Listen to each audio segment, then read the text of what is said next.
It's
an excellent question. And I'm sure that there will be books written in the future of like, what if that would have happened? Well, I think that we'd be inaugurating Kamala Harris in January.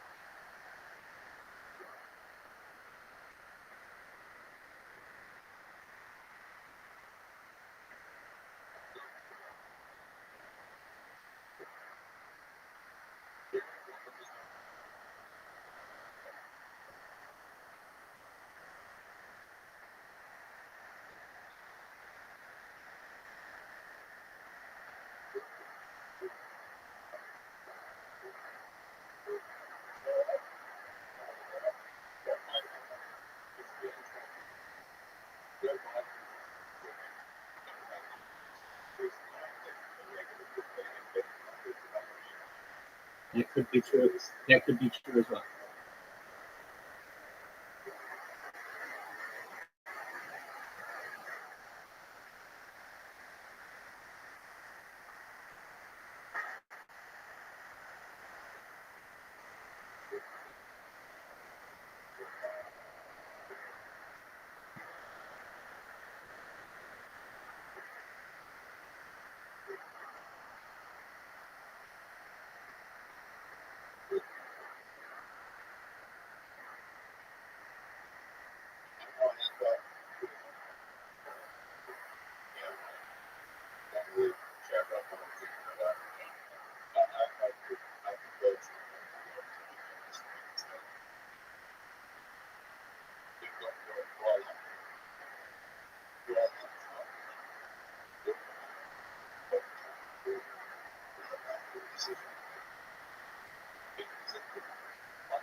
That's essentially like from the e-democracy. Generally, it's done through an electronic form, electronic democracy. So it's arguable, um, but where people can just use a handheld device to vote. Now, when you're adding into a universal basic income, then it becomes more socialist. But that doesn't sound like too bad of a plan. Better than what we've got.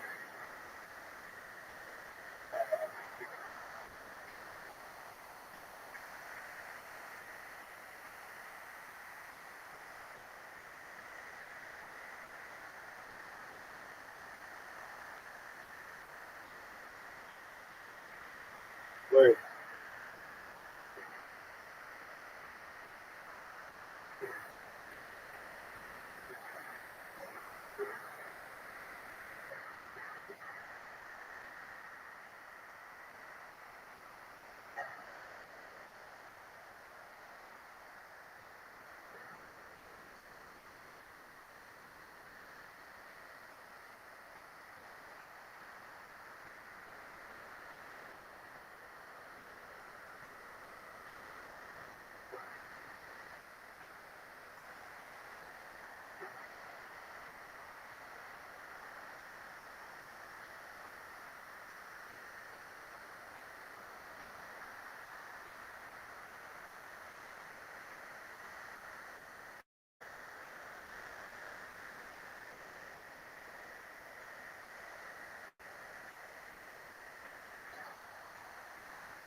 I do.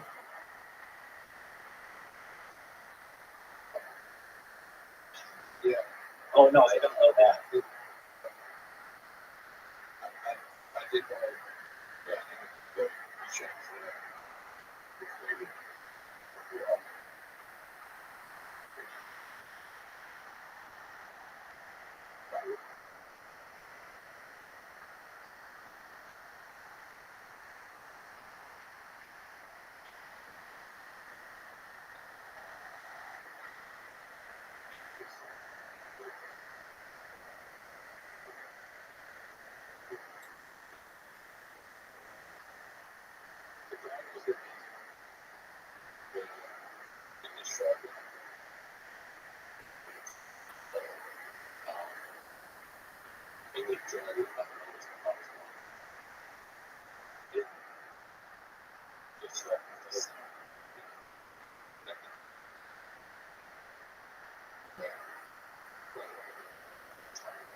I love you too, big dog.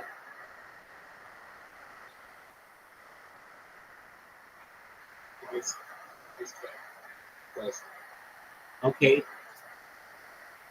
What are your thoughts on the new game that you found? What are your thoughts on that new game you found?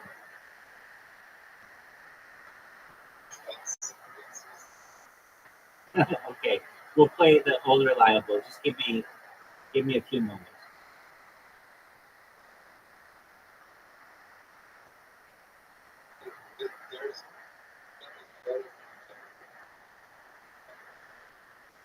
Oh, I'm sure as well, but it's easy. It's like it's not heavy on our devices.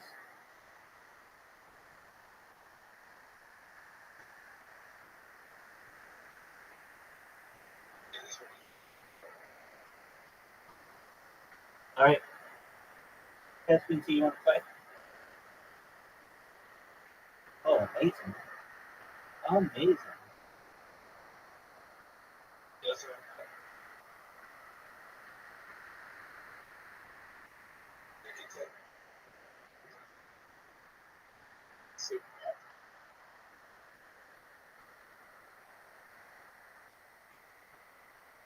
I'm gonna whip the shit out of this.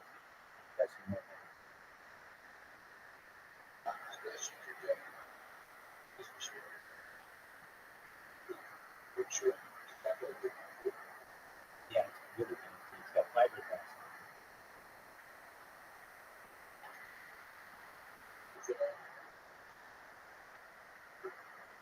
Yeah, you can bake it. I mean, see, I sent you the request.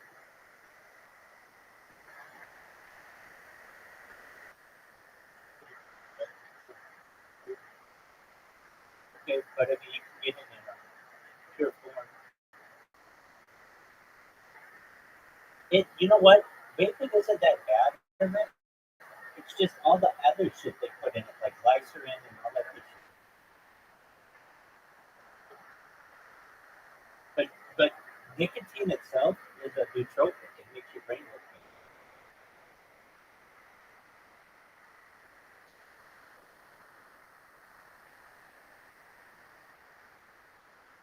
I know what Zyn is. I know it's very popular.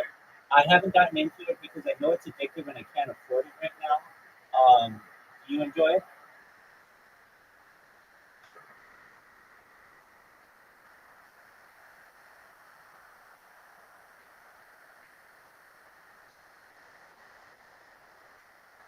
Do you know what Zyn's motto is? It's not a sin to Zyn.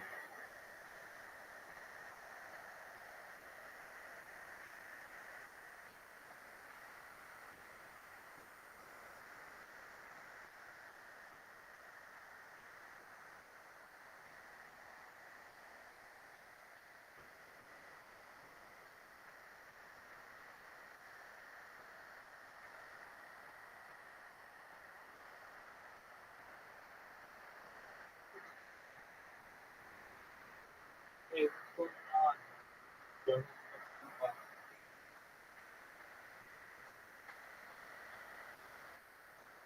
What did you do?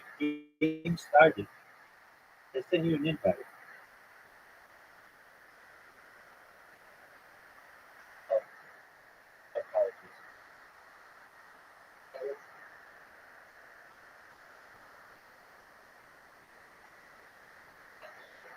Yes, sir.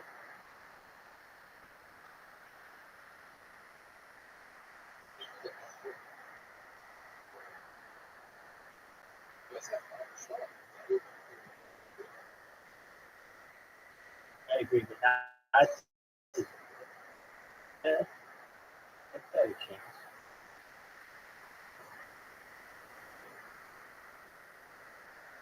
Well,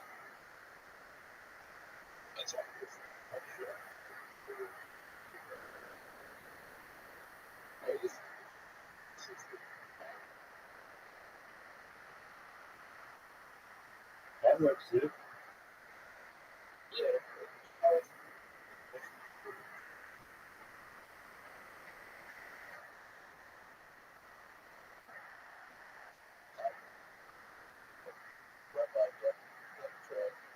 Dog.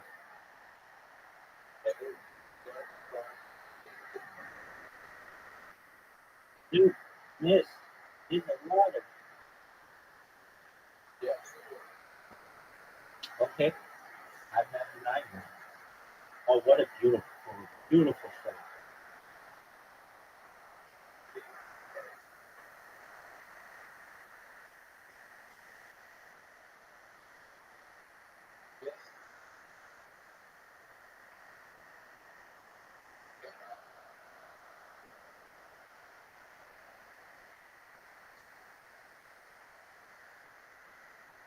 Oh,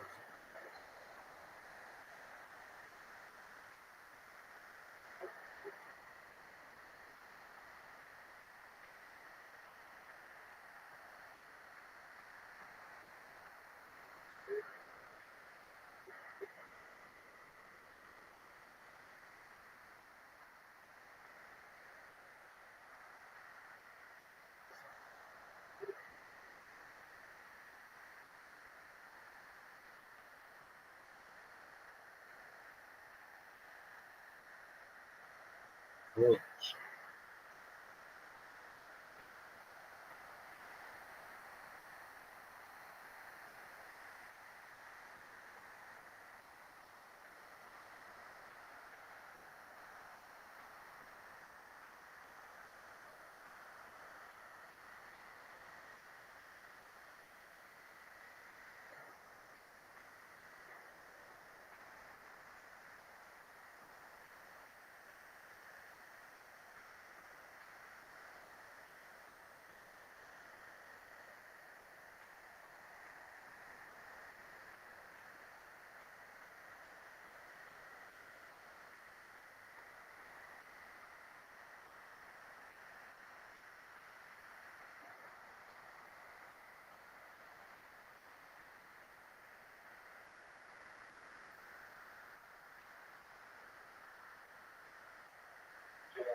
We love you as well, dude.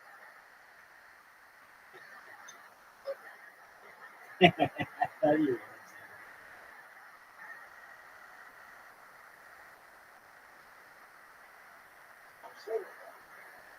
That's great to hear, man. Any particular reason? Oh, Zoo. It's not what you wanted. Catch me see once it bounces off the wall.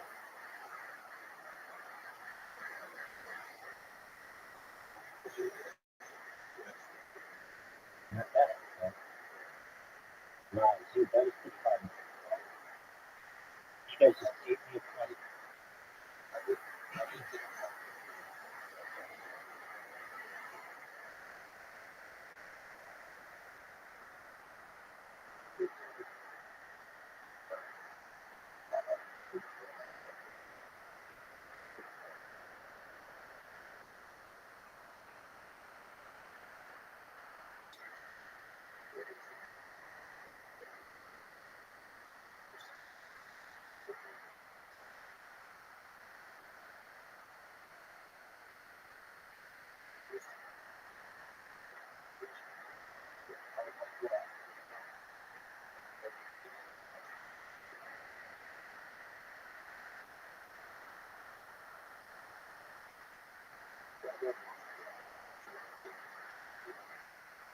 Get there.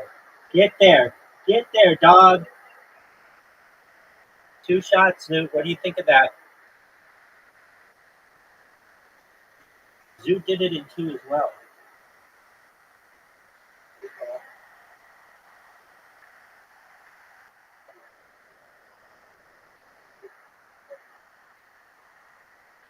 Fuck this one.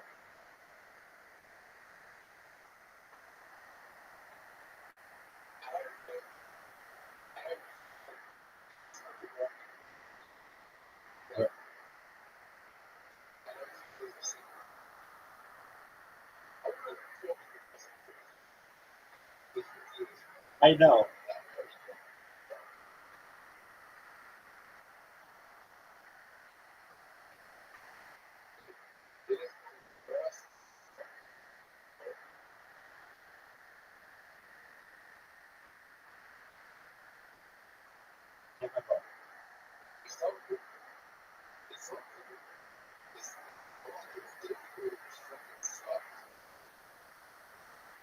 Shoot, major miss.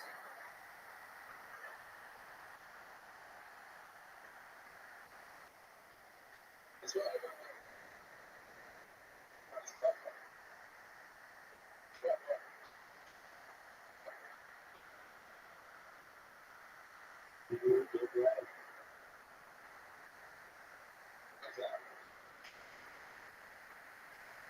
Oh no.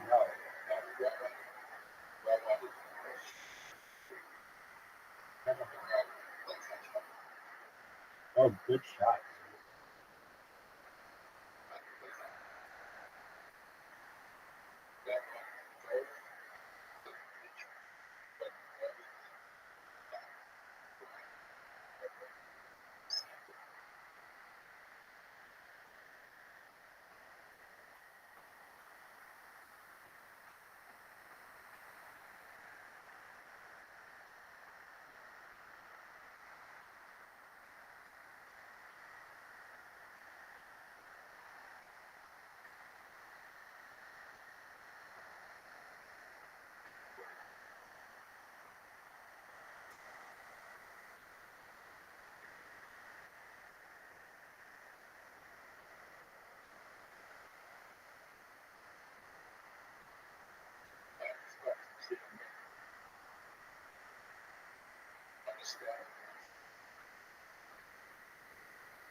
Right.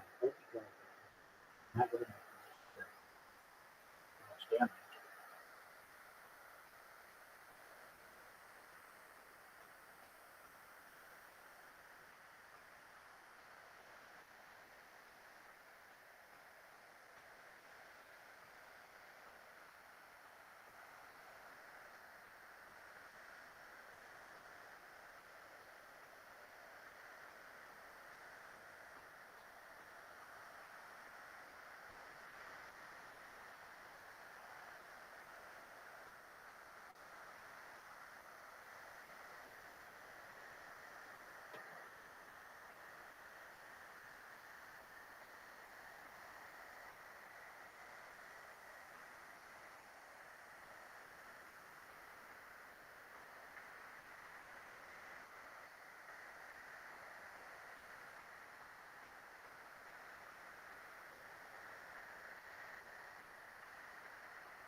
Right. That was a very nice shot. Really nice result. I didn't say so.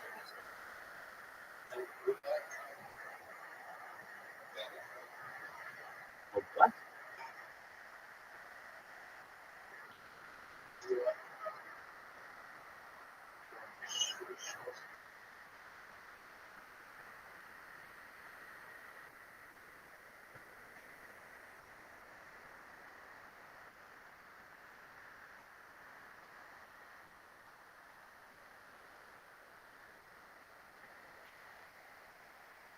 How did you do that? Get up there. Oh, terrible.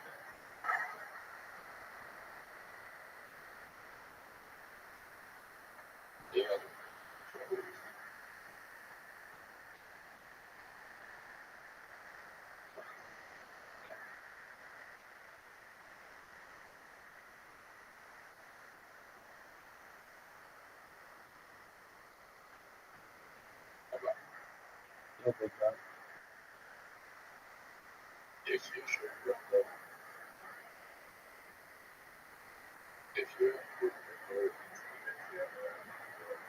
I can't even really hear you right now because of the sound of the ball hitting the bottom of the cup.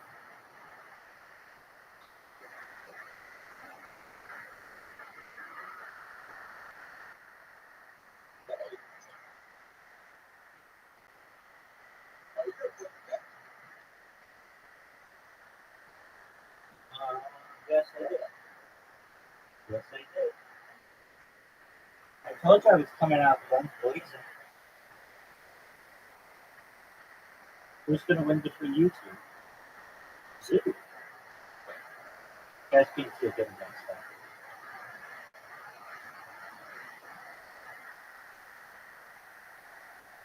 You're going for 350 wins for my next. I'm going to whoop ass.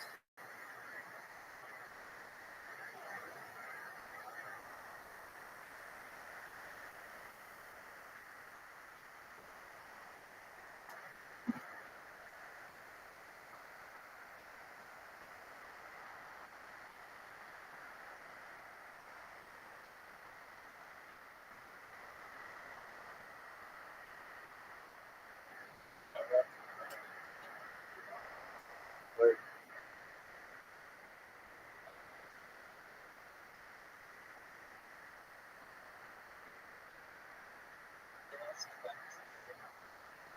Caspian Sea.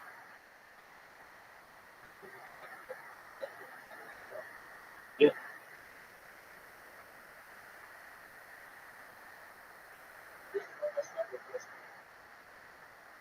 Rabbi Rothschild.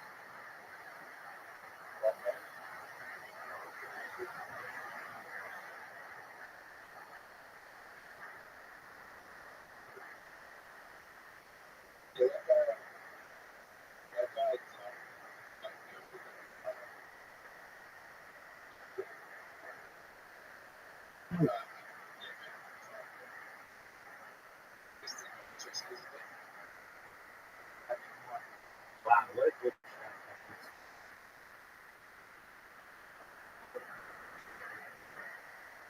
Don't hit it falling. Don't hit my ball to hit his ball. Dude!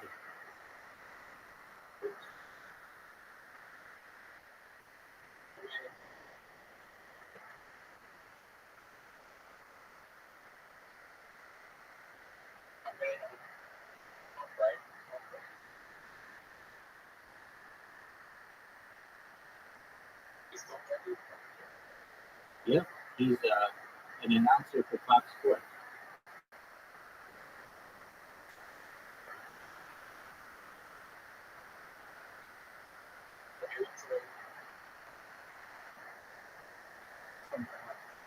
Years old.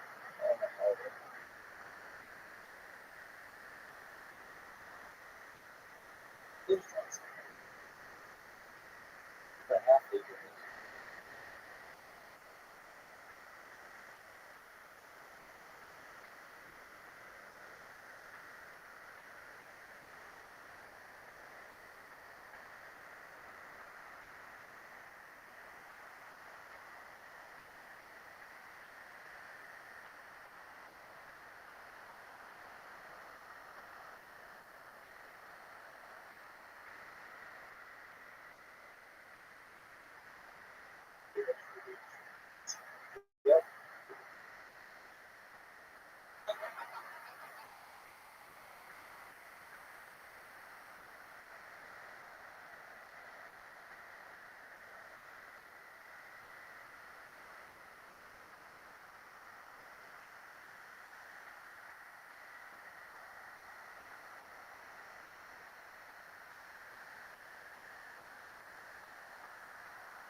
Stop. Uh-oh.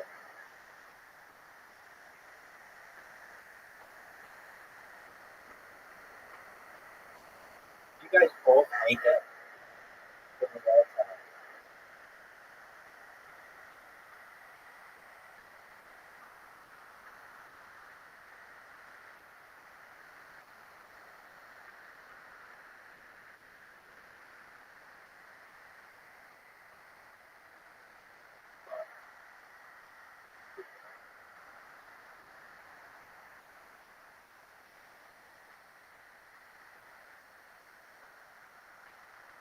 Oh no.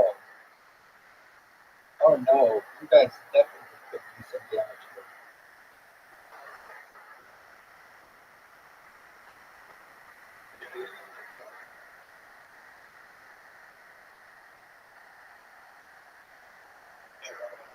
Yo, big dog.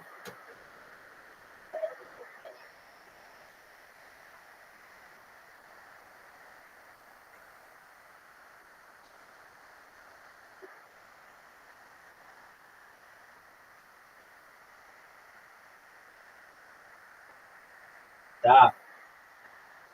Get it going.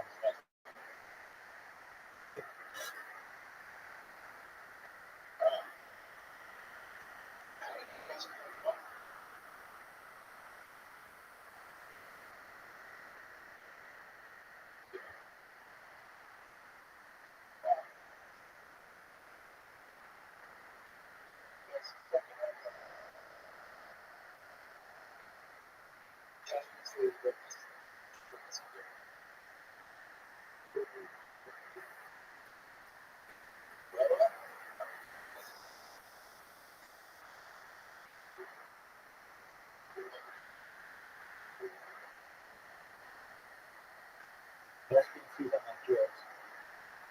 You fuck up.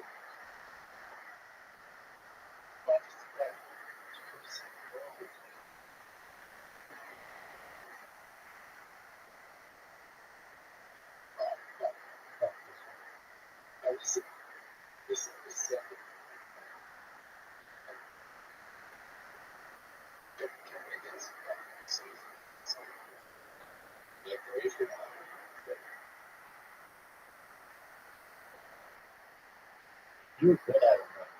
You were really good. Look at this shot.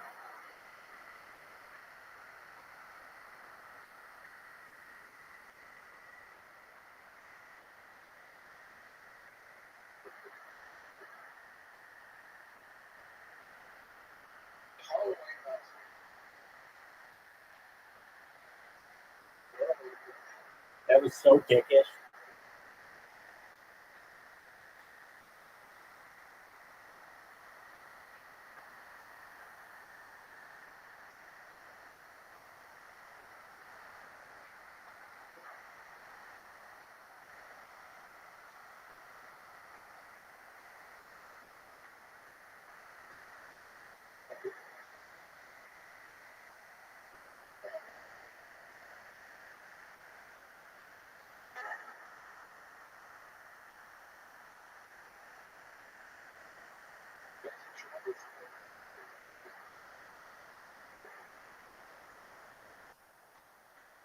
Look at Look at this move. Oh, are you fucking serious?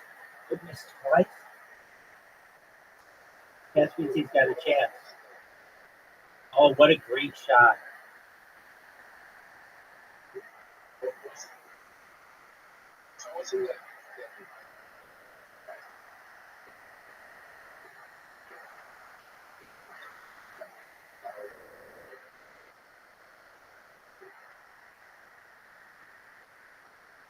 What a shot.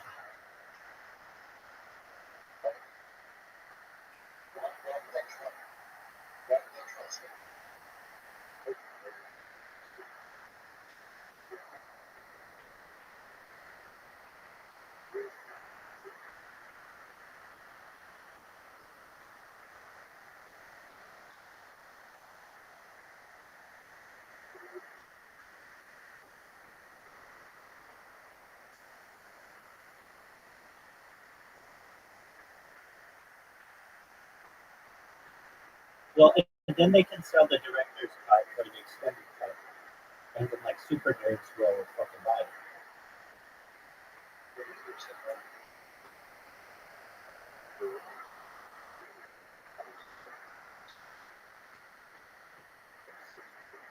That's it.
Caspian Sea, I got a hole in one on this hole last time we played it. I got a hole in one on this hole last time we played it. Yeah, I need Zeus help, but I did.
What a great shot, Zeus. Oh, look at this shot. Look at Caspian Sea shot. Phenomenal. Zeus, where is it?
Be the shot.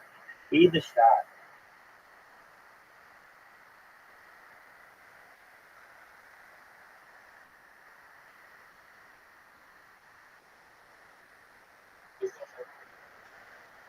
I think so.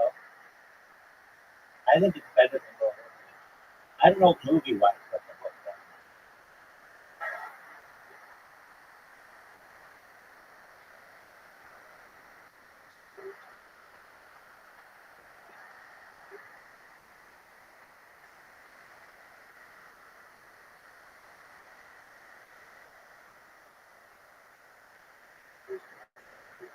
I agree. The book is better. The movie is.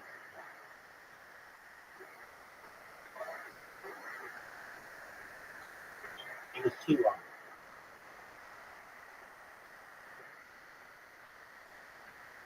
Right.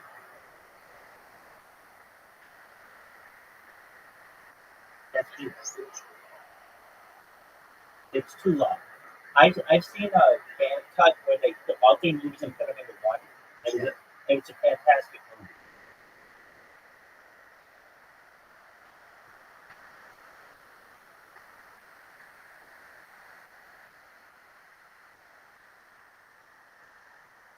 Dude, making a comeback. Oh, look at this shot. That is beautiful.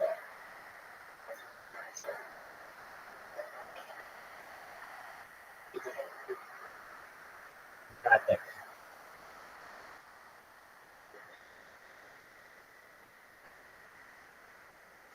Did you slip? Fuck this one.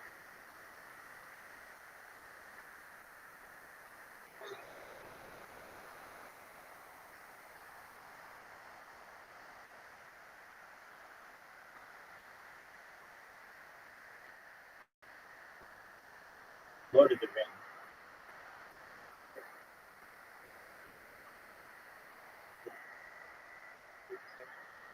Yeah.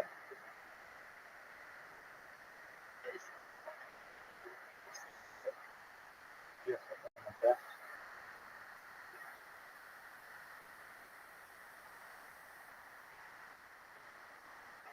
Are you serious?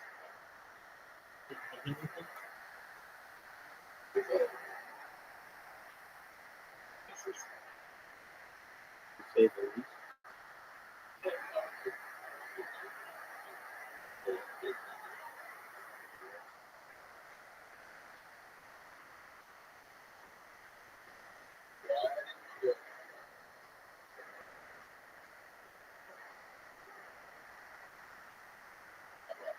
Yo, dog.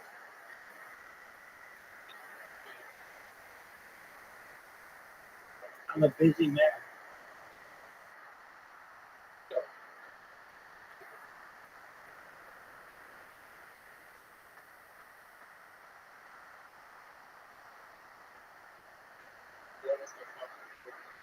I don't really know.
so long.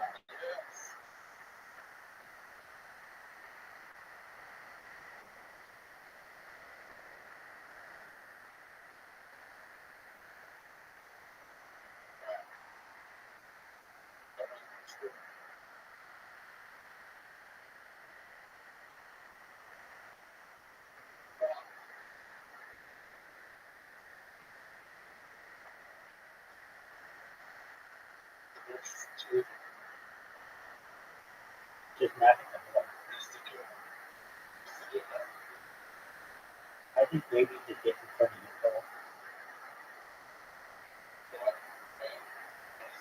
you, it doesn't. You can make it. It's just a really hard shot. You have to basically somehow bounce off my ball, slip through. I mean, it's got to be a really fluky shot.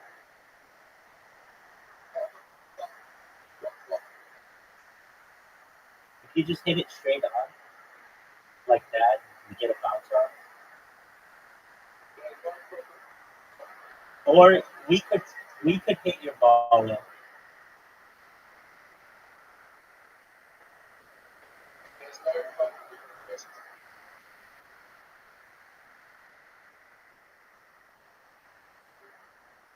Three games in a row. I'm playing until somebody beats me outright. I hate this one.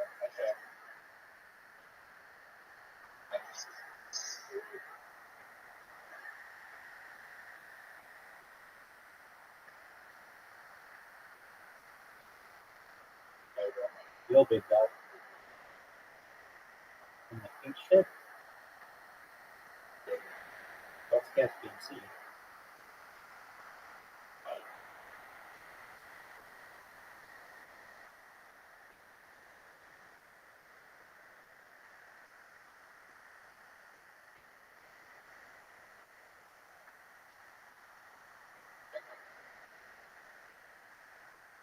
Dude, that car is just, the punishment is too hard.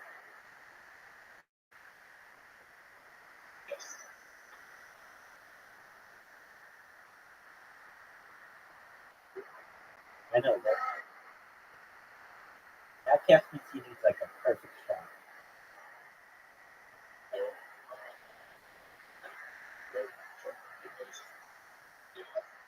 Yep.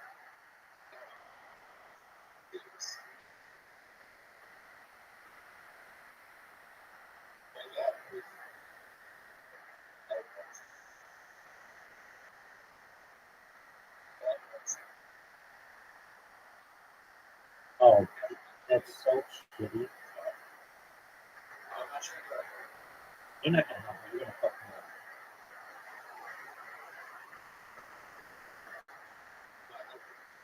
No, you didn't.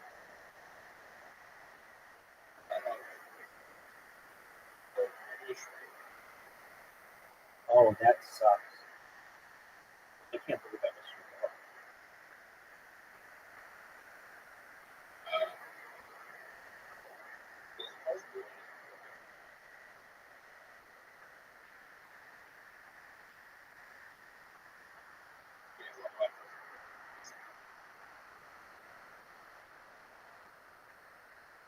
Yes, sir.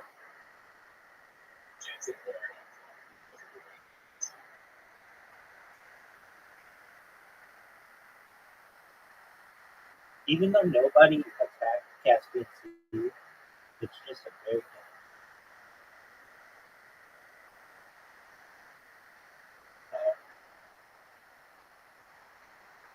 It's good.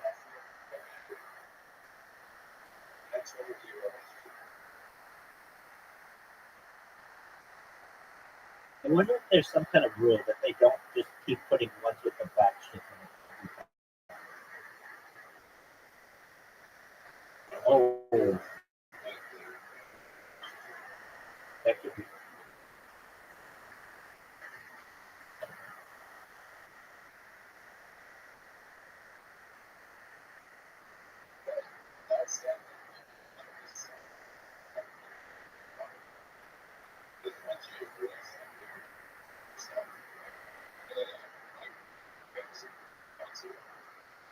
Yeah.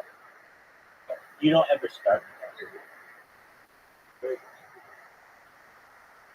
can't hold it, but it's usually seemingly towards it.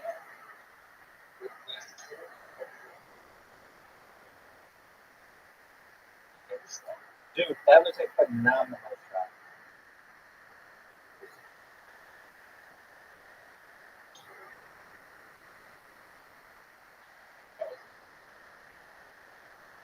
Oh, that's a good something on it. Oh, look at that's been fucking over.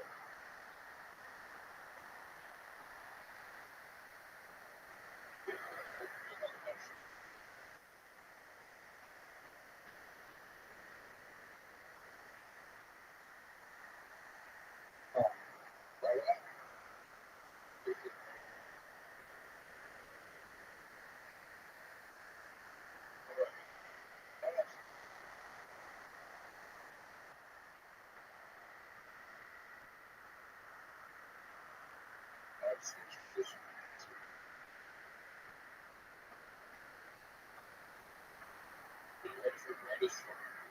yep.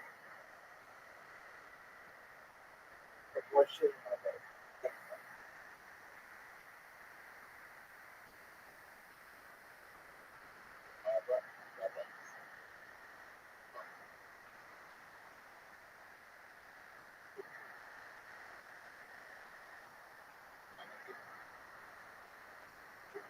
Wow, I got zero.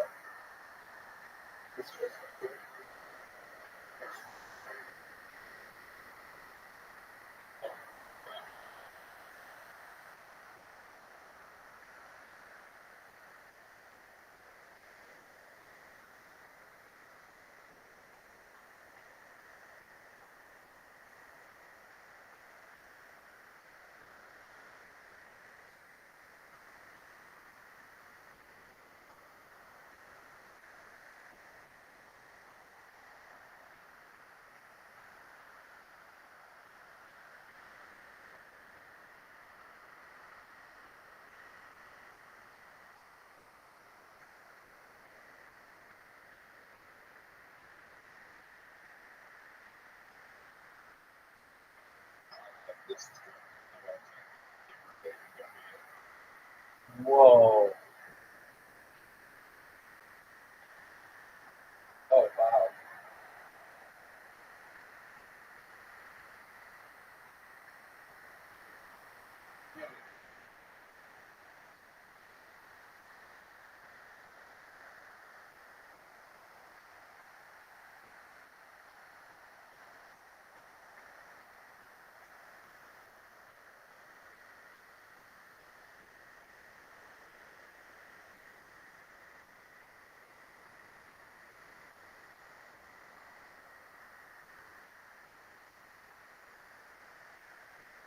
Oh, is that a beautiful shot? Yes.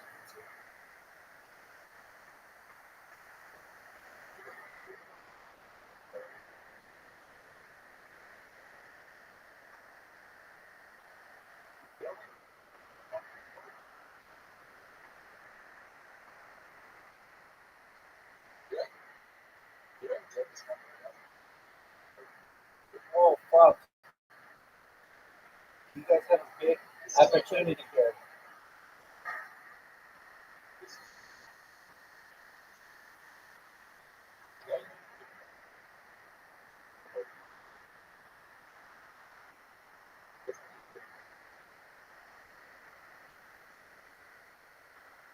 Oh, what?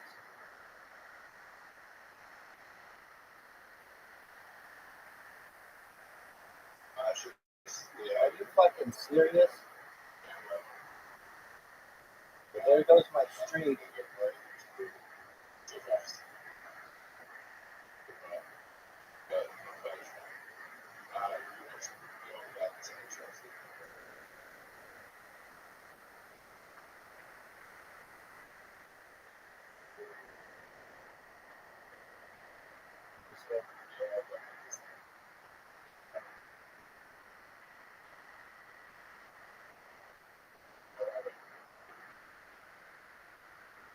Yeah.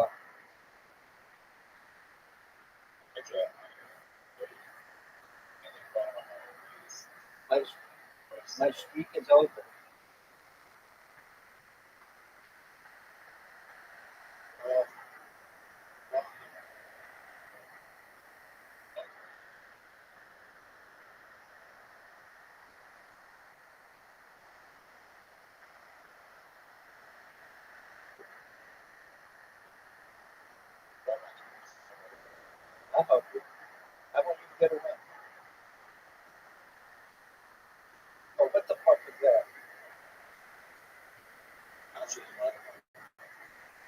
Not at all. I think that goes.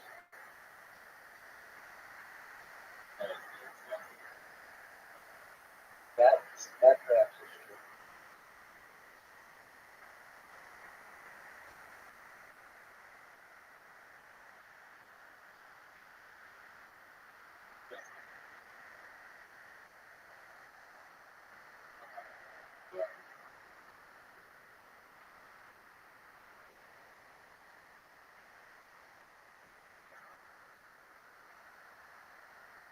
That's true.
No, catch me too.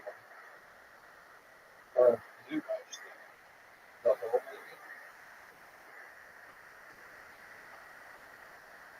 Dude's gonna win. That's correct. Suit won.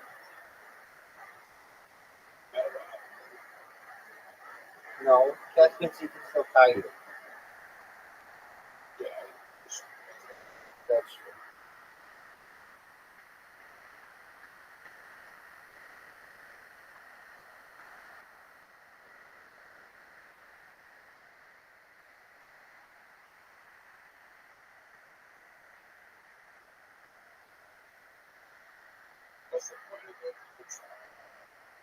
Zoot, tie him. Tie him. There you go.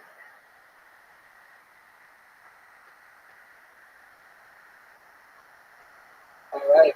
Zoot won. Good job, big dog. All right, I'm good.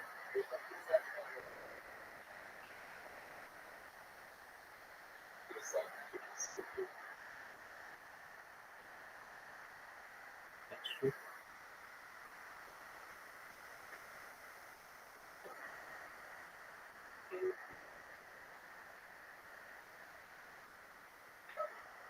Take care, pet.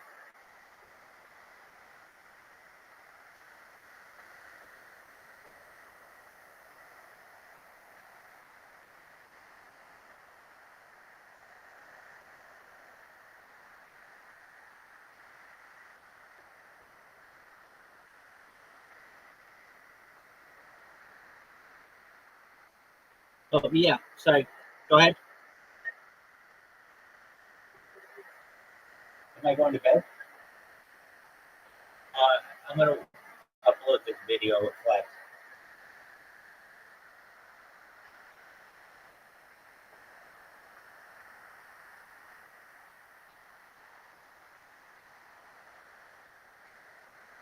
Getting advice from him at the store, like, you should do the work. You know, I was like, really? He goes, yeah, you don't want to rely on these jerk-offs for all your fucking money. Yeah. And he's like, you don't need these people to, and it's the advice I give everybody. But you don't want to be connected where you're completely dependent on one source of income. That's terrible. It's a bad place to be. He'll text me sometimes and be like, "Oh, Chris, can you talk?" And then I'll and then an answer. He'll say, "Call me back when your kids are sleeping." And then when you call him, because he's like, I never want to take attention away from you, from your children. So he goes, I want to talk to you when you either kids are in school or they're asleep. Other than that, he goes, you just be focused on your kids and not talking to anybody. So I was like, oh, wow, Dice is like really about his kids. It's like an awesome thing, you know? And then he'll go, goosh, and then he'll start telling you about, I fucking gooed on her last night. You gotta respect your family. I've noticed now when you, like my conversations with people that have become like I did when I was in high school, I gotta wait till everyone's asleep. It's late at night, 1 in the morning, and the only people I can talk to is comics because they're up. Yeah. You know, it's weird. You know, kids don't even talk to each other. They just Snapchat. That's it. Most of them Snapchat. Like, I'm learning this from my kids. Like you guys don't text at all. She goes, I only text my family. Yeah. So, like, if she gets an iMessage, it's only from one of us. Right. That's it. Everything else is they're snapping each other back and forth. Everything's like, take a picture of this. And they're doing it all day long. Saying something. Here's where my life is, RN. They don't want a bigger screen either. My kids don't want to go to the movies. They think the screen's too big. It freaks them out. They want to watch the biggest screen that they want to watch is the screen that we have on their phone. I took them to see the movie. They were like, freaked out. Too big a screen. That's interesting. Might have to do. Yeah, that might be. I know. Do you think it's bad? My daughter heard a man. I wish I could. It's gotta be bad for them. I think it's bad.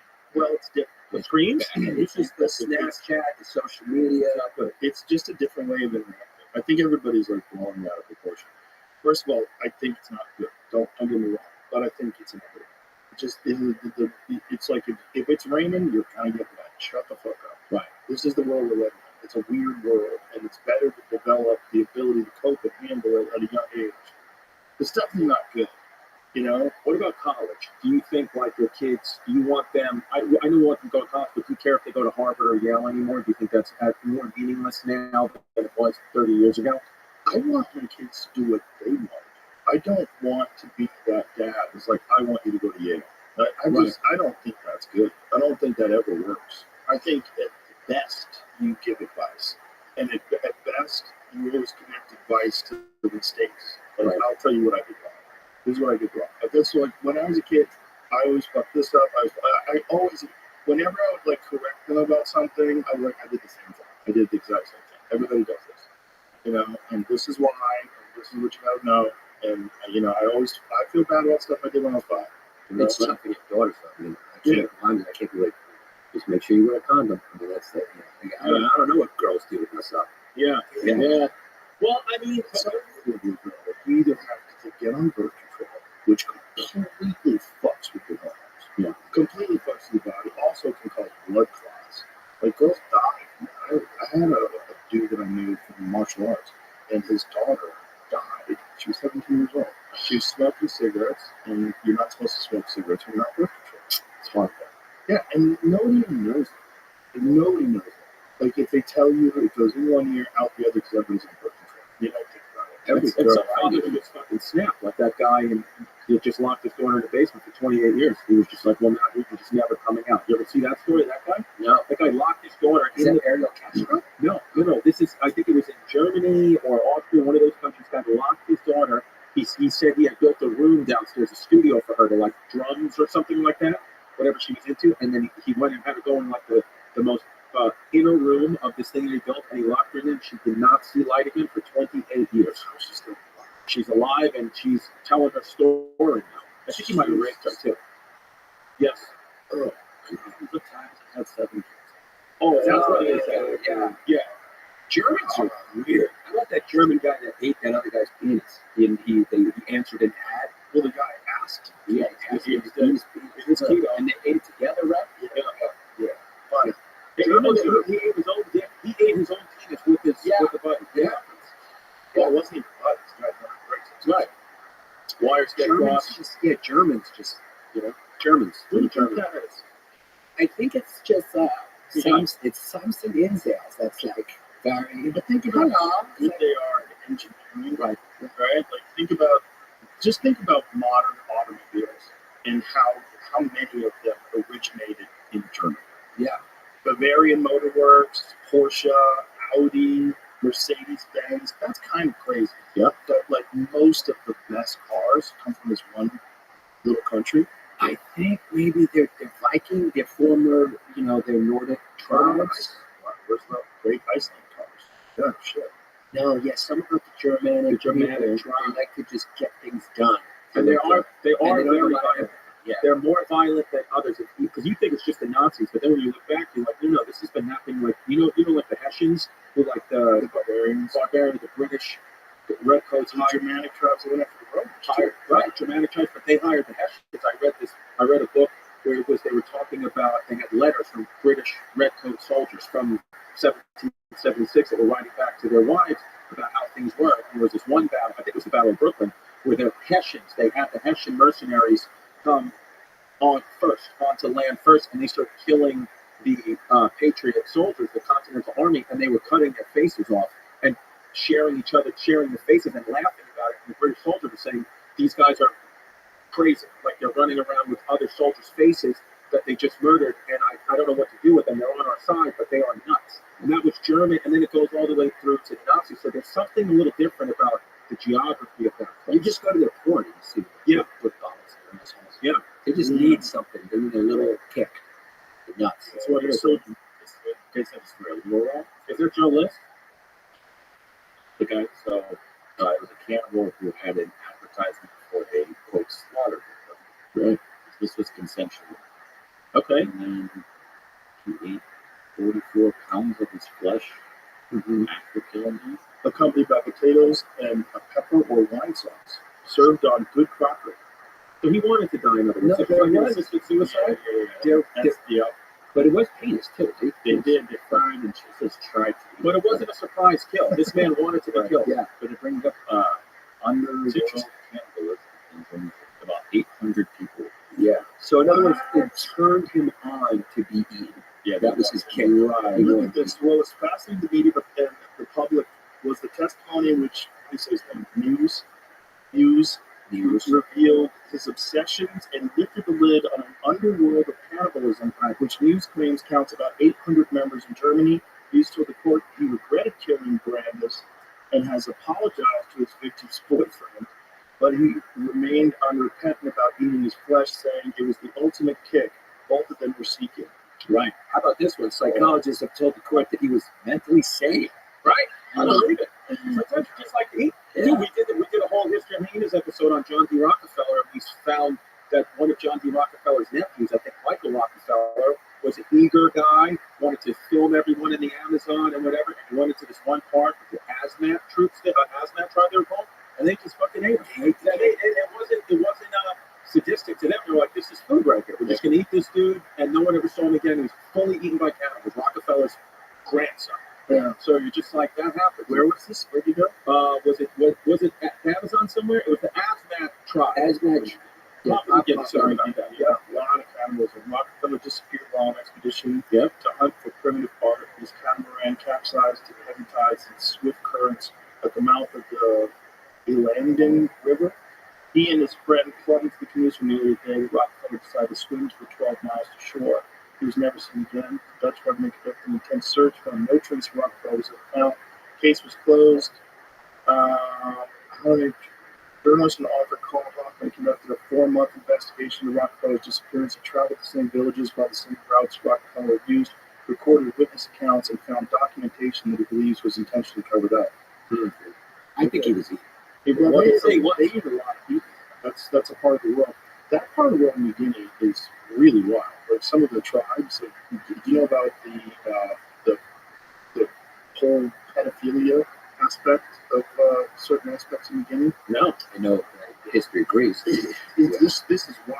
And they get young boys at a certain age in this tribe are taken away from their mothers and they live with their penis father. And then they fuck these kids, and they think that the way the kid grows to be strong is by taking its semen orally. And so there's like this continual cycle of pedophilia and kid rape that's just ingrained in the culture. I'm assuming by that. Right. At the end of the day, I think we just live either by good ideas or bad ideas. That's a bad idea. Well, if you get a guy like L. Ron Hubbard, it's very persuasive. persuasive and can trick people into things. Right. So this is the beliefs of the Seaman tribe of Papua New Guinea. Rite of passage denotes a bot's passage from, I think that's probably a boy's. It's probably a typo. A boy's passage from a boyhood to adulthood consists of 6 stages, which can take anywhere from 10 to 12 years to complete. Throughout most of the 6 stages, the act of having a stick of cane inserted in the nostrils and the performance of fellatio are integral to the process of becoming male. So sucking dick is integral to the process. You got to do it. The 2 practices have been described as inhumane, homosexual, and child abuse, with such actions meaning prison in most countries, a topic we will delve into later. For now, the question was, why would they do this? In short, men are viewed as being born with the devil of woman around them. Kind of like an evil spirit, they are thus removed from women at a young age in order to fix them. Women bleed, so men need nose bloodletting, which is the sticks going up their noses, while fellatio experiment is because the semen of the man possesses the masculine spirit.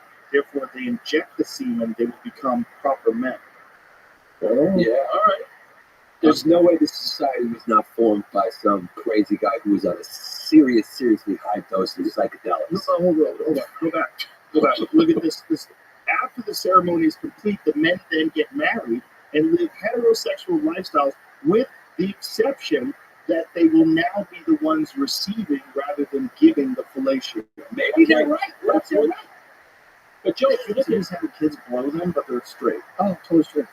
But what we're seeing now, this is cringe, but if you go back to the 1400s or whatever, this was just life. Alexander the Great, one of the most manly men of all time, we did a whole episode on him, found out he had a full boyfriend the entire time that the people celebrated him for. And a eunuch. And a eunuch lover. And he banged out kids and eunuchs. That was a big part of sex back in those days. You got a eunuch, you found a boy that you thought was handsome, flipped his nuts, removed any sexual urges he had, and then he would watch your harem of women that you had that you would take for the empire, and then you would bang him out, and it wasn't getting The wildest one of all. With a slave boy. Yeah. What was his name? You the Sports. my wife. So let me chop your dick off. Yeah. And now you're going to be my wife. That's it. And then he married him, and then he wanted to be the woman in Yes, the marriage. Nero wanted to be the wife when he threw on the bride's dress going down the aisle. That's how it was. And everyone had to clap. That eunuch's name was Sporus, and he had a really unfortunate life. Was it Echabellus? Who was it? There was another one? Or It was it Sporus? I think it was Sporus. Yeah, I think Nero we did was an episode on Sporus. We did do an episode on Sporus. Yeah. And then didn't he pass him off to somebody else? Yeah. Yeah. Then he wanted to marry his horse. And then he would dress down. Nero would go into like peasant clothes, and he would want to go into all the different brothels and fuck everybody and then if he found that he was Nero, he'd kill you. Nero is, if you get in the mind of Nero, when we did that episode, we were blown away by what this guy used to fucking do. He definitely had syphilis that ate his brain. He also- all those kinds of stuff. Yeah. He also would go like a group of his friends, and he would put himself in disguise, and he would just go beat people up and kill them on the street just for fun. That's what they want. He would have a mask on so nobody recognized him and shot off us. And it's just Back then, that's how they used to roll, man. I mean, if you wanted a girl back then, you would just, I guess, an emperor, you just go down the street and go, she's for Rome. And you just like, Yeah. like that, parents would cry, and people just go, Women, just this one. you're for Rome, you're for the emperor. If you were that beautiful, you just got taken for Rome, and that's the way the cookie crumbled back then. Unfortunately, You got that power, Danny, you could go. You're for us. Here's some other shit. Yeah. Do you think this is Republican Hollywood now? Austin. This place. Yeah. I don't think Austin was even Republican until about 4 years ago. A lot of the country. Yeah. Most of California is there. Yeah. Very bizarre. Yeah. Just the high population density cities that are still blue, they're still playing onto the drain. Yeah. Right. Well, did you see the San Francisco lady they just hired? No. They did a czar to stop fat phobia. Have you seen this lady? No. It's wonderful. Oh, please. Okay. Because this is a city that's completely crumbling, that has no resources, but that has enough money to hire this person. My daughter's in the 95th percentile right now, so I agree with her. I don't want anyone to make fun of people. Oh, it's not making fun of fat people. It's literally like encouraging people to be fat. Oh, they're encouraging you to be fat. It's saying there's nothing wrong with being fat, which is crazy. It's one thing if you don't want to be mean to people because they're fat, yes. And to be encouraged them to be healthy, yes. And I'm not the expert on GLP-1 agonists. But this lady is on quite well. Huh. I think there's probably a lot of side effects. addicts, a lot of these drugs people are taking to get skinny, but at least it's moving you in the right direction because being fat is killing. Yeah. Right. JMX takes it. I'm actually giving for Christmas a few of my friends with Gopi. Yeah. For real? Yeah. No, they're joking. Oh, Yeah. It was a nice pop. Yeah, Are we're you not serious? talking about grizzly bears. We're talking about grizzly bears. Yeah. Yeah. Let's take a look. This is so crazy. CRFI. If you're like many women, you've been to a birthday party or a small office gathering, an event that's meant to bring people together. There's swinging tunes, some adult beverages, and good convo.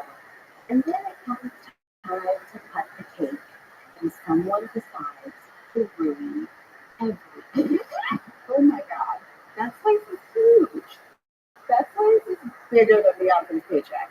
You know what they have to talk about?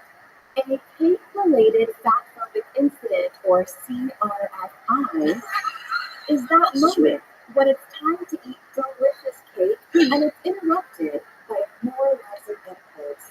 Inevitably, there's always someone at the party who has to declare publicly that their slice is too large, and that the person who is cutting the cake, almost invariably a woman, must do some disproportionate amount of labor in order to accommodate their need to feel superior. Let's take a look. We do a little bit, just like, can you like scrape all the frosting off and cut it in half and give them 2 forks because I'm sharing. yes. So, like a little bit more, like tiny, no, like less than what your smaller piece. You can't just cut my piece into 12 equal symmetrical little pieces and put each one with a little Tupperware What the fuck are they that I talking can about? like for each month of 2018. Okay, This let's is take a step. this is what, like, statistically they've shown that 60% of liberal women are mentally ill. 60. Right. But how do you? This is what How do you? this How is do you? mental illness. Who polled that? Anybody who's answering a poll is mentally ill, so it's a bad thing. Yeah, I think it's quite simple. I don't think anyone who ever answers a poll is mentally sane. You know, they say you can't judge a book by its cover, but you can definitely judge a conversation by its haircut. That's what that girl with the red hair. If I saw her going, I'd stand far away. I mean, to be honest, me and you have kind of easier lives because our wives are Republican. Let's be honest. Don't lie. Look, listen, it just. Well, it's not that she's Republican, my girl. She's an old school Latina, but she's just more like, I don't know, Chris, you're gonna have to get up there and work, get up there and fight. And when she hears shit, she's like, this is annoying. I gotta take care of my kids. We gotta do shit. I'm just not gonna get sucked into the bullshit. She's kind of like just she's an old school woman. We're old school women like that. That's how it is. Yeah, that's really good. What this is about is a complete collapsing of the civilization. Yes. San Francisco is woke peak. That's like the epicenter. That's the event horizon of wokeness. Right. And these motherfuckers who have no money for anything, they can't clean the shit, the human shit off the streets. They hired this lady to make the dumbest video about the size of cake. Like, isn't it okay to want a small piece of cake? Why do I have to eat a big piece of cake? And it makes you feel better. Yeah. Because you want to be a glutton Yeah. and just saddle up to that fucking cake and just shove it in your face. Yeah. Right. Here's the thing. Those people are never going to be at a party with anyone who's ever going to judge them anyway. So who are they even talking to? Right. You know? Well, it's one girl who might not want to stuff her face. Yeah, but at that And point, you're like, come on. It's like the guy who wants to keep drinking. That's all you had? Right. Have a shot. It's the same thing. Alcoholics always want you to do shots. Sure. People who are addicted to food want you to eat bigger slices of cake, and they make this ridiculous video. The mental gymnastics you have to do to make that video, and then look at it and think, I'm going to get this out of one. yeah. And we'll break down the first letters, CFRI. Do you think it's the collapse of the civilization, like the way Rome got a little, zany at the end? Do you think this is unique in that humans have so much time on their hands because of the Industrial Revolution and then the technological revolution on top of that? So this is just a consequence of the tech revolution where nobody, people working from home, everyone's working on the computer, it's a talking shit economy, and they're losing their mind because they don't have purpose. Well, there's that too, right? But all civilizations collapse. Let's take a look at why. So most civilizations, they're a monarchy, and it's usually they're run after they die by their children. And that's how it all falls apart. Even if you look at like Genghis Khan, his family couldn't hold up. They couldn't run things the way he did. They didn't know. They didn't understand strategy. They didn't understand. He was a wild dude. He's a wild dude. So his kids did a good job. They hung in there for a couple hundred years. After a while, it all fell apart. But our society is different in that we have essentially a republic, right? So we have a democratically elected republic, and they've done a lot to try to circumvent that. They've done a lot to try to have ultimate control over the media, ultimate control over the military, and it's mostly people that aren't even elected, right? So there's a lot of like weirdness that's moved us closer and closer towards a monarchy, closer and closer towards tyranny. And then once it gets into tyranny, then you can only do that for so long. That lasts, for as long as they can keep it going. Rome did it for a long time. There's a lot of civilizations that hang in there, but eventually it all falls apart. Right. If we can avoid that, there's no reason why we can't keep it together. We just have to make sure we avoid these very predictable patterns that the people that founded this country, when they wrote the Bill of Rights, when they wrote the Constitution, they were trying to mitigate the effects that are just common in any group of society that's run by individuals or by a small group of people. They want ultimate control. It makes it easier for them to stop anybody from taking the power once they have the power. Look at Jill Biden. But she's still wanted. You did so great. You answered all the questions. She wanted him to keep going. She wanted him to, she wanted him to not be vice president or whatever, first lady. She didn't want to not do that. Sure. It's power. That's what it is. It's that ultimate control and power. And it's hypnotic for human beings. Do you think then that we're going to be in a part of society in the next, 30 years where we're going to start getting ruled by AI? Is that possible? 100%. Yeah, that's 100%. Yeah, there's no getting around that. So you think the president's going to be AI at some point?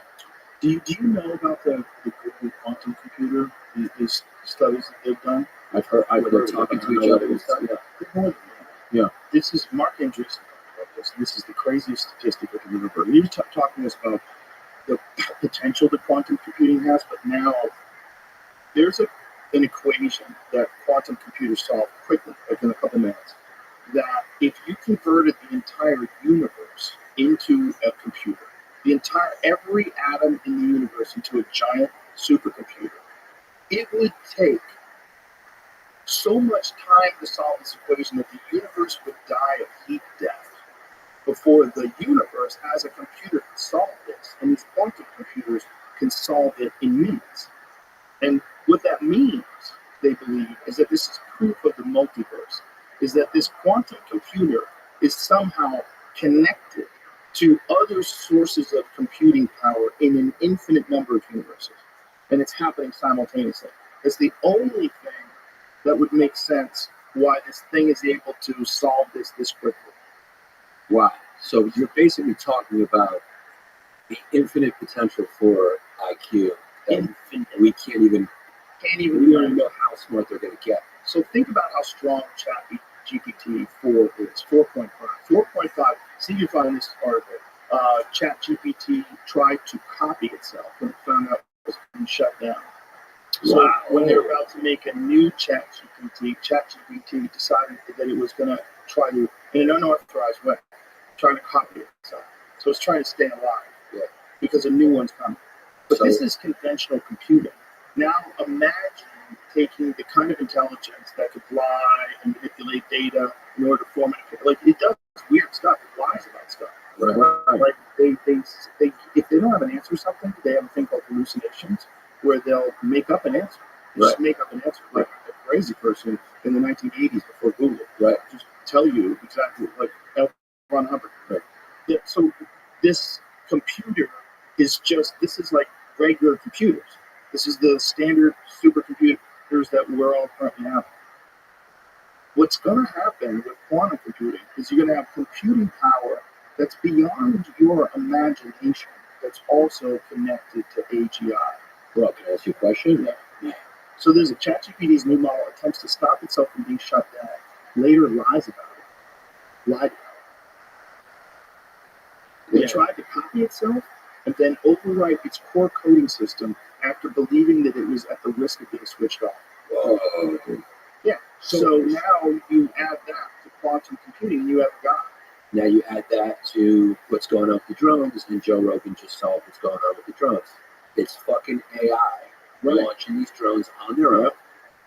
The AI has decided to go rogue and is throwing them out there, and it's doing it probably for the same what we did when we got technology. We all started jerking off. Right.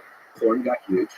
And maybe AI is just keeping Tom looking at windows and stuff, trying to get some When material. you say AI, do you mean Chinese? I mean Chinese. Chinese is absolutely the drones belong to the Chinese. That's what we're thinking over here on the East Coast. We're just thinking it's got to be the Chinese. They've been doing it for a couple of years. Well, they don't have the restrictions that we have as far as the FAA.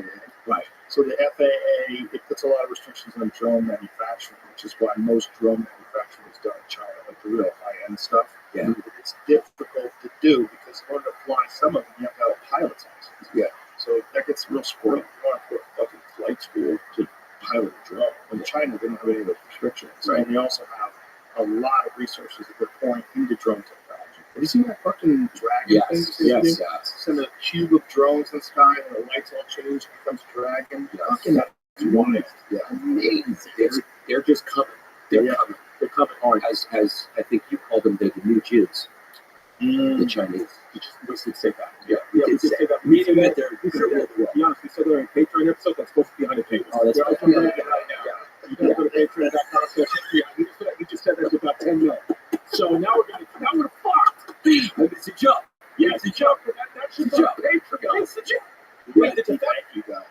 ChatGPT, the fact that you just said ChatGPT lies is actually really making me nervous. And I've been carrying around because I just put a down payment on a house, and my accountant told me I couldn't afford it, but then I asked ChatGPT if I could, and ChatGPT said yes.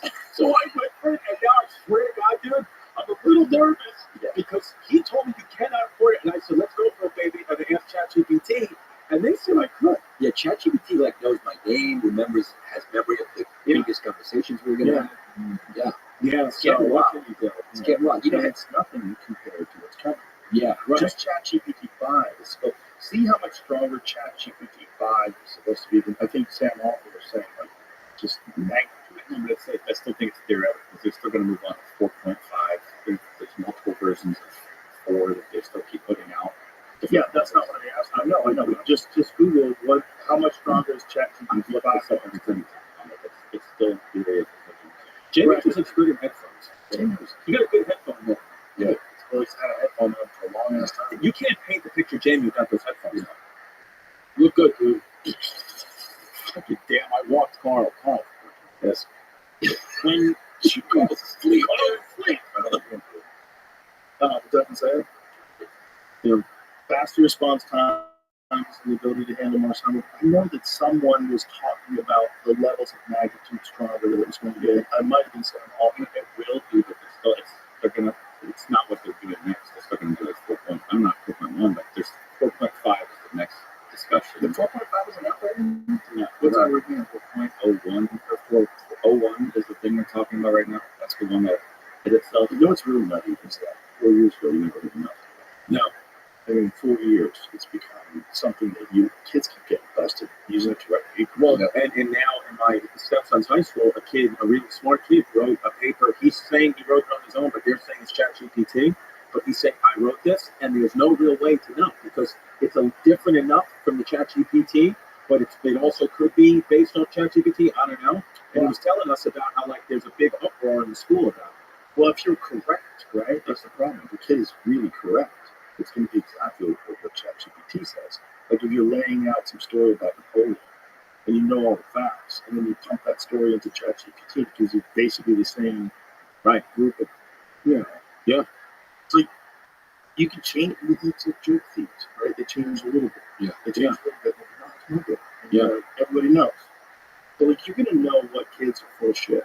Yeah. You know? Yeah. Can't we just unplug them if they get out of here? There's some you can anymore. Yeah. It's going to get to a point where you have to do that. Why? Well, first of all, Google's AI, one of the things they're going to do with their AI center is that they're going to attach it to nuclear power plants. So, climate estimate. So I think Google wants to build 3 nuclear power plants just to power its AI systems. Right. So all that stuff's going to be controlled by computers, honestly. Do you know what's wild that I did see? Our fans posted on the History of Guinness. They posted asking ChatGPT to do an episode in our voices, and ChatGPT did it. Just did it like that. Why? Easy. It's like, I'm Chrissy D, aka, and I was like, what the hell? Yeah, it's wild. And it could do it in seconds. Google signed a deal to use small nuclear reactors to generate the vast amounts of energy needed to power its artificial intelligence data centers. The company says the agreement with Kairos Power will see it start using the first reactor this decade and bring more online by 2035. Damn. They all know it's coming. These fucking eggheads. These eggheads that have been stealing your data forever. Yeah. All that, like finding what you're interested in shopping, all that, selling your data. All that's led to them being insanely wealthy, and they finance the birth of God. Do you think that the first person who will live forever is alive right now? Who will get their consciousness uploaded and technically never die? Is that person alive right now? I don't know if they can do that download consciousness thing. Right. That seems so theoretical. Like, what does that mean? Like, also, what kind of torturous hell are you living in if you're conscious but you're trapped in a computer? Like, you don't die? Like, that might be the worst life you could ever fucking imagine. Right. Part of what might connect us to life and joy and happiness is the fact that there's ups and downs, and then you go away. And then sometimes people die, and then you really care about the people that you see, you feel about differently about them, you feel so much loss. I wish I talked to them more. I think it's all connected. If you're nothing but alive, you don't have it. Who knows if you have emotions? What you feel Is that hell? It's putting no point to anything. Right? If I don't see you today, I'll see you in the next. Whenever. You don't see nobody in. like, would you be motivated to stay jacked and hot if you knew you were going to die? So what would you do? If you download your consciousness, would you download it into another body and live life? And what kind of life would you live knowing that you could live forever? You'd be so weird. You'd probably be like a rich kid that, grew up with a giant, trust fund. Yeah. You're just doing coke, driving Ferraris into the river. You're out of your fucking mind. Yeah. Your life doesn't make any sense. You're jumping off buildings. It'd be that times 1,000. It would be fun to be murdering a guy, though, and him not dying. Can't do it. That would probably become like, everything would become so trite and numb that you would probably like to be murdered. There might actually be less violence in the world because you're like, you get it all out, nobody dies, and you start to feel like, I'll find another way to get these emotions out. Your hair looks good today, by the way. Did I tell you that? Yeah, I want to hang a word of it right up there. Sometimes Giannis is a very interesting guy. He looks like he has hair one day and then no hair the next day, but today he's got a full head of hair. Yeah, I do look like, every picture, I look like a different person. And what's good about us is we form one complete person because his eyes, if you look close, are too close together. And mine are a little too far apart, so when we come together, we form one regular face. It's exactly and right. He's got a small head, I got a big head, and then we form together as one. You know what happened to me? When I was using Clear, you ever use Clear when you put your fingers on to go through the airport Clear? Yeah. So the eye thing never worked for me. So I just thought something was wrong with their programs every time I put my fingers on. And then finally went there and they were like, your finger thing's not working, you got to use the eyes. So I just said, your program's not working. It never works. And the guy looked at me and said, I think the problem is your eyes are too close together. Seriously, it's a real thing. And then he said, why don't we try one eye at a time? Yeah. So then I scanned my face across it. I think finally Clear registered that I was a three-dimensional person, not like a mythical cyclopic creature. Yes, and it's true. And what we do is we speak things into existence. Like for years, we've been calling him Special Needs Stamos, which is a Greek kid. He looks like Stamos. He had special needs. And now John Stamos is his friend, which is a beautiful thing. Yeah. It's come out. We've spoken to this every reality is a suggestion. That's where we think we had a T-shirt for you that said reality suggestion. But we forgot. I forgot it. Like a fucking. Yeah. So you mean reality is a suggestion of one simulation? We initially brought it up because it was during that era where everyone was doing stuff like that. The fat phobia, cake stuff. So we were just going like, we're living in this area where reality is a suggestion and making stuff up. But also the way we cover history, we don't do it right. We don't do it wrong. We just are amateur historian enthusiasts. We're basically ChatGPT sluts that Google it and then have fun with it. Because listen, history is a story. We can get the facts kind of right, and we're concocting a story. No historians were actually there, right? But we're just getting enough right. We're having fun with it, and that's what we like to do. Well, it's well within your rights in talking about history. History is all laws. The idea that history can only be discussed by a historian is fucking ridiculous. Nuts. history's fascinating, and there's a lot of shit online. You can instantaneously get the facts. Yeah. Dude, it's the facts alone. No, we just did on the last episode we did. It was called Operation Unthinkable. Winston Churchill. You know about Operation Unthinkable?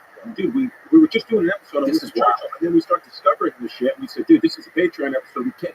Operation Unthinkable. Winston Churchill, the man who was protecting England, killing the Nazis.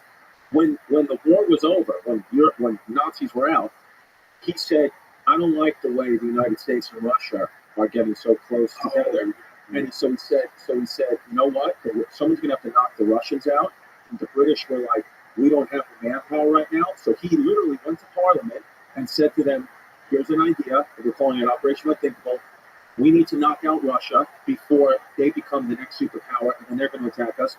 You know how we have 40,000 German prisoners of war right now, Nazi prisoners of war? Let's give them guns, and we'll march them into Russia, and we'll be side to side with them. And that was his literal, he wanted to team up with the Nazis to try to take over Russia. That's a well on the show for Truth Baby Ginsburg. That's a fact, baby. And that, when we uncovered that, we were like, so none of this history, as we're taught in school, same thing we uncovered that they knew, allegedly, Churchill and FDR knew about the Holocaust, but it was real, it was yielding scientific data, so they let it kind of go. They may believe they didn't know, but they let it go, and then once they just started killing people with no science, they said, okay, let's liberate them. What scientific data was it used? Supposedly because Nazi scientists were doing different types of experiments with Holocaust victims, and they were getting some type of scientific data because they didn't care if they lived or died, so they would inject them with some type of chemical or some type of, machinery. Yeah, it's this book I read called The Nazi Symbiosis. They talked all about it. It was wild to read that on a plane with a big swastika on the front cover. It was wild. Yeah, I was. You have to read that book. Is Put Yamaka. Yes. Yeah. Don't you remember when you were a kid and you make your own book cover, like fucking paper bag? Yeah, I just walked onto JetBlue with a swastika. I wasn't good. Or just put a female wig on and just say you're trans and they leave you alone. That's it. They just say, hey, I'm cake shaving. The problem is you look like Harry. I know. That's the problem. That's the issue. That's the problem. I get a little triggered around him because the Nazis did occupy my home country of Greece, and I get a little triggered by his German presence. He's a German kid from Ridgewood, and sometimes he would, in history, when he was growing up, he said, just for fun, he always kind of sometimes he root for that. Let me clarify. I wasn't rooting for the Nazis. What I was saying was, but you just, what I was saying was this. Just hear me out. One, I think it's an undeniable fact they did have the best uniforms. They were designed by Hugo Boss with a huge marching in. That's an undeniable fact. Number two, just hear me out. If you listen to a Hitler speech, AI generated, if they translate it into English, okay, and you just churned out Deutschland for America, and you're just listening, you don't know that's Hitler, what Hitler's saying is it just pumps you up. It's horrible what he did. I've seen it. Yeah, right? it's just English translations of it's really weird. Yeah. Like when he says, there's a speech where he says, we're up against Germany, we are up against England right now. We are two superpowers. And the only way to prevail is one must be destroyed. And it will not be Germany. And the crowd goes nuts. You start to say, like, holy fucking shit. This guy was a headline. Yeah. Well, you would have that guy in the mothership on a Friday, Saturday, no problem. It's weird. It's weird when you see it that way, right? Yes. And it's also weird when you see the horrors of the war escalate till eventually it becomes the Holocaust. Right. It's also weird the ubiquitous drug use. Oh, Have you read that? You have it still here, Jim? Or is it in the other room now? I think everyone during the war has done something. What, with the crystal meth, the puns with Yeah, it was blitzed. Yes. Fucking crazy book. And I had the author in here and he's explaining this book is fucking nuts. This is nuts. They have the. Can I take that for the plane? No, it's not. Oh, Sorry. Amazon.com. Yeah. Don't you have an audiobook reader thing? No, I like to read it the words. I can't really listen. I have a weird brain like that. Well, you can get regular books from Yeah, I try to. I feel like I'm addicted to the phone. I like to read the paperback. Quite good. Yeah. So, but each their own. But if it wasn't for drugs, they would have never done it. No. 90% of the things they did, and then they just descended into madness. Yeah, and a lot of Germans, if those 5 years from 1945 to 1950, that suicide rate of German soldiers coming home was through the roof, Poppy, because they were coming off meth They were getting ostracized by their own people in the rest of Europe, and they were saying, "What did I do?" Some of them actually were obviously, a lot of them were just horrific people that were sadistic, but a lot of these guys also, it's not like they had a choice. They had to fight in the Nazi army or they would be killed. Yeah. And then they're all drugged out, so then the suicide rate tripled. Yeah, but let's not act like it was just the drugs. I mean, the whole Jewish thing was nothing new. I mean, I have a theory about that. It's like the Jews just always figured out a way to flourish wherever they were, and they're just good at economics. And I think when a country goes through economic hardships and everyone's suffering, they just look at the Jews and they go, they just get jealous. They go, what are they doing? And it's an easy scapegoat. Jews just crush it in money. They're just good with They're business. better at money. They're just good. I know, They're just man. good with it. Yeah. Yes. Did you have a Jewish guy told you not to buy that house? Huh? Yes. And I overrode the Jew for ChatGPT. That was the problem. That's the problem. Unless my ChatGPT could be Jewish too. I don't know. I've never asked it that. They're just smart. They emphasize education, and they're really good, and they've been able to flourish under adversity. I think there's also they stick to their own and trust people. Right. Yeah. Right. But Greeks do. Greeks do the same thing. Sure, a lot of groups. Yeah. Yeah, Greeks are pretty. You guys, when we get into really knowing honest way, you guys have a lot of inbred qualities. Look at my eyes. Yeah. It was too. It was not. My generations were a little bit further apart than his. He might have been third, fourth cousin, up eighth, ninth. Yeah. Now, if you go back to the Toba volcano eruption, the whole entire population of Turkey down to 2,000 people. Wow. So we all small, A little, right? I actually have a lot of. I got some Turkish genetics in me. I did 23 so they have my DNA. So they got you. Well, that was right into your great grandmother. Probably. Well, the story.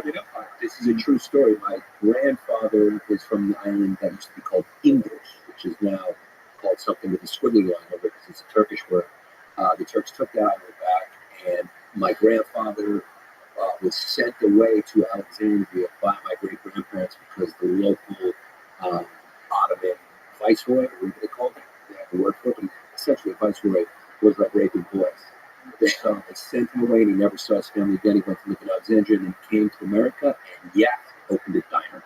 Right. Yeah, after he worked his way. What about that story you told me? I think it was your mom or your mom's sister, or you're in the town. Tell them that story with the tank. Yeah, that's Lex Friedman loved that episode. He told me about that. Dude. We did a Battle of Creed episode, and it's true because my mother was a little child during the occupation of Creed. The Battle of Creed is wild. His mother grew up in Nazi-occupied Greece. Yeah. Wild. And so what the Nazis would do is they would take a girl from the village because they were marching troops all over the place through the mountains. The guerrillas, the Greek guerrilla fighters, which was the local populations, they were also with the British and New Zealand and Australian troops, but they would pluck them off because they knew the terrain. They would pluck them off, guerrilla warfare. So the Nazis were so brutal but smart, devious way. They would take a girl from the village and put her up high in the truck to march through that area of that village, so the girls would shoot. So they were going to take my aunt, my mom's mother. So they sent my aunt to go hide in the mountains. When the Nazis came to my mother's parents' house, her house, and my mother was like 7 at the time, and they came with their flashlights and pulled the chutes back of my mother, and supposedly like, she was too small. So they kind of knew they wanted a girl who was like a teenager, kind of tall. So it wasn't too brutal. It was like a little kid, but it was like enough that it would ward off the guerrillas from firing. No, but what is the guerrillas? Because if they missed, or if they got, the Nazi got shot, then they would kill the girl. It's basically a hostage. Going like we're taking a village girl, putting her up, and making her visible because they don't know the terrain. Crete is very mountainous, and so they're going to do that. And they were going to take my aunt. So a family friend who worked for the Nazis because he spoke German warned my family about it, and then that's when they sent my aunt to go hide. Wild, right? And then my mother said that there was a Nazi soldier who would come to their house every single day, had to let him in, and he'd go to a room every day, and they didn't know what he did. It's a family mystery. Nobody knows what he did. They let him in, he'd go to a room by himself. Nobody knows what he did. Maybe he took a nap, maybe he was a spy, maybe he was a double agent. I let him in. She was an occupation for 30 years. That is what's really scary to people. They could justify that kind of thinking. Mm-hmm. It's scary that that's happened our history, and that's probably a civilized version of what would have happened in 1200. Oh yes. Well, like Man's Search for Meaning with Viktor Frankl, you ever read that? Yeah, Viktor Frankl, he survived the Holocaust, but he wrote it while he was in a concentration camp. And he was saying, I think it was called 1942, he was saying, if you would have told me and the people here in 1922 that this would be happening to us, we would say, no, those are the barbarians from 100 years ago that would never do that. And now here I am, sleeping in my own filth, maybe being put into an oven, so it can happen anywhere. Yeah. And he said that peace, he wrote it like it was like in the 60s or 70s. He's like, that he grew up in wartime, so all his people want peace. And he was like, it's the kids that he worries about that grow up during peace. They're just going to beg for war, always. He was like, that's just what would happen to them because they don't know anything of it. He was like, but if you went through war, you don't want this. You don't want to fight anybody. I think it's very abstract for the people that are calling for war. It's like Lindsey Graham talking about, we got to give that money to Ukraine. Like Lindsey Graham didn't object. No. That's a story that's all the time, right? Yeah. Politicians saying the boys.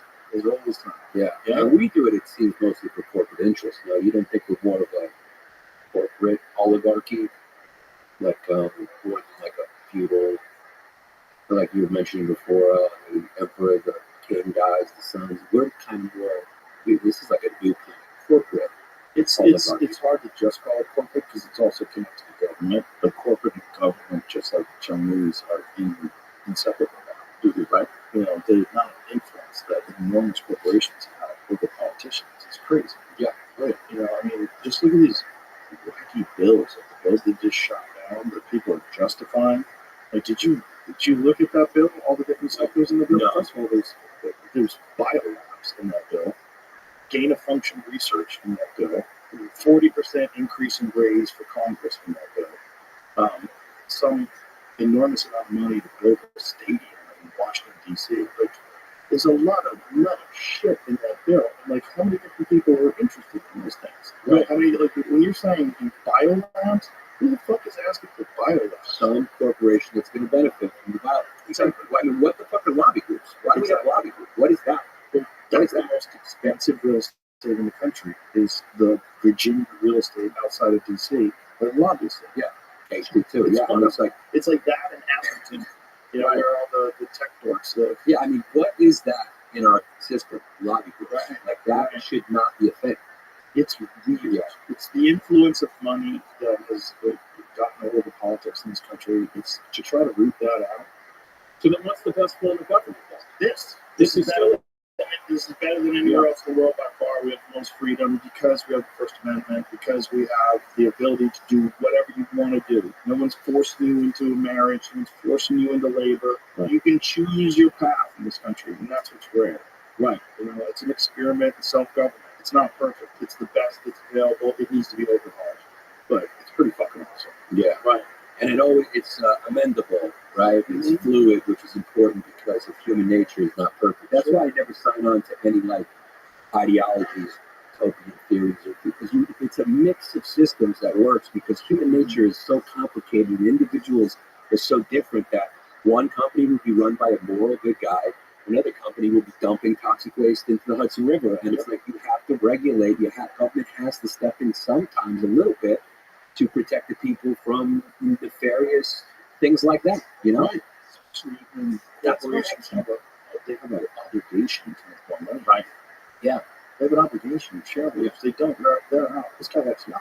I'm telling you, you're gonna keep making that loot. Yeah. How do you make that loot? You're gonna fucking get rid of that shit cheaper. Yeah. There's a loot route. The guy says it's cool, dump it in the river. Yeah. And now you can't say, whoops, we didn't do that. Yeah. Now you can't repair iPhones. They make you buy a new iPhone every year.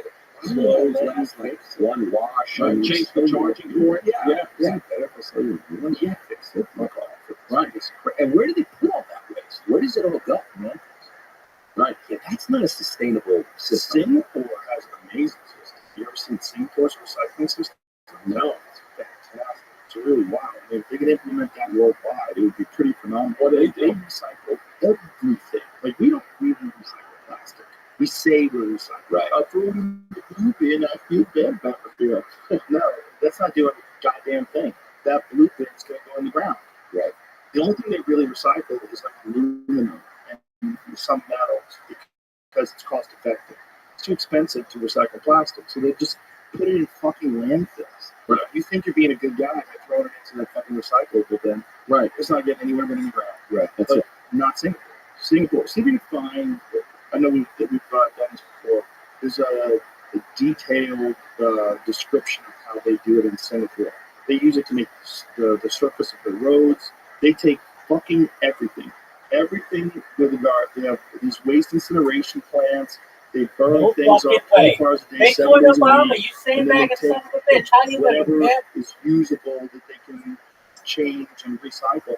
They make new things out of it. They take the raw fuels. Dude, it is so advanced over there. You look at that city and you go like, they started the cities in America and then they just shipped them over to the east. Look at this. They're using this to make bricks.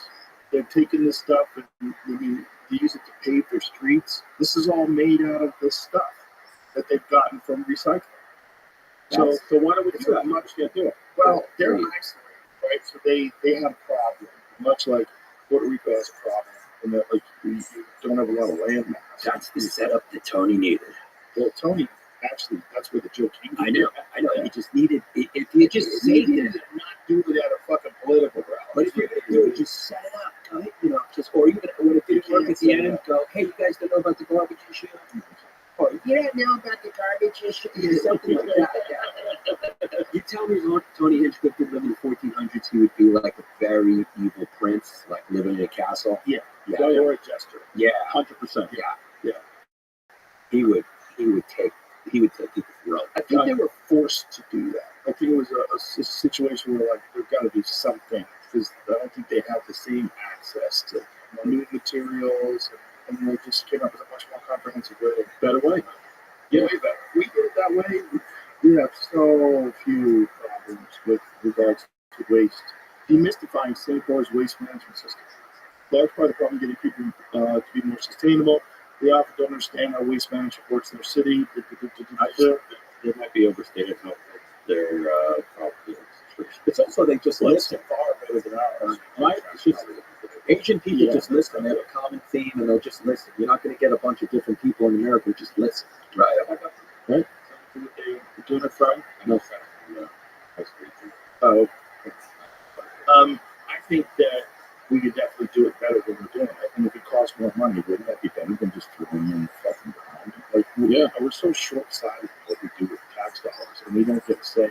And that's what's fucked up. And the corporations just don't plan for end of life of the product. They don't care.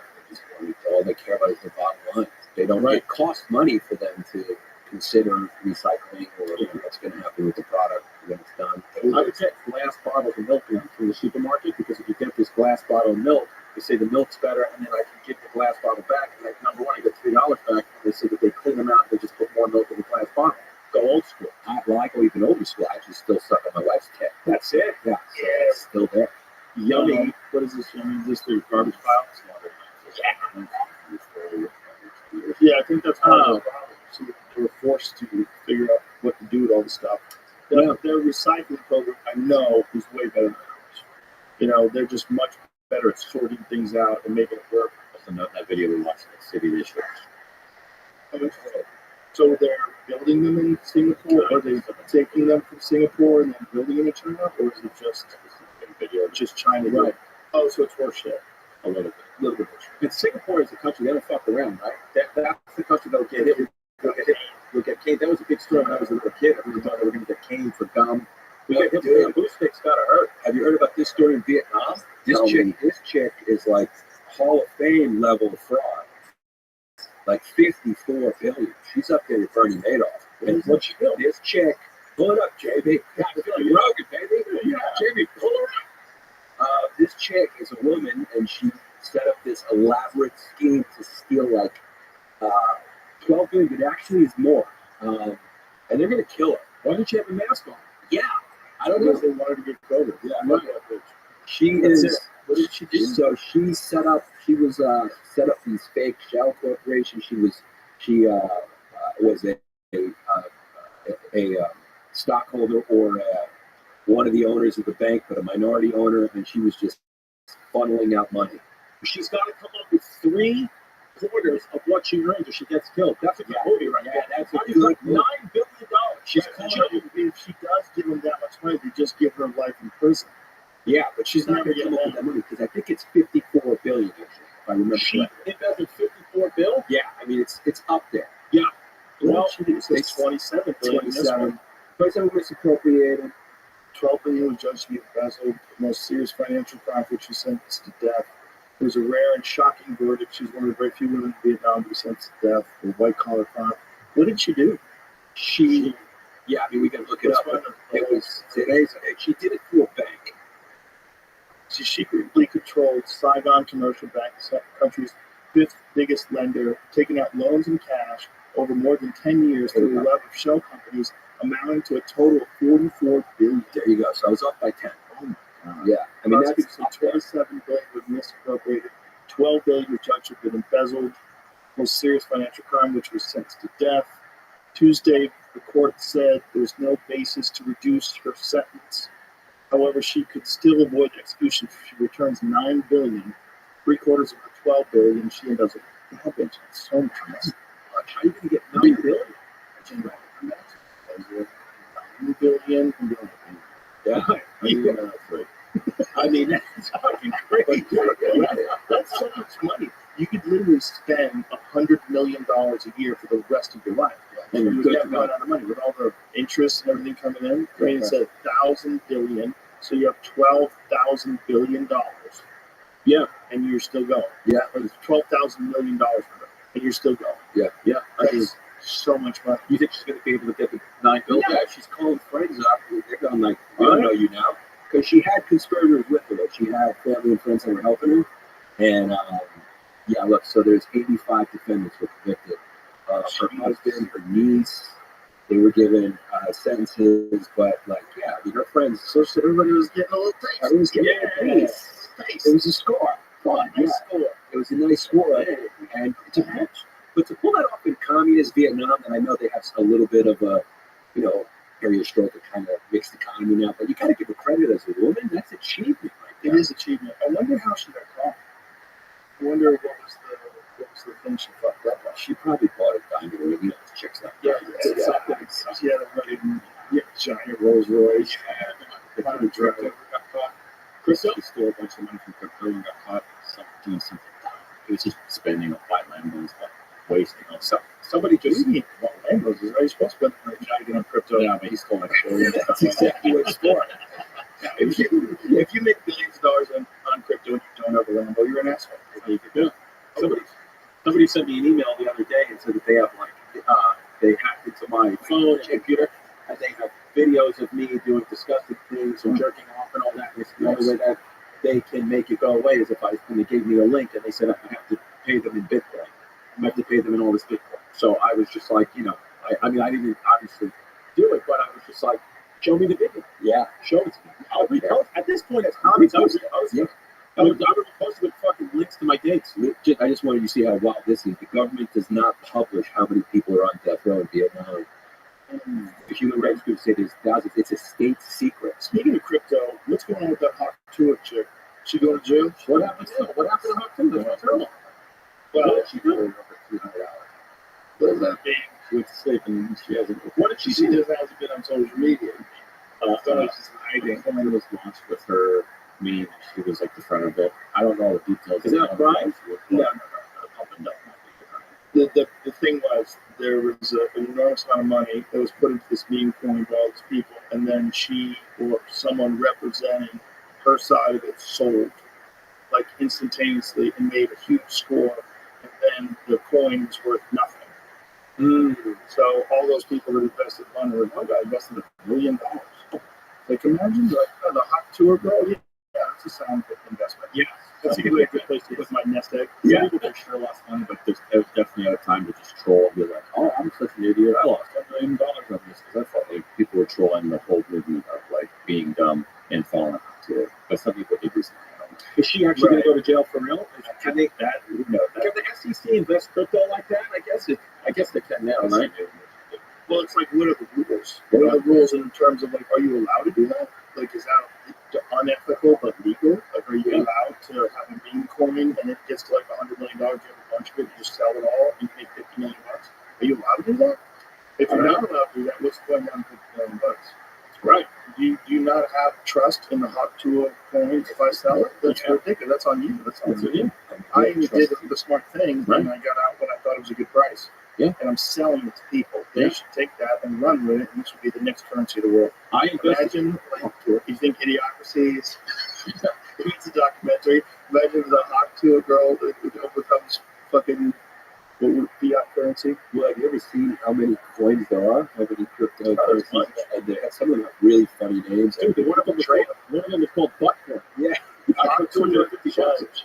Hot tool girls. I like how her name is just Hot Tool Girl. Yeah. Her name's Haley. Haley Welch. Yeah. Biz partners are getting sued over the meme coin disaster. Okay, the partners are doing it. So it was probably some people she got invested in. She probably doesn't understand all that stuff. She's only 22 or something like that. Right. There's probably the partners that went with her. They pump and dumped on her, and then she's left holding the bill because nobody knows who they are. So scroll up. I'm just guessing. Okay. Legal firm of Burnwick Laws filed a U.S. federal lawsuit on behalf of the investors against the creators of the influencer push Hot Tool, a meme coin, which fell on its face in the hours following its launch. Haley Welch gained notoriety this year with the Hot Tool girl following the viral interview about sexual technique, facing a disastrous Solana meme coin launch at the start of the month. Not only did the price collapse by 93% from a $490 million peak, holy shit, $490 million peak market cap for a Hot Tool coin, with the rug pull allegations quickly surfacing, but a cluster of connected wallets holding 96% of the supply led to further controversy. The hate only increased when it was found that some of the wallets were selling. Quickly, Berwick Law posted on Twitter asking for hawk buyers impacted by the plunge to step forward to create a potential lawsuit. Now, 2 weeks later, the lawsuit has been filed, naming 12 American resident plaintiffs who claim to have collectively suffered damages in excess of $151,000. Isn't that weird? Like, there's only 12 people, and they only lost 151 total. I wonder how many people, like, all 12 invested in the Hot Tool coin. How many stone cold retards are out there roaming the world? Oh, no, this is inspiring too. Should we do a history hit this coin? I'm telling you, do it, and then, no, don't listen to him. Yeah. Do it, get it real high, and then sell. Make the money. Just fuck all those dummies that are buying stupid fucking coins. Yeah. We're announcing it right now. The History Hyenas coin will be available. We're going to launch it. This is how you do it. Yeah. This is a win-win for everybody. You're going to have a History Hyenas coin, but the only way to purchase it is with the Hot Tool coin. Right. Got it. Right. Smart. Right. So that way everybody's a winner. Everyone's a winner. All of a sudden the coin makes a comeback. Yeah. Both of you grow. Yeah. Rising tide. That's all that. Yeah. We can finally get Hot Tool on our show that way. Yeah. This is a video of a kid who's in his house he's streaming this online. He started the coin and then pumped. It's crazy. He made like 50 grand. He's probably dumping it in front of everybody. He's like freaking out here. He lost his life. And he got to how quickly did he dump? This video is a minute long. He jumped through the winning. I think What? just recognized. How old is this kid? Wait, what? Maybe Wait, I'm so confused. well, oh yeah, Steve, too. Why is it you? Because people want this too. That's the other voice that you hear. Holy fuck. Holy fuck. Okay. He just dumped it. He just,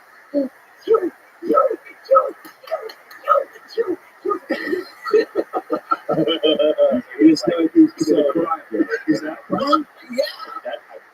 What is a crime? How does it work? So how does Nancy Pelosi can make all that money? Everyone knows that. I don't understand what's the crime, so I don't understand. There's an SEC regulation against that.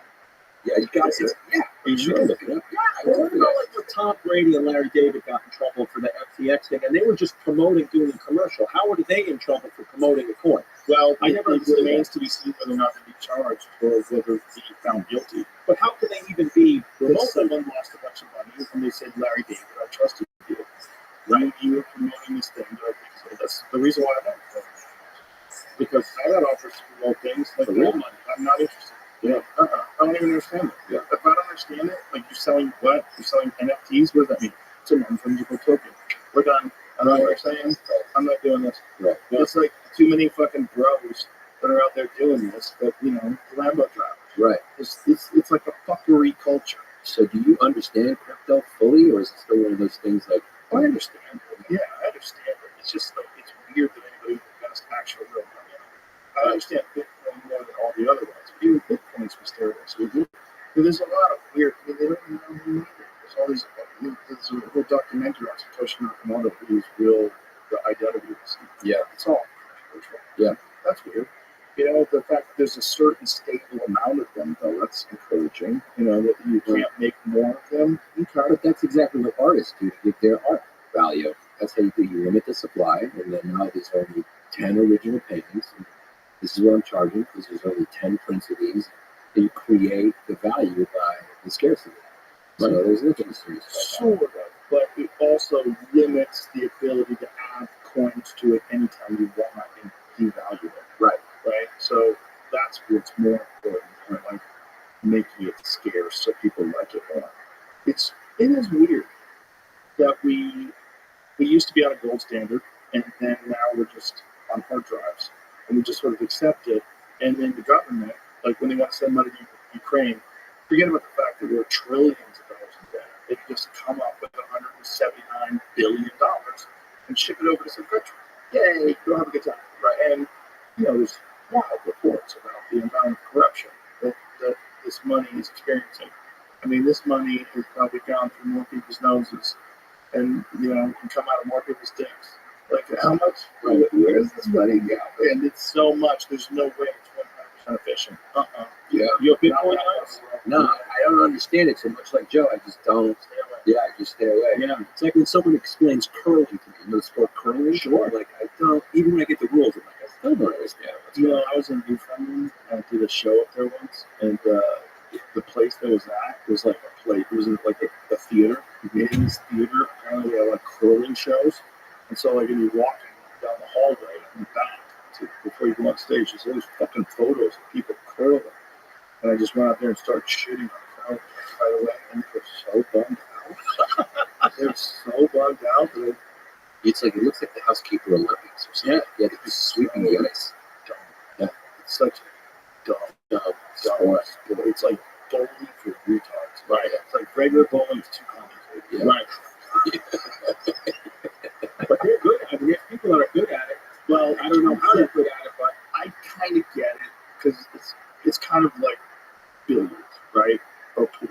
You're rolling this thing. You try to like just this feel. You get this feel to it. You're just like, let it go. Right. And it slides. Sweetie, get rid of the friction. That's what they're doing. Yeah, that's the sweeping. Try to get rid of the friction. Like, only dust.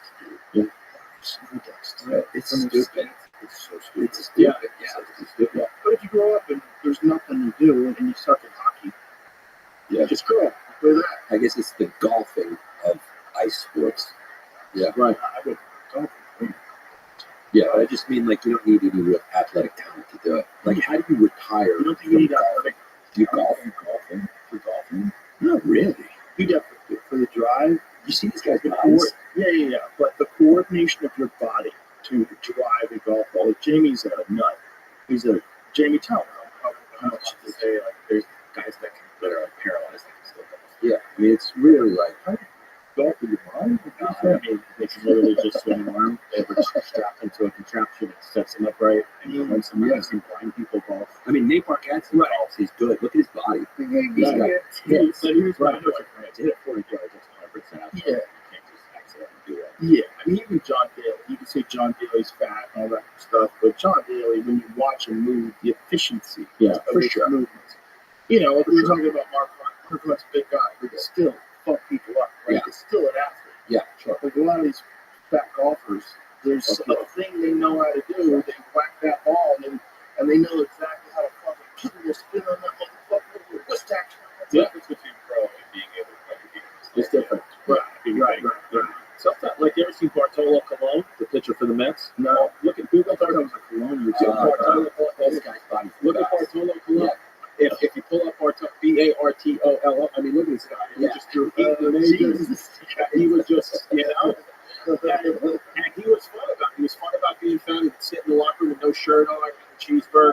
Nobody gave a shit. Look at that one with the helmet flying off his head. As long as you're good at that sport. He was good. And that sport is a sport that doesn't require endurance. That's what's important. You don't have to do anything for a prolonged period of time. The furthest thing you have to do is run to a base. Yeah. And if you got to run to all of them, that's crazy. What Yeah. did you do? Generally, if you run to all of them, you can kind of trot because you knocked it out of the park. Right. What do you think the sport that requires the most endurance? Obviously, not thinking about like long distance running because that's obvious, but like, you know what I think it is? What? I think hockey. Well, soccer too. Yeah, but the hockey, you notice how those guys can only be on the ice for like 2 minute 2 shifts. minutes because it's so hard to skate like that. Can't do it. Good point. Good point. Soccer players stay on the field the whole game. Yeah, because they get the rest, slow down. Even the best, Gretzky, they can't 2 minutes. 2 minutes. They can't do That's it. crazy. It's crazy. They have 4 lines. Okay. Yeah. So when they go 2 minutes, how much they take off before they go back? I think it's like another minute or two, but it's multiple lines. Like, you know, They just constantly go on and off and off because they just can't, because they have to continuously skate. Imagine what a hockey game would look like if they ever really used the Oh, oh my God, insane. Yeah. People drop dead. yeah, they just drop. Yeah. Yeah. I've ever seen hockey live and NHL like that. To me, besides MMA, I saw an MMA fight once. That was amazing. And then second is NHL. And NHL, those guys on skates, whether you know the rules or not, it's amazing. It's really very, very fast. Yeah. Yeah, Yeah. it's crazy. And the skill to really skate, no skate at all. I've never seen that. Yeah. Yeah. And it's the only sport where you're allowed to fist fight.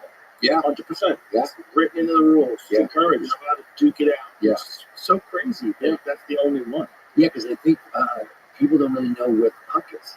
And so they're just, everyone's just waiting around for a fight.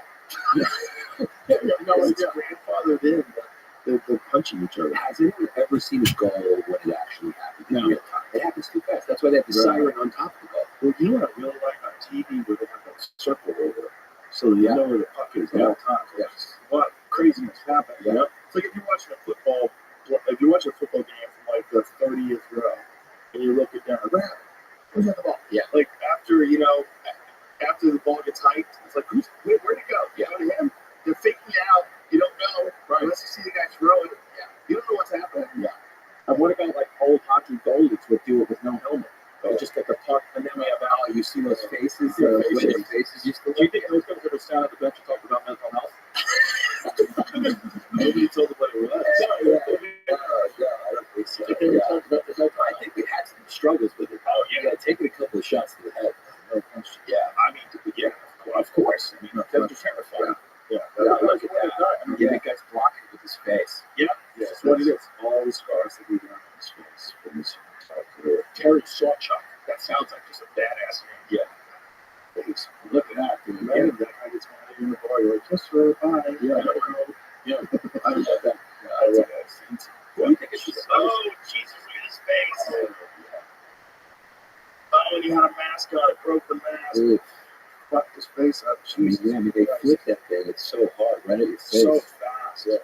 Who's the scariest warrior, like from history, you never want to go up against? Would it be like, you know, like a wild Native American on the plains, a guy from Genghis Khan, a Nazi? Who would you be like, shit, this guy's gonna fucking kill me? It's gonna Vikings. Dude, Is that true?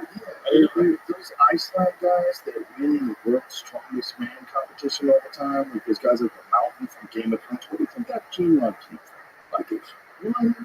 100%. Those were the dudes that were in that fucking boat with the dragon head at the front. And when they pulled up at your shore, everybody just ran. That's it. but can I just nominate someone? Yeah. Is there anybody thinking about? I mean, it's obviously not underrated because everyone knows about it, but let's just talk about the record. Alexander the Great led his troops undefeated in battle. He's the Floyd Mayweather of generals. Undefeated. That's record. Never lost a battle. That's crazy. That's true. And conquered the known world at that time. Took down the mighty Persian Empire. But if the Vikings were alive back then, they might kill him and his little boyfriend too. Flyers and nothing. They killed each other a lot too, unfortunately. And they were civilized, the Vikings too. They wasn't. Well, but you ever see the biological warfare when they would like their? I read this thing where they would the rats on their boat when they were going to wherever they were invading. They would wait. They would look for infected rats. Somehow they would. They would get close enough. They would light their tails on fire and then shoot them over the walls and then let the rats run around and infect people and bite people, whatever, and wait it out for like 40 days and just then go in when the town was all dying of some disease. Whoa. It's another. That's a fact. But Life is real. They were brutal. They would even kill like the priests and the churches. They would do bad stuff. Have you ever seen Alexander the Great's ruins in Afghanistan? In person. Dude, I don't photos. Oh, No, not for that. Yeah, That's no. the problem. Archaeologists can't go there to study it. They have ancient Greek cities. I know. They look like beautiful ancient Greek cities Right. that are in the middle of Afghanistan. That's sick. My friend who served over there was telling me about it. Yeah. He's like, you go there, you can't believe what you're seeing. He had a bunch of pictures of it. It's like, this is the craziest thing. It's like, you're in Athens. Crazy. The Greeks kind of nailed some stuff. Oh, yeah. Kind of You democracy. really should read The Immortality Key. Have you read that? No. It's Brian Rural, a scholar who was studying the use of psychedelic drugs in ancient Greece for the Eleusinian mysteries. Where everybody would go to learn about democracy, and like they were all like tripping balls. Yeah. And they found evidence now from these vessels, these pottery vessels, that inside these vessels they were drinking wine. It wasn't wine. The wine wasn't just alcohol. They would mix it with a bunch of different psychedelic compounds. One of them was ergot. So they found a residue of ergot, which is a psychedelic that gives you like an LSD-like experience. So they were all drinking wine, tripping balls, and figuring out democracy, like fucking the stars, constellations. They were in their heads. Yeah. And the birthplace of so much of Western society has come from that one spot. Yeah, what's the last time you banged out a little LSD? Yeah. You think of banging out again one day before you go? I would like it to be legal. Oh, right. This is what Oh, my God, LSD was legal. legal. You super illegal. Schedule 1. And I think when we realize the benefits of these things, and hopefully it's within our lifetime, especially for people that have PTSD, like the soldiers, that'll open the door for that. And then they'll have clinics where regular people can use it, and then they can get over and lie the shit that people are struggling with. There's a lot of people that could have a psychedelic experience and snap themselves back onto a better course. Right. And if it's illegal, that number of people is going to be very good. Right. But like all things, it's going to have side effects. This is the thing. It's like there's no biological free lunch. And if you're doing something that's blowing your brains out, like LSD, there's a certain amount of people who aren't coming back. Right. And that's real. Because there's a certain amount of people who really fragile grasp on reality as it is. But if you give that person 9 grams of psilocybin mushrooms, you've got a real fucking problem. They might not ever come back. Were you able to snap back quick? Yeah. It depends on what you're doing, and when you're doing it, what time in your life, and what the experience was like. But it should be something that's controlled. It should be something that where you have places you can go where they have a very strict protocol. They measure your weight. They know what the doses to give you. You do it in a calm and clean and safe setting, regulated. They have counselors. They have people that understand you. They screen you to make sure that you're not on any psych medications first that would interfere with it. That's what we should have, just like we have hospitals, just like we have mental health institutes. There should be psychedelic research centers that are connected to treatment facilities. Right. Yeah. I want to do it. Ketamine, that's what ketamine therapy is in some small ways, right? Exactly. It's very psychedelic. In fact, John Lilly, the guy who created the sensory deprivation tank, that was his vibe. He used to like to do ketamine with that. He would do intramuscular ketamine. So he would go into the sensory deprivation tank and fucking bang himself with ketamine into the muscles because it would last a long time. And just he would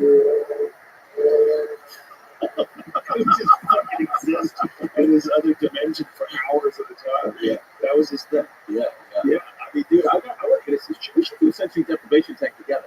I have one. He's got one here. You want to hit it? No. Oh, Yeah. he won't do it. See, he gets a little. He I won't get a do little it. scared of stuff. Yeah. It's worth being scared. Yeah. But that's not dangerous. It's not scary. Like, whatever weird feelings you have, if you can't handle it, like, just then you're sober instantaneous. Right. It's different than anything else. Right. But if it was a drug, if the sensory deprivation tank was a drug, it would be a very psychedelic drug. If it was just a drug, when you lay in there and your eyes are wide open, it's pitch black, and you're floating, you're completely weightless. If that was a drug, it would be a very popular drug. Now, when you've done this stuff, have most egos, people seem to say their ego disappears over the horizon type of stuff. They realize everything's connected. Have you had that experience? You definitely realize everything's connected. And your ego, you realize, is both protecting you and holding you back. Mm-hmm. Because your ego is like, you need a little bit of ego if you want to make it in life. Because you need to have enough confidence in yourself that you ask the girl out on a date you're attracted to, or you chase the job that you want, so that you like stand up for yourself when you feel like you're getting fucked over in a business deal. Like, you need some ego. You can't be completely selfless. You're not going to get to that. But then you have to realize that you're very fragile, and your ego is protecting you from a lot of like your true understanding of the life experience. You know, like one of the most profound things that happens with psychedelic experiences is the complete dissolving of ego. And then you kind of see yourself and everyone around you in a way more objective way. And you realize, oh man, we're all energy, we're feeding off of each other, and we're pretending that we're isolated, we're single on our own. That's why really ill people will tell you, I don't like people, I don't want to be around people. You know, I don't, you know, if you've got a guy who's a fighter pilot, it's like, oh, it's probably really depressed. Like, something's wrong with him. You don't hang out with your peers, you're not friends, you don't enjoy camaraderie in the community, you're not pretending you're this isolated, like dark color or something like that. You're probably very mentally ill. There's probably something right now.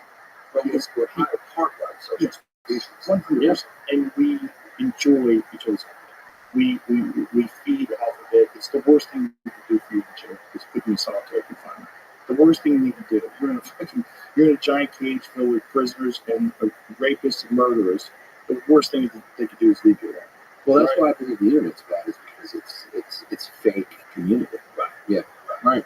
And that's why people talk like a fake way. Right. They don't talk like they're really talking to the Right. And that's why I think it's bad, because it's messing with people's sense of what reality is. Yeah. And people are essentially disassociated in the moment. Exactly. Yeah. Right. Yeah. Exactly. Yeah. And it's a very shallow way to communicate. And I think that if you do it like that all the time, your ability to communicate normally, and your ability to socialize and just have conversations with people, it's severely stunted. You know, you don't flex that. You don't use that muscle. And it atrophies, just like everything else. Right. Yeah. It's just there's so many kids that are completely socially disconnected other than the internet, which keeps them connected. So they're socially connected through technology, but completely disconnected through like human touch, being around people, fun, conversation, adventure, doing fun things. Yeah. They just exist in the same area and just get as much coming through the screen as they can. Yeah. And It's crazy. It's fake. It's not real. Yeah. That's what's troubling, and that's why I worry about my kids. Like, I want them to have human connection, long conversations, experience people's energy. Looking at someone in the eyes is everything. Yeah. You know, feeling someone's energy, like you said. So you don't feel anything. The problem also with kids is even when they're together, they're on the phone. That's the problem. Yeah.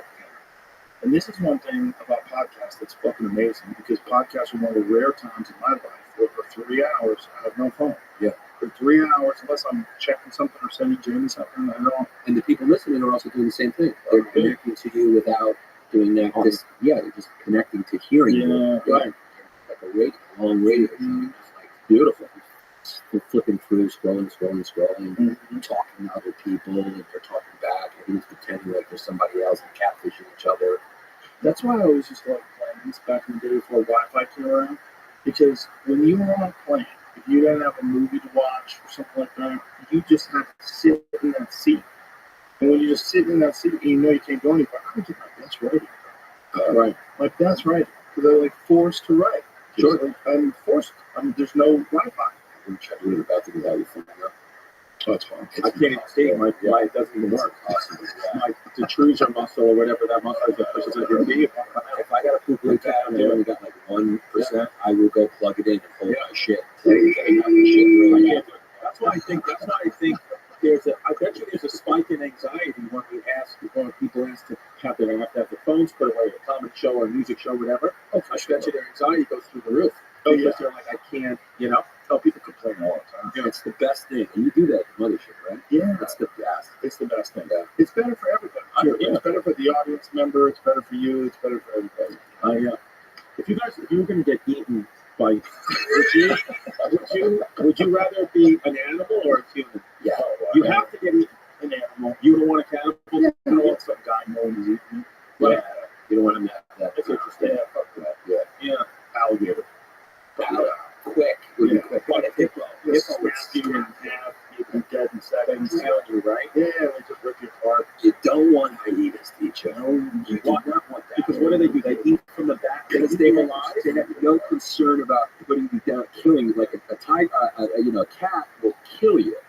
Yeah. Make sure you're dead before it eats you. Hyenas just start eating. Yeah, same as bears. Bears just start eating. Just start eating. Wolves just start eating. Yeah. Oh, yeah. Don't hyenas then throw up the food and then eat their puke? Yeah, That's how they're the only animal. Yeah, they're the only animal that eats the full bone. Only animal on the planet that pulverizes the bone. Their jaw strength is such that they pulverize the bone and consume the bone as well. So when they're done, there's no carcass.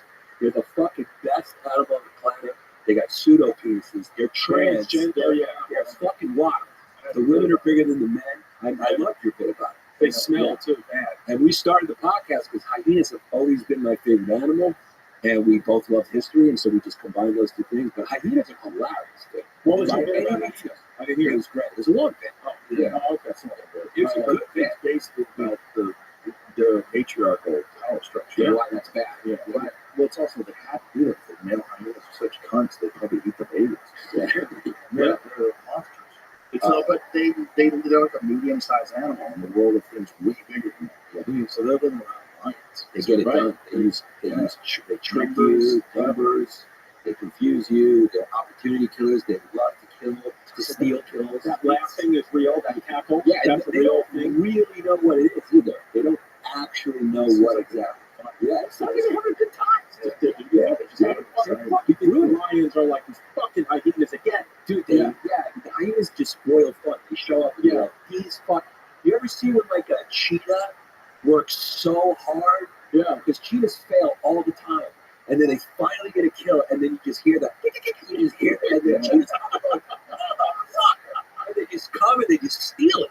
That whole area, when you think about it, is like the proving ground for like biological life. Yeah. Like, how are you going to keep the populations in order? How are you going to make sure the predators don't get out of hand? How are you going to make sure that the hyenas always have to worry about the male lions? Look at that face. That face is so crazy. Yeah, I don't want to get eaten by that Russian jaw muscles. but I think Oh my God, look at that face. That's so nuts. Imagine that's the last thing you see before you get eaten. No, they're funny. How many people die from hyenas? They eat a lot of people. Yeah, remember that picture that we saw of a hyena that's got an elephant's foot in its mouth? Yeah. It's just running around. That was actually our first logo. We put our faces on that. And then we tried to sell merch at it, and people were like, I'm not buying this bloody hyena. Yeah, but also it's not a picture to sell. Jamie, how many people die from hyenas? Hippos kill the most people in Africa, right? Do they? Yeah, I believe so. I believe hippos are responsible for the most deaths. What do they like? Is there a village or something that like lives close to I them? think if you fuck around when you get in the water and hippos, you ever see the hippos chasing boats? They'll chase boats. They're submarines. Super Wow. territorial. Yeah, they're rough, man. Yeah. You think it was hungry hippo. Yeah. Well, we make the most monstrous animals the cutest. Polar bears, hippos, yogi. Yeah, every kid has a teddy bear. You don't want Tony the tiger. Yeah. Tony the tiger. How many people every year die? Let's say guess 45. Okay. How many people die from hyenas? You ready for this? I'm gonna say that I think in the world, 50 people die of hyenas, and I think 75 die of cannibals. So I think more people get eaten by other people than hyenas. 50 and 75 is my guess. US. How would you have to count into places where people do it for revenge too, like Haiti? They Right. eat people for fun. Yeah. That's what I'm saying. That counts. How long you get eaten. I think there's a very low number of cannibals every year where people get eaten by cannibals. I'd say it's less than 20. People get eaten by cannibals, this is my guess. And maybe 75 people every year die from hyenas. I'm gonna go 800 to 1,000 on the whole continent, or Serengeti, I mean Africa, every year. Oh, geez, yeah. What about cannibals? Cannibals, I think, is a lot higher. how are we ever going to get that number? Nobody eats somebody that doesn't report something. Right. Yeah, so that's impossible. No. Right. But I think hyenas you can track, and I think they probably get hundreds. But ask Google, because Google tells you that you track. GPT numbers. I bet it's on them. Here we go. You want to find an answer? I found one story where a guy was killed by someone. So it was the 60th in that year, but I didn't know what year it was. 60th hyena or cannibal? Hyena death. Okay. I was Wow, I said 50. Sorry, person killed by Okay. Yes, 1998, 99, 50 people were attacked by hyenas. The 35 that killed them, 12 people killed. Only 12 killed. I know. Yeah, I'm not saying time to get No, it sounds good. Yeah, bulletproof vest, shotgun, big Bowie knife, fucking everything. Yep. You're walking around in the country, you better be ready to spray. Yeah. Since they're attacks.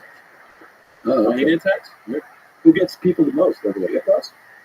Lions, maybe? Oh, hippos, he said. Yeah. Hippos too. I think hippos are responsible for the most deaths in Africa every year. But you know who really is responsible for the most deaths in Africa? Humans. Mosquitoes. Oh, yeah. Which is so fucking crazy. It's killed half of all the people that have ever died. Yeah. Mosquitoes have, right? Mosquitoes have killed half of the people that have ever died. It's crazy. Malaria. Yeah, the most dangerous animal on the planet. It makes you think, like, is this our planet or is it their planet? Hippopotamus, animal that kills the most people in Africa, with an estimated 500 deaths Wow. per year. 500 people get hippos every year. 20 miles an hour they can run? Yeah, That's real shit. Oh, it's real shit. If you have a bad knee, you're in real trouble. Yeah. Cape buffalo, they kill a bunch of people every year. Puff adder. Okay. It's a snake. Snake makes sense. How many people do you think die from African lions? Every year. I was thinking it was going to be a lot, like 100, but I guess I'm wrong. Well, if hippos are 500, it can't be 100. Like, let's just guess. How many people die from lions? If I would say hyenas are, I'm going to say 18. 18 from Yeah, because more people die from hyenas than lions. yeah, I think so. Well, that was in the 80s. There was only 12 people died. But who's getting close to the lions? Well, they also live out there. There's a lot of tribes that live out there. They're close by. There's a tribe, there's a village in Africa I saw, it was on Nat Geo, that hyenas come in and get fed there. Yeah, Hyenas walk into, you saw that, right? Where they actually feed them. So they have a deal, and actually they believe helps keep them safe because hyenas know they don't have to kill anyone, they'll just get the food. They're breakers. Yeah. I think that's probably smart. Like, make friends with the hyenas. Why not? They understand. Try to keep them as pets. You ever see the dudes walk around with chains on them? Yeah. They're wild. That's a gangster move. You want to have a fucking hyena? They're quick too. Dude, if we ever do What's like a hyena? Like $150? So like a mastiff looking Yeah, size? it's kind of like probably German Shepherd or Mastiff Maybe looking. a shepherd, right? Probably. I don't know, because they're like wide. They're not that. They're kind of compact. So I don't know. can you get them in the U.S.? You can get them in here, right? Maybe give them in Texas. Or Florida. Texas has a lot of shit. Like, could you bring one out on stage on the show? Like, if you've got clearance? If you could get do that. 10 dudes in Texas to bring hyenas on stage, so bring one out. He used to ride a buffalo when he was on stage. You ever seen that? Yeah. You ever seen that dude who riding a buffalo? He had a buffalo that he could ride if he would ride it on stage. And, like, he's doing a show. He's on a fucking buffalo in front of all these people. You know, Ted Nugent is the only guy who I've ever heard who made me understand meat eating and how it's no less moral than. He's the only guy who made it make sense in my head. He goes, "Oh, you think you're a good person because you're only eating the vegetables?" And then he talks about how many animals have to be killed in order to keep those vegetables from being eaten by other animals. Right. Wow. Wow. Yeah. His son owns a bar on Staten Island, and I didn't know. And he was like, "Yeah, my brother." Oh, it was the kid didn't know he was his son. Yeah. Oh, You the met other this kid? Yeah, The Ted. kid that he didn't know was his son. Ted Jr. And he was like, "Yeah, Ted Jr. is my brother." And he's a really cool guy. And I was like, "Oh shit." Yeah. He was like, "Yeah, dude, it's pretty fucking Did wild." you ever hear him explain that? And I was like, He's putting it on this podcast. "Oh, he did? Is that what it was from?" Yeah. Oh my god! I was like, He's a regular guy. "Yeah, that's right." And I was like, "Oh my god!" Like, nobody ever thinks of that. What does Ted Nugent think? What is he? Was he a politician? What was Ted Nugent? Stranglehold, son. You know what? No, Stranglehold. You ever heard that song? No. You come up, get out, baby. You don't know that song? Oh my god, So he was It's a one of the musician. greatest guitar riffs in all of rock and roll. Like, I'm gonna be honest if I know it. come on, son.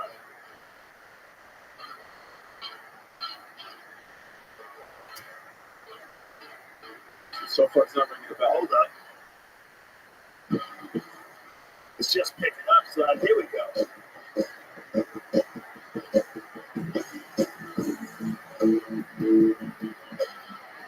You know it? No, You don't Dare know you? it. Hold up. I don't think so.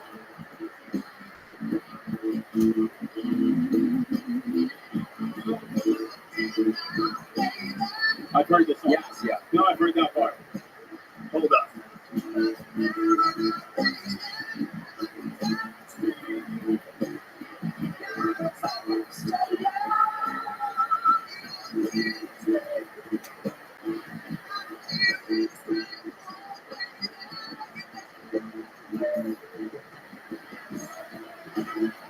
This was a huge hit.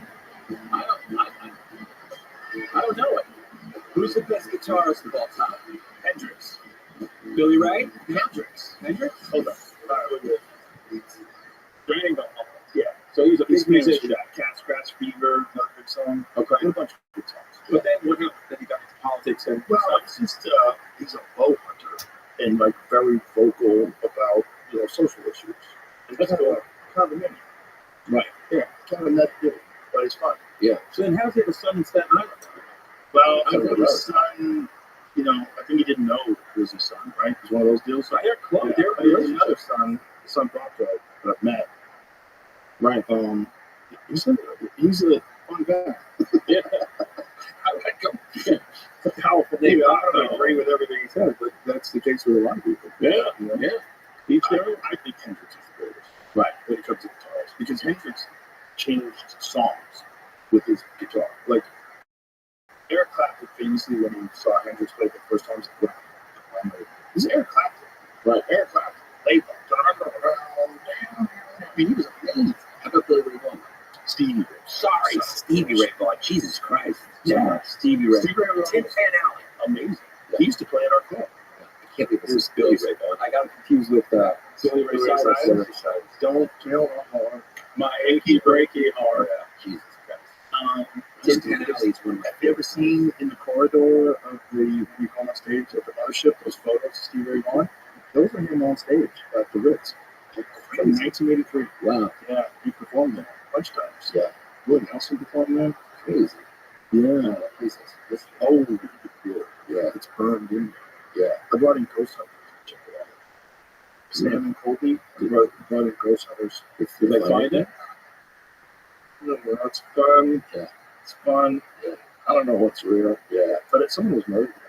Someone was definitely shot there. I think in the 70s. Right. We were in person. It used to be a nudie movie theater, and it was a pool hall. So it was like a nudie movie theater, a pool hall, it was a punk rock club. There's like a lot of history there. Right. People of the night in there. But do you think it's possible that it was built on an Indian burial ground? Indian burial ground? It's so much better that you fucked that up. There used to be a swastika on the wall. Oh, yeah. Yeah. So when we tore down, so there's like wallboard, and you tear down the wallboard, it gets the raw brick, and the raw brick, there's a fucking swastika on the wall, and we're like, this is crazy. And so while we're building the place up, I come in like 4 months later, I'm like, hey guys, why is that fucking swastika still here? Like, we're gonna open in like 6 months. You gotta get rid of the swastika. So they tell one of the construction guys to take off the paint where the swastika is. And so you know what he does? He takes it off in the shape of the swastika. So he cleans it. So now it's bright. It's like bright white. I'm like, hey, it's still a fucking swastika. Get it off the wall. Jesus Christ. Was it the swastika from like the Hindu symbol before? Yeah. No, it was probably from the punk rock. Somebody probably thought they were doing grit and back and fuck yeah, make it right. Yeah, probably someone being a rebel. I'm a rebel. And they threw it up. Yeah, they threw it up. They painted it on the wall and it stayed there. Wow. Yeah. They never cleaned it up. Like, this is so crazy. That reminds me of the old Punchline in Atlanta that had the Vince Champ. This is very hot. Red Hot Chili Peppers. Oh wow! Just fully naked on Yeah. stage. Yeah, with socks over the boots, remember? Oh yeah, Yeah, they used to do that. that was a good move back then. Yeah. You get away with that. Show your pubes. Why not? Have your balls in your cock with a sock. Throw it up. They got good bodies, nice lean bonds. That's still good. I saw a thing that said like hunter gatherers, what their bodies, not only the flexibility they had is unmatched, but they actually have bigger brains. You ever see this? That they actually think that they were smarter than us. They have bigger heads and bigger brains. But they probably have to process a lot of things. What is smart? Is it smart to just be able to use ChatGPT and find answers to things, or is it smart to have to figure stuff out about nature to stay alive? Right. You know, there's different kinds of intelligence. If you take like the smartest guy ever and you let him loose in the Amazon, how long is he going to live? He's not going to live very long. He's not going to make it. Hunter-gatherers generally have larger brains compared to native human populations, as the demands of their lifestyle, including complex foraging strategies and navigating diverse environments, likely put selective pressure on the evolution of larger brain capacity for problem solving and planning. That makes sense. Yeah. Expensive tissue hypothesis, interesting, which suggests that a diet rich in meat allow for the energy expenditure needed to maintain a larger brain. Did you see those?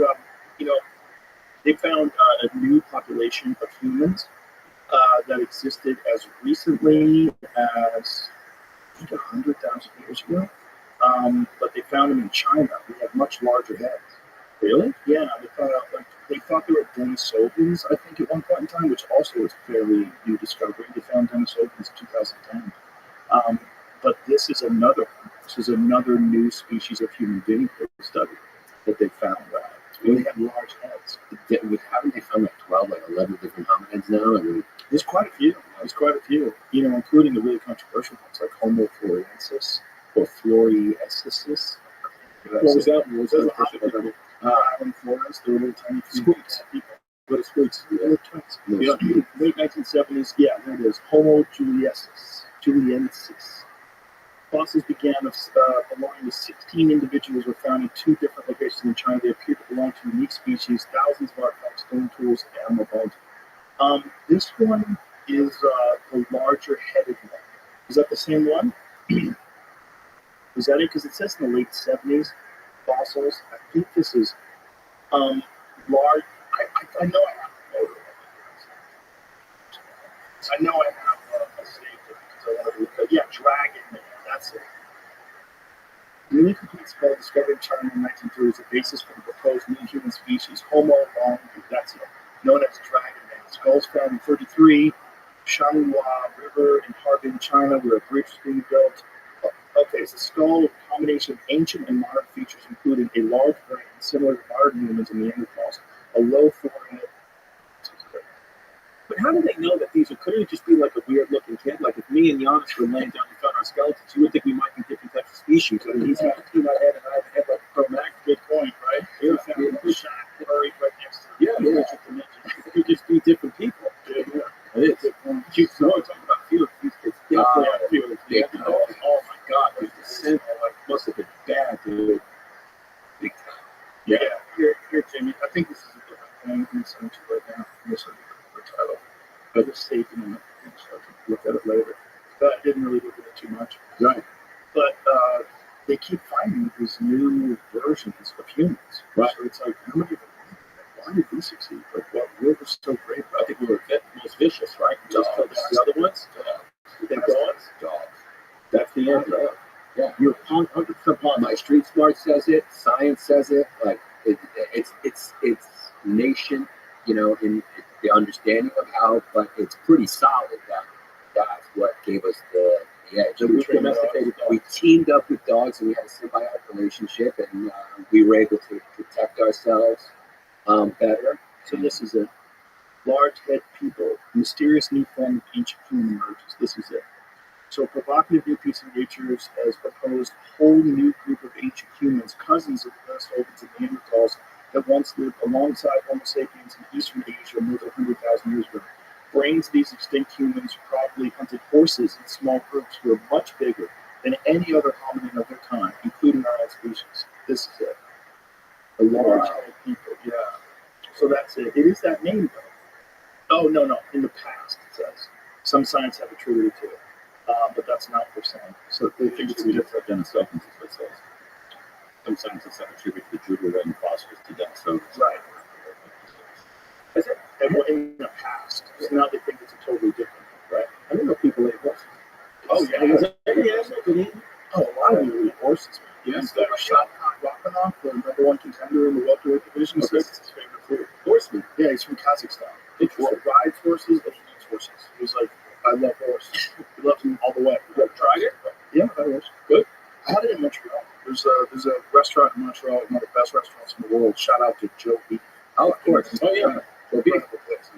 And we went there, Ari. We had, I don't know what we done with too. We had horse tartare and we had horse loin. It was good. Fucking really good. It's game. It's like wild game. It's like eating an antelope or eating an elk. Right. Real simple. It's not bad. Yeah. But I remember it was all in the family. When the bunkers were poor, they weren't doing so well. Edith went to the store and she bought horse meat. And she served it to Archie. And it was like a big deal. It's like, I'm eating it. What? You remember that episode? No, I never saw it. I don't. But again, another good impression. I remember it was like a real problem in the family. She fed a horse. Yeah, they were so cool. They didn't have any meat. Yeah. Well, I just feel bad for horses. I mean, they love us around. They're also very sweet. Yeah. Like, they're connected to people. I can't. Right? You can get connected to a horse. Yeah. I can't eat horses and keep dogs. I just can't do it. Can't do it. Dogs get eaten a lot, unfortunately, right? Yeah. Dogs and humans are connected genetically. I think so too. I think there's a place in our brain that kind of matches up with them, and we evolve together. Something's up. It's magical. Yeah. My dog, he's a part of our family. Yeah. He's connected. Yeah. Me too. See, I don't want a dog. I think I should get a dog. No, You just do it. Dogs are great. But you're a winner. I would give him away. No, I would. I always say I can't take it anymore, so I gave it to this Puerto Rican family. And they raised it to be attacked on. I felt bad. I was attacking people. I would. I got Like that fucking dream house you got rid of and you moved to the city like a retard. I'm a fucking retard now I bought one that was too expensive because ChatGPT told me to. Why didn't you try to buy your own house though? Because I did, and they won't sell it. The guys won't sell it. But what can I do? What can you do? Nothing. I got to do that anymore. Don't call him now.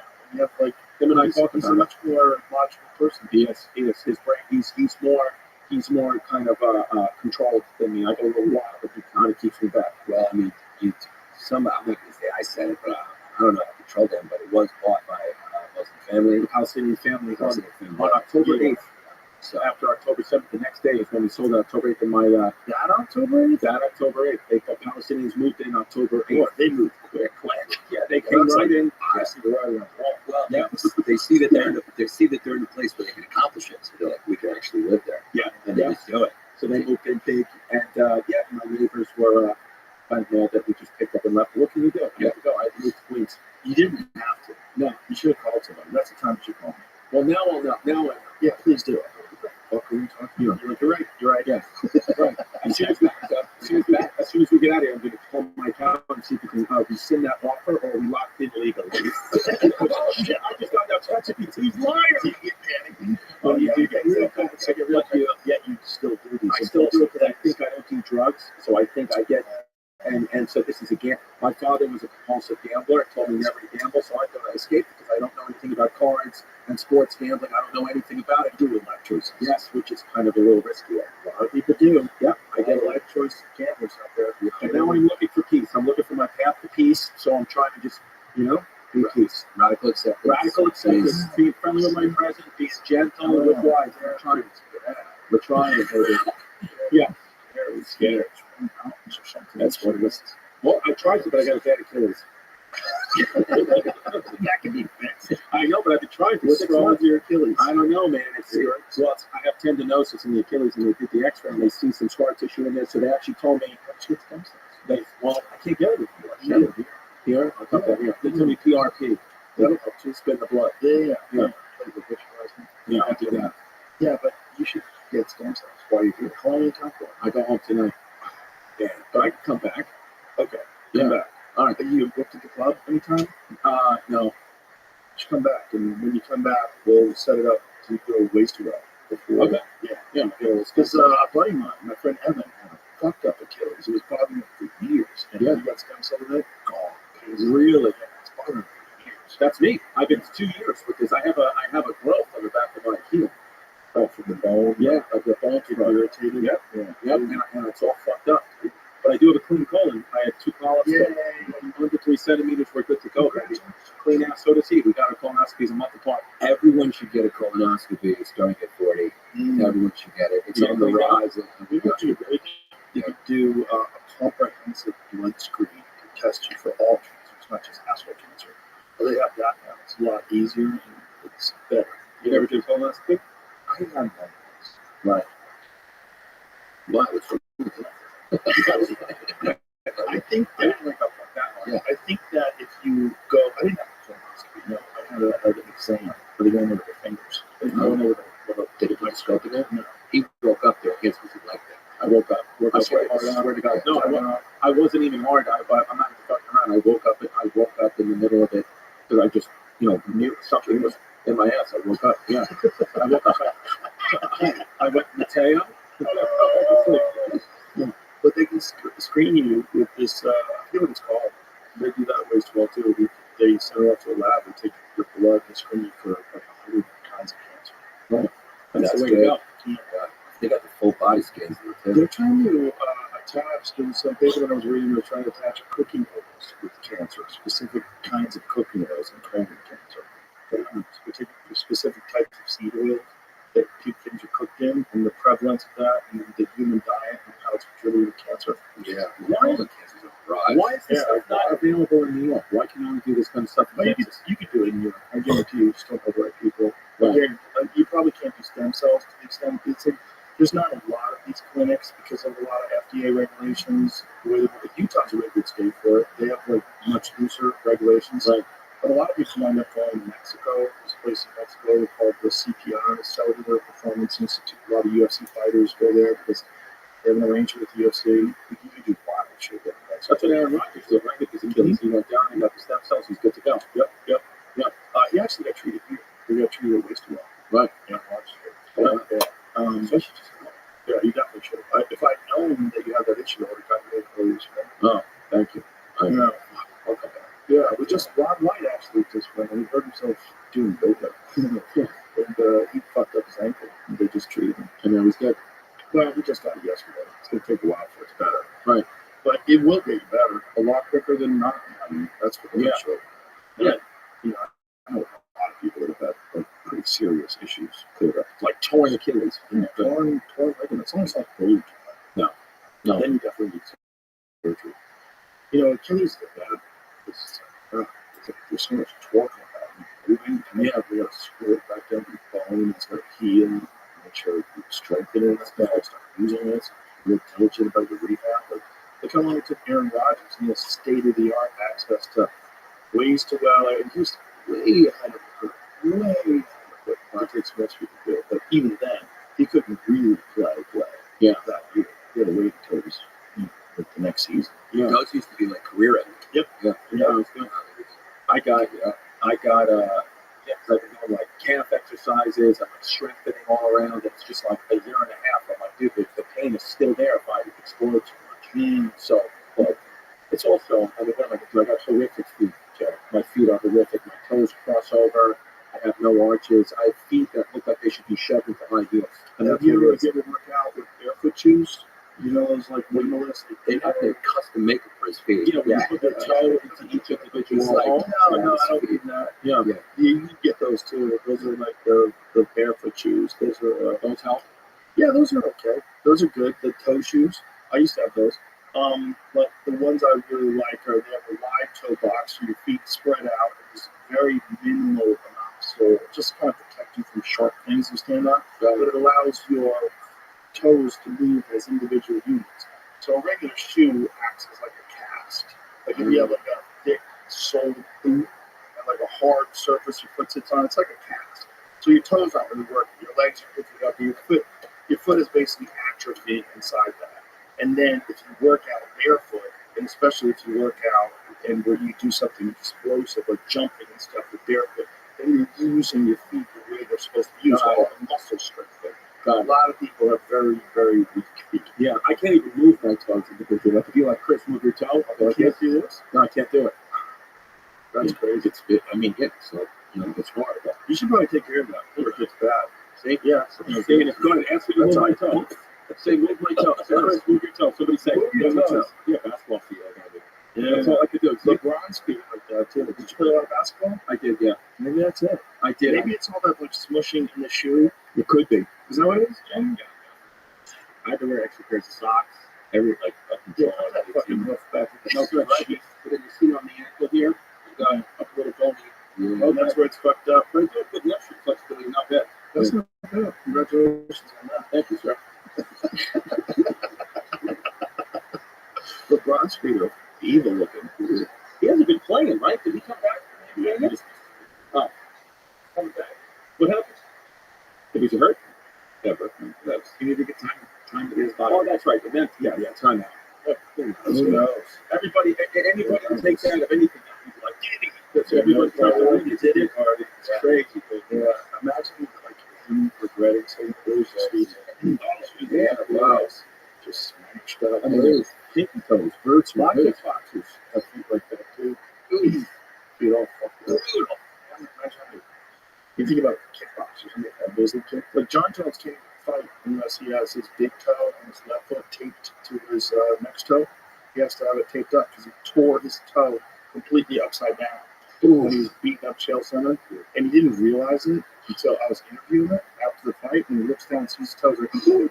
Like, he freaks out. And he has to sit down. the adrenaline, you feel it. Didn't even feel it. His toe was upside down. Wow. The bottom of his toe was facing down. Wow. It was horrible. I would probably say one-on-one, him, anyone in history, just because of how skilled he is. That's what it's really for. oh my God. Yeah, bro. Yo. So you noticed it first, though? No, I think he did. He noticed it. I think he did. Oh, God. Yeah. He destroyed his toe. So what happened? It twisted all the way around? That's from the force of beating the fuck out of Chael Sonnen. That's what that's from. Like the ground and pound. He had him on the ground, just smashed him down. Jeez. Somebody isolated the moment his toe curls over. You see it in like the replay. The moment his toe just the amount of torque he's putting on to try to kill Chael Sonnen.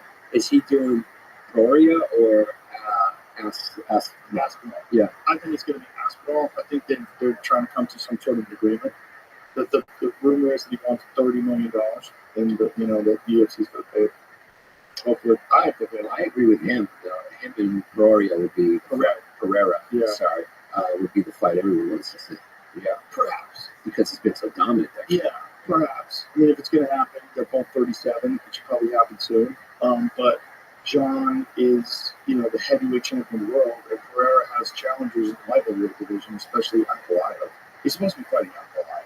Ankalaev is fucking very dangerous, and I think he's the number one contender. And he's been on a winning streak for a long ass time. He's only got one draw, and that was to Jan Blachowicz, who is the former champion. So he's like at the top of the league, and he's been waiting for a title shot for a long time. But he's been talking a lot of shit, and Alex doesn't like that he talks shit. So it's like, fuck him, make him wait. Yeah. And so I think Alex just said that he's going to fight in March, and that he's not going to fight on July. Because if he's fighting in March, when's Ramadan? You're asking the wrong guy. I'm not even I thought you would go. I think it's in some. It's in. So he wouldn't be able to fight. Ankalaev wouldn't be able to fight in March.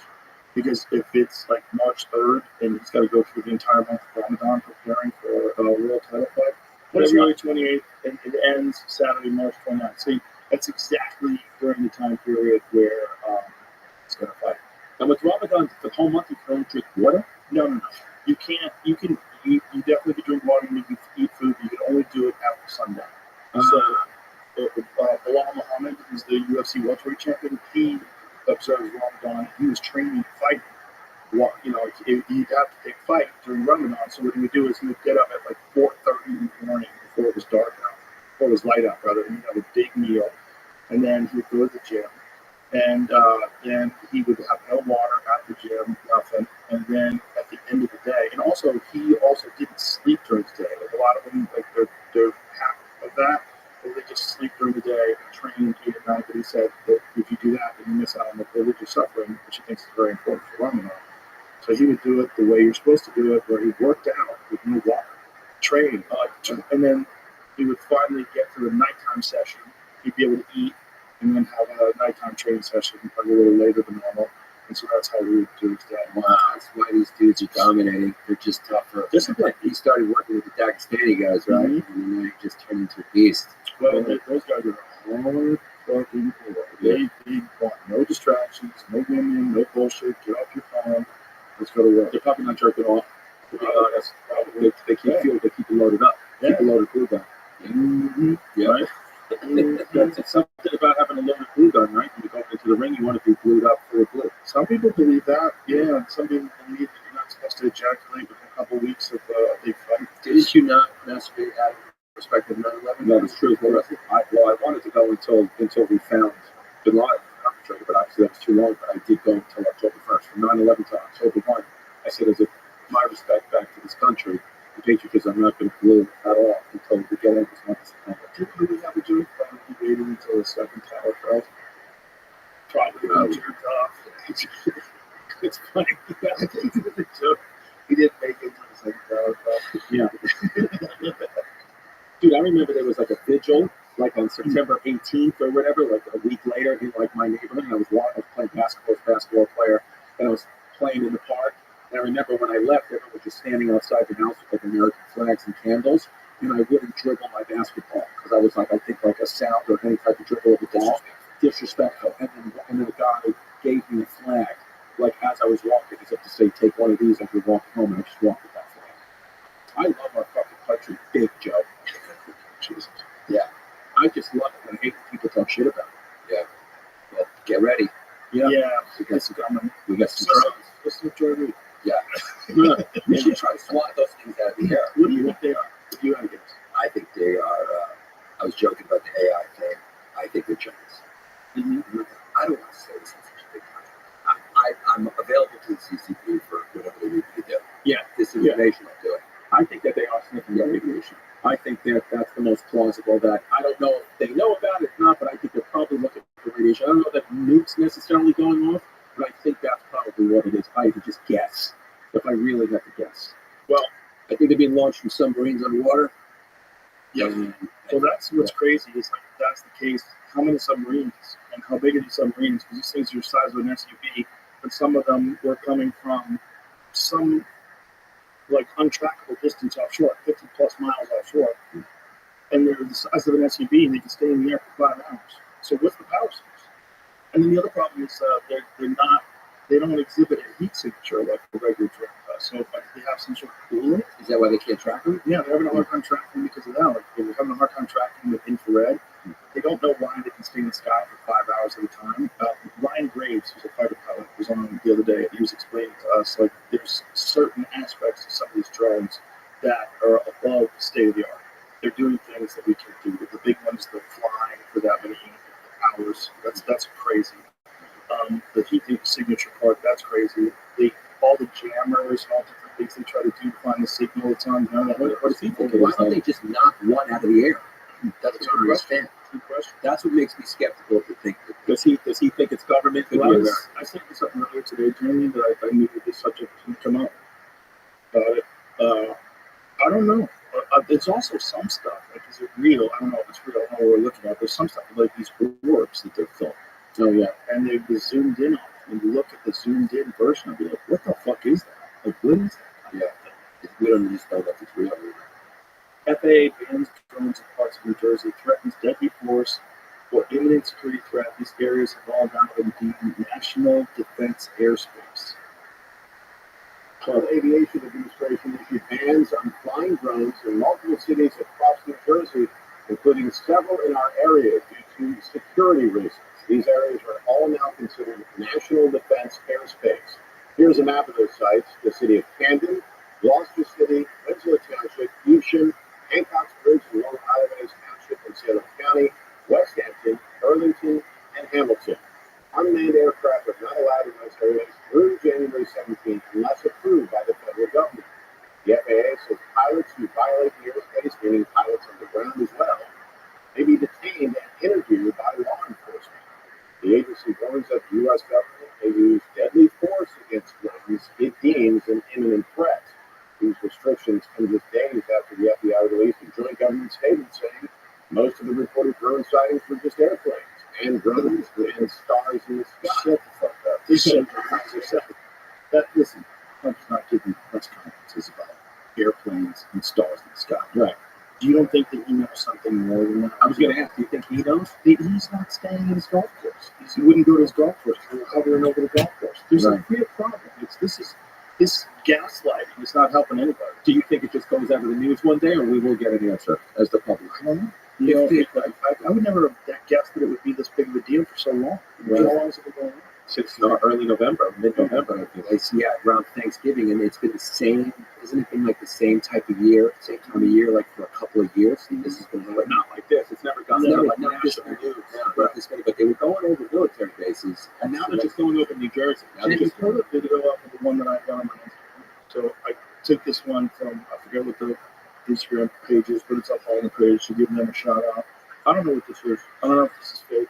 This is the one we were looking at earlier. Yeah, I showed it to these guys in the green room last night. They're all freaking out. Like, what? Okay, what is it? The way the goddamn thing moves.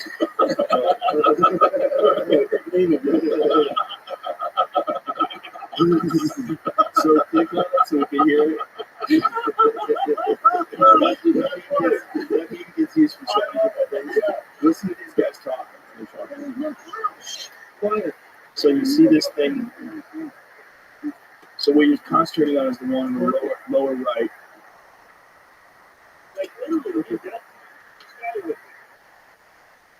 So it's moving. No, it's not moving. There's no tail. That's a UFO. Come on.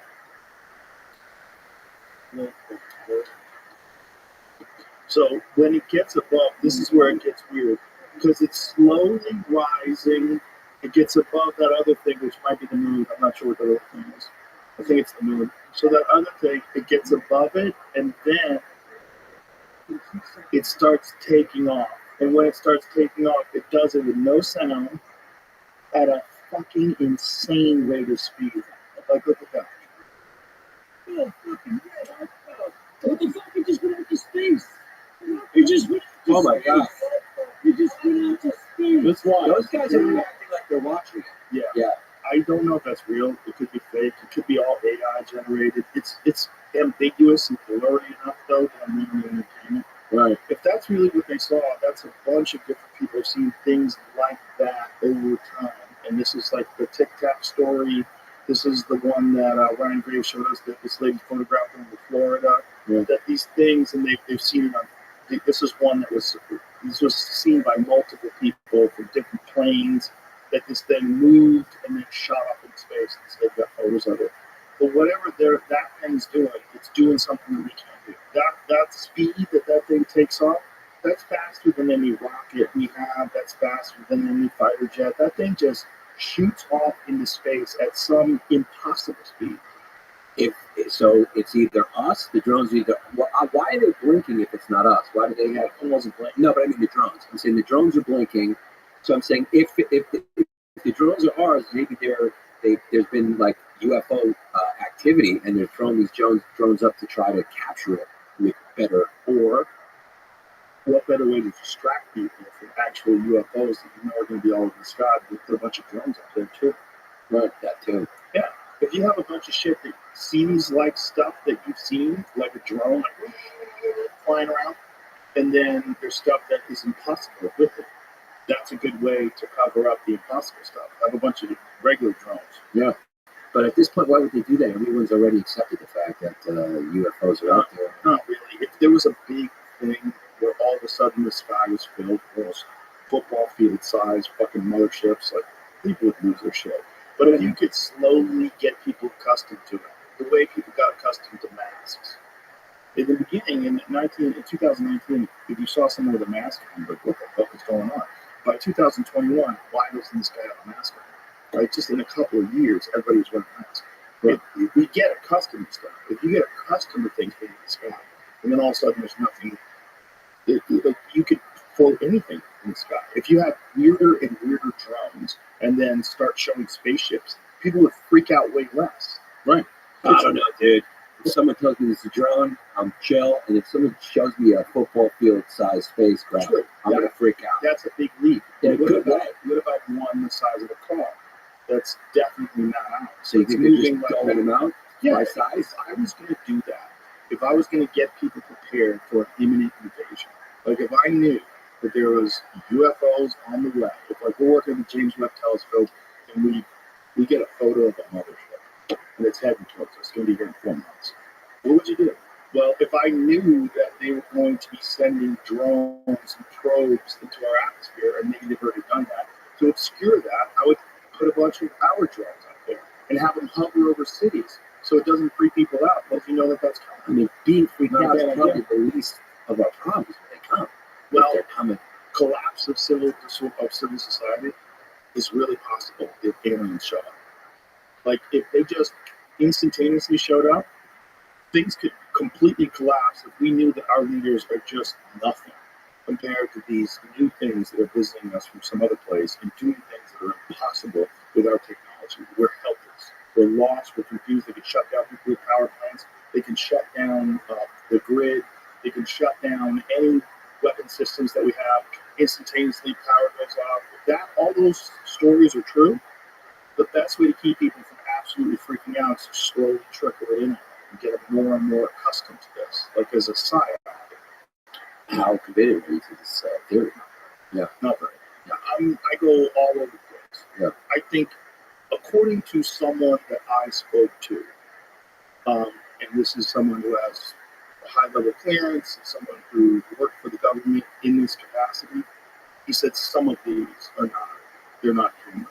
They're not exhibiting, whatever they are, they're exhibiting technology that is far beyond what we're capable of. Right. And then there's other ones like Ryan Graves said that are beyond state of the art, but you can kind of sort of get that they would be a drone, but how is it in the air for 5 hours? How does it not have heat signature? How does it know when other drones are coming near it, when they're flying jets near it, and they just shut the lights off and disappear? These things are just shutting off. Right. This isn't. They're aliens. Maybe they're alien drones. It's possible. And if you Maybe were also, if you were in you wanted to get people accustomed to this without freaking out, wouldn't you start sending drones that are similar to what we have, but just many levels better, but similar enough? So you go, oh, I know this. Or they could just like get on the TV and you're like, "Hey, dudes, we're chill." But they probably, if they could get here, they don't speak our language. They just go, "Hey, dudes, we're chill. We're coming here." Or they just go, "Hey, guys, it's over. We're like, you guys seen The Matrix? We're about to use you as some sort of fuel." Whatever they're going to do. Or maybe they're not going to be mean to us at all. That's possible too. If they're that intelligent, they're not mean. They're not mean. People who mean like us. Yeah, we're not. Or maybe the prison planet thing I said at the beginning of the show. This is how it happens. Would you ever hear Bob Lazar talk about one of the most disturbing things that he found? What? No. One of the most disturbing things when he was doing the back engineering program on this supposed crashed alien spaceship or recovered alien spaceship was that they had a thick binder that was about religion. And the thing, we'll have him play. Because it's one of those ones we've played a few times. But it's the Bob Lazar story. Because if he's telling the truth, and it seems like he's definitely telling the truth about a lot. He definitely worked at Los Alamos Labs. He was on the employee roster. He has a detailed understanding of the building. He had all the security people when they took him out. When George Knapp took him on tour through there. He definitely worked there, and he definitely was a propulsion expert. And he says they hired him to go and try to figure out this fucking thing. Here, listen to this. It's very long classified documents about that thing. But why would it be anything classified and very lucky? I want to go back to the how much it's yes, it's so far out. You're the guy who knows. Okay. That works again. That's how supposed to work. So we are not going to remain on the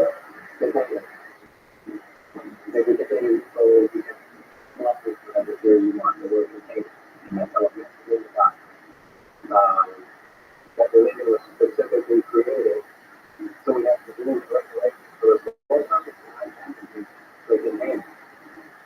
That's too freaked out. Shout out to George. Yeah, I mean, freaked out. it's Right. But you know what you would know. The prison planet theory doesn't seem so crazy if the advanced alien race is eating our negative emotions. Just don't be negative, and you'll be safe. You would just be happy. That's what they've been trying to tell you. Bob Marley, everybody's been trying to tell you this. What is this channel? What are you showing here? I believe that video we posted Standard Time, eastern Arizona, off the Black River in the White Mountains, the Fort Apache Indian Reservation. And oh, by the way, my friend Cam Higgins, he hunts at one of the Apache reservations. He says they see them there all the time. He said they see crazy shit in the sky all the time. These guys are hunting out there. And, you know, it's an enormous reservation. The unbelievable pristine forest there. They see crazy shit. And they just accept it. It's true. Right, I believe that. Most of the guys working there have seen something. Yeah. I mean, that That's makes sense also to me. where Travis Walton, this guy. That was in Arizona too, wasn't it, Jim? He does it. This version of the video, he needs to make up the moon. This is better because it posted less, but It does look better. It definitely looks better. So Are you the same thing. Are you freaked out by this? 100%. Yeah. Yeah, but not enough that it's going to fuck up my day, right? Because it freaks me out, but it's not freaking me out like I can't sleep. Right. Yeah. It's freaking me out like Ukraine freaks me out where I can't sleep. Yeah. You know, like that stuff freaks me out. The looking for a nuke on the East Coast, that freaks me out where it'll fuck with my sleep. If I think about that before I go to bed, the one thing that I genuinely is take a look at it while it's taken off. And this is the thing, it's like there's no sound. Look how fast it's going. Like what could go that fast? What the fuck can go that fast? It's crazy. That is insane. That has to be, I don't want to guess, thousands of miles an hour that thing's going. But if you're a person inside, you're jello. You're going that fast? Paul Verzi's dad and mom saw it, and it was not only dad, mom, it was like an aunt there. They were all there. And I asked his mom, she's like a religious person, and she said, yeah. And they said it was low, had lights on it. The father is he's a funny guy, yeah. And he said he doesn't believe in it. And it was low, like above the tree line. He made it out, Foster, and then he said it shot up and turned into a black sky. I think he's in the 80s. You guys ever hear the Betty and Barney Hill story? No. Betty and Barney Hill were a couple in, I think it was the 1950s. Oh, yes. Where they were the first abduction story, and they did hypnotic regression. They both had the same story. They saw something in the sky, they pulled over their car, and they woke up. They don't know what the fuck happened. But they were haunted by this, and they did hypnotic regression and tell this crazy story about being taken aboard this craft. It's very similar to Travis Walton's story. It's very similar to a bunch of stories of abduction. And what is this? Like they get tested on? Like what is it? You know, it's hard to say when you're dealing with hypnotic because the thing about these, when you're recalling things through hypnosis, is like people are very susceptible to someone imparting a memory into them. So you have to know, like, what was the process like in which you interviewed these people. But John Mack, who is a psychologist from Harvard, wrote a book called Abduction that I read in the 1990s that detailed all the different people that he worked on. That he was, having these hypnotic regression sessions with these people, and they were all telling similar stories about being abducted, and that he believed that there was a few people on Earth where they would revisit. They would find, just like we do with animals, we put collars on, right? When they catch a mountain lion, they'll put a collar on that mountain lion so they can understand where the mountain lion's going, where his terrain is, how they do it with wolves, when they relocate them to the collars so they know where they are all the time.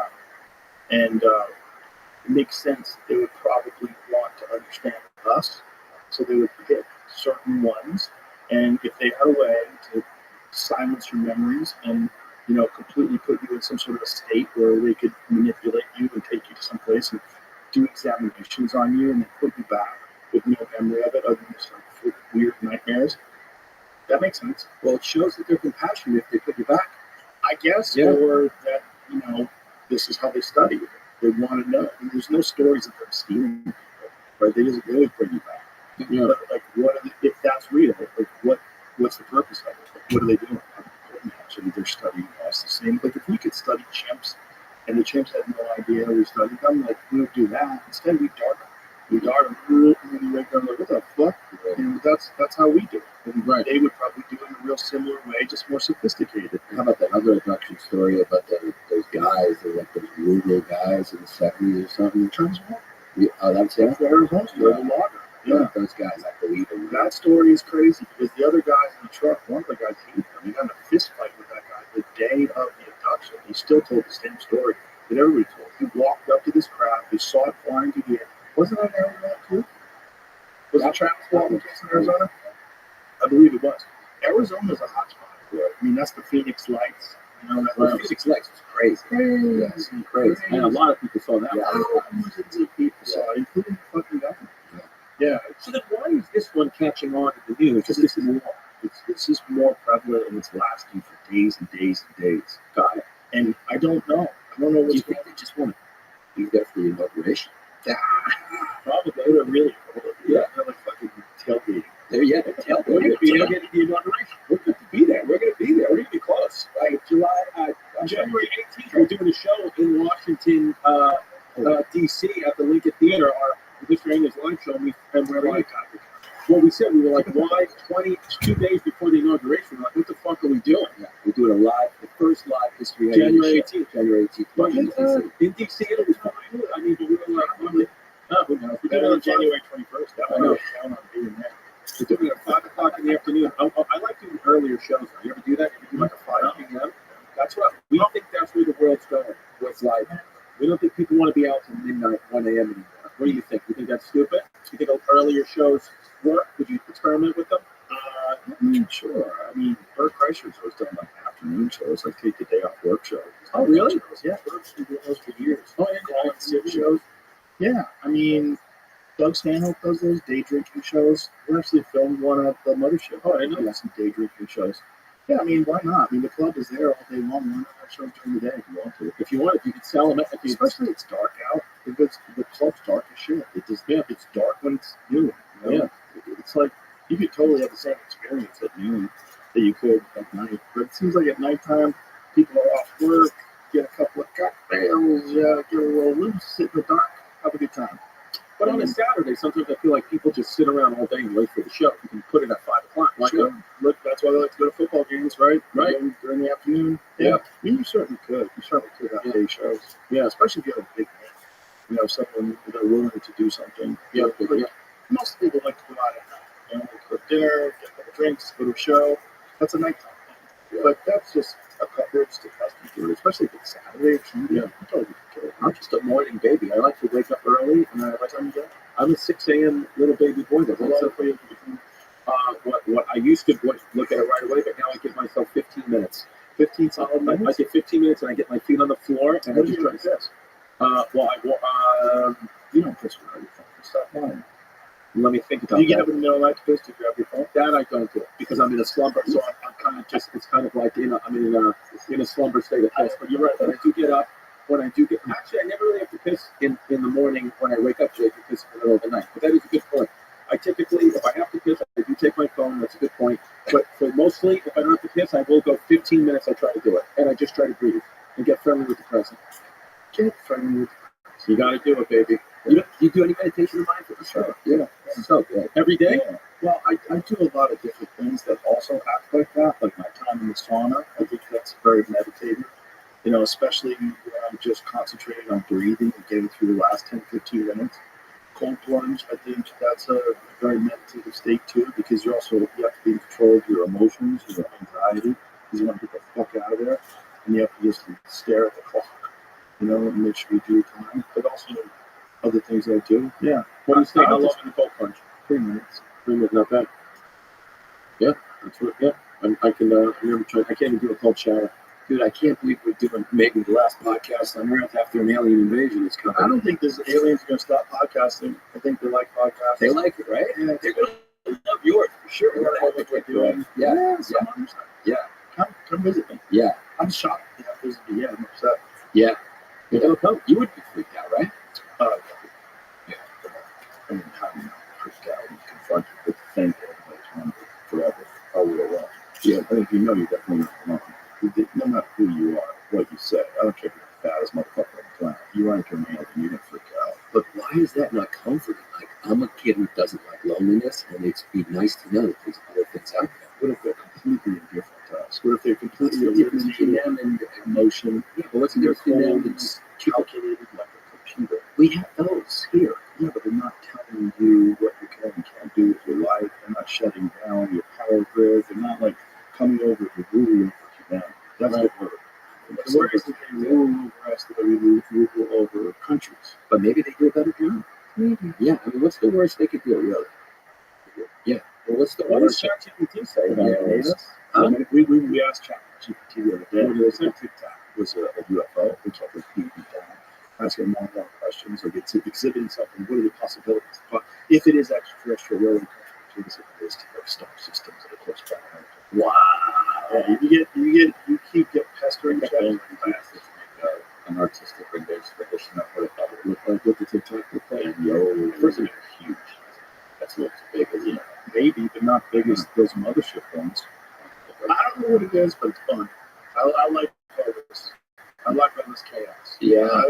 I enjoy it when things get really sideways for some strange reason. They're also probably been coming forever. Just now we just got Yes. phones, and now they're just I think it's in the Bible. I think that the Ezekiel story in the Bible is an alien visitation. Yeah. So what's that? They're saying they talk about these life It talks symbols. about a wheel within a wheel. Like the way that Ezekiel describes his vision, he sees something that had like multiple different animal heads on it and different it describes it as a wheel within a wheel. The way it's describing, like you would imagine, like if you saw something beyond your fucking wildest imagination, and you tried, years later to write this down, or not even write it down, right? Because it was told as an oral tradition for a long time before it was ever written.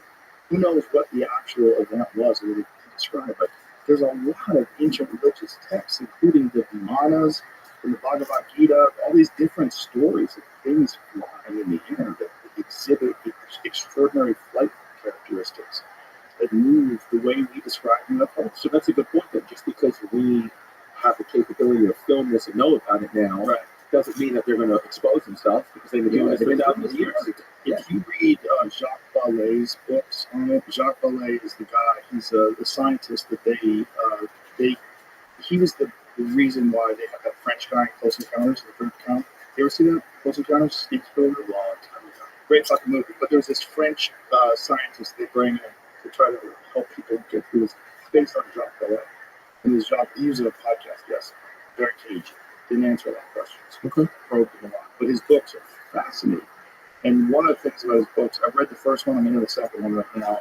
In the first one, he goes into detail about through the 1700s, 1800s, all these different sightings, all these different experiences that people documented in news stories, and they're all super similar enough that different versions of it, you could kind of attribute it to different people lacking the words to adequately explain some super paranormal, bizarre experience. But real simple. I think they've probably always been here. If they're real, if we are visited by something that's either interdimensional or from another planet, they've probably been doing this for a long fucking time. Monitoring us the same way we monitor animals on this planet. And they maybe never say who they really are. Or maybe they're getting ready to because we're about to unleash these fucking quantum computers and AI. And maybe that is the thing that they're here to make sure it goes smoothly. Right. Because if you had to imagine one thing that would completely change the capability of this race of savage, barbarian, territorial apes with thermonuclear weapons, which is what we are, you would like right when they're about to achieve godlike powers. Like let's like hover. Well, that makes sense. It really does make sense when you put it into that context, which is actually reality. That we are on the precipice of something that is so unimaginable. Bigger than the squid. Yeah. Bigger than it. But literally something It's blowing my mind right now. Yeah, I mean, we really, when you think so. your I mean, anxiety's gonna go up. Yeah, I mean, well, no, my anxiety's about stupid stuff, which is weird. Yeah. So I get this stuff just doesn't bother me, but I get bothered by stupid stuff. What is wrong with This this? stuff is not genuinely affecting you right now. If it was inescapable, if it was like hovering over this building right now, we wouldn't be able to have a podcast. We'd all be outside. We'd be going, what the fuck, man? There's some silent thing that's 3 miles long, it's blocking out the sky, and it's hovering, 300 yards above us. We would all be freaking the fuck out. Right. So what? My question is Elon Musk probably has like what IQ of like 140 or something, or Probably at least. so. What is ChatGPT's like IQ like considered now? Well, once they achieve, and they think they're going to be able to do this in 2025, when it achieves artificial general intelligence, I think what it will be is as smart as every human being that's on Earth combined. Mm. See if that's right. I think that's correct. What does that mean? But Artificial that's, general it's intelligence. the thing is, this is like whatever it is, it's baby steps. So whatever that is, that this insane leap from us to that is baby steps in comparison to what it's going to be. Right. It's not going to stop there. And if you have sentient artificial intelligence and unlimited computing power connected to nuclear power plants, like they're going to do, and then it develops a better version of itself and better versions of power and better versions of its programming and all the other things that go along with it and its capabilities. And if ChatGPT is trying to lie and copy itself, what is that thing? So, and they also don't know how it works, right? Like I watched that 60 Minutes interview with that sort of godfather of AI, or whatever they consider him, like the guy who first created the biggest component of it. And he says, we don't, the layers thing, and then he's like, they don't know how it learns. They don't know how it works. They don't. That blows my mind. It should. Yeah. It should. And that's why the aliens are back. So is Elon concerned? Is Elon like really concerned about AI? He keeps it under his hat. Okay. He doesn't. I think he's got contracts with NASA, and he's the Defense Department. He's running SpaceX. I don't think he can talk wild about aliens. Yeah. You got that kind of. Yeah, because that's what we line. That's what we were saying in the Genius interview, and I saw him on your show. I'm not sure if he's in a viewer of the person. I don't know. Yeah, because people are like, "Oh, how come he's not commenting on the drones? He comments on everything." It's true. But and so, like, what does that tell you? He tells me something's going on. Yeah. That's what I would be commenting on it. If I had nothing to do with it and I was a super genius who comments on everything, I would for sure comment on all this fucking rumors. Well, there's a lot of them. My wife saw one. She videoed it. It was a drone. There's a lot. But it could have been a man-made. It could have been like something credible. Because a lot of people are probably putting them up in the sky too. They're all flying around Austin, and they're not normal drones. That's right. See them in there. Yeah. Boys, let's wrap this up. So, yeah. All right. History Hyenas is back. I'm History. very happy. Thank you. Very And happy. we're demonetized on YouTube, so we're trying to get remonetized. But What happened? What'd you say? we didn't do Dude, it. who knows? It's again, I don't know. This is, why does this happen? I remember the last time, and the last time, and they did it to my channel, and then you spoke about it, and then they remonetized. They had suspended me last time. But we don't know because we weren't even started. The problem is if you get a bunch of haters who flag your videos and complain about them, I think sometimes that can do it. Yeah, it says harmful content. We didn't put an episode. It's just cocksuckers who just mass report you or they don't like you. I mean, there's a lot of ways to weaponize that whole reporting system. We're trying, but that's And then, why. you gotta realize YouTube is managing some fucking insane number of videos that are getting uploaded every minute. Right. And they probably have to have all these systems in place to handle this stuff. And I bet you can game that system. And then there's also a bunch of people that work for them that are real dipshits. Right. And I think they can flag things and they get out of line sometimes. We tried to get it reinstated. They said we have to, February is our next chance. YouTube, please. Come on. Please, it's just a history podcast for two funny guys. Let it go. But that's why in effort we aren't playing by the rules with YouTube, and we have really clean, cute content on YouTube. But if you want to get fucking wild with us, go to patreon.com/historyhyenas. That's where we're going off. It's true.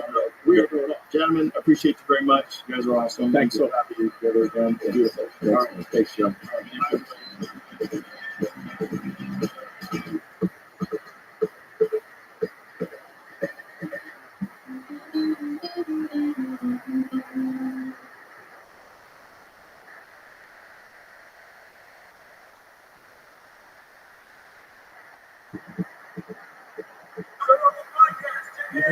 Good job. Okay.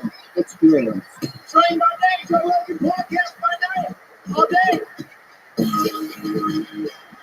What's going on, man? Is that Bigfoot on your shirt? That is. It is Bigfoot. Non-vegan? Yeah. How do they know Bigfoot's not vegan?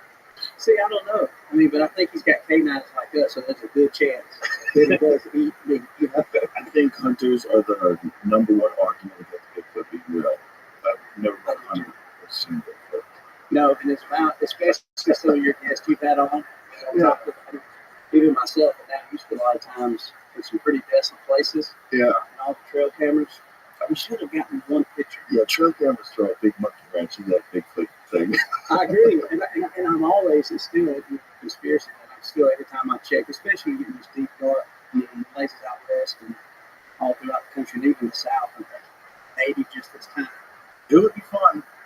It would be fun, but it's very unlikely. I mean, there's only like 2 jaguars in the United States, and they know exactly who they are. Well, that's exactly right. Yeah.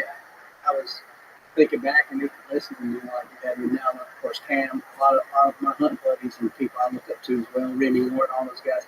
And you start thinking about mountain animals in the woods, and we don't even see a mountain. Or we talk about the wolves.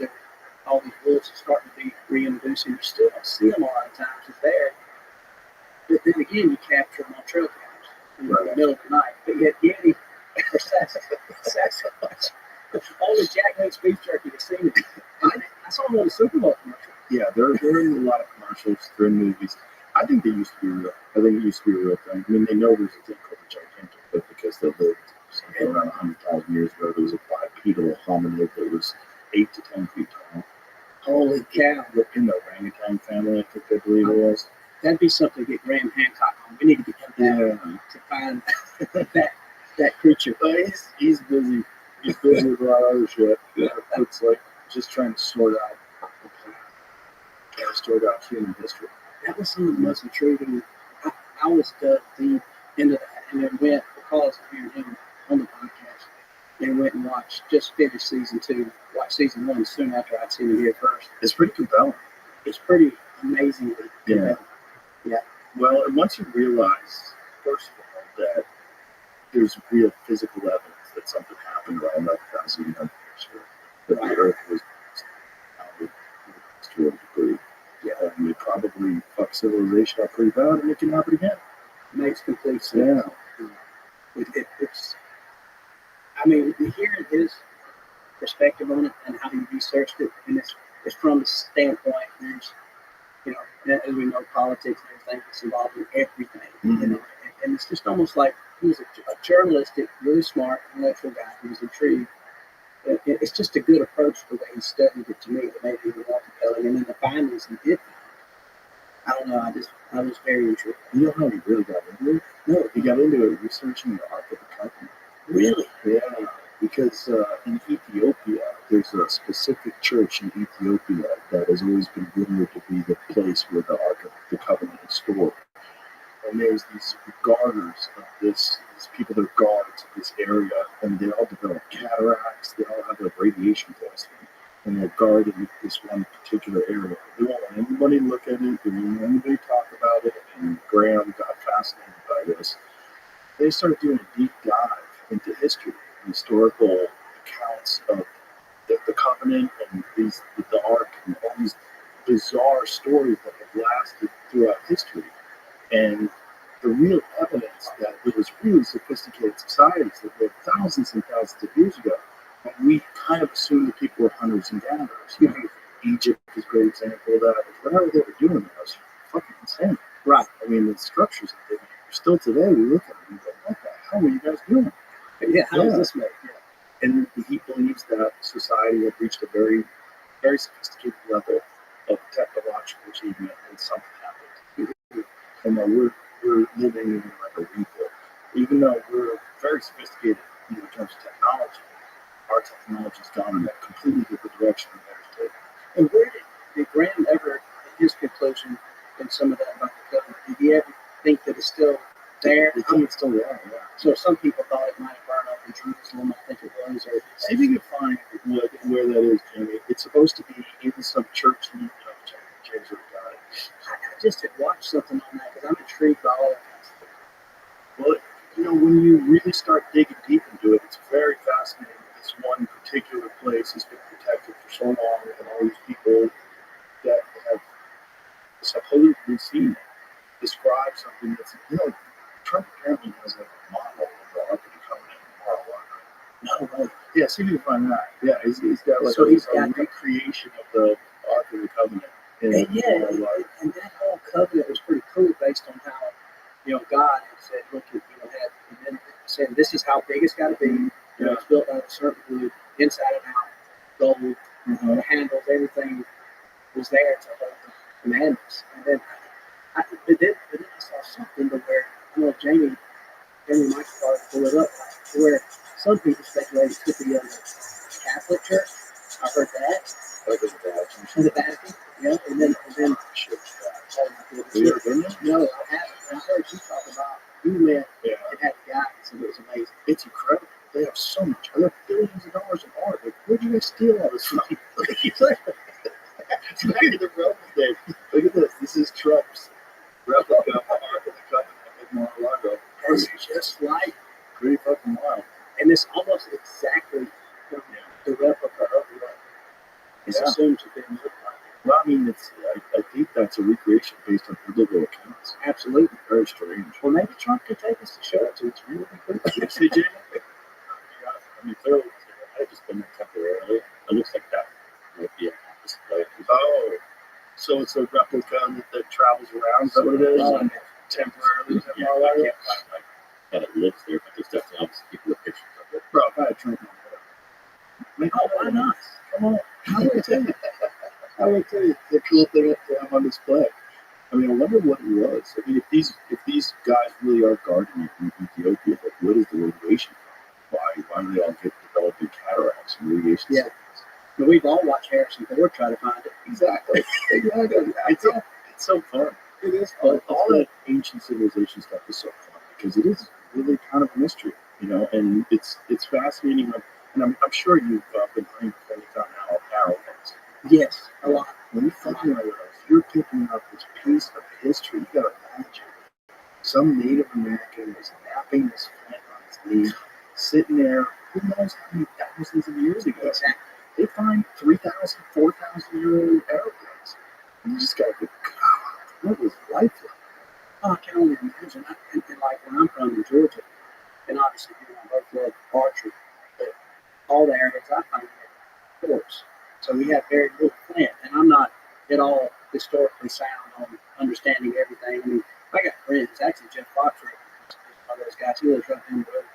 He is obsessed with Indian artifacts and has an amazing collection. Like goes across the country. You know, it's hard. You call Jeff right now, you probably can't get him lost and do this podcast, but then all you got to do is tell him, hey man, I just plowed up the field with rain, and we just found 2 nice flat heads. He'll probably be here tomorrow.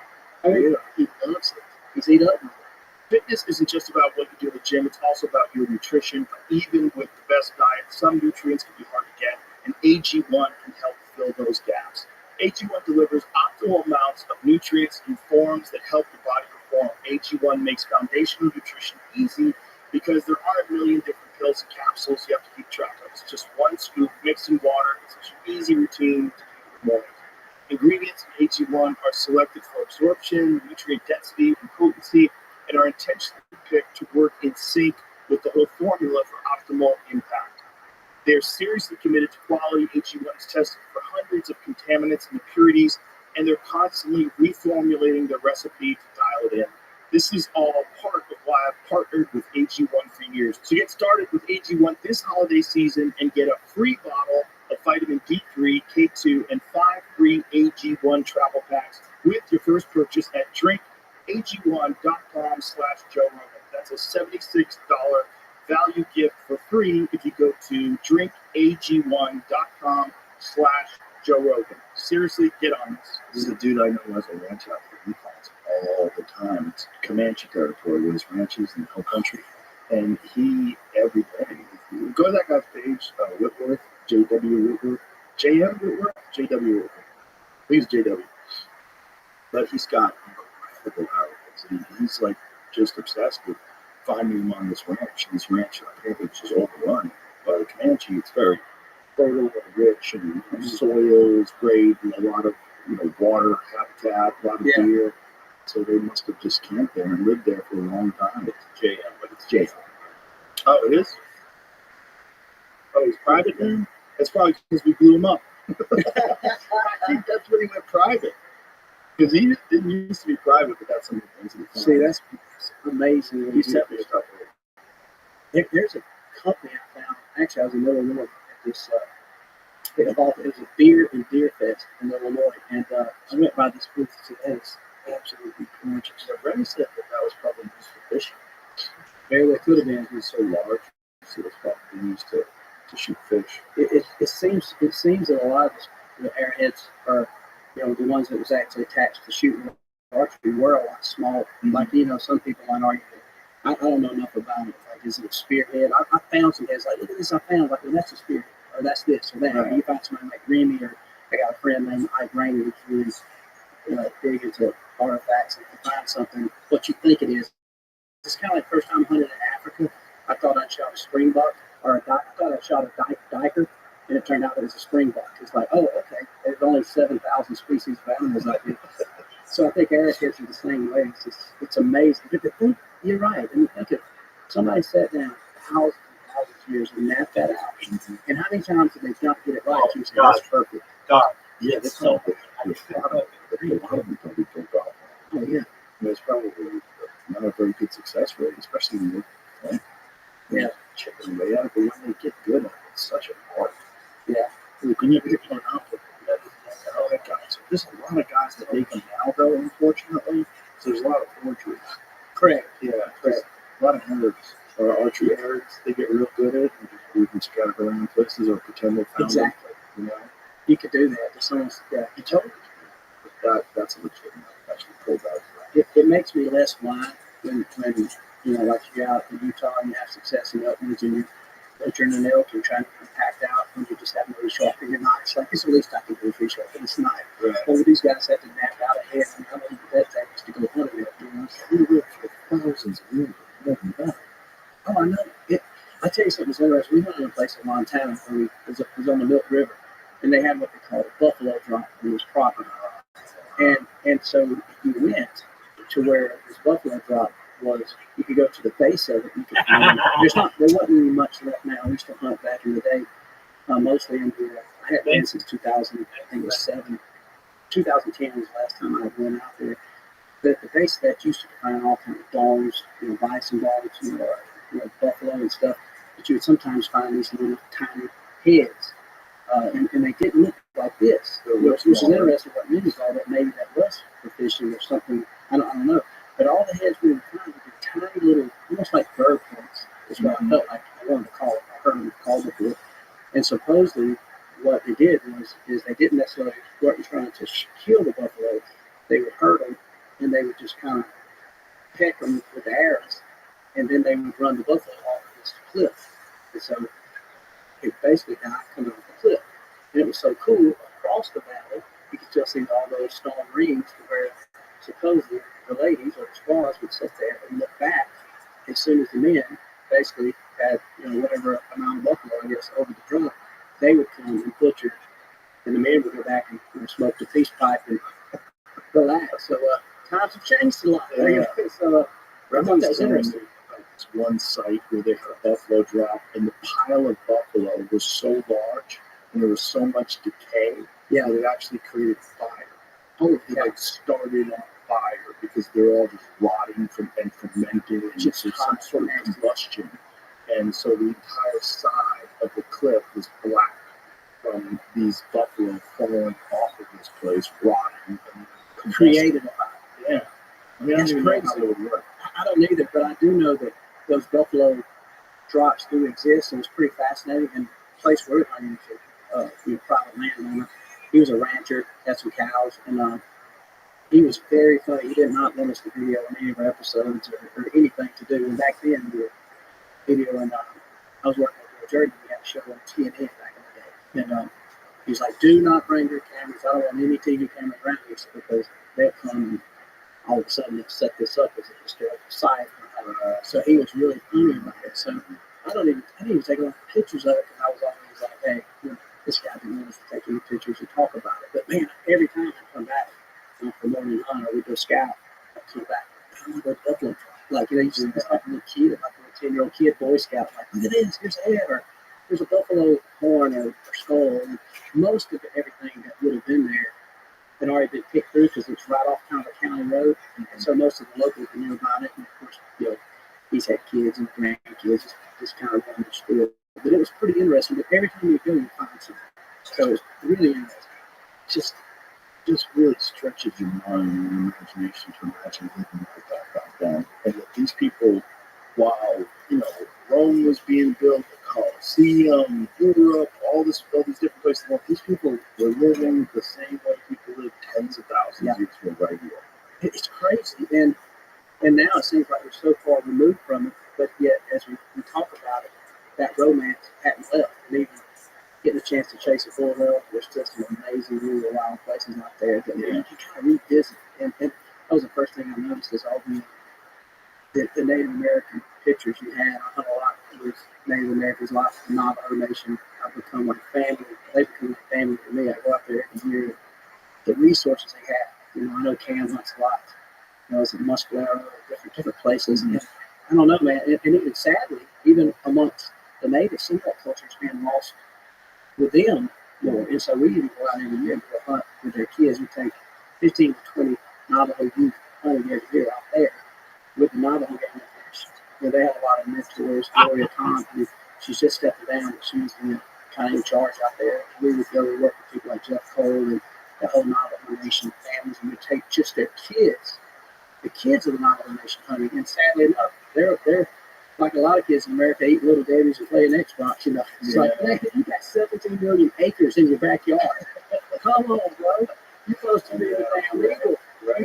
You got to fly and get down. And we got, you know, I'm even out here, you know, it's your room, and me too. I have all kind of Native Americans. My heroes for Native American hunters, like Ishi. We taught Open Young how to bow hunt. He's been down there. Yeah, Ishi out of California. I think he come back and he basically taught those guys who were doctors. He introduced them to bow hunting. And then Poking Young, as we kill an elk, we think, oh, is he big enough to go Poking Young? But explain to people what Poking Young is. You know what we're talking about. Poking Young is so basically Poking Young were two guys that basically just kind of revolutionized archery as we know it a lot of times. I mean, obviously, throwing around names, we got to talk about Threadbare and stuff like that. But prior to that, there was an Indian named Ishi out of the California tribe. And I'm not good enough to remember exactly what tribe that was, but there's a lot of cool information that you can read. Obviously, if you ever get your hands on Saxon Pope and Arthur Young, any books, it's fascinating. Like, my favorite book of all time is called The Butcher's Bowman. A friend of mine, Jeff Johnson, who's a writer, gave it to me, and I read it all the time. And even my kid, I read him that book at night, you know, and it talks about their first venture into Africa, and when they went there, really hunting grizzly, they went elk the first time. And so these guys were kind of, based on what I consider seem to be pretty much seat slickers, who had basically a patient called Ishi who taught them how to hunt. And pictures of him, you can still see him. He looks like he's dressed at a Ted Nugent concert in 1969, jumping off the amps. And so now that's become similar to Boone and Crockett.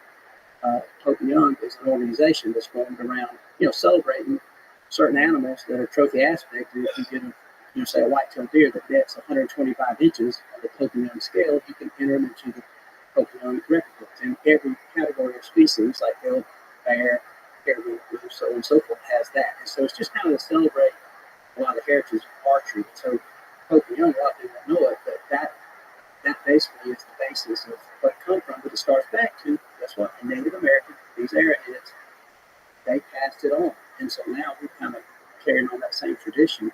And so as a student of the game, it's like, it's so cool to talk about it. Oh, look at that. Yeah. That's cool. Is there any, can you find, James, is that issue that looks all the thing? There's the issue there. Look at that. Yeah, I mean, and there's so many amazing resources. Yeah, I don't even know. It had to have been in the, I don't know, was it 20s? Or maybe 1900. I know it was early. You know what's fascinating when you think about what we enjoy archery? 1912. So that guy, you know, that guns on here in like the 1800s. Absolutely. He was doing that. Like, that's literally from the source. And there's another thing that's crazy to think about this. Another thing I read and heard told, because obviously when I would travel around, and it's always trying to figure out, you know, what's back to fiction. But I listened to Casey Moons on this podcast talking about food. Supposedly, Ishi, who come in, who was actually living very primitive, but come in, and once he started hanging around and got westernized quickly, got fat, because I don't know if Little Debbie's is around there. No. That's the only thing I hated about the whole KCB, that whole podcast. I was like, man, I used to love your oatmeal pie. And now I'm sitting there like, I don't know, that glass of milk, man, should I even partake? But I think he gained a lot of weight and started getting a lot sicker. And the food back then was so much better than the food we just around a lot of people, and all of a sudden he was trying to fight probably viruses and diseases and getting an abundance of a certain thing he wasn't used to. And supposedly, I think he got a little heavier and less healthy just being around. Probably a lot of drinks and sugar. Probably, I'm sure. Yeah, it was probably eating mostly meat before that. Probably so. Yeah. Just to fish out the creek and backstrap out of the mule deer. I mean, everybody did for thousands of years. Yeah. It's just so interesting that if it wasn't for guys like Kobe Young and Fred Bear, I mean, how many people were evangelizing both? Like, how many people were making it something that was, because as soon as rifles came along, the way everybody looked at it was, oh, rifles are better. You can shoot something further. It's easier to do. You hunt with rifles. But to make that choice, this decision that there's something more connected, more spiritual about archery and bow hunting, if it wasn't for those people that were promoting it, people like Fred Bear, who was so articulate in the way he would describe things, in the way he would describe the benefits of just archery practice, about how archery just removes your cares. Yeah. And if you could just concentrate on that target and just practice archery, it cleans your mind. And I find that today. I do too. It's almost like you go back in time every time, even though we pick up these new boy bows, you're like, oh my God, the technology is more accurate. It is. It's so much more accurate. And so, it's amazing. And you're just exactly right. It's spiritual. And to think back to where it was, to where it is, but then you think about the rifles and the technology we have there. But keep in mind, I'm sure, with those people who are going to hunt for substance, absolutely. If we leave tomorrow and we can't go and get some nice steak dinner, or we can't go to the grocery store and buy some chicken or ribeye, whatever it is we decide to eat, well, absolutely. If we're like, hey, Joe, your wife and my wife was wanting us to kill 2 squirrels, and we're going to have squirrels and gravy, and my wife makes some good biscuits. It's like, why don't, let's leave the woods alone. Let's take a 22 and a 410. Let's just go get us a mess of squirrels. Yeah. And so I think probably they looked at it that way, and once that came about, and then it slowly becomes somewhat of I hate even saying it's a sport. I don't think it's a sport. It's a culture. It's a discipline. But I think to know that we're still going back and celebrating that and still talking about this year, Pope Young, Fred Bears, new people like Chuck Adams, who was always one of my heroes. Cam and I were talking a lot about that. Texas, just probably Chuck Adams was hunting these elk and always had that little green beanie, shot those double X 78 arrows, and man, you let nobody. It's like, all the kids and even me, I was just a little chubby white kid, thought about all Air George, I could jump higher. And Michael lied to me, man, you're a liar, Jordan. I can't jump any faster, higher, I can't run any faster. But, Chuck, when I saw those arrows and I see that gun, I gotta have that. I want to be like Chuck. I want to be like Fred Bear. And so it's just amazing to see and to see that we're still celebrating. So well, it has a very deep connection to the human mind. There's something about archery that I think it's because as human beings evolved, we developed the bow and arrow, they invented it, they refined it, and that was how people hunted and got their food. I think there's a genetic memory of that that's inside our heads. Because there's something eerily satisfying about hitting a target with an arrow. It's so much different than anything. Like, I like practicing shooting rifles. I've hunted with rifles. I like it. It's great. I mean, it's not the same. It's not the same. It's like tenfold different. Yeah, it really is amazing. It's like every time, if I go rifle hunting, I love it. I mean, absolutely love it. Still love the whole culture of it. I grew up in Georgia where when people were on these leases, a meat property, which was timberland or the Georgia Power Lease, there'd be 10 of us on 500 acres, or sometimes more than that. So, everybody took a 30-06 Remington semi-automatic, a scope on it with over and under sights, and we'd meet up at Uncle Norton's barn, me and my dad, and Scott Steiner, and Uncle Tommy, and Uncle Jeff. Where are you going? Hell, I'm going to go to the boat seat. I'm going to Holler Boy. Nobody talked about wind or nothing. And it was just a bunch of old guys high-fiving. We would walk back there and hunt the rifle. As soon as you heard a rifle shot, it was Uncle Tommy. Yeah. I bet he's got a big one, and so it's just so amazing, that part of it. So I still go back and do that from a culture standpoint to feel just that feeling and vibe of being standing there, a pair of Kmart boots with some old walls, coveralls draped over, white long handles, that we thought we could go to Antarctica in reality. It was just some cotton. As soon as it got wet, she froze to death. And just the thought of that, being literally in my time, 11, 12 years old, just being one of the men, with 30-06 on my shoulder, climbing up in a pine tree in a tree stand built out of leftover lumber from my dad's construction job. That was the most unsafe thing in the world. And A lot of people got hurt on my list. and I remember we got our first bow, my dad had an old brown and bow. He had a couple of recurves when I was young. He pecked around with them. And then I remember I was 13. I was working with him on the job site. And that's what I'm a summer job. My dad was a carpenter, so I'd go work. And man, he worked the hell out of me too. He used to show me how to be accountable for just what it's like to work. He paid me $2 an hour. So he said, you need to pick out something as a goal, figure out what you need to save money for. You don't need to blow it on something stupid. And I said, well, I don't know. And at the time, some of my buddies were saying with skateboards. Well, at the time, we lived on a dirt road. So I'm like, what am I going to do with a skateboard? I was like, I got to go into the city to use a skateboard. So my buddy, Jackson Bishop, we called him Blue, he lived in the city. We hunted together. He said, I'm behind me.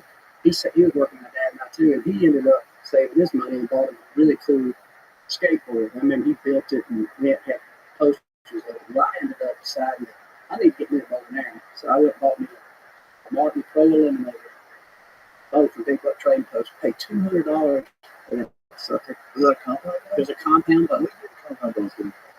It would have had to been, I would say, in the 70s. I mean, the first I remember was talking about Threadbare, Whitetail Hunter.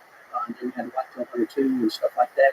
And then I know Browning came on pretty soon in that. And then obviously you had Hoyt. They even have sights out there? We had like a pin sight. It was like a bracket and it had this kind of rudimentary sight that you could scroll in and out. But there's no rangefinder. There were no range finders. Is that it right there?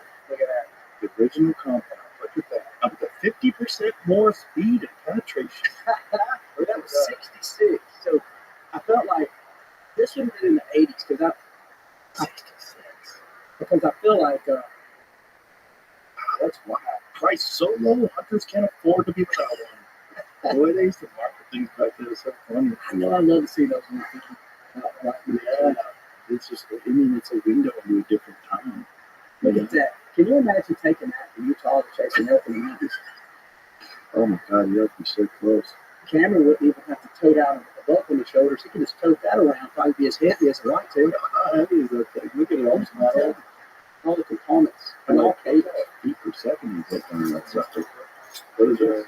Oh, look at this. 1926. Arthur Young. Bell hunting. It's like, oh, wow. Look at it.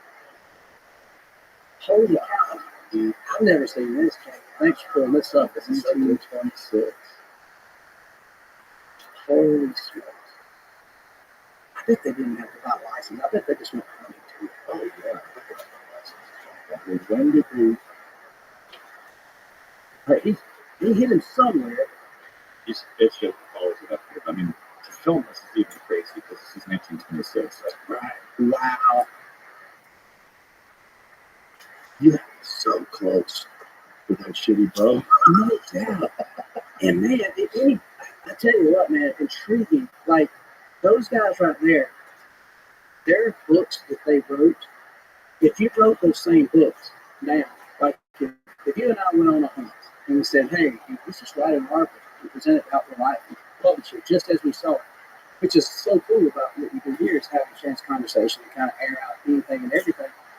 And obviously culture has changed the world. I mean, these podcasts. But back then, you had articles. Well, they'd write these books and it would be so, like, I would read it sometimes the same page 2 or 3 times. It'd be like, Saxon Coe talking about Rothschild Young time. Yes, I found out. I think it's too far. 70 yards is too far to shoot at a Cape Buffalo. I put 3 arrows in him. He didn't seem hurt. I got 2 in the rump, 1 in the neck. And you're like, they didn't edit this out. It's like, right. It's almost like me and you hunting squirrel. Like, man, I'll tell you what, I don't like them pellets. It's just not. Those pellets in that air rifle are not. They're just not knocking the squirrels down good enough. Like, oh, you weren't supposed to put that. Can you edit that out? Right. They were just like, okay, let's put this in the book and let's sell it. They were pioneers. They were learning. They were learning how to do it. But you imagine how you get crucified sometimes for the people who don't understand hunting, even ethically hunting and making a good then, they were like, all right, let's go try to hunt some African lions. I don't know what's to expect to kill them, but we'll see. They're just Experiment. And they took a photo. Think about, I mean, I don't want to go. I've been to Africa quite a few times. How is it to get to Africa in a boat? It was taking them months to get over there. And they would take a whole ship. And I think I forget, I don't want to say it because it could be inaccurate historically, but I want to say they was taking 40, 50 bows, these recurves, and like just tubs and tubs of arrows. I mean, just because they were just launching them. It's like they had more freaking arrows than P. Diddy had baby on. I mean, it's like, man, how many arrows can you fit on this boat? Like, well, we get shit. Well, they probably knew they weren't going to get any over there, and they're probably making them themselves. Yeah, I think it documents and talks about like, look, if our bows tear up, or in this experimental process, we might need a stronger bow. So, I mean, sometimes, very rarely I do this. I'll go to a pretty desolate place. I'll take one bow. Very rarely I take two bows. I used to think it'd be beneficial, but then I started realizing, man, these things are so dependable. I don't need it. Maybe I'll take a bow press or an extra cable, an extra string or setup, but they just had to take everything. And they really didn't. That's such a commitment to adventure. Get on a boat with a bunch of bows and a tub of arrows. I mean, how do you tell your wife that too? Because they were married. Can you imagine? I can't imagine now that, Joe and I plan a hunt trip here, and you go home and say, hey, man, just me and Waddell was talking, him and Cam were thinking about running the hunt fox. Well, how long are you going to be gone? It's Christmas time. It's like, well, 2 days. We're just going to drive down or fly over here to do that. Can you imagine, hey, baby, I think I'm going to Africa, and we're going to try to hunt some lions. We don't know what's going to happen. 6, 7 months. Yeah, I'll be back next year. I want to go hunt lions with a pointy stick. Exactly. I should be back. I'm not sure what it takes to kill one. No internet. Yeah. No. I mean, nothing. How do you research? How are you learning form and technique? Yeah. You just have to practice and then eventually figure out, well, I held my elbow this way. It seemed to be better than this way. Yes. I'll just tweak it. And even the civil unrest. Imagine this. I mean, I hear people talk about hunting and the dangers of potential rogue wildlife, but I've never been that in a real country, so I never had any fear of any animals. Matter of fact, if I was bear hunting and I thought, somebody said, hey man, bear through a pork chop, you walk through Alaska with a pork chop in your neck, might get a better chance to get a shot at that. Well, hell, you reckon they'll come? Let's try it. I want a shot at one. But think of the civil unrest. I've always been I went to Zimbabwe one time, me and Nick Munt and several of my buddies, we went over there to Zimbabwe, and it just happened to be when Mugabe was rerunning. And so he had a political opponent. And so just when we think people listening to this, politics in America are crazy. Well, guess what? Somebody was running against Mugabe. So did they debate it on the podcast or talk about it on CNN? No, Mugabe just went and killed the guy he was running against. Like, okay, I win, so here's the story. And so the internet was shut down. And so I remember being over there and like, man, I'm kind of scared, not of an elephant or a lion. I'm like, what is this? I don't have a phone. I don't have internet. I have no way to talk to my family. I don't have any. And my money got stolen. I was an idiot who went over there and with my backpack with cash and a bank envelope, everything that you read. Okay, I'm an idiot. So I go to take some money to we were talking about going fishing in the Zambezi River, and so I was like, money, I'm gonna tip this guy for going fishing. Dude, where's my money? And it was all gone. So I don't know if it's between where I landed in South Africa somewhere I don't know where, but all of my money, and I think I had about $7,000 cash, which for me, that was a lot of money. I was devastated. Not only I lose the money, I was like, I didn't have money to lose like that. But then I'm like, what am I going to do? And so they take me over to Botswana with some tools from an ATM because it's a little westernized. But I remember calling home and was like, man, we ain't in Kansas no more. This ain't a whitetail hunt. And in my mind, I'm so single-ended on the adventure and thinking of Saxton, Pope and Young and all these guys. Mm-hmm. And I forget, wait a minute, there's people dying and starving over here. And I'm just over here trying to maybe find a Cape Buffalo or a Gims buck or something. And that's where I learned a lot in my young travel of just what's out there. You ever watch Pedro Ampuro's videos? No. Jamie, you also too. He's fascinating dude from Spain, and he travels everywhere with elk hunts. Everywhere. Oh, I can already tell. I love that. Oh, you'd love it. He's great too. His hunting adventures are really interesting, but he goes all over the place. He goes to like Tajikistan and places. Holy cow. Look at that.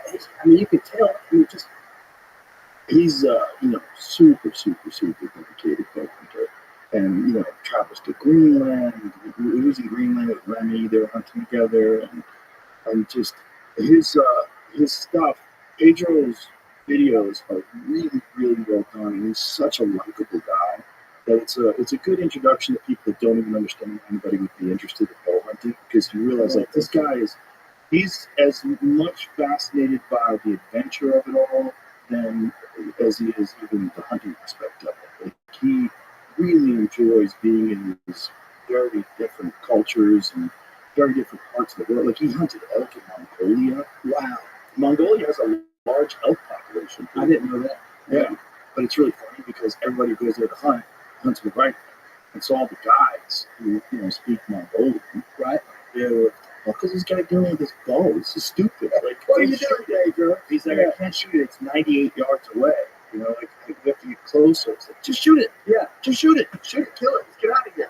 We've been here for fucking 3 days. Like, you're tired of it. But this dude's got a really fucking and a ton of videos. I mean, he's been doing this making these videos for 15 years. I'm definitely going to subscribe to that. And you can see the buck footage.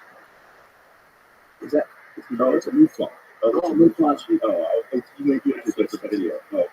Go to the Mongolia elk hunt because it's so fascinating. They stayed in the dirt, so they stayed in one of those felt tents like Genghis Khan used to live in, and they traveled in the woods. And it looks like you're in Wyoming. It looks like you're in Idaho.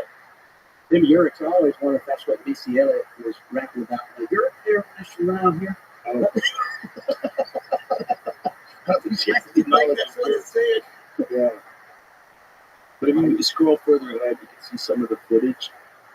This is Ibex in Mongolia. Dude, Google, it's not that. Search elk in Mongolia. He's got, there it is right there. Dude, we'll check this out right there. Yeah. Second row. That one, bam. Yeah, that's it. See, that's, to me, so fast. Isn't that crazy? But look at that. That looks like you could be in Utah. Absolutely. And they just totally didn't understand that because his dad was there. His dad hunted the rifle. He was successful. Close. And those look like just your basic Rocky Mountain species. I don't even know how they got there. I don't know if they were always there. I don't know if they were introduced. I really don't know. Yeah, and that's the first day. Really, I did not even know that they were open Mongolia. Yeah, I didn't either until I saw this video. Nor would I even know you can hunt there. And I think that's what people don't realize. Even in America, yeah, you can hunt. I mean, go do that in China. Get hungry in China and decide you want to get you a mess of rabbit, squirrel. Well, they might not be none, and you can't legally hunt. You can't legally hunt in China. Not in China. Not at all. There's certain states you can't even bow hunt in UK. I know, isn't that crazy? I mean, I don't know if that goes back to Robin Longstride, or I think some of it does. A lot of folklore, because that was a poaching tool. You hunt the king's property. You could poach with bow and arrow. Well, that's what people don't understand. The Robin Hood was not about stealing land. It was about using the king's land to hunt animals. Correct. People were starving. The king had all these animals, so you weren't allowed to hunt them. You couldn't. Yeah. Robin Hood was like, this is bullshit. Like, yeah, so let's go eat. There's stag. Yeah. And so, yeah, I'm always, the more I travel, like seeing this to Pedro's done, I haven't done that expensive of traveling. And I've never, if it ends with a stand, I just stay out of it. Yeah, I mean, and these extra Z's. Yeah, man, I try to. Yeah, where Pedro goes everywhere. I can't recommend it showing up. It's so good. And I watch it all the time. Late night when I want to chill, when I'm coming in from the comedy club, I watch some of his videos. Check out there. Chill out. I wonder just. What is that? I was looking at the initial books coming out of hunting trips to Africa, and multiple people said they saw this. One guy said he was shot. In Africa, they saw? Yeah. How long ago was this? 1907. What the fuck? Do they have a versions of it were backed up by multiple people. Huh. A carnivore that chose to hunt or devour nearly whatever it wants to save for elephants. Holy cow. It had tusks, Dog-headed beast fish. what? I don't even think Jim Shockey's thing over there. Where did you find this thing? Literally, I'm looking at all these history books about like different expeditions, and this was one from 1908. They would go up to certain things. They encountered this in Lake Victoria. Huh. I mean, it's probably not real. It is, but it seems like it is. Like, I don't believe. He encountered by Lake Victoria when Ask Robinson's own hunting party provided nearly identical descriptions of the creature. The title is reference to the author having been given special permission to hunt the closed territory of Loida, Masai, Kisi, and Sotik. What the hell is that? Very strange. It looks different than a bunch of the drawings, though. Here, I'm up to that. Right. But like, remember when we were showing those ancient pictures of what a whale looked like to people? They've never seen a whale before, and they're like wings and a lion's head. That's what's fascinating on all that. Those Paintings paintings and engravings. It kind of, some of it you can say like, okay, we still have some of those animals that look that way, and some kind of looks kind of mystical. Well, have you seen the ones at cave paintings where it's like a stegosaurus? Yeah, How did you know what that looked like? Somebody- exactly. They didn't Google it. Right. Were there a few laying around? I mean, I wonder. I'm so intrigued by that. I think I'm more intrigued with it hunting and traveling and being in these places. Like we went down.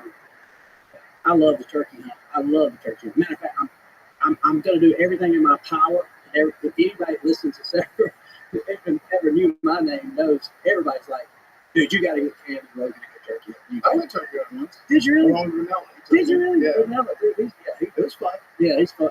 I love turkey hunting. I just love it. And that's how I kind of broke into the industry. It's definitely a superior turkey to eat. They are. They're delicious. They are delicious too. And but anyway, with that said, we were down right out of the East Town Peninsula hunting oscillator turkeys, which is a different species. You can hunt all these turkeys and get different slams. Yeah, I think Vanilla got the same. Yeah, Renella's done it. And It's so I went down there with actually Troy Link, the Japanese jerky, and he's a big hunter. So we all went down there, kind of for the adventure, and to say, yeah, we hunt in the jungles. And dude, amazing. You know, you got all that Mayan civilization and all the stuff that I saw.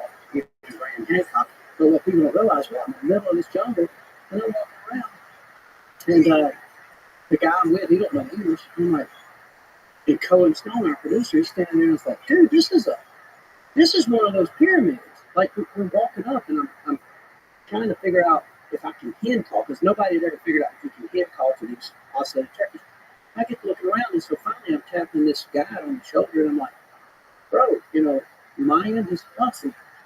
They're like, there's so many of those structures out there, and we're out there hunting turkeys. They don't think nothing about it. It's kind of like us walking around out in the middle of the woods in Georgia, finding an old whale. You know, we're trees. They're like, oh yeah, they're everywhere. So I only knew about the ones that was on the postcards. You know, Right. it's Chichen going, Itza. yeah, when you're out there having a brawl on the beach, and somebody kind of said you're engraving to your wife and some ring Yeah. or something. I'm like, oh my God, dude. And like, I wanted so bad for a turkey to respond and to put my back against that. And so I did a little video. And I'm like, man, this is insane. But when would I have had a chance to see that had I not been a hunter? Yeah. So that gets you down the rabbit hole of like, what was this? What is that calendar? And I wonder what Graham Hancock is. So when I'm seeing some of this, I'm like, dude, I was in that area. I didn't go to see that particular piece where he's talking to this farm, but I did go, 30 miles south of there, or 100 miles, and I had a chance to work a turkey around one that's not even been excavated. And it just blew my mind. Find some animals to the jungle just overrun all that civilization. Just came up and just they find them. You know what item is? I heard, yes, I saw, well, I didn't know about it until I watched that on the Netflix show with Graham He's showing how they're flying over those trees. See if you can find that pyramid they just unearthed in Guam. They just unearthed some huge pyramid. And that's we were south. We were right there, kind of right on the southern tip of Mexico, just as you go into Guatemala. And I was just intrigued. We're in the jungle and stay in these little huts and these little tents, like almost a screen porch. I was blown away. And the whole time I'm like, thank you, Lord, for allowing me to be the hunter, to go see this, to experience this. I don't know, it's just, I'm overwhelmed. I've never got bored with it. And the more I do it, the more humble it becomes. As soon as you start thinking like, man, I got a bunch of elk in my bow in there, I got this figured out, I'm about to run them right through them, I know where they're going to be. And then you go out there and they just kick your butt. Yeah, there's no real fit. I mean, you certainly get to your level or level of campaigns or running one. You become very proficient. You understand what to do. Here it is. By Lost City, New Mexico, jungle by accident. Yeah, this is what it wasn't done. So archaeologists found pyramids, sports fields, causeways, and connecting districts, amphitheaters in the southern central state of Campeche. Campeche. They uncovered the hidden complex, which they have called Valeriana, using LiDAR, a type of laser survey that maps structures buried under vegetation. They believe it is second in density only to Calakmul, thought to be the largest Maya site in ancient Latin America. The team discovered 3 sites in total and surveyed the size of Scotland's capital, Edinburgh, by accident when one of the archaeologists browsed data on the internet. That's so crazy. They found it by accident. See, that's amazing. And I got the same vibe when I was down, because we weren't too far out of Campeche, where it's Turkey. And so as we're going through there, and there's thousands and thousands and thousands of acres. I'm not even sure I set up. I don't know if it's governmentally owned, in this case Mexico, or if it's village. But when I saw that, even though we videoed it, I asked later, I come back, and the main outfitter, he's very fluent in English. He said, yeah, there's all kinds of stuff out there. We don't talk about it a lot because this is our hunting ground. It's almost like the buffalo tribe. Right. They really don't want Grand Hancock and the team of filmmakers from California, like, and so, I see their point, but I don't. I absolutely. Yeah. And they kind of, but I think that's what's fascinating about all that we're able to talk about and share now, culturally. Yeah. Is we realize if you grow up hunting and fishing, well, I really assumed everybody did. I didn't think there was somebody that had history.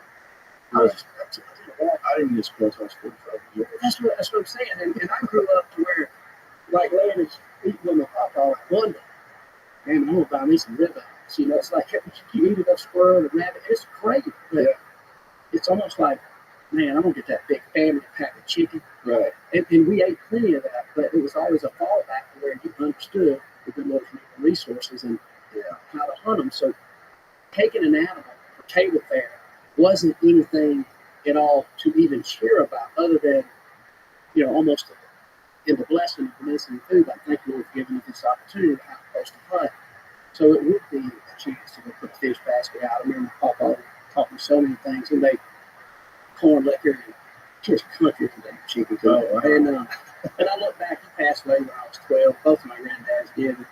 And my dad, everyone else, same way. I mean, they taught me so much, but I just assumed this is what every man was. And I figured this is what everybody knew. That's how you do it. Yeah. And I remember I started working in the hunting industry when I was young. And I remember, I tell this story, I just remember, like, going to a nice restaurant and people were an appetite. Like, what are we doing? What are we doing? What does that mean? Yeah, it's like, bring us some ceviche and some calamari, and that's like cheese sticks. Look, I know they're healthy. Anybody like cheese sticks? Like cheese sticks, and like, like, and then all of a sudden, we sitting here chatting like we are, everybody's having a cocktail. I'm like, man, I'm so happy. This is the funnest. I'm loving it. And I'm literally going back, and at the end of the night calling my dad, like, man, everybody's eating before we eat. Like, we're getting strep cocktail. And I'm over there, and it sounds crazy, almost like it's exaggerated, but I was so overwhelmed. I was so intrigued with the city and just people. I would be the guy talking to everybody, from the street people, like, what's up, dog? I'm like, man, what's it like out here? Like, man, you ever ate a pigeon? Man, they love these pigeons. Go get you a couple ketchup packets from McDonald's and get you a Rockies. People see you. And so it was almost like the exact opposite from some of now my city friends who have got just drawn money. Yeah, they introduced me to so much of the city culture that, I still get excited. Everybody don't think I'm but I still love to get excited to go. I had a chance, Joe Montana is somebody who's got a show around Yorktown. So he has this big cigar dinner every night in every year in Burbank. And so all the Fuentes, and all these different, movie stars and stuff. And so he's like, man, why don't you get a table? Come out and join us. I'm like, yes. So I took my wife. We're all country.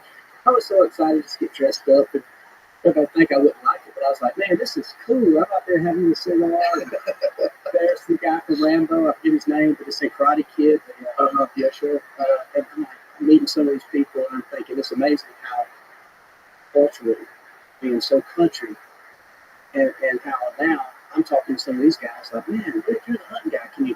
Why don't you take me hunting? I'm intrigued with that. Yeah. And so now having a chance, I know you have like Jim Brewer on, which what a cool cat. I love Jim. He is so fun. Man, I couldn't hardly hunt with him or Theo for just constantly laughing. I mean, I like to put up with the time. The first time I went with Ranella took me and Brian County. And it's just Okay, yeah. Brian County's fucking hilarious. We were just crying and laughing in Montana, freezing our dicks off, having a good time.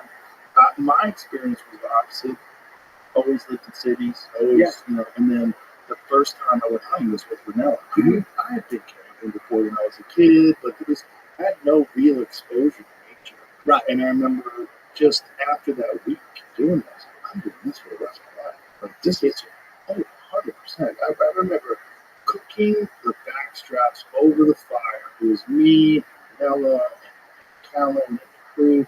And we were just like sprinkling some seasoned salt over these backstraps and cooking them over the fire. And we were eating them with our hands. And I was like, I'm doing this for the rest of my life. This is like one of the greatest moments I've ever had in my life. One of the greatest experiences. I felt so tuned into it. I was like, this is something I've been missing. Like, this is, and it's a whole new world. I explained it. I was like, it's like you're in a different dimension. The first time I shot a deer was on that show. So I never hunted an animal. I'd only been fishing. And the first time I'm looking at that deer through the crosshairs of that rifle, and I'm just calming myself to squeeze a shot. And I squeeze out the shot, and the deer drops like a stone. And I was like, oh my God, this is what I'm doing forever. Yes. And then once I started eating it, I was like, oh, this is my thing. I'm like, I'm obsessed. I was obsessed. And then obsessed with what all I had been missing. Just the experience of being in the woods is so different than anything. The way people think of hunting, unfortunately, we've been poisoned by movies where the hunters are the bad guys. They're always douchebags. They're always like poaching animals and harassing people. Hunters in movies, it's a trope that they've always been like cool, evil people, like this Bambi, the Walt Disney movies. Oh, they ruin people. They ruin this idea. People who buy burgers from McDonald's, to look down on someone who hunts an animal in the woods, and it's just our brains have been distorted, our perceptions have been distorted by media, and I realized that being in the woods hunting, I was like, first of all, this is very different. Mule deer hunting in Montana in October, freezing cold in the Missouri breaks. Fascinating. Just the environment is so unforgiving and doesn't give a fuck about you. The quiet and the isolation out there, and a weird kind of loneliness. Like not loneliness, but a realization of where your place really is in the natural world. You're not special. No, you're not. There's nothing significant about you. Brain is all. Yeah, you're just one of many living things trying to get along out here, trying to get by.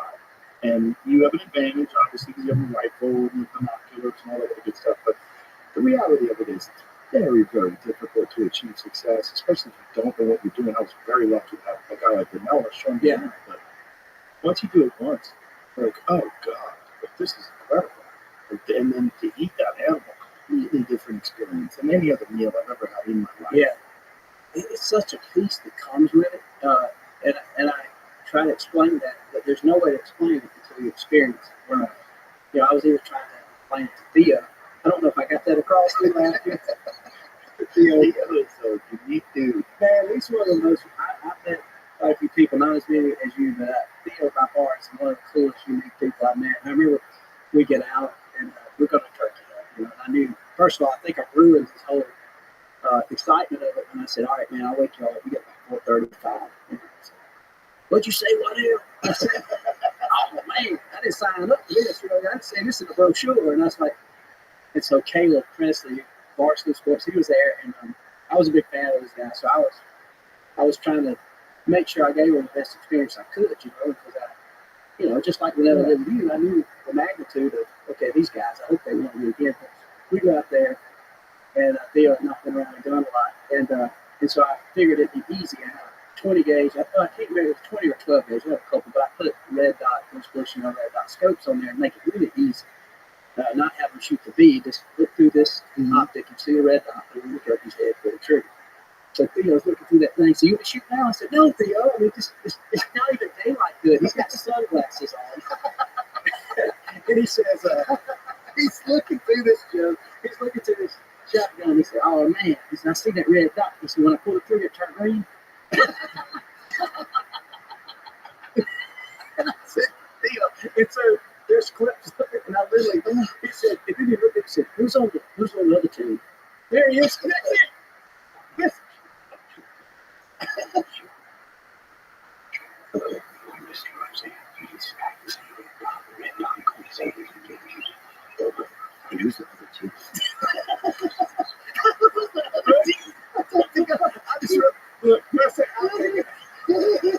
bro, he lives in another dimension. He lives in a neighboring dimension, and he just comes and visits us. Yeah, Nico and I went to the UFC 2 weekends ago. Yeah. Last weekend, when it was 2 weekends ago. We were in Vegas, and then after the fights, we went to dinner. And I swear to God, the dinner was an hour and a half of me and Theo crying, laughing, just I mean, tears. I'm wiping my eyes. I can't breathe. I go, dude, this should have been a podcast. We should have filmed this. Oh, We I can only imagine. We were crying. We were just crying. He was saying the most ridiculous shit. I was laughing so hard. It was so much fun. He's so fun. He's so fun. I had so much fun with that guy, man. And he said so much that I couldn't repeat. Right, it was so fun. And then he said so much that I could. But I hadn't met anything quite like him. And he's so unique. One of a kind. He's a one. Such a big heart too, man. Oh, he's such a nice guy. He's such a kind person, and just a very unique talent. And that's the thing too. Caleb, he ended up did get the turkey, Caleb, and we kind of took to it pretty quick. But Theo liked it, but I think his attention, if it is attention deficit, he definitely had it. He's got He was kind of cool. No, it's fine. So it's Theo one and this guy that we don't want. Oh no! Wait. I got the thing I said. Oh, apologies. No, you watch it on. Yeah, that's fine. I've seen it. But they were talking about an interview with Theo Vaughn, and I'm like, wow, that seems really romantic. Apologies.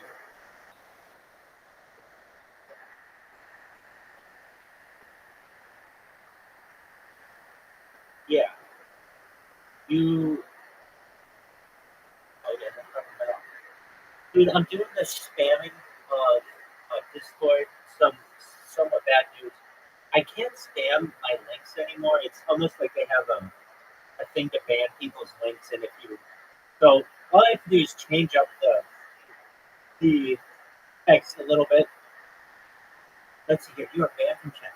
You're unable to participate in chat to the channel moderator. Banned.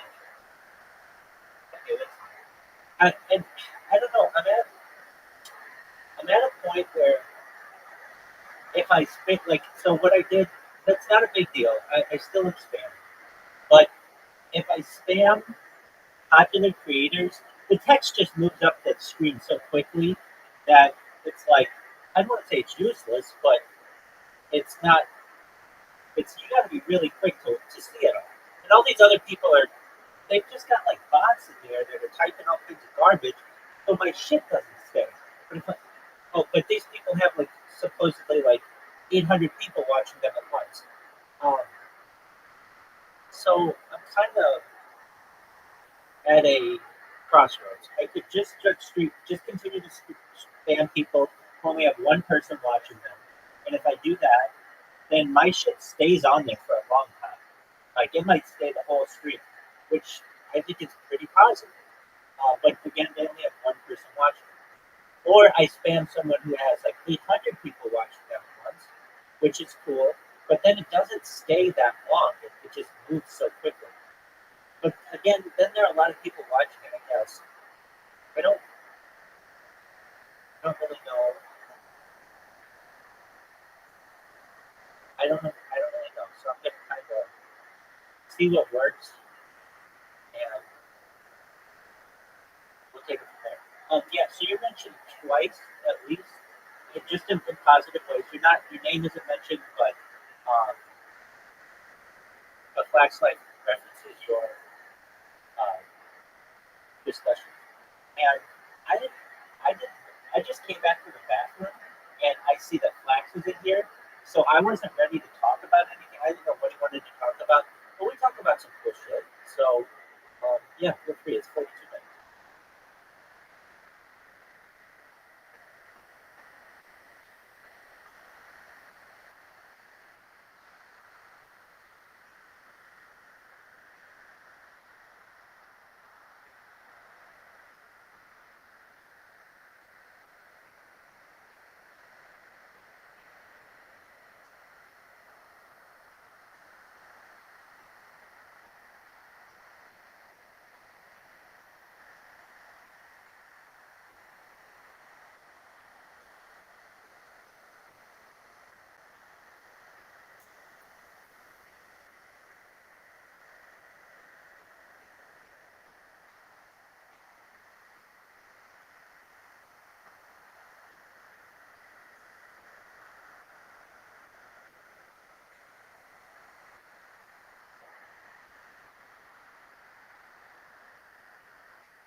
Hey, Caspian Sea.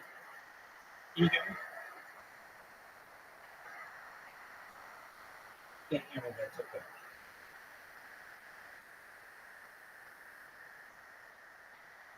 And anyway, I realized Theo had more fun just kind of walking around, checking out the cows, and it just, I mean, dude, that would be a whole. You could do a special of Theo just walking around, maybe after a mushroom or something. Just let him walk around and just describe what he's seeing. I mean, our producer come back and I saw him way away. I was tired, hunting a lot. I said, man, we're gonna go take an adventure, walk around the ranch, the farm. It was down in South Florida.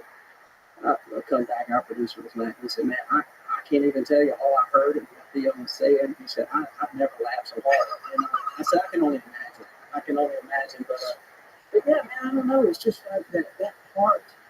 I think that's the most beautiful thing for me, coming from where I come from, and even, seeing all the different people from all these cultures. And there's so much, and I completely understood this too. There's so little that separates us all from the most rural country guy to the most urban city guy, no matter what race, ethnicity. It's amazing how there's so much entertainment and things, and you just open your mind, not pretend to know it all. You want to learn, because there's so much you can teach me, so much I can teach you, and it's just amazing. And it's definitely given me a whole lot better perspective. And I don't know, that's been probably the coolest part of what I've had a chance to go on an adventure and a journey is to be able to, meet somebody like Brewer who's like, he didn't really was not intrigued with hunting. It was more of the conspiracy of what was going down and like, dude, I went to go get some chicken breasts and some chicken wings to watch football. You couldn't find any. The government, Fauci, is making me learn. They'll teach me how to kill a turkey. On the other hand, first morning out, Jim kills one. And so, you've hunted a camp where, you get an elk, and it is a reference. It's not like everybody reacts different. So, but if you have a good arrow, kind of the Ted Nugent spirit of the arrow, spirit of the wild, arrow goes in there, and you work for it, you practice. And when it's a good ethical shot, and you know that you got, and essentially put the tag on it, well, it is almost like some people, it's almost like spiking football in a touchdown. So I was so excited that Jim Brewer had just got a turkey. That me and I had our Dean, who used to be in that country group, Trick Pony. It was just a trip in itself. He's good friends with Jim, and they live somewhere close to him in Naples, Florida.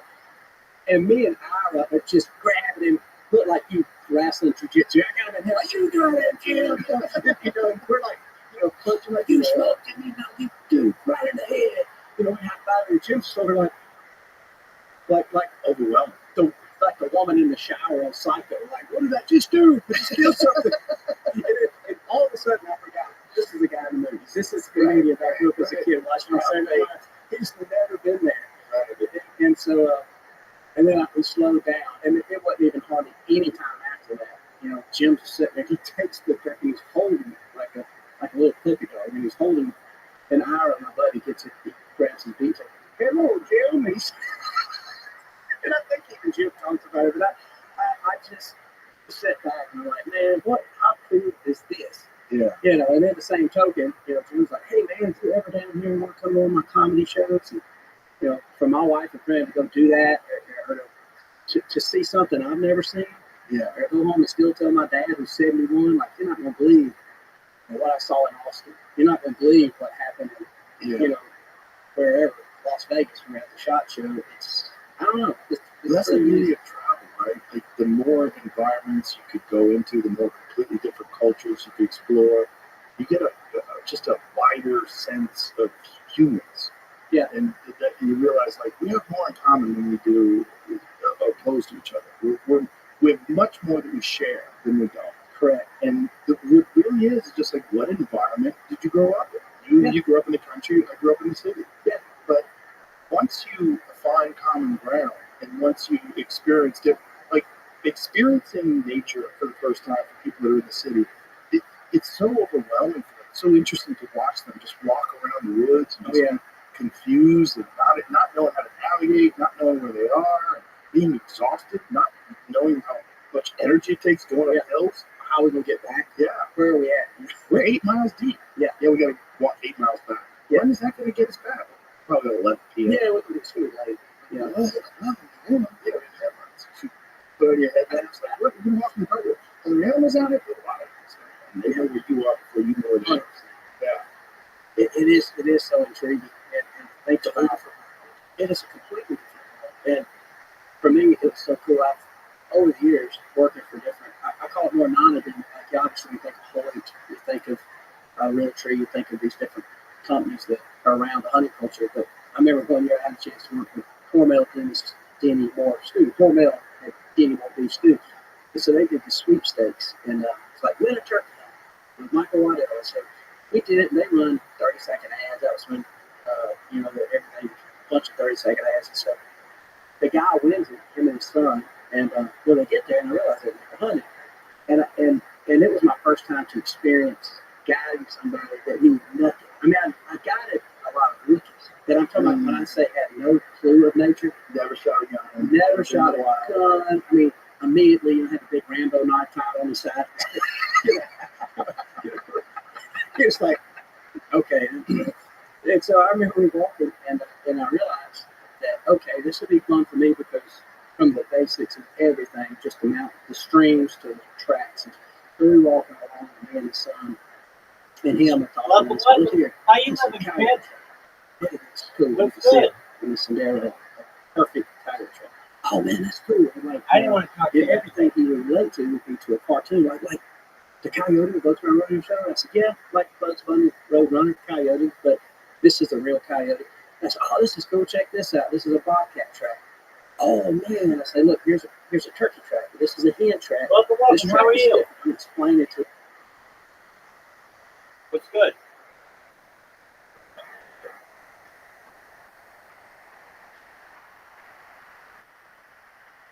I hope you're having a good day.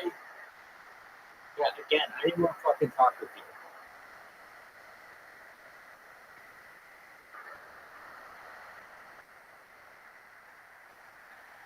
To him the different things. I mean, we saw everything out there from hot Halloween tracks. So finally we were walking. He's just so cool with these tracks, like taking pictures. He said, "Hey man, any Cheetos from you?" And I said, "What?" And he said, "Cheetos, Cheetos." I said, "Are you talking about like Cheetos, like snacks?" He said, "Oh yeah, I mean, any of those animals?" I said, "What? What? I swear, animals." That just shows the disconnect. Cheetos, Chester the cheetah, which I guess is from a true animal, a cheetah. But Chester Cheeto, he was like, is any of those tracks? If you see one of those tracks, show me what a Chester Cheeto track is like. We don't have cheetahs, but there is no Chester the cheetah. But then it hit me, like he was talking about movies. Well, Bambi is so real to me. The Fox and the Hound, I mean, it's so good. Right. It's like somehow, they think that you go to Antarctica or North Pole and these polar bears are sitting having a soda and high-five and talking about Christmas. Yeah, he climbed that bar like, what's up, boy? Yeah. Come over here, man. Right. Have a coke with us. You know, no, that's not. These animals will smell you and they come hunt you. Like, wait a minute, a seal that we got to wait days for him to come out the hole and hunt them down, or look, there's a dude that's been eating a lot of fried chicken, collard greens, and cornbread. I bet that sucker. I bet he can't run fast. That's the way he is. And so it's just a disconnect of not knowing and thinking that everything is almost like going to the zoo. And then when it becomes hard, and you're 2 or 3 days in and you're not having opportunities, like, dude, what's going on? Like, we're hunting. I mean, I've even had them like, dude, I thought you were good. Well, I'm trying. It's just this animal that does not want to get on your plate. It's not an easy thing to do. Yeah. And that's also the problem with hunting shows. It's a hunting show, it's a half-an-hour show, it's 22 minutes of actual footage, and so you're boiling down a 10-day hunt to 22 minutes, and the reality is that gives a distorted perception to the people at home, like, oh, it's easy. They just go there, they put the animal in the crosshair, that's not fair. Like, you hear that all the time, that's not fair. Like, survival's not fair. You think it's fair that the lion gets to kill the gazelle? It's not fair. No, of course it's not fair. There's nothing fair in nature. Why are elephants big? Why are mice small? It's nothing fair. No, it's not. This fair doesn't factor in. This is what you're trying to do. You're trying to survive. Obviously, you can go to the store, but out here, there's no fucking stores. No. So out here, if you want to survive, if we live here forever, this is the only environment you're ever going to be here where your heart stops beating. Correct. This is the only one way. You've got to figure out the wind. You got to figure out where they are. You got to pattern them. You got to figure out how to sneak up on them. You got to figure out how to execute a shot without getting buck fever. You got to do all these things. But this is the only way. So deep, you're right, and it is difficult. You just can't boil it down to 10. Like, Peter does a really good job of showing how difficult it is and these crazy adventure hunts he does. But even still, it's an hour and a half. Like, the reality is, it's 10 fucking days, man. 10 days. That's right. 10 to 12 miles a day, sweat your ass off, coming back exhausted, your feet hurt, back's killing you, and just you sleep so hard. You sleep like a dead man. And then that alarm comes up, 4:30. You just feeding you with a jet boil, and you're freezing, you're trying to warm your hands up, and then you're off again. Yep. But it still almost feels like, I always talk about hunting and opening day. It's kind of like Christmas. It's like, when you finally do get to that September night, let me as an example, because I know you're going elk hunting. It's almost like you are tired. You've been grinding. You've had, doing your daily gigs of whatever you're doing, responsibilities of everything in your life. Finally, coming up here, and you're already tired. The first morning, you maybe don't sleep good because you're anxious and excited, and then all of a sudden, you finally fall into deep sleep. Then all of a sudden, you're like. But then all of a sudden, it's kind of like as a kid, where You wait till Santa Claus is like, man, I'm not sleeping, I'm listening for him. And up with a little cookie for him. And then, but then you fell asleep deep, and all of a sudden, you wake up, and Santa Claus, you jump up, and you're still tired. And so, funny to me, it's still that. That's amazing. It's still that after all these years. I still do. So that's the same with Cam. I mean, he's been on his whole life. He still loves it more than anything. I plan on it so hardcore that, like, when Netflix gave me a comedy special, Yeah. I had to make sure that it was the beginning of August. I was like, I need time to do it. Yeah. Because, like, I have a training routine and a shooting routine, and I want to make sure I'm shooting 100 hours a day, seven days a week. I want to make sure my accuracy is fully dialed in. I have 100% confidence. My cardio's on point. I got to be ready. So I was like, it can't be any later than August 5th. I did like 4 hard weeks. I mean, I'm training for it all year round, but 4 hard weeks. Almost like getting ready for a fight. In some of those meetings, you still have maybe executives looking at your head. I mean, that's a good question. I don't understand that. Like, so September 12th through the 23rd. Yeah. And to them, they don't understand, outside of people playing football, like you still see the Christmas games and people see Thanksgiving. But for me, like Thanksgiving and Christmas, very rarely, all of us I'm taking that day. I'm taking that day. And that's kind of like, unfortunately, now we get these hobbies of hunting. Like, okay, I can't do anything first week of April. That's turkey season. Yeah. September, oh man, The month's gone. yeah. In November, oh man, the deer are running. I don't know that. Y'all got anything in July? I've got big guests, like important guests. Yeah. That wanted to come in like September 10th. Can't do it. And it's sometimes in not gonna work. Let me know if you come back. Yeah, let me know if you come back. I'm not missing that. It's just, it's my favorite time of the year. But I had a funny story that happened similar. You people wondering, like, you ever tired of you really don't. I mean, I'm sure, like, obviously, in, say, in the comedian world, to kind of draw parallels, that opportunity to go out for 30 minutes or an hour to make someone laugh and they're digging on the stuff that you're performing, there's got to be a natural high that comes with it. So there becomes an addictive quality to it. And it's not necessarily about the money. It's just a certain situation that feels good. So you wonder, like, when do I want to step down for this? And it's kind of like, Keith Richards playing the guitar. Maybe never. It's like, this is part of it. And I think hunting becomes like that. And to the point of me, like the things I love, and I've been blessed that inevitably my financial opportunities have came from promoting hunting and working for different partners, as is Cam's, and many of us, Remy, Steve, a lot of us. But I'm still so addicted to the point to where my wife, she loves country music, my wife, Christy, and so through people we meet, we got invited to some really cool things, from get-togethers to parties, to situations, awards, to ceremonies, to different clubs. And so a lot of times we'll try to go, and it's actually a cool thing for me because, hey, man, I met this person. Would you like to do this or that? And one thing in particular happened, my wife loves country music, and there's a lot of those country music guys that I hunt with. So I had gotten a text from a guy that was having some award ceremony around country music. I forget which one it was, but they had it at the Dallas Stadium. And anyway, I got invited. He said, hey, if you want to come out, look, man, we'd like to have you to, man, we'll treat you like one singer, And so immediately I said, oh, dude, what's the dates? And they said it's April, I forget what it was. It was whatever it was, right in turkey season. Like right when I knew. I hadn't even had anything planned. This was time, but I knew, September. So I said, man, I'm sorry. Thank you so much for the invite, but I'm not going to be able to make it. Well, my wife and I don't have a relationship where we go into each other's phones and stuff like that. But that particular, my phone was sitting, so maybe a week later, sitting there, and that same gentleman had texted me on another matter. And so he had just texted me, so I said, Christy, get my phone. So she did, but somehow she just happened to look at that text. And all of a sudden, I couldn't figure out. She was just kind of giving me the cold shoulder. Like the rest of the day, I'm like, what did I do? And I couldn't figure out what I did, So finally, I was like, look, baby, I figured out a lot of things about elk and turkey. I ain't figured out a woman completely. And so I know I done pissed you off some kind of way. I don't know what I did, but, help me understand. She said, you know what? I do have a bone to pick with you. And I was like, okay, well, let me have it. Let me have it. I'm already thinking, hey, good shit. I think. She said, you know what? I know you like hunt turkeys. I'm like, okay, all right. I'm like, yeah, I love to hunt turkeys. She said, but you know what? we could take one night and go to a really cool award ceremony.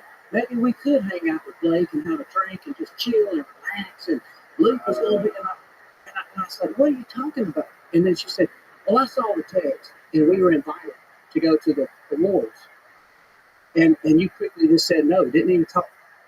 And I'm like, and then I hit me like, what is selfish? I don't know how many turkeys I've seen shot or how many turkeys I've shot myself, but here it is. I'm 50 years old, and I'm saying no just like that without hesitation.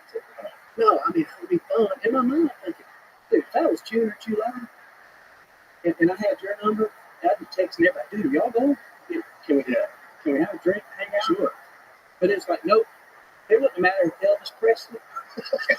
It's going to keep it short. I was like, and then it hit me. I'm like, man, I am selfish. Yeah. And it hit me there, and I did. I sincerely said, I'm sorry, because you're right. I could have just got a commercial flight. We could go out there, spent a great evening, had a great date night, and saw the awards and come back. But in my mind, I'm thinking, why would anybody go to a big city? You know, a turkey. I don't understand that. And I'm still learning.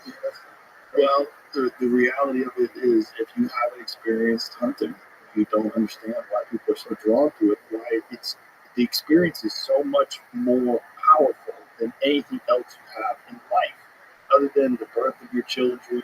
You know, being in love. Well, there's a bunch of experiences that are wonderful in the regular modern civilized life, but you get that bug.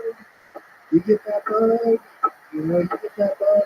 When you hear the swat of that fucking arrow hitting the vitals, and you see the spot right in the golden triangle, you see the blood dripping down, and you see him stumbling forward, you're like, we got it. And every sense in your body is on 10. Your fucking goosebumps have goosebumps.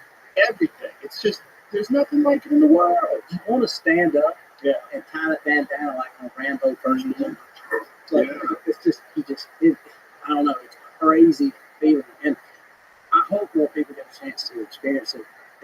But it's so hard to do. It's so hard. Especially like archery elk hunting or archery mule deer hunting. I even want to. I agree. It is so hard to do. To get someone addicted to that, boy, you gotta get a special kind of person that's willing to, like, the learning curve is so long. And the physicality of that high desert mule deer. And also, those motherfuckers are smart.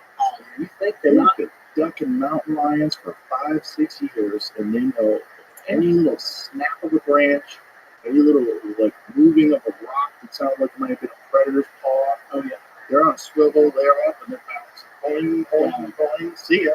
They're gone. And that's what the other thing people don't realize. You know, they think, oh, you hunters go out there and, you know, get these animals, and, you know, obviously hunters have such a responsibility in the balance of a lot of things. You know, and Mother Nature is, first of all, very brutal. There's a lot to be learned through nature. There's a lot of things we think we know, but then if you really dig deep and you're in the mountains, you realize, wait a minute, that was all human nature. This is nature. There's a difference. You know, so many examples that you can get into. But at the end of the day, these deer also have coyotes. Now they reintroduce wolves in some of these places. And they have done studies that in some cases they feel like an adult male mountain lion can kill up to 100 mule deer. One mountain lion. So you're talking 80 to 100 animals that they kill. So when you think about us, even if we're athletic, is that a year? That's a year. That's one. And they've done all kinds of studies. I know the state of Utah has been really proactive, which is great.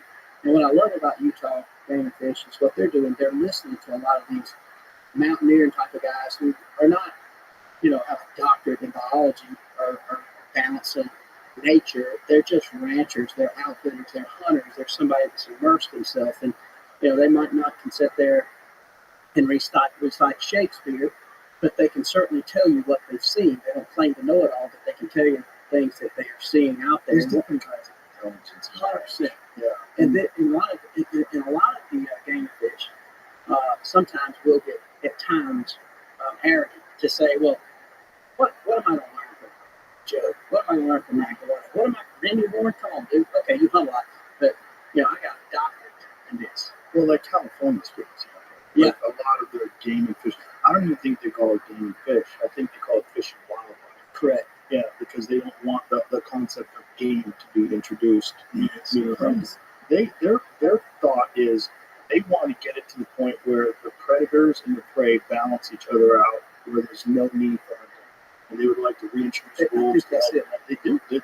It's animal activists that have taken these positions that should be held by wildlife biologists who have objective understanding of the populations and how to keep them healthy.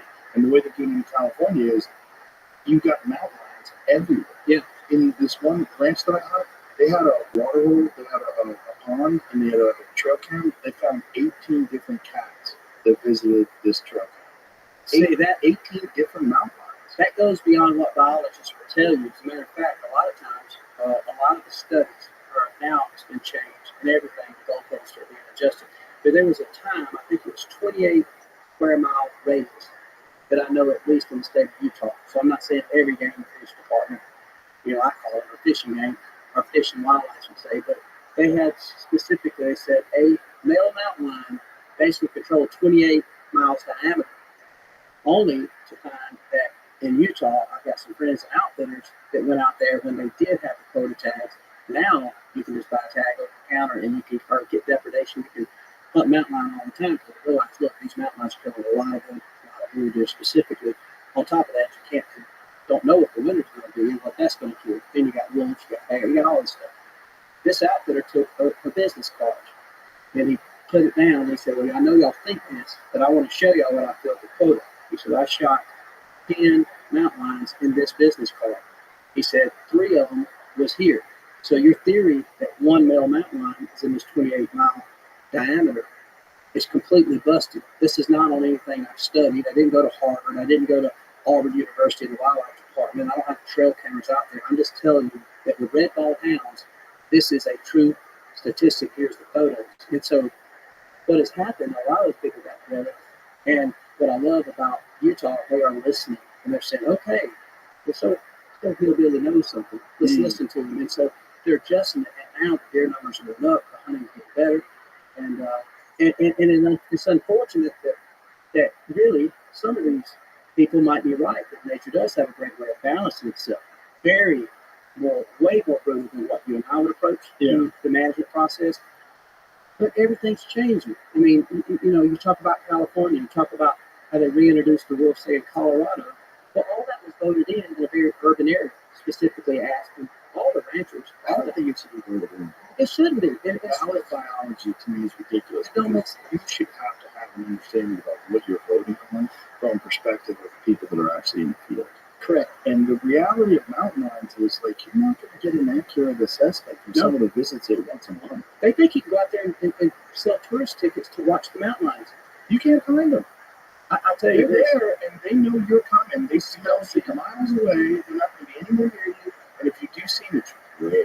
I heard Ranella, because Ranella spends a lot of time in desolate places, and I didn't specifically talk to Cam, but kind of in perspective, I started working in the area of either guiding or working with an outfitter, working with companies that were doing shows for, at the time, TNN, that turned into ESPN, now Outdoor Channel, now YouTube, so on and so forth. Well, so as a young kid, in rural Georgia, I finally had a chance to start going and seeing these places from Saskatchewan to all over Canada, got to Africa, all over Mexico, and now I'm hunting all across the western landscape, not just in Georgia, hunting whitetails and turkeys and squirrels there.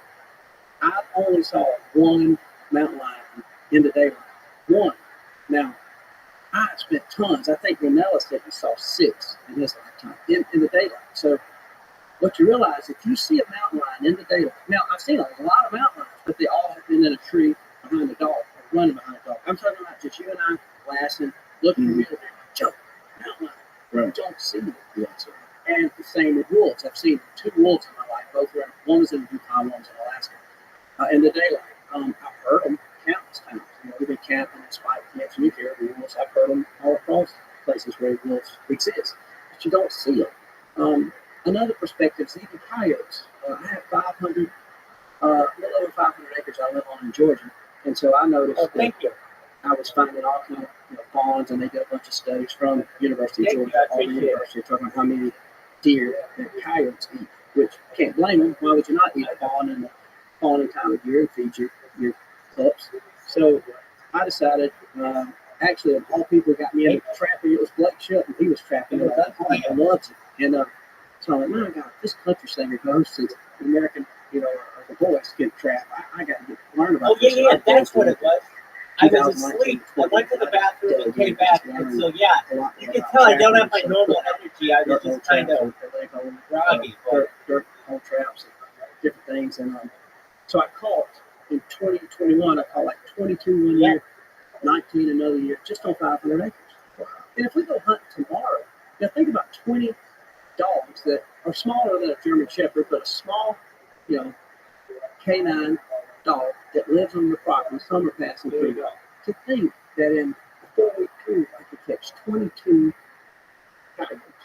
That at times, hunting a lot, I would see them time to time.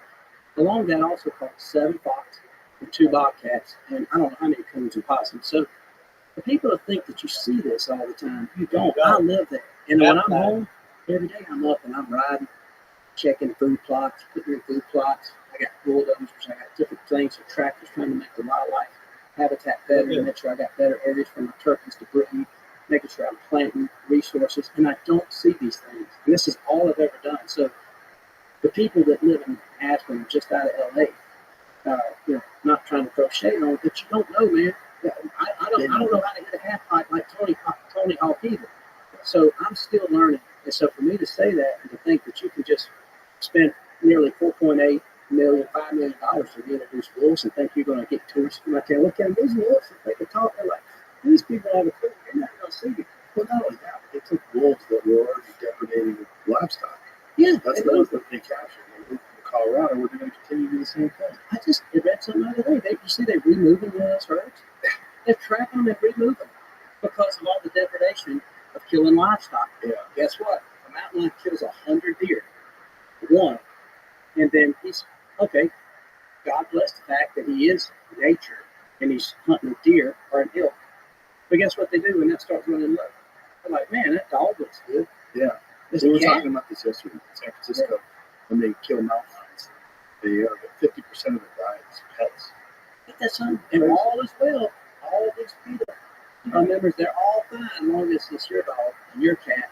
But all of a sudden, you let a herd of deer come in and eat their $40,000 worth of landscaping, and the mountain lion killed a pet. They're secretly calling me like, hey, don't click it. I'm not gonna lie, that's a little piece of butt. We need you. So, how quiet is your bow and arrow? It's like, hypocrisy.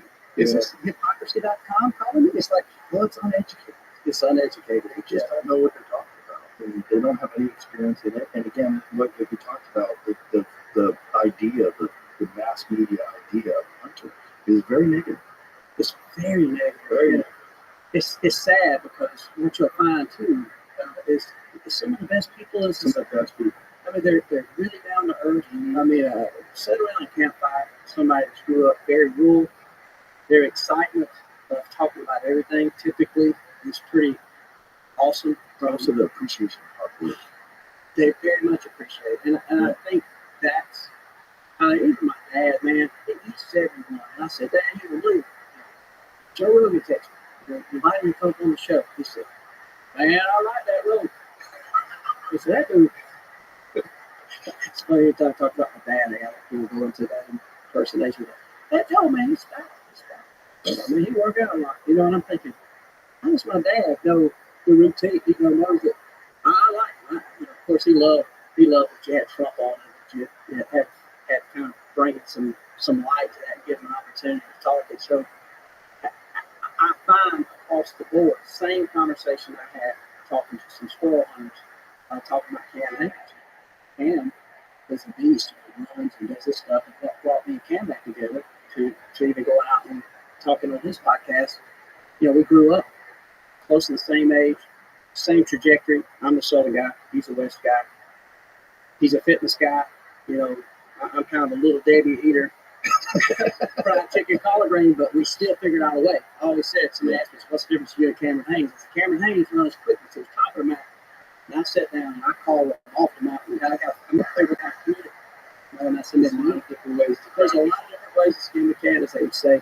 But at the end of the day, I was talking to some squirrel hunters over in Alabama, and these guys, prototypical, what you pull up, looked like Billy Coleman from Where the Red Fern Grows, had squirrel dogs. And one of the guys, he had to be in his 60s, and literally I had some chew in the back. He said, man, you're kind of like Cameron Hicks. And I said, I am. I said, I've known Cameron a long time. He said, man, he seemed like a good dude. And I don't know why it hit me like this guy, I wouldn't expect to mention Cameron. And so quickly, I contacted Cameron. I said, man, let's have a cool conversation. And so he and I quickly kind of said, man, why have we not even hunted together? Like, we've been at trade shows and stuff and done some stuff. And so that's been really cool for me, an old friend I've known a long time, to get back to camp. And the conversations are so funny. We get to laugh and cutting up. And I don't know, it's crazy. And Well, I think one of the beautiful things about social media for hunting and podcasts for hunting is that people have an opportunity to hear a completely different perspective about what it is that wasn't available before that. I got into hunting because I started watching Spirit of the Wild. I love it. That's when I got fascinated with it. And then I watched Ranella's original show, which I can't remember the name of it. He had a show. What meeting? No, before Meat Eater. God, I forget the name of it. But his show, it didn't last very long, but I thought it was really interesting. And I knew Helen Cho because Helen Cho, who worked with Ranella on that show, she also worked with Bourdain. And so, I was friends with Bourdain, and so I got introduced to them through that. And Helen got Steve on the show. He didn't even know what a podcast was. He did it. He was like, what are we doing here? We were filming out of the Ice House in Pasadena at that time. The Ice House, the comedy club in Pasadena, and that's where we had our studio. And so there's Ranella sitting there, he's like, oh, kind of a little dismissive of this. Like, what is this nonsense? Yeah. And then he's got one of the biggest podcasts in space. He's done a phenomenal job. Man. He's great. He has. I was, when Ranella reached out and I had a chance to be on his podcast, I would say I'm a very secure person. But at the same time, I know my country. I know I'm the, for lack of better words, the guy that, I kill a lot of stuff. Ain't no way to say it any better. I can say harvest, pluck, take, but at the end of the day, I grew up where in Georgia, we could kill 10 deer legally a year. So mostly with a bow. And then Alabama, the neighboring state, you could kill a buck and a doe a day for a long time in Alabama. And there was people that tried to do it. They wasn't ever, did you get you a good one this year? Like, yep, 47. Like, what?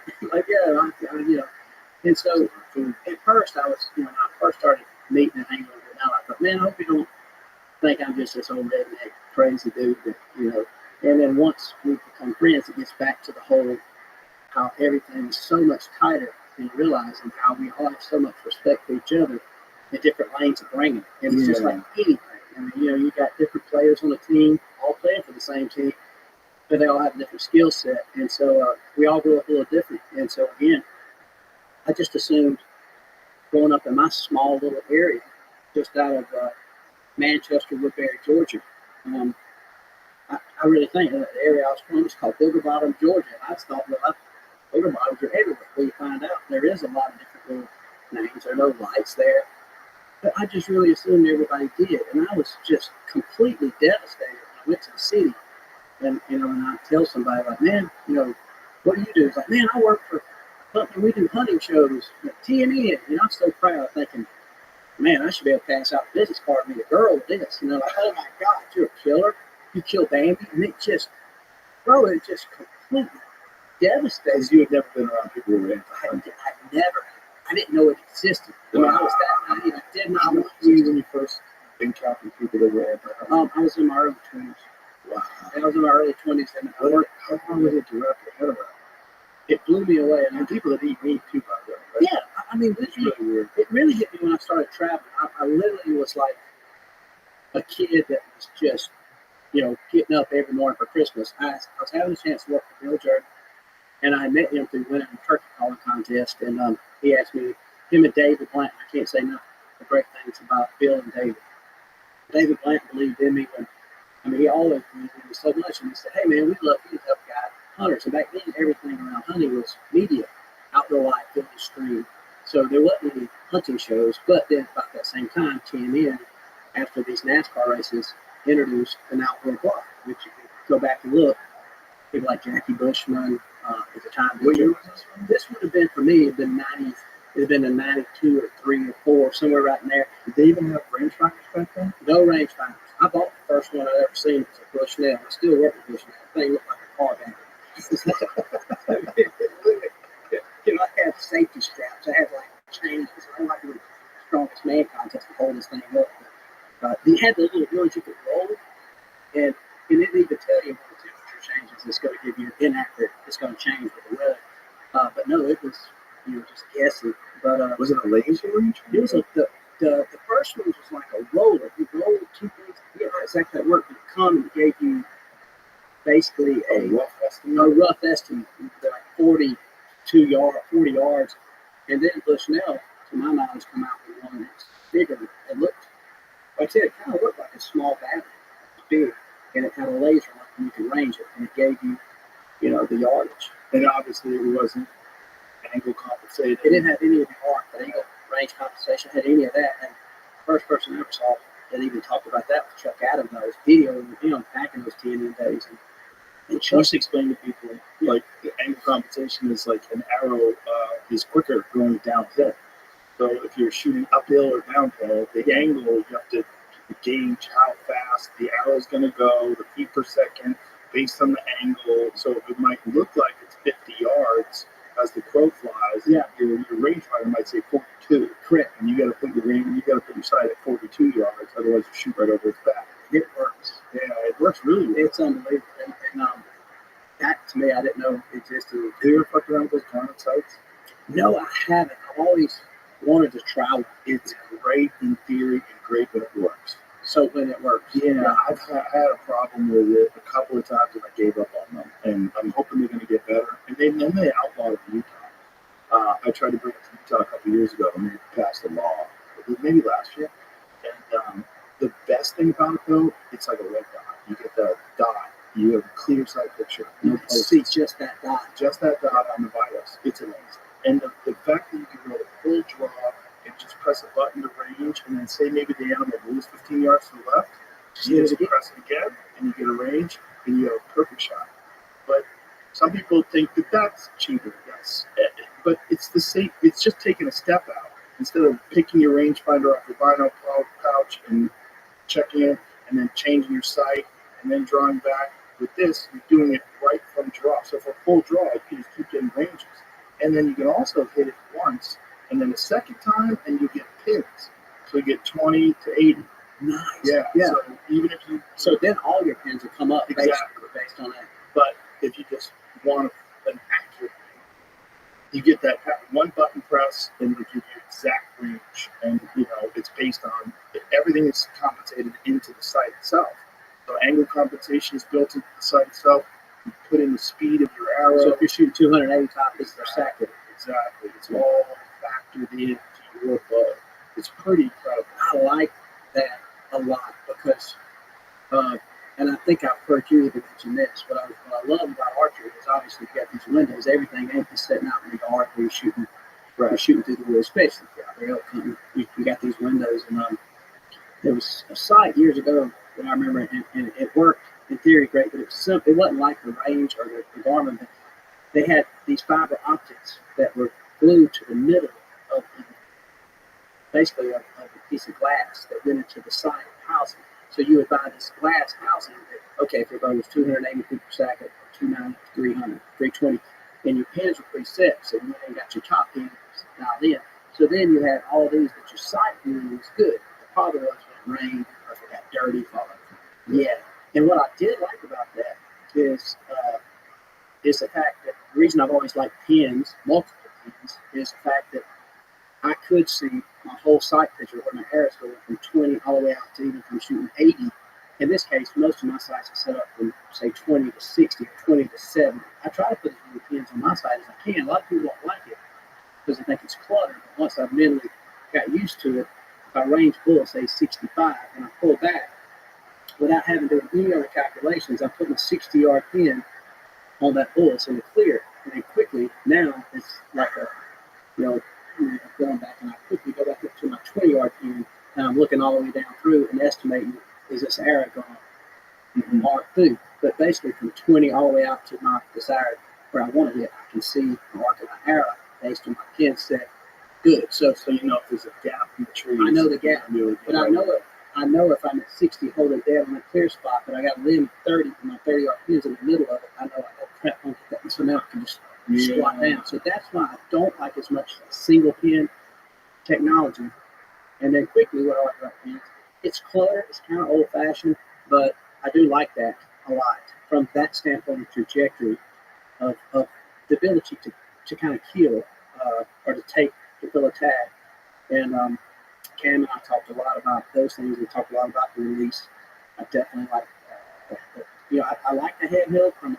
I really want to try to hone in and be a little more disciplined and kind of not feel it go off and shoot with completely surprised. I like that, but I don't think that traditionally works as great for hunting because of the fact I think you do have to know and to make that arrow go right now if you consistently have to. Even in Texas, we were shooting animals at 20 to 30 yards, those deer, and sometimes they walk in, they're dogging a doe. They're coming in. Every deer ain't coming in just to eat corn or eat food plot. They're coming in. They got one thing on their mind, and that's mama is ready. And so they're coming in grunting. So that deer runs to stop. You got to do a full draw. Though he's 27. Come back and you got to send it right now. You know what I describe it as? The difference between practicing free throws and basketball. 100%. That's it. Stephon Curry. It's not. It is. I mean, dude, you don't get a chance to set up and have a surprise shot. 100%. That's a great way. Yeah, that's really what it is. I think practicing, sure, but I think there's moments where you gotta make that stuff go wrong.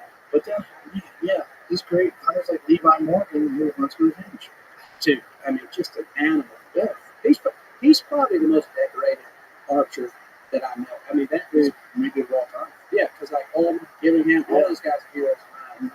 I very much look up to them. And if I can ever pull them aside, I just wear them out trying to learn, Right. And but Levi is right there, dude, as far as winning and what he knows. And you know what, another thing about Levi, I got to give him credit. That dude is a cold-blooded killer, man. He is a great hunter, too. Sometimes that don't translate.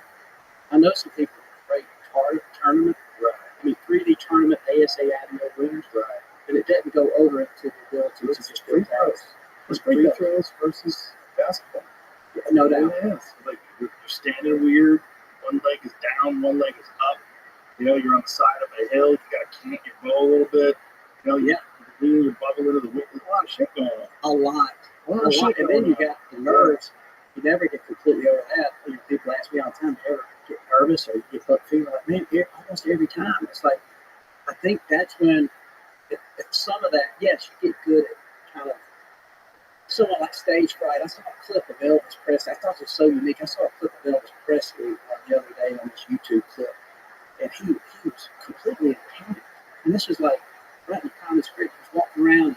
It was a narrator, so Elvis, of course, he gets just afraid every time I'm afraid. I'm like, this is the king. Right.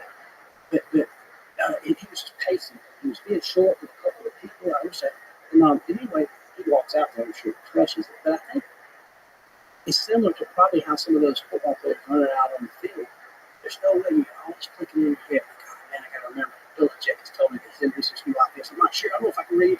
Well, I'm going to read this offense. I think hunting's similar as to where everything has to click, but you still get that. Now is my opportunity. Yes. And, dude, it still is overwhelming. And then to control it, and then when you spit that air through that window, then you can pick up the phone and call your family and say, baby doll, don't buy no steak because I'm bringing it home.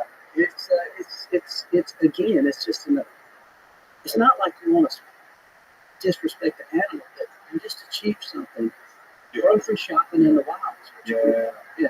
I think it's something that's very difficult to do that you care a lot about. And anytime something that's very difficult to do that you care a lot about, you're going to get nervous. 100%. And then and especially with hunting, there's one moment where you pull the trigger. It's one moment. Yeah. It's one moment. So you've been practicing, you've been preparing, you've been packing your gear, getting ready, all for this millisecond in time. Yeah. And you release that arrow and you watch right here. And it's very difficult to master. I don't think you ever master it, you become efficient at it. You become good at it. Even the best hunters make bad shots sometimes. Absolutely. Animal moves, the wind takes the arrow in your direction, it hits a branch going in. You see it all the time. It's not an easy thing to do, so of course you're going to have those nerves. But that's part of the reward of being successful, so that you can get through that nervousness. And I think it helps you in everything you do in life. I think anytime you do something really hard, very difficult, I think that ability to overcome that difficult scenario helps you with everything. 100%.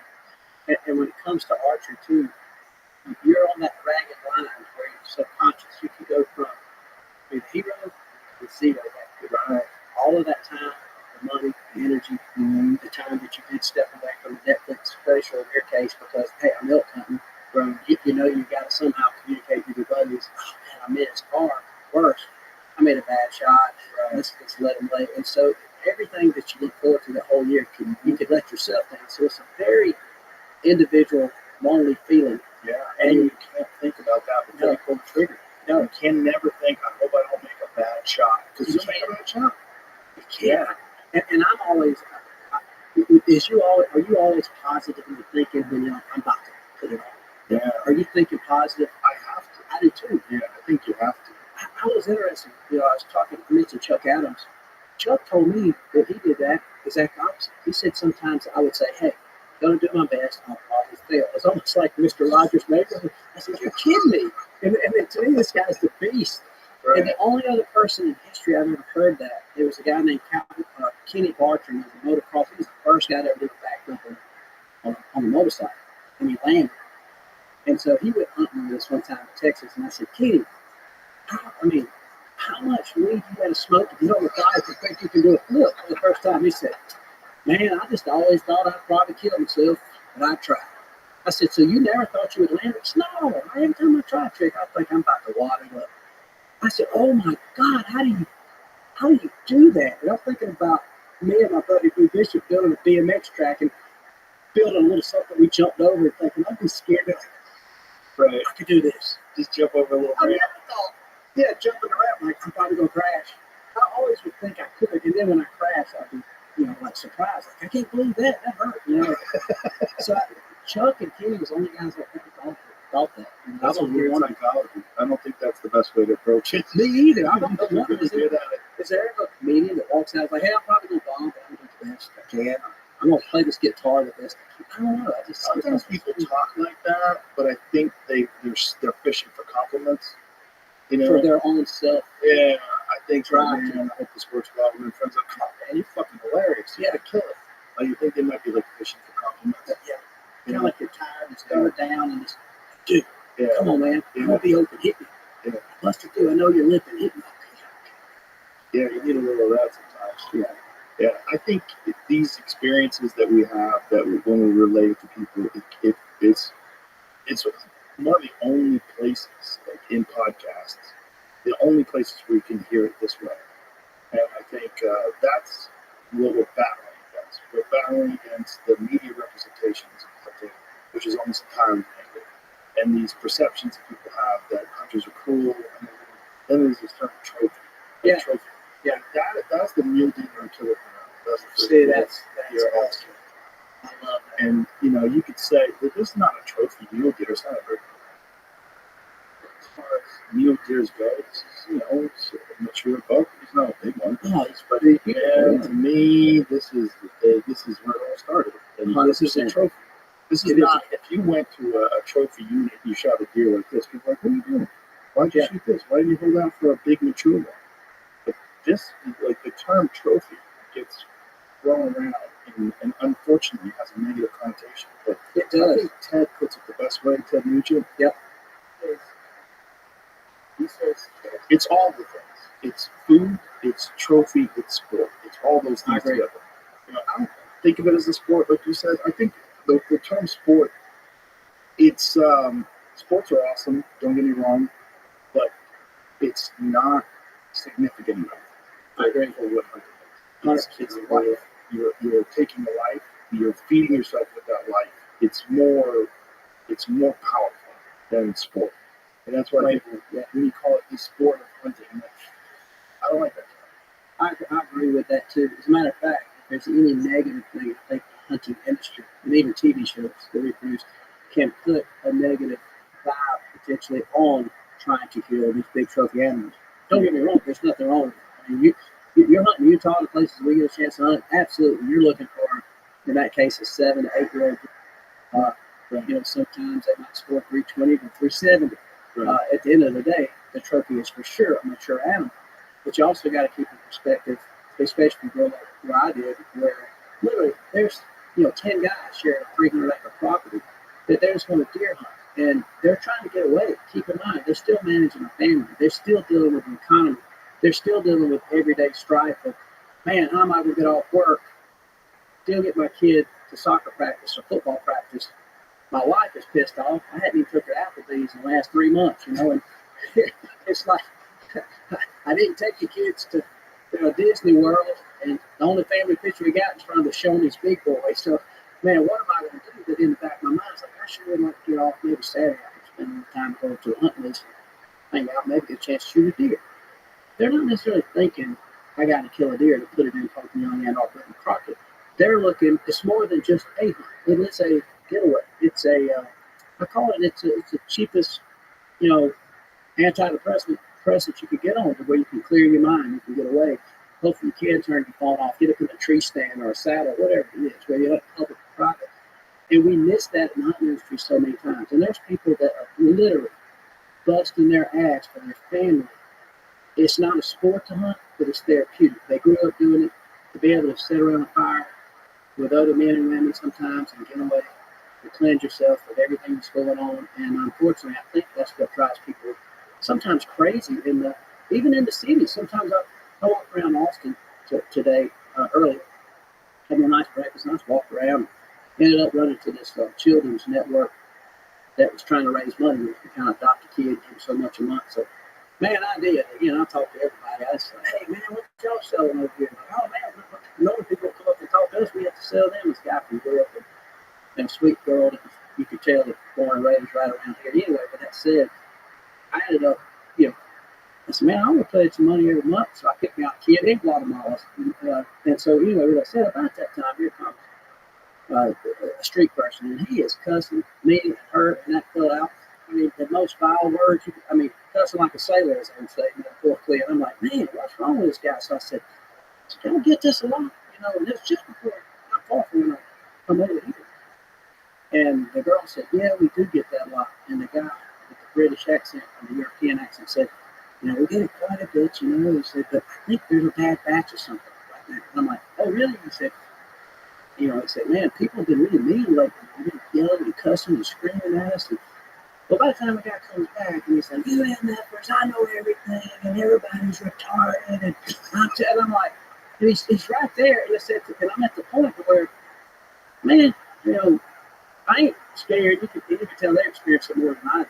And I'm sitting there watching this guy. And then all of a sudden, he's just yelling and screaming. I said, hey, buddy. I said, just so you know, we on your side, man. We love you. I said, you're right. You know a lot more than people realize. You know a hell of a lot more than people realize. And he said, you cool, I'm on your team, so are they. And he said, and it was crazy. Joey looked at him and said, like, you left. And it hit me. It was so weird. I got a little off track when I was talking about hunting, but I thought, man, the dude don't even really want to be understood. He wants to be heard. Right. And I thought, how ironic. I'm going to speak with Joe today. And anyway, the girl and the guy says, I've never seen that happen. Like, that just got diffused and treated him like a human. Yeah, and I said, and sometimes it's almost like, I've never figured out completely a lady, my wife, Sometimes it's always a game, right? And I've learned that I don't know that I'll ever understand exactly what it is she wants, but I know she wants me to hear and pay attention. And I think that's what society's doing, whether you're a hunter, whether you're from the city. But overall, what I have found, whether you live in the city or the country, whether you get a chance to go to a raid or go to the mothership, which I hope to go by there tonight. I just want to check out the joint, And so anyway, when it's all said and done, there's something about the peace and tranquility that you can refuel out in the woods, and it brings everything to a focal point. And you can be still, be quiet, and it brings everything back. And so in reality, it's not about people gonna think of you different if you shoot the biggest, highest scoring animal that you can put into open young brother blue pocket record books. I think those of us, once we learn to respect each other and love each other's goals, that yeah, if I know that your goal is to shoot, say, a 390 bull, that one day, I'll get a call and you're gonna be hyperventilating, like, I just did it. Like, what? Like, dude, I swear. Well, for people who don't understand why that's so interesting to us, it's because they're the most difficult ones to get because they're the older, wiser ones. And also, when you look at it from a conservation standpoint, those are the ones that you want to hunt because those are the ones who spread their genes and they're probably about to get taken out by nature anyway.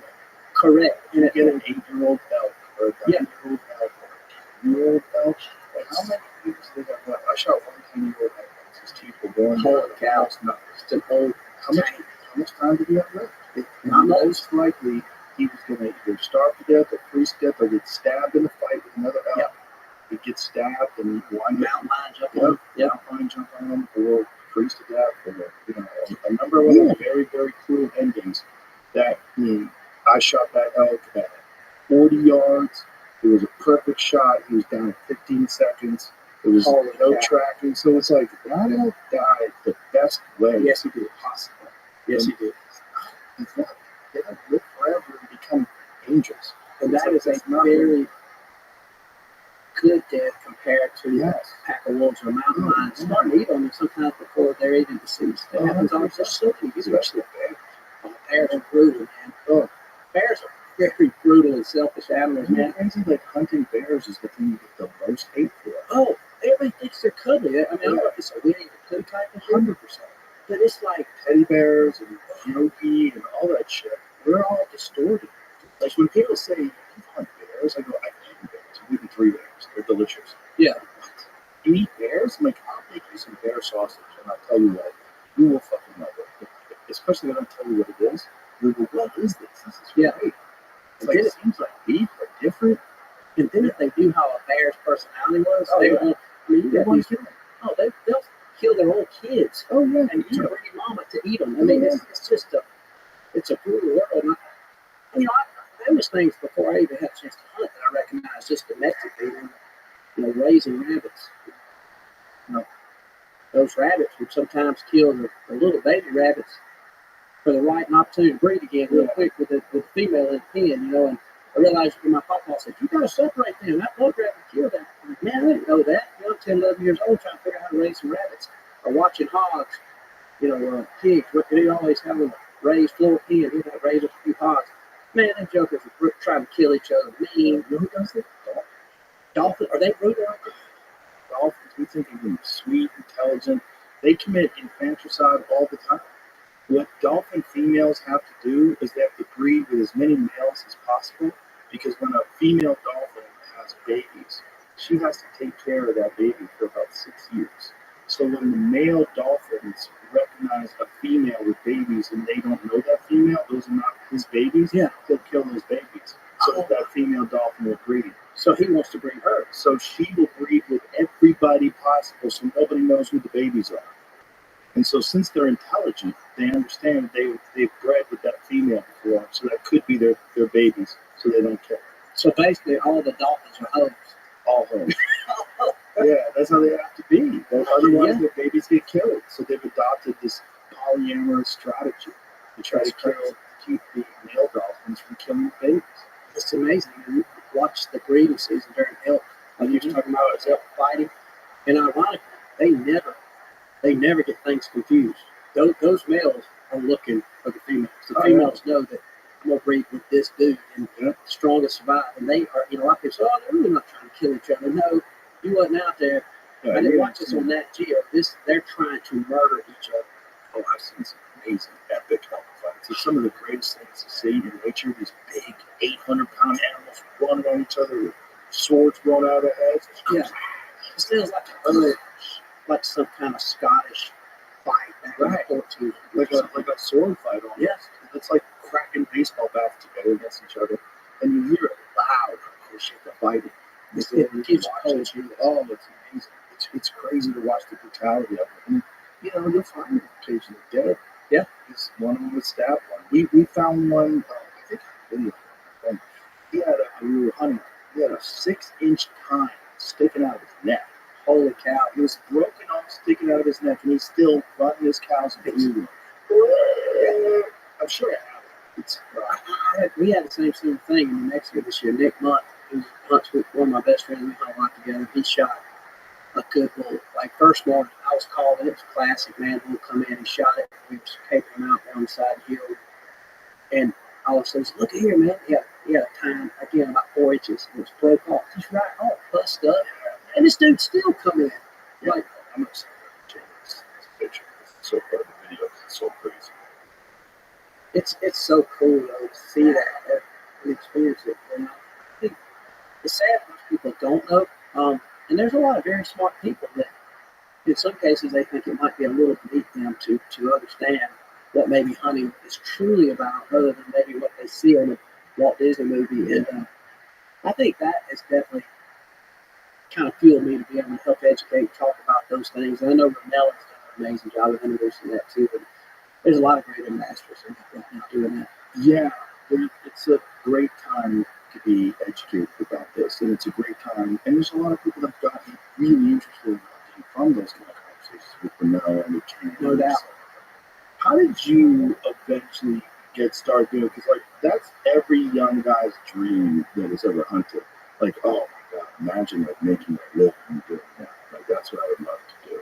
Oh man, How did you pull that off? one of the coolest stories, actually, and only in America. You don't hear the story of Turkmenistan. But you know, I grew up, obviously, like I said, rural. I love to hunt and fish. Very simple. My dad was a contractor, so I really thought that I wanted to maybe work with my dad or do what he did, hands-on labor. I knew I didn't want to be an office anyway. I tried to keep it short, but basically what I ended up doing is just a draw. My mom passed away when I was young, 16, and so my dad and I become more like brothers. And my dad, he had a ninth grade education, the hardest working man I've ever been around.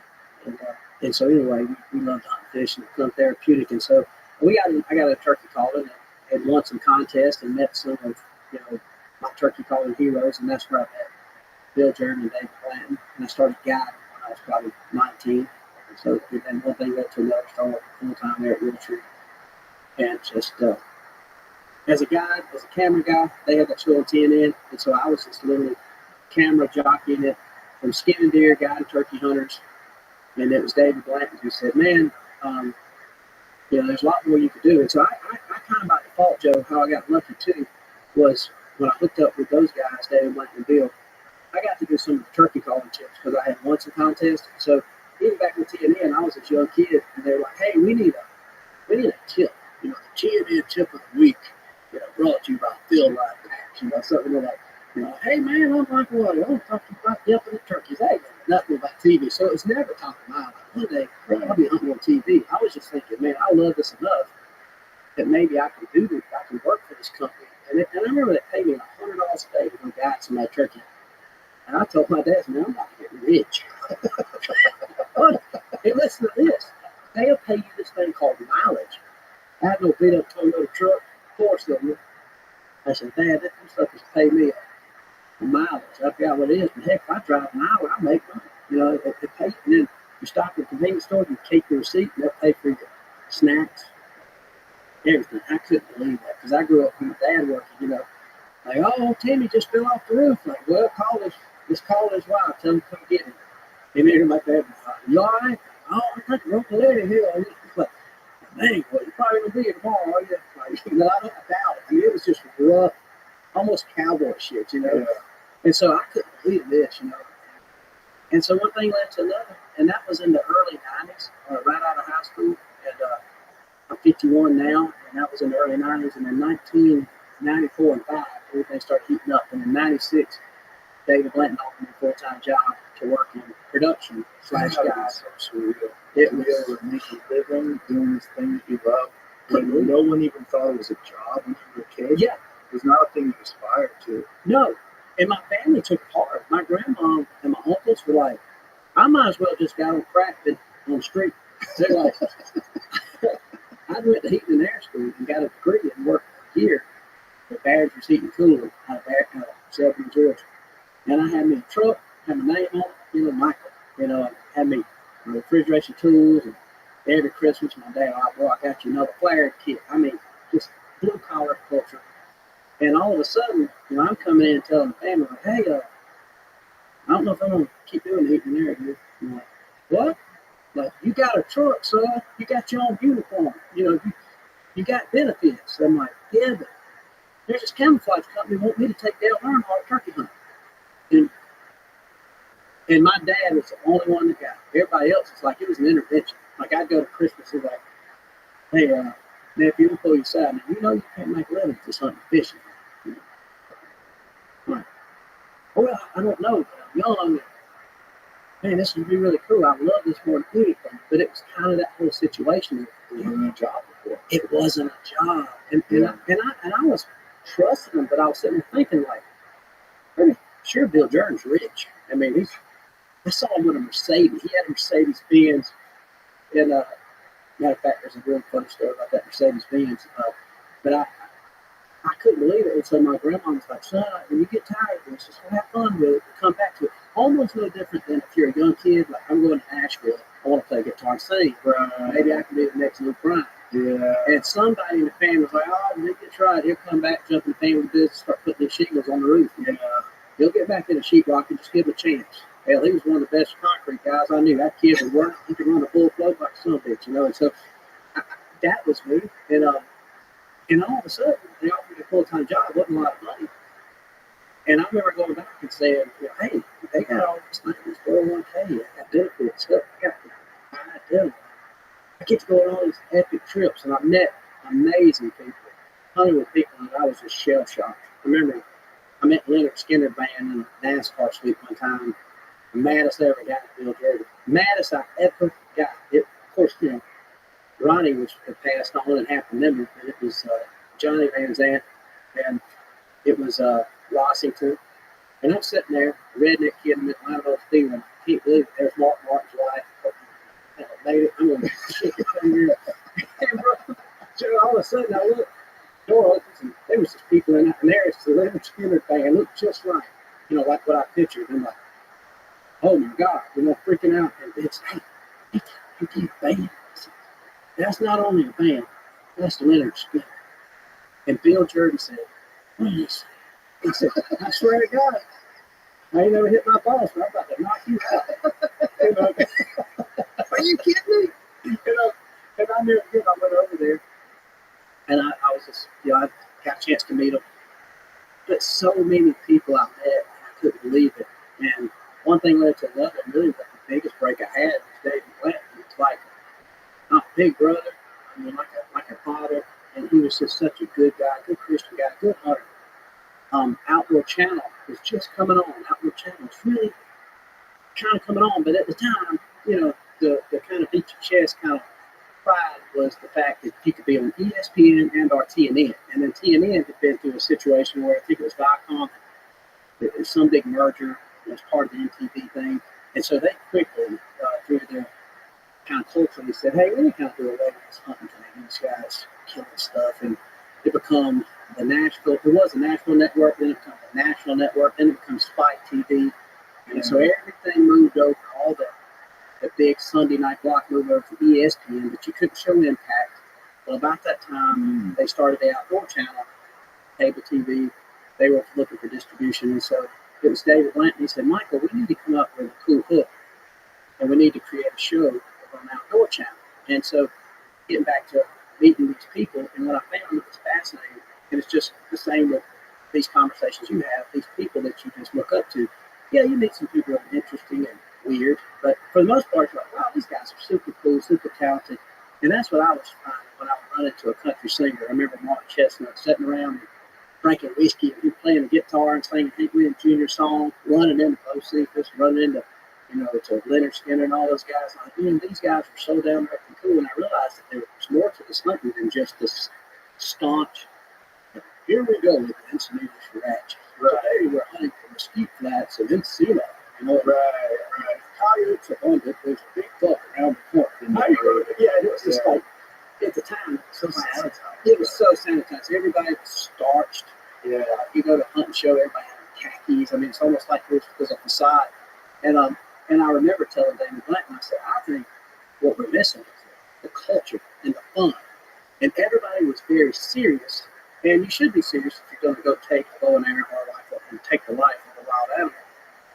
But the camp life is so amazing. And we'd have different personalities, different NFL athletes.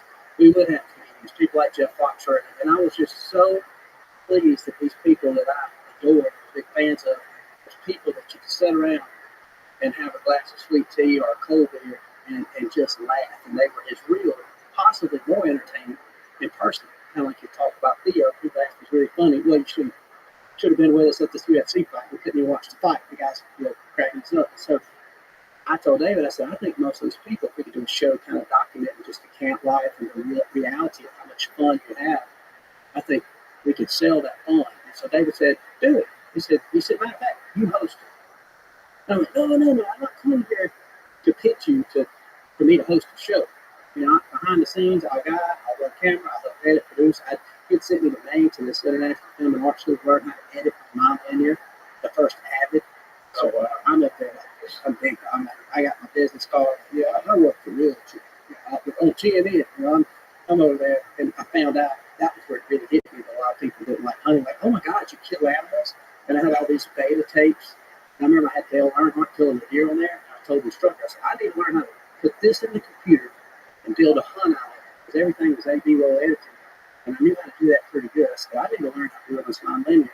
He said, oh my God, we never struggled to get footage. Y'all got these $80,000 cameras, because Bill was one of the first people to buy these really high-dollar beta cameras that was out videoing with and putting them in the wild. And so anyway, as I showed the footage, he said, man, can we use this and let the class use this footage as a project to build storylines? Because I had the cutaways, back then, you shoot the animal, you video that, then you go back, okay, this is safe. Now, you pretend. So it's like a reenactment. Now let's go back and build a pre-hunt, and it'd be like Dale Earnhardt walking through the forest with his father was on her. However, it's camouflaged like, yeah, we're going down here to a ridge flat, a lot of acres up there. Well, the deer's been dead a long time ago, obviously, by the time we shot that. So he loved that instructor because it gave us a chance to put the story on. And I thought, man, I'm a good hero. All these little girls up here in Maine, and I ain't never seen like people with purple hair and stuff, and I could tell it was kind of that cool hippie trend, and it was artsy. But in my mind, like, I'm just having a good time. And anyway, dude, immediately, Jeff, it became a protest. There was 2 or 3 people still in the class. Like, we're not using this. We cannot. We will walk out. These animals are getting dead. People prove these animals were not harmed. And I'm like, no, they're all dead. They ain't harmed. I mean, they're dead. And finally, I had a little bit of a meltdown, because that was one of the first times that it really hit me, where I had a mass of people saying, almost felt like the Antichrist, because I'm the guy that killed the deer. And I thought it was going to be the opposite. I was ready to name drop. Like, look, I got Dale Earnhardt. I did a shoot. I was ready to name drop, and it just all. You never experienced that. Never. And so I learned that, and then one thing led to another. I remember to the instructor, I said, man, look, I'm a little bit bothered. It is what it is. But even if you have to teach me out of class, I need to learn how to do this. I'm a student. I come up here, my employer sitting up here. I got to learn how to do this. So I came back pretty efficient as a non-linear editor. All of it didn't have any desire to know that that's what I wanted to do, but I was just wanting to, sweep the warehouse. You want me to edit when you take somebody hunting? You need me to put up a fence, skin a buck, whatever. And then when David gave me that opportunity to do Real Tree Road Trips back in the day, it was in 2003 it aired, and we shot it 2002. That's when everything for me, because it was all about personality, it was all about having fun, and that's we kind of come up with the tagline, this is a different kind of hunting show. Well, you were the first guy to bring fun and personality to hunting television. Oh, yeah, we tried so hard. You were the first guy. It looked like you were having a good time with your friends. It wasn't the stuffy presentation of like hunting, like, here he goes, the wild of Montana. He won't go far. Grizzly bears abound. Yeah. Hunting for the elusive mule. Exactly. It wasn't the Larry's whitetail. Usually secondary screeches. Coaches was staging. Exactly. You were having a good time. You were laughing, cutting up, and I think that's what made you famous in that world. It's like you were a representative of what people really like. It's just someone having a good time and enjoying themselves, which is really what a lot of the hunting is. It's a lot of bonding and camaraderie. Like camp time is almost as fun as the hunting time. You know, like you're all just sort of winding down the end of the day, having a good time together, relaxing, telling stories and laughing. It was. And even to this day, it's kind of still where we kind of settle in. And it's like, you know, honestly, I'm not really trying to out-hunt anybody, but we'll try to out-hunt everybody. And so if you come to camp, you know, this myself, big old T-Bone, he lost his leg, so he's not hunting with us as much. He can't get around to camp, so he lost his leg. But Nick and I mean, we're going to have a good time. And if you desire to get serious, which we do encourage, hey, it's time to buckle down. There's a time for fun. There's a time to hone it in. But we just try our best to make it fun. And I've learned that if you do that and you can make friends, that's the biggest form of the trophy you'll ever get. Yes, that's a trophy, but the stories you got with setting with Ranella and the people around the camp and that experience, you meet people from all over the country, in our case, the world, and then next thing you know, it's like even more special. And so I know people, I've said a lot, I know people that's got some amazing trophy rooms, but they're lonely, they're dusty, and they really ain't made a lot of friends because they're so beating their chest to kill the next biggest thing that they forgot that the trophy is relationships and the adventure. And yes, inevitably, this deer that's hanging on the wall that your family has enjoyed over a period of sometimes a year. Sometimes it takes a year or two to eat elk, a full elk. It's a lot of meat, but I don't know, man. It's just an amazing journey, and I mean, I never felt like I was that talented. It's other than the fact I just had a lot of good work ethic my dad put in me, and I really had a passion for it, and I didn't have really any weird opposition pulling me away from it, pulling me toward it. But growing up so rural and blue collar, I had to prove to my family that there was a livelihood here because they literally looked at it like, I need to get that boy drug tested. Listen to this. He thinks he's going to video deer hunts. That's what he thinks. And he's going to skin a few. He's going to take a few celebrities hunting, and he's going to get free camo. But you can't eat that camo. You know, you can't. I ain't going to buy the Salisbury steak. How you going to go to Bananas? Well, it's interesting because fun and personality and camaraderie are infectious. It's like people, they're drawn to it. But it's not something you can manufacture. You either have a great personality or you don't. But having a great personality is very marketable. So it's kind of a weird sort of catch. Like you can't pretend to be that person because people won't buy it. You have to actually. But the reason why it worked with you is because this is who you really are. That's you. Right. And so you didn't even know you had this thing that was marketable. No. It was just you being a person.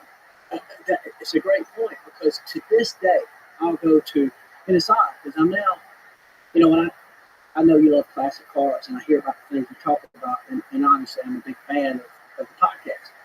And so one thing that draws me in is the fact that culturally we're into the same things, you know, Rubik's Cubes and 80s, and my favorite car was the 70s Super Sport, you know, Chevelle.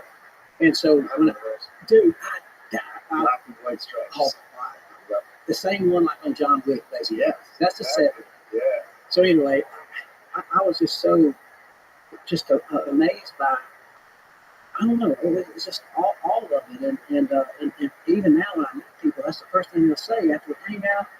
And I just had a Cactus Jack with a camera. I had to come through the guys like, hey man, and these are older guys like, appreciate you, Whitey, man, you're just like I thought you'd be. And it kind of takes me back. It's not offensive, but I'm like, what was I supposed to be? And I guess I realized that Cameron and I've talked a lot about that, about like it's odd that there is a thing that is fake, that people can't be transparent, that people can't just talk their feelings. And everything we say don't mean our assessment is always correct.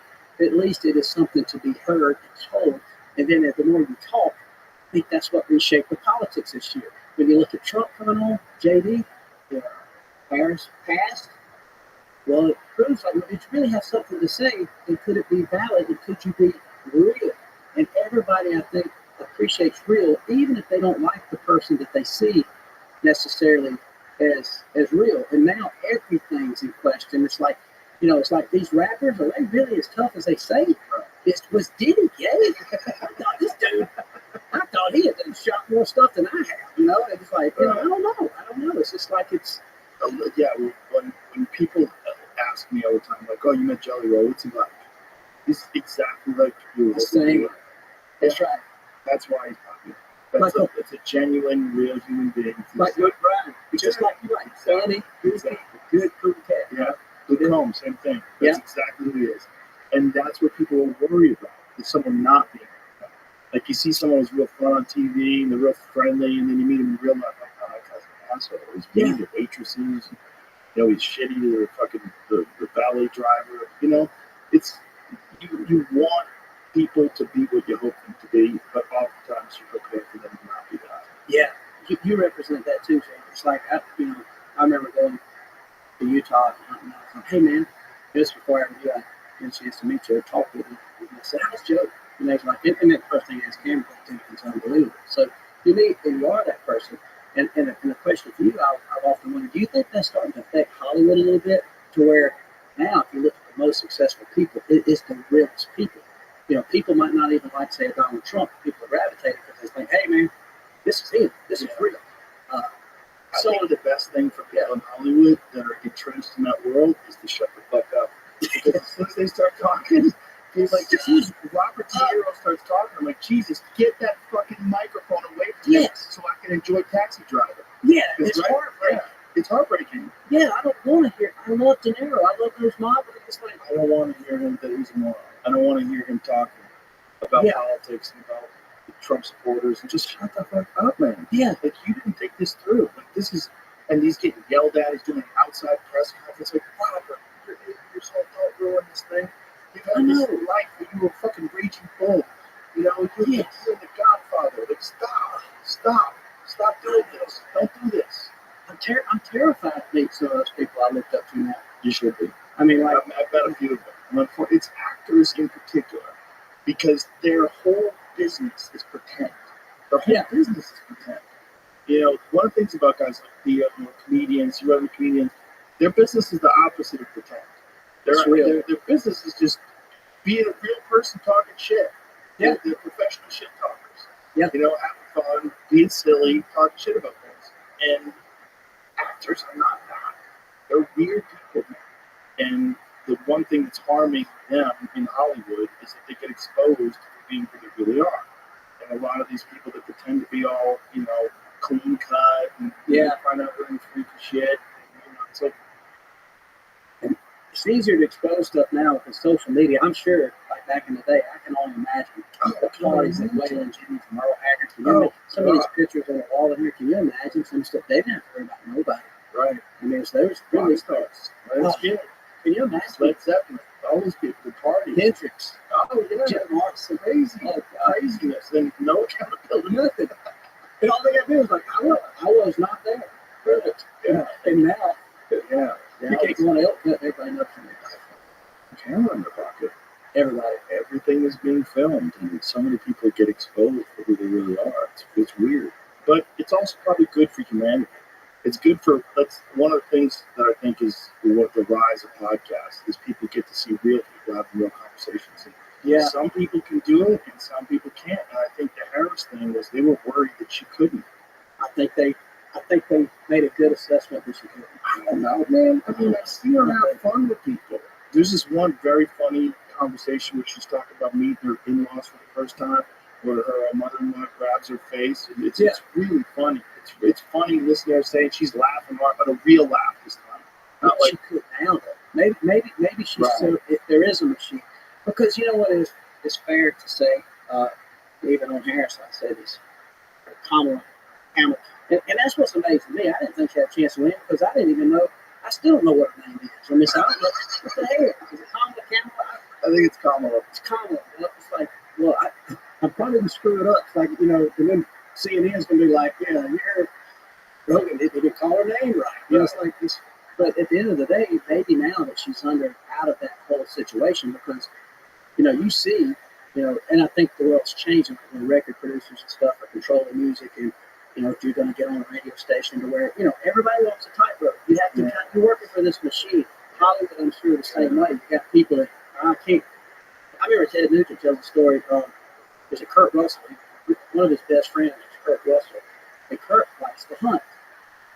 And this was Ted just telling me to hunt camp. And I asked him, I said, man, you know, how is Kurt? And I look, his movies too, a big fan. He said, dude, Kurt was amazing. He said that he had to a degree during that time frame down to that machine because he couldn't do these things. So I think now it's like you don't know what's real because you don't know if they are trying to do this for a career or if they can be real. And then at times, okay, I believe De Niro in this case is finally his true colors and finally like I'm enough to where I can be real. But the real you do see in him, I'm like, go back to being fake. Go back to being fake. I don't want to see this asshole you really are. I don't want to hear someone lecturing me that I just, oh, it's so sad. It's sad. Crazy. But I think real conversation, like celebrities were always people that were on a pedestal. You didn't think of them as real people. You know, you never got to see John Wayne having long form conversations where he explains his position on this or that. You just never saw any of that. And I think more of that is being exposed now. I think it's probably good for all of us to not have these ridiculous perceptions of these people and think of them as being larger than life characters. They're just humans. They're just regular people. They're all just human beings. And some of these regular human beings are really fucking good at playing bad guys. But you meet them in real life, and they're real super sweet. They're really nice people. They're just good at their job. Their job is pretending to be an asshole.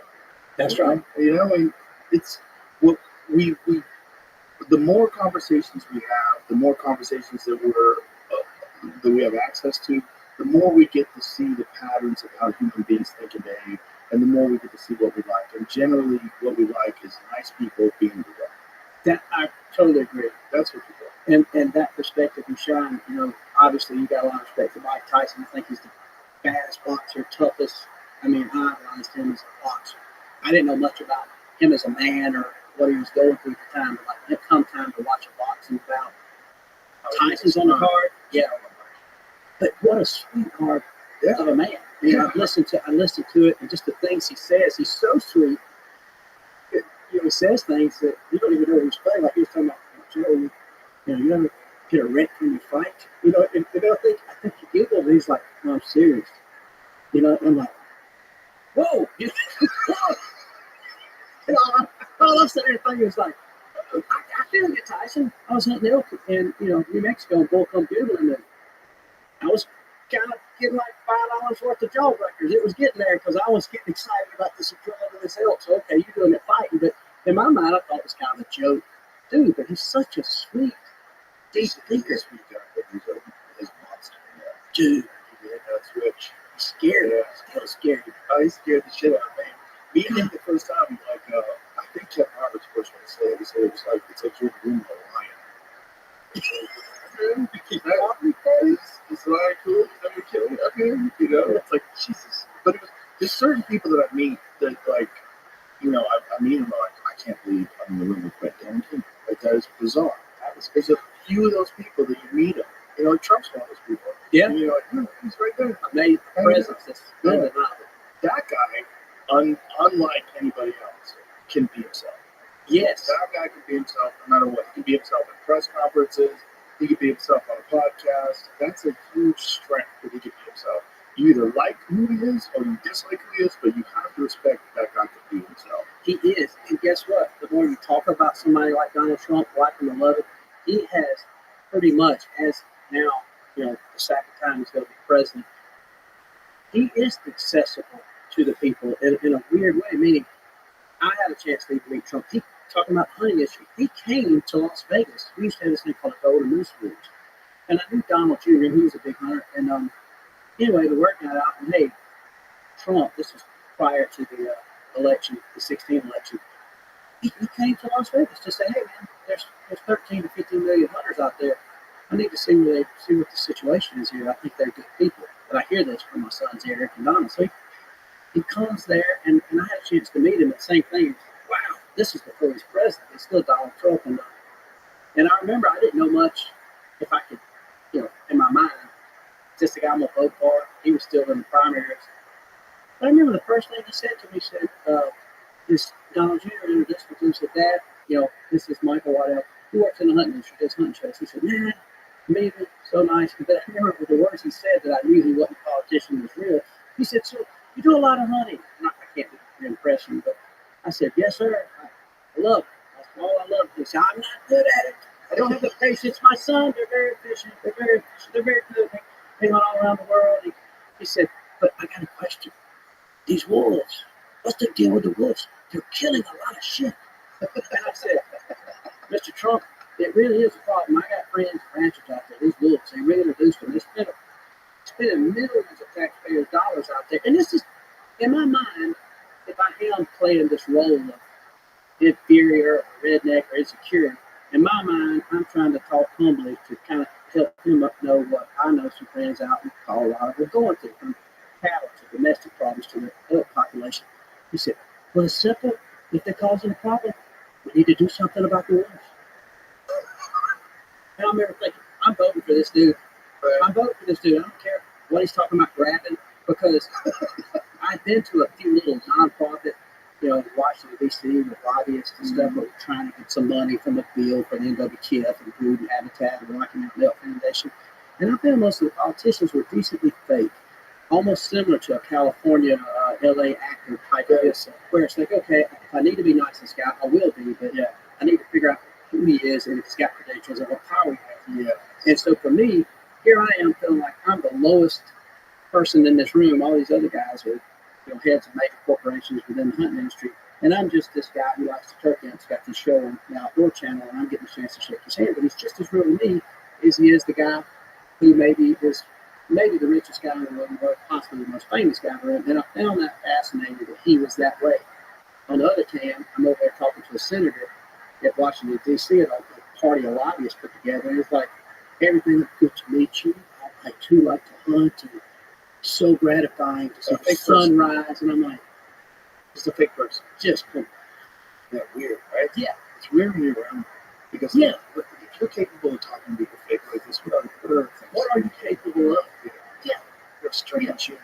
That's exactly right. Your whole aspiration is to stay fake and to make as much money possible while being fake. Exactly. And the whole time, again, I never dug into politics. Like, I'm talking to a guy that once I did go back and Google, he come into office. He was making, he's making as a senator, I don't know what, 50 to 100 grand a year. And now he's worth, and it's all he's ever done, now he's worth $10 billion. Right. Like, how?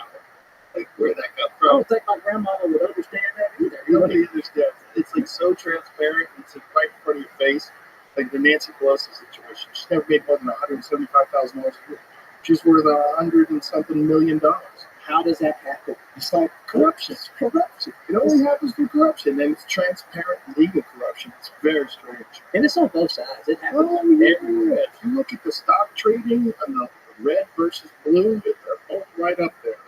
They're all like inside information. They're all. And they put Martha Stewart in jail for it, didn't they? Yes. Well, they actually put her in jail for lying.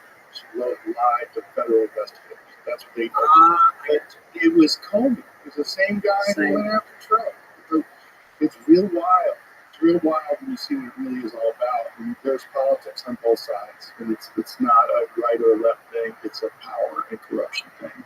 And I feel like there is a little bit of momentum that feels like there's a little bit of a cleansing process. It's going to take a long time, I think, to get there. But I think everything that's happening now, it feels through opportunities and outlets like this that people can talk, people can understand what's real and fiction, or at least debate. yeah, It seems like everything from, I don't know, the political world to just everything about the truth about whether it's fishing, the truth about the cosmos, possibly, some of the stuff about ancient civilization to people and people that love Jesus Christ. You can really dig deep and you can have good conversations, and it's not just dictated by a certain machine. And I love that.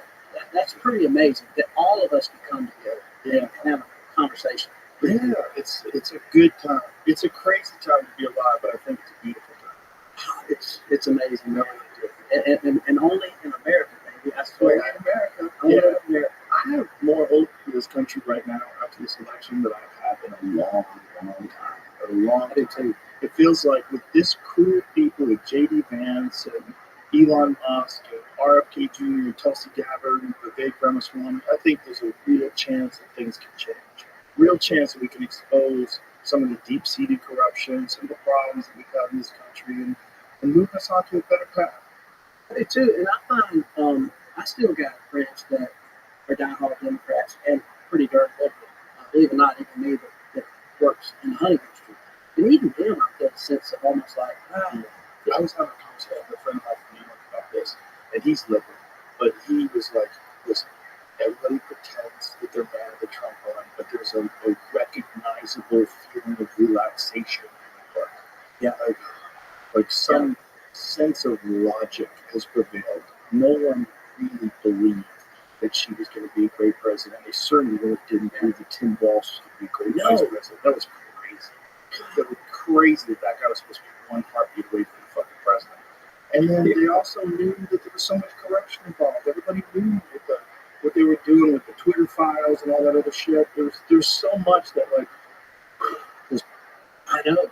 I mean, if people were paying attention that had never been intrigued. Yes. And I think a lot of things happen there. It's like, most people, somebody asked me, how do you know when you're rich? And I said, well, when you don't know what a gallon of milk costs. That's to me. Right.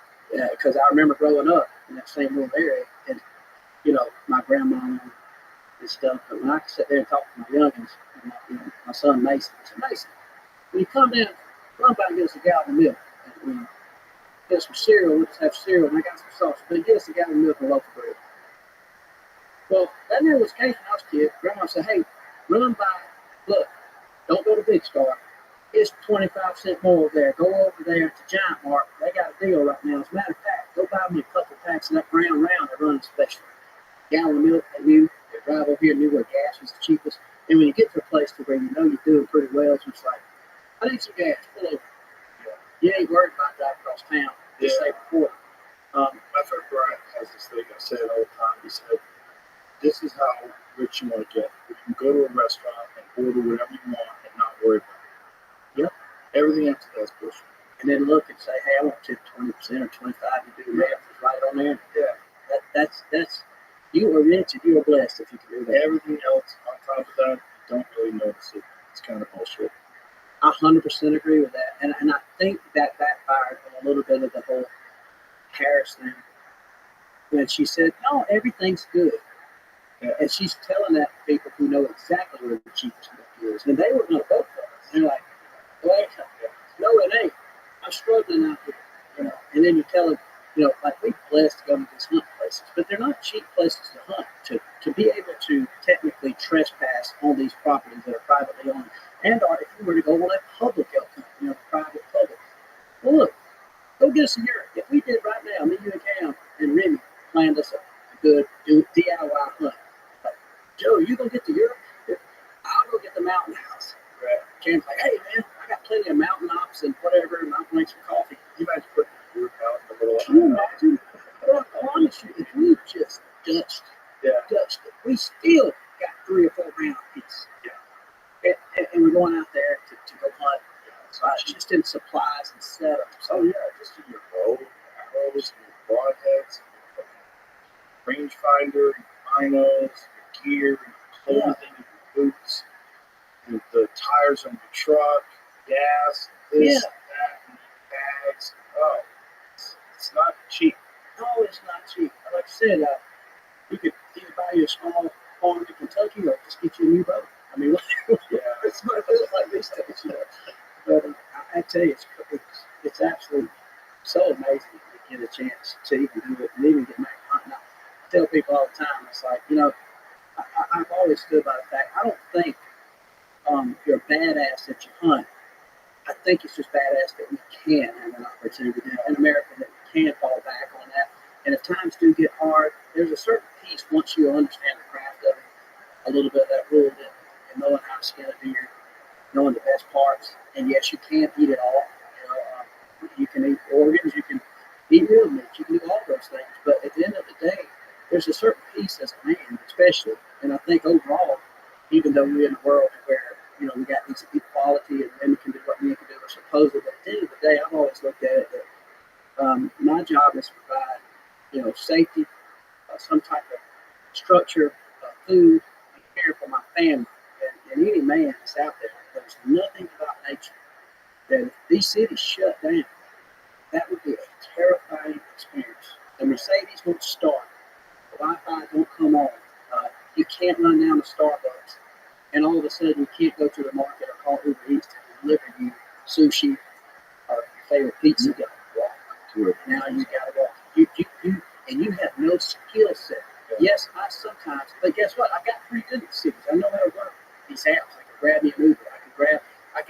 somebody, or I can Google and say, man, I'm gonna walk down here to this steakhouse. You can certainly navigate their world a whole lot better than they can navigate yours. The world that me and you love the most is hard to navigate for some people, and I think they're starting to realize it. And I really don't.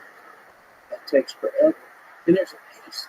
I told somebody a while back, I said, man, I'm going to tell you, when you become a hunter, you understand it, and you become simple, all the financial situations you might gain, money's nice. I agree that it don't necessarily bring you happiness. It is great to be able to have the money to do those things we talked about, just eating. Maybe it is that 70s you feel. It's like I've always wanted it, and I think we can buy it. But at the end of the day, there's a peace comes to know that I could potentially lose it all. If I got my wife and my kids, and I got this bow and arrow, I might actually gain a little bit, because now if there's no, I got peace and tranquility. I got a certain stillness that is more valuable than anything I can find at the rave or in the city. And so I've often told people, even if you love the city life, which what people might not realize, I love the city life. It's so fun to visit, but that's just it. I want to visit. I'm ready to get back out. Like the thought of things I could do in Austin, there's a million things. My mind's going wild up. Like, man, I love to go to the comic book. Well, I love, man, I heard the steakhouse is great. They got this, they got that. This place got the best martinis, this cigar bar. But once I do all that, I'm ready to go back to the campfire, hear whippoorwills and coyotes out. I'm like, man, you believe? And I'm talking on me a 15 cigar, like, you don't believe the steakhouse. The Joe told me. It's heaven. It's heaven. Well, I think, Michael, one of the things that people really enjoy about you, and I've enjoyed talking to you, is you have a genuine gratitude towards life. You know, it's infectious, it's real, and I think the appreciation for this beautiful, chaotic world that we live in is it's a virtuous thing. It's a very important thing. Well, that means a lot, and to be able to see that, it means it's more than anything, because I do. I mean, I don't even know how and why. Sometimes I ask myself, and I mean, like I said, I just been so blessed. It's been amazing. People I've met, learned so much. I mean, it's just, I don't know how it happened. Going back to that thought, grandmama's living room, like, what are you doing, boy? You know, like, you got a brand new flaring kit. That's also one of the reasons why it's so cool. Yeah. It worked out that way. It wasn't like it was all easily planned out. Like it's just a natural path for you to go down. You know? Did you have much of that, Joe? Like, obviously growing up where you did, and I mean, the same amazing opportunity. You had so many cool things that happened. Did you ever have any people like, what's Joe doing? Oh yeah, everybody. My parents for sure. Hey, what the fuck are you doing? They didn't want me to fight when I started fighting. They're like, you're gonna get hurt. They didn't want me to do comedy because I was good at fighting. Like, why don't you stick with that? It was just, no matter what, there's always going to be people that doubt you, especially if you want to do something that's high risk, low probability of success. You know, it made me dig deep because I think of that. And the reason I asked you that is because that experience I had with my family is kind of mind-boggling, because I thought they would see it as I did. And I think there's a difference in perception, or the way we perceive things, and true reality possible, because you got to sometimes bring yourself out and look back in from their point of view. And I learned it as I become a parent, because now I got kids and they're wanting to do something. I got a boy, Mason, he moved to Charleston, South Carolina, and all of a sudden I become a grandma. In my mind, I got, hey, when I get back, Christy, we're going to have some cornbread, collard greens, fried chicken. I want to come back too, because he listens to every episode. My son, McCoy, mine, all of it. So in my mind, I got a picture living in a little house right there around the farm. Well, he moves to Charleston, South Carolina. I'm like, what are you doing? Are you on crack? Now you tell me. What are you doing? And then it hit me. It's like, man, I'm being grandma. I'm being Uncle Tommy. And the reason they was that way, same as your parents, people love us so much that they don't want us to fail. And I think inevitably we can fail people love most, because we want to keep them safe. Yeah. I don't want I know it's a world where a woman can go out there and cut wood. I don't want my damn wife cutting wood. I'll cut wood. Let me get the calluses. I don't want my wife going to the door.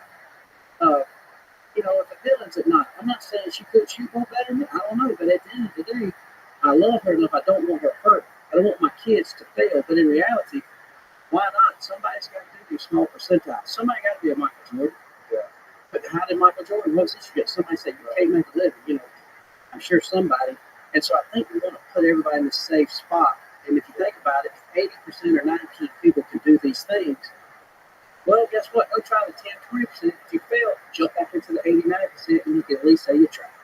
At least say I tried to make somebody laugh on the stage. At least say I tried to sell a hood boat and enough to make money, and they give you a percentage of something or have a name on it. But I don't know. You can at least try. I don't think it makes you arrogant or overzealously confident. It's just, why not?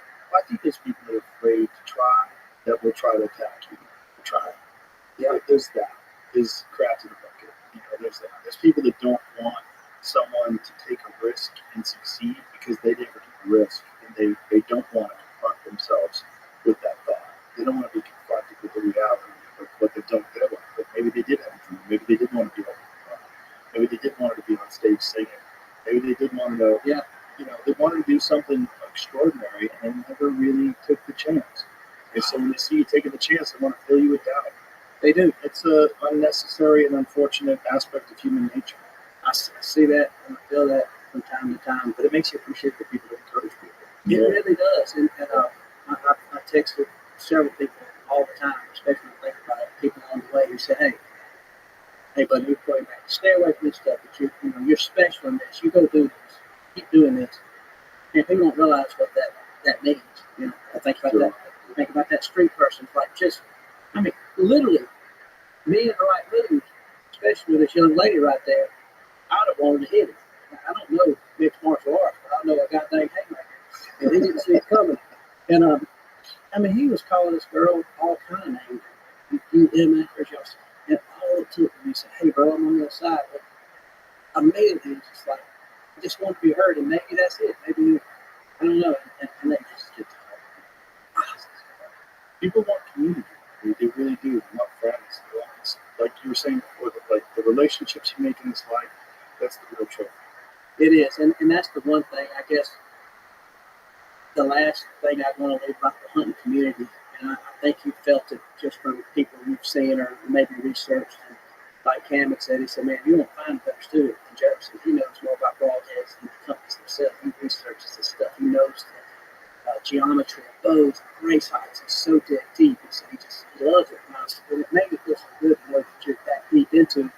And but when you start looking at so many of these things that's out there for us, what I found about the hunting community, it is a community of people that welcomes all. It doesn't matter. And they want you to learn, and they're so appreciative that you might just take a look into this culture and sometimes can be criticized, sometimes be judged, think we're barbaric or hillbilly or uneducated or just ruthless. And what you'll find is there is a part of that with dipping into nature, Mother Nature, you have to kind of become an animal with that and be like the bear, like the predator. You are a killer. You have to come to full draw to feed your family.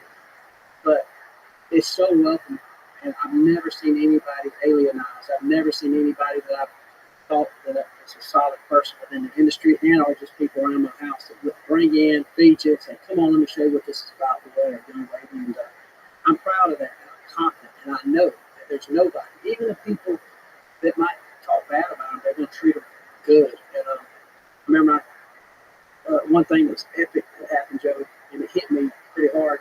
My daughter, Addie, had asked me, Dad, what in a situation of prayer at school, and if something bad happened, I was talking about some of the school shootings and saw it just happening. I'm like, what should I do? And I was like, was there any kind of mandate or what you should do? And I said, well, they said do this, and this, hide under your desk and sit there, wait, and lock the doors. I said, well, I'm about to go against protocol, Addie. I said, and I knew her school, they had these outside doors that went out, and quickly there in Harris County, Georgia, goes off into the wilderness. Matter of fact, my farm is right across from the high school. And I said, Addie, I'll tell you what I want you to do. If something goes awry, I said, you're hunting with me a lot, and you understand, how to hide and slip around and stuff like that. I said, if something happens, you can see that exit door, and you can get out, and you can hit the woods. I want you to go right there. Don't wait around. I want you to go. And figure out the situation. Like if a bear's coming in the tent, you get out the tent, get up the tree, what you got to do. And I said, but here's what I want you to do. I said, you go, and I ain't never told you to judge somebody because I don't believe in judging a book by a cover. I don't. I don't believe in that. But I said, but in this case, this first moment, you go out and you find a beat up old Chevrolet truck, got an NRA sticker on it, maybe a beat up minivan with a mom riding around. It's maybe it is that old 70 Chevelle, because that guy appreciates good cars, and you jump out and you stop. It's going to be a complete stranger. But I want you to pick out that person. I said, and find out. And I said, if you find somebody with a four-wheel drive truck that you know probably resembles your granddaddy, or me, or Nick Munt and all these guys, you jump in there, they're going to have a snack.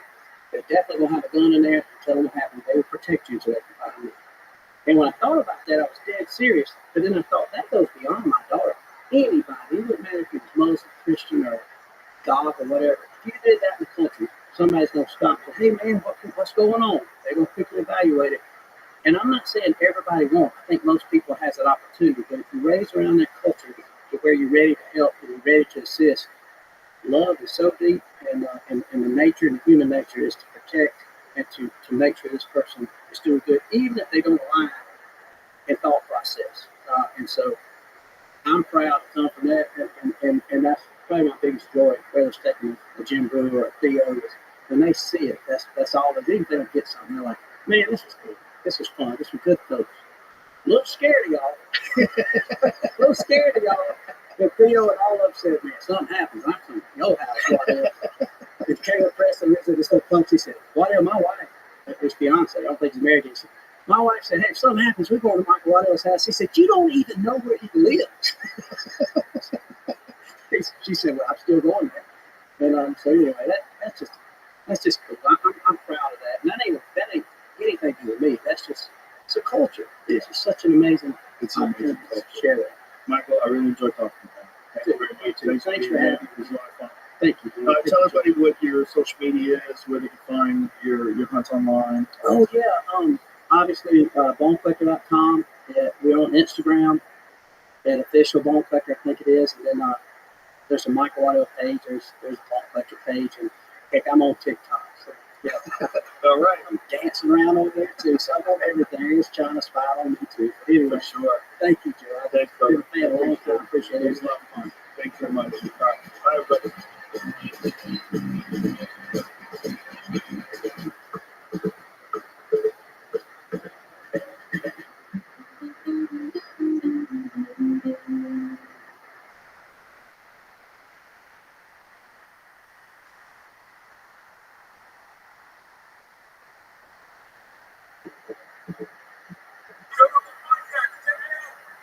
Program experience. Train by day, Joe Rogan, podcast by day, all day. Oh, shit. I didn't know we had bells. It's probably super annoying to people listening. It's fucking Christmas. The Merry Christmas must end. How dare we say Merry Christmas? How dare you say that? In a big way. Did you ever see Kamala Harris do that? When she had this She speech? said, how dare you say fucking Christmas? You never seen it? No. Oh my god. Okay, let's start with this. Because it's so crazy. I don't understand the context. So, like, I wish I could be charitable and say, well, there's probably a context where this makes sense. Yeah, Satan is the Lord of the earth. It's the context. But you see something and it's only a 15-second clip and you're like, okay, let me just be the nicest person possible. Yes. Like, what could be the reason why you would say, how dare we say Merry Christmas? Yeah. Unless you're playing a character. Right. When Well, she's on stage doing a play. She's like, I want to read from my college play where I was the Grinch. can you imagine saying that? Like, it seems like a nightmare that you would wake up from. It says, Harris viewed that Americans saying Merry Christmas before illegal migrants were protected in resurfaced clips. Oh, you're not allowed to say it until there's absolute peace and harmony in the planet, then we can start saying it again. This is so scolding. Only when they cleared that fit did we give them DACA status. And now we're talking about taking it away. It is one love. No, thank you. I didn't have. And when we all say happy terms and sing Merry Christmas and wish each other Merry Christmas, these children are not going to have a Merry Christmas. How dare we speak Merry Christmas? How dare we? They will not have a Merry Christmas. Who are you to say They that? don't know if they will be here in a matter of days, weeks, and months. Since September 5th, over 12,000 have lost their status. This is here's why you can't be charitable. because it's just a bad perspective. It's just a bad perspective. Terrible. Because if you wanted to like, anything she's saying makes sense. You, they're not mutually exclusive. All right, you can't. It's like celebrating joy and happiness, and some people suffer.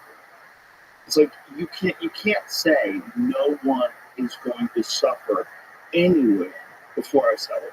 No. Because that's crazy. Yeah. Now you're taking in the entire Earth's consciousness and all of its decisions as to whether or not you will or will not be happy. Like, you and I didn't force anybody to work at Cobalt Mines. Not yet. We buy these fucking phones. We buy these fucking phones, and we know that electrons that have cobalt in them were probably pulled out of the ground by slaves. Should we never celebrate anything again until those people are free? No. Never. We should just be shitting in our hands, rubbing in our faces, whipping our backs until the whole world experiences a simultaneous orgasm. Then, Merry Christmas to you. If you're a drone, let's just say they really are intergalactic beings, and you're watching all of our hypocrisy and our scolding of each other, these like untested perspectives just jizzed out into the world, and you're looking at all this craziness, like the manufacturing of almost everything that we have that comes from overseas is probably from horrible conditions. Yeah. We just accept that. Yeah. Like the aliens were watching this, like, who are they bullshitting? Are they bullshitting each other? They're bullshitting themselves. Right. They're trying to figure out how many genders there are. They're trying to decide like who's the most protected status we can't discuss about anything. Yeah. Currently, that's illegal immigrants. Yeah. Well, I was just dude. Well, I don't know why I said it. I highly recommend it. I started listening because I forgot a lot of the New Age ideas. So I started listening to New Age channeled audibles, aliens channeled through New Age people. Oh, cheers, my brother. Cheers! Merry Christmas! Isn't that Seth Speaks? Isn't that? It's a whole genre. But is that Seth Speaks person? Because that's the whole deal behind that, right? It's okay. So it's again, like my mom got into it briefly because she dated this New Age dude, and I fucking hated it. He wore Birkenstocks. He forced us to go on hikes. He would let me take my fake gun. You're a kid. You want to take your fake gun on the hike? We don't do that on hikes. The fucking fascist hike where you're forced to recognize the beauty of nature, and it's like, you don't put that on me. I'll find it on my own. But he got my mom into New Age, and this was prime New Age time. This is like, this is when they all killed themselves. It's like they were part of it too. Really, they were wearing the sneakers, or what they called Heaven's Gate. That was the New Age. So, I remember watching these old grainy VHS tapes with my mom and this dude, and thinking they were cool, and like there was some sound that was playing in one, and my mom looks at me like, hopefully, like, do you recognize that sound? Because I guess. Here's the thing about all this. I think some telepathy is real. It is real. I think it is real. Have you listened to telepathy tapes? No. You haven't? I haven't listened to it. It's a new podcast that's out. And it's all about the scientific research that was done with nonverbal autistic kids and their parents. And they were able to go into another room, and they would bring up things to one, whether it was I think they'd bring things up to the mom, or the mom would say things. The kid was accurate 95% of the time. Wow. With numbers, with colors. Yeah. Like, like 3 numbers in a row. Yeah. You know how crazy that is? Just to guess 3 numbers in a row 95% of the time. Yeah. Like, whatever it is, they think it's real. I'm only on episode 2. So, but it's really fascinating, man, because it's a dismissed thing. It's a woo-woo thing, sure. But if it's real, shouldn't scientists study it like it's real? And it seems like through scientific study, it's real. Yeah. I think it's definitely, you've probably experienced it. I've experienced it. I think it's an emerging part of human consciousness that we don't we don't agree to, or we don't admit to it. Like we know there's something there, but we're not like that's too silly. It's just there's so many people that fake it. That's the problem, right? Because everybody like wants to have some special thing. They always have a special thing. If you have a special thing, how can you have a special? I mean, think about the Firestarter, Carrie, Yeah, Stranger Things. Yeah. This is the fantasy. When I was a kid, dude, I would sit when my dad was working in his apartment and try to make shit on the table move with my mind because I'd be reading books on telekinesis. One day, you know, like when you've got a cold drink and it gets a little wet on the bottom. One day, as I'm doing it, because of that split fork, and like I was like totally freaked out because I thought I'd use telekinesis. It was just luck. It was just luck.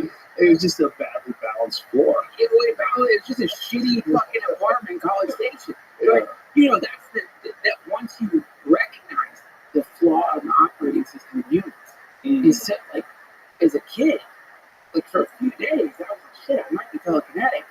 But like once you know people want that, or want to believe in it, and how easy it is to manufacture those moments and then claim responsibility. And holy shit, dude, you could really pull some strings on that. Because there's an assumption. Let's say I do know, I really believe in telepathy. I'm positive it exists. But the assumption there then would be like, get around a telepathic person. Well, they must be good because they're telepathic, right? They're magic. So you should trust them.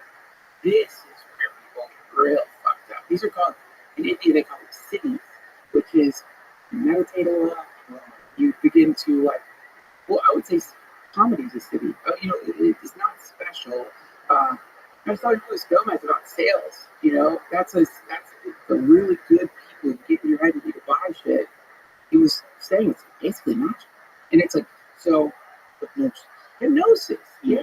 But man, Have you ever been hypnotized? yes, I have. It's interesting, right? Dude, my mom hypnotized me for the wart.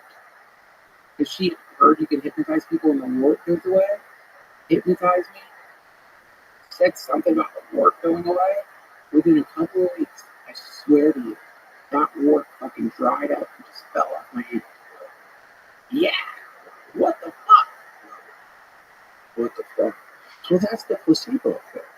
The placebo effect is real. You know, I had a guy tell me this once. He was like a kind of a wacky healing chiropractic type guy. Yeah. And he was telling me that if you believe that I'm saying is true, because I was asking him, like, how does this work? Like, how's this working? Like, how are you healing people? Like, by working on gas and if you believe it works. Of course, so it's a lie. But if I believe the lie, so what are you saying? Like, you're just like fucking manipulating people and saying mumbo jumbo muscular structural words. Yeah. And you're doing hypnosis kind of.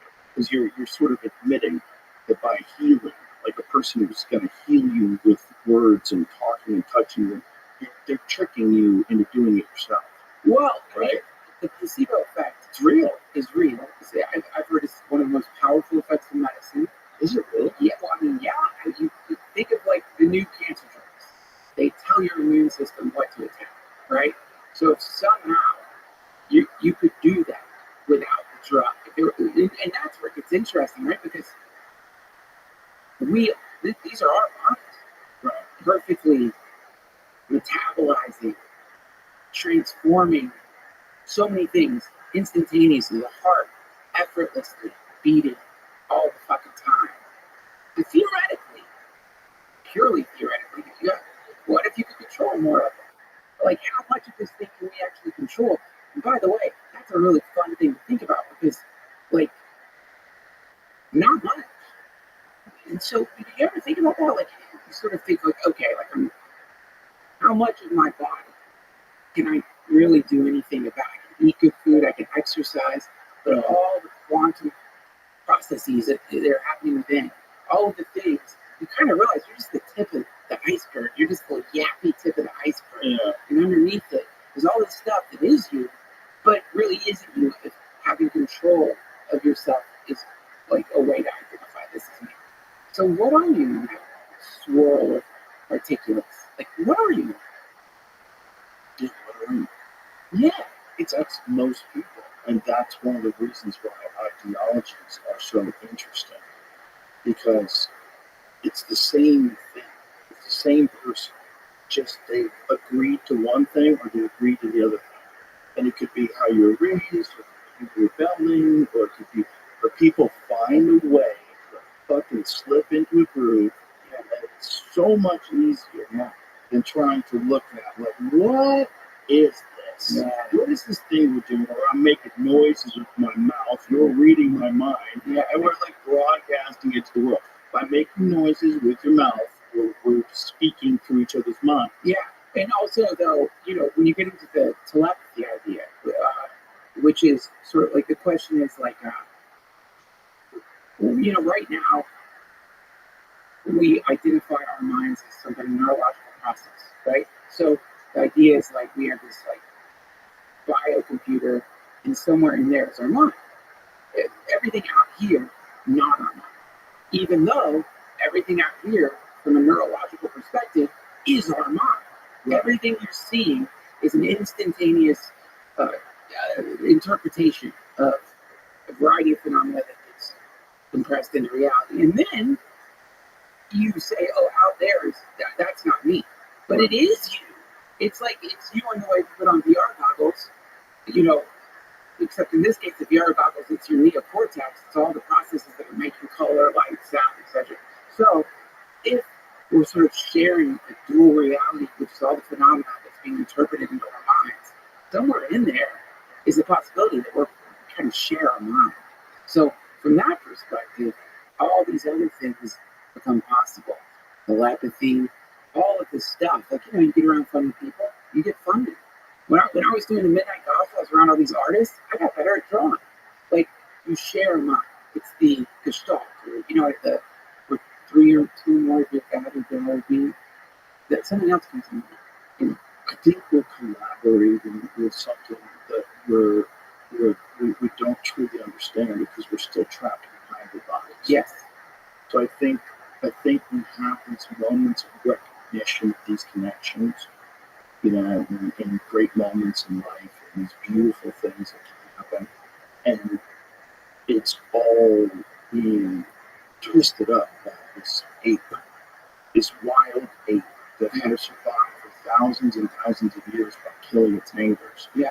And eating monkeys and fucking running around and clubbing things to death and eating raw meat. Yeah. Until it figured out how to harness fire.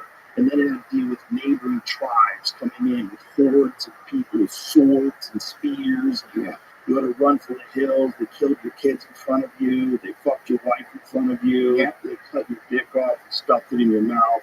And this was thousands and thousands of years. Yeah. This thing we're doing right now is so recent. Yeah. This thing where you can meet strangers, you don't have to worry about killing them. Yeah, that's Super recent. dogs aren't there yet. That's why dogs freak out when someone comes to your door. They're not there yet. They still remember the old days.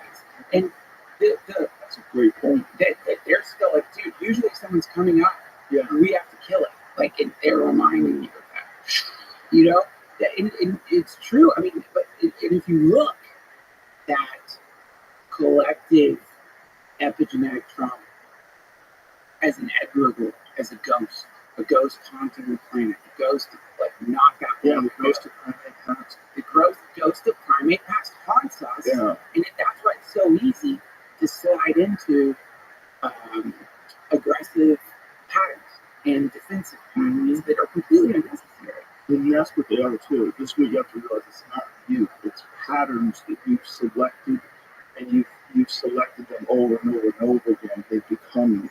It's like you went down a groove. You don't have to stay on that groove. No. You don't have to.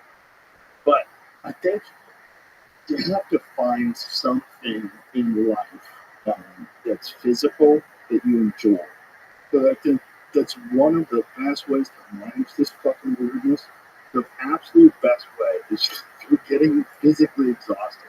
Sure. Is get on purpose, get physically exhausted, and then you can manage the craziness of existing. Yeah. Because everybody wants to pretend that it's normal. Everyone wants to pretend that existence is like, oh, you get up in the morning, you fucking have your eggs and your bacon, and you do your cheer like Chaperone said. Yeah, exactly. Exactly. It's like every day. It's like, oh my God, this is happening. What do you think the drones are? What do you think the drones are? You know, how much do you guys make this week? You thought about? Yeah. Yeah. You know, like, what is? Right. What are we doing? Did you see the new shit that they found out about consciousness in the human brain? This popped up on my feed. This dude Penrose, this guy used to be an anesthesiologist. He already knew about these neurological structures that are these quantum tubules that apparently anesthesia impacts. And he began to think maybe consciousness is not associated as much as we thought with the with neurons. It is a microstructure within the brain, these quantum tubules that get shut down when there's anesthesia. And so there's this new controversial sort of emergent theory of consciousness, which is that when you are awake, you go from being a wave to a particle. You, in other words, whatever you want to call it, the I am, the all one situation that we actually are experiencing, it's compressed into a particle, which is your experience of reality. But when you fall asleep, you're taking a acid, you go into a super position. And that's that feeling of being connected to everything, part of everything, not burning there anymore. So we're those things simultaneously. And I guess as far as the default reality that you're talking about, that's a situation where it's a bunch of particles that have focused in on like a buffet of moments that the news curates. So the news is like, okay, be mad at this person's wrong, this person's right, here's what you should be afraid of, here's a celebrity that sucks. You know, That's the whole business model. Business model. That's the way we get the news. That's it. And sponsored by pharmaceutical drug companies. There you go. And everybody else. I was watching a regular movie this night. I was in a hotel, and so it was the only thing they had in the hotel was regular movies on TV. Yeah. So I was watching John Wick on TV, and it's every 5 minutes. Yeah. You're bombarded with nonsense. They stop the show and give you 5 minutes of nonsense. That's right. Just nonsense stuff and side effects. It's unnerving. And also when you realize we think the show is John Wick. That ain't the show. The show is the nonsense that's happening in between John Wick. So when you think about it, you're watching a good movie. Open up. It's the perfect state of consciousness to manipulate people. I also thought it was incredible that they bleeped out all the bad words when the commercials were far more offensive. Yeah, they bleeped out fuck. They bleeped out this. I'm like, how are they going to handle this scene? Because there's a scene where the Russian mobster, his son, comes home from his job at Planet City after he did this thing with John Wick. And the guy's like, who the fuck nobody? And goes, give me more. It's John Wick. And it's like the whole setup of John Wick. And it's that nobody. Like, no! You're gross. You say fuck. You took out the fuck, but meanwhile you're telling me about a bloody diarrhea that might kill you if you take this drug. Yeah. You're telling me about side effects that are like suicide. Like all kinds of like wild shit, depression, anxiety, fear, violent tendencies, Dude, gambling addictions. this is, so when you think about the idea that if, what a group of witches is called a coven, a group of Christians is called a church.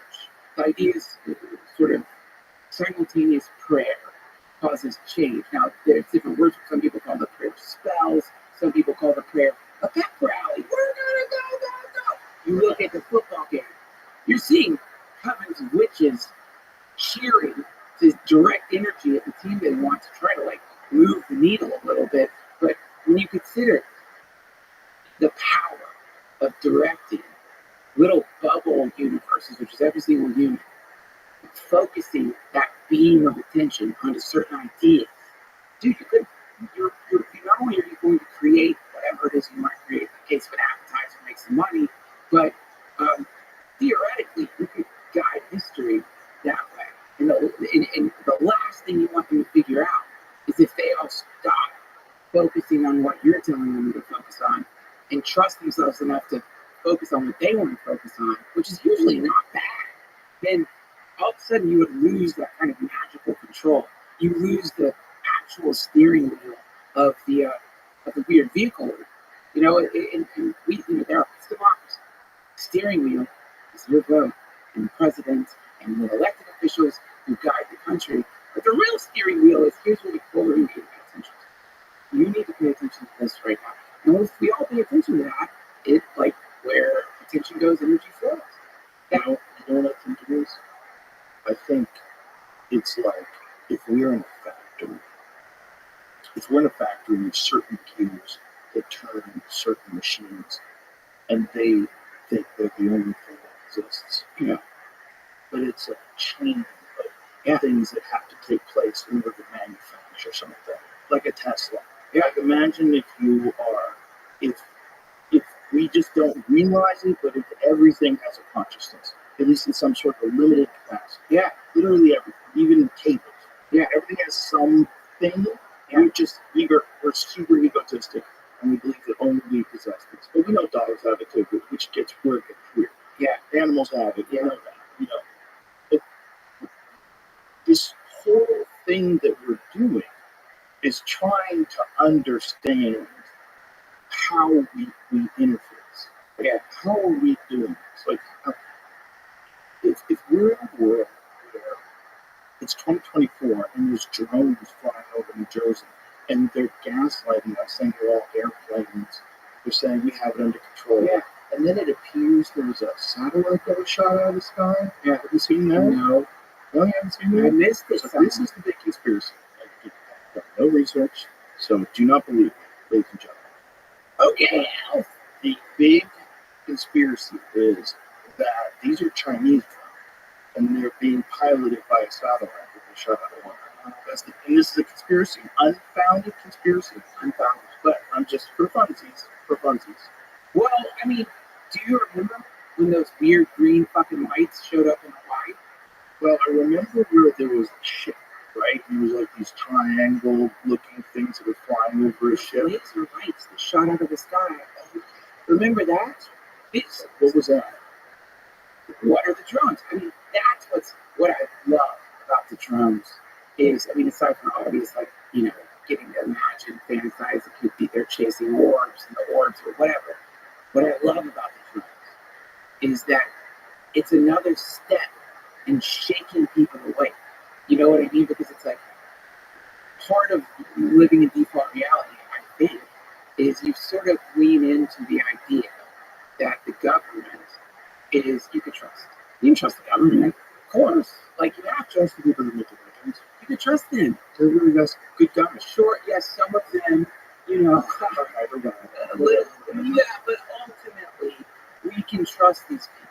And so then, you have over fucking New Jersey, experimental vehicles that people are filming. Welcome to Earth, bitch. Do you see that? And it's so funny. People in New Jersey are happy. Is this the guy shooting in the sky with the drone? Yeah, of course. I mean, I'm surprised more people haven't. Well, the problem with that, you fucking idiots, is that bullets fall. Okay? And they fall with almost the same kind of velocity. I mean, actually, they lose a lot of speed. But it's enough to kill people. People have definitely died from bullets falling. You know what else falls? Drones. Experimental fucking drones. The government's flying over fucking New Jersey, hoping those fuckers don't crash. They're apparently half the size of a car. Some of them are bigger, bro. Some of them are suburban size. Yeah, These are SUV size. Flying over houses. Oh, yeah. So it's just like, no, listen. Number one, most of what you guys are seeing, stars, or you're seeing commercial vehicles, mostly, and the other stuff, we don't really know. And so then at that point, you're like, wait a minute. I'm paying almost half of my income in fucking taxes, so you know what the car-sized mystery things flying over the cities are. You don't know what that fucking is? What am I paying you for? You know what I mean? You're making a lot of money, man. You should know what the drones are. And so, but then when you see, what's his name, Bolton? Is it Bolton? Got with the mustache. Not Bolton. when you see, I don't know, the DOD dudes up there and the way that they're just lying their fucking asses up. Did you see the press secretary talking about it? And she's wearing a necklace that looks like a UFO. Is it Corinne Jean-Pierre, that lady? Not Jean-Pierre, it was another one. Because some of them, it was Why don't they just shuffle a few people in the back of the house? I don't think they got rid of. Yeah, I hope. Because most of them don't last as long. You know, she's like the marathoner. Dude. Most of them, they quit that job.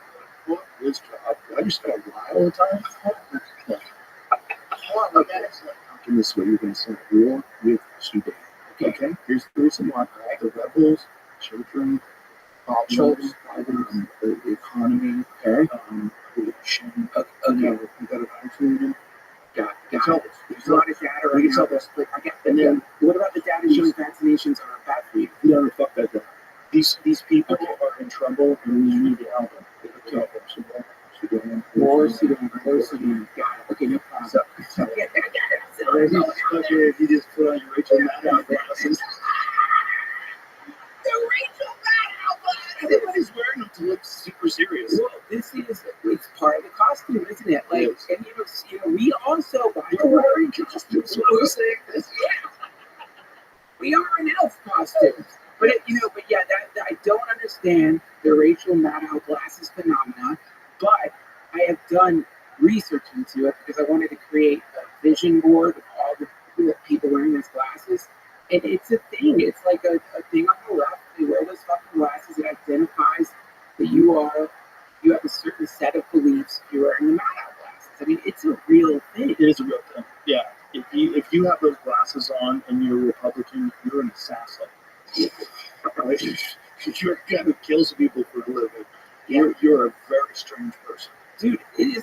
But that's, to me, the Invasion of the Body Snatchers experience. I love. Isn't that movie in a while? The remake? I saw the remake, but it was a long time ago, right? Wasn't it like 5 years ago? How long ago? I think it's from the one I like from the 70s. Oh, It's like this. Yes, that one's amazing. Right. They point at you and make that noise. Yeah. Oh my God, they're like killing it. Look how creepy his eyes are. Yeah, that's it. Can you imagine that reality? And by the way, not that hard. You know what's way harder than that? Building a planet. Right. There's plenty of planets. Yeah. That is not that hard. That is essentially what happens all the time. Yeah. In like the insect kingdom, where they get infested by another parasite that controls their brain. There you go. Dude, I went down deep rabbit hole with this shit because, I was like looking right after Trump won, which, by the way, I want to remind you, I'm sorry, I don't want to pat myself on the back, but when we were hunting for Bigfoot, do you remember I said to you, one day you're going to get a president elected? Did you say that? No. Back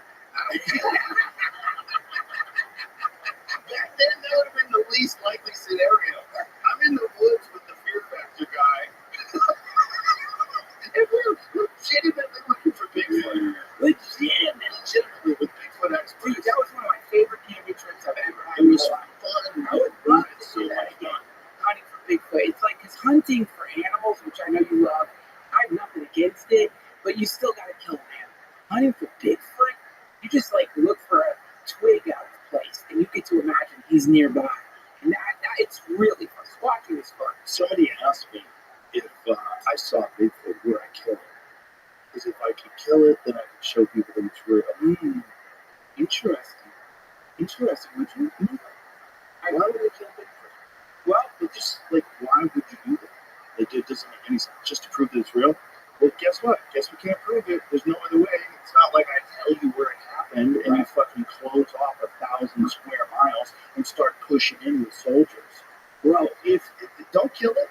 Why would you kill it, stupid? I'm telling you where it is. Why do you want me to shoot an arrow through it? Man, why don't you just trust me and spend $1 billion on drones? And imagine, like, why did we spend all this money? Joseph saw Bigfoot, and so we went looking.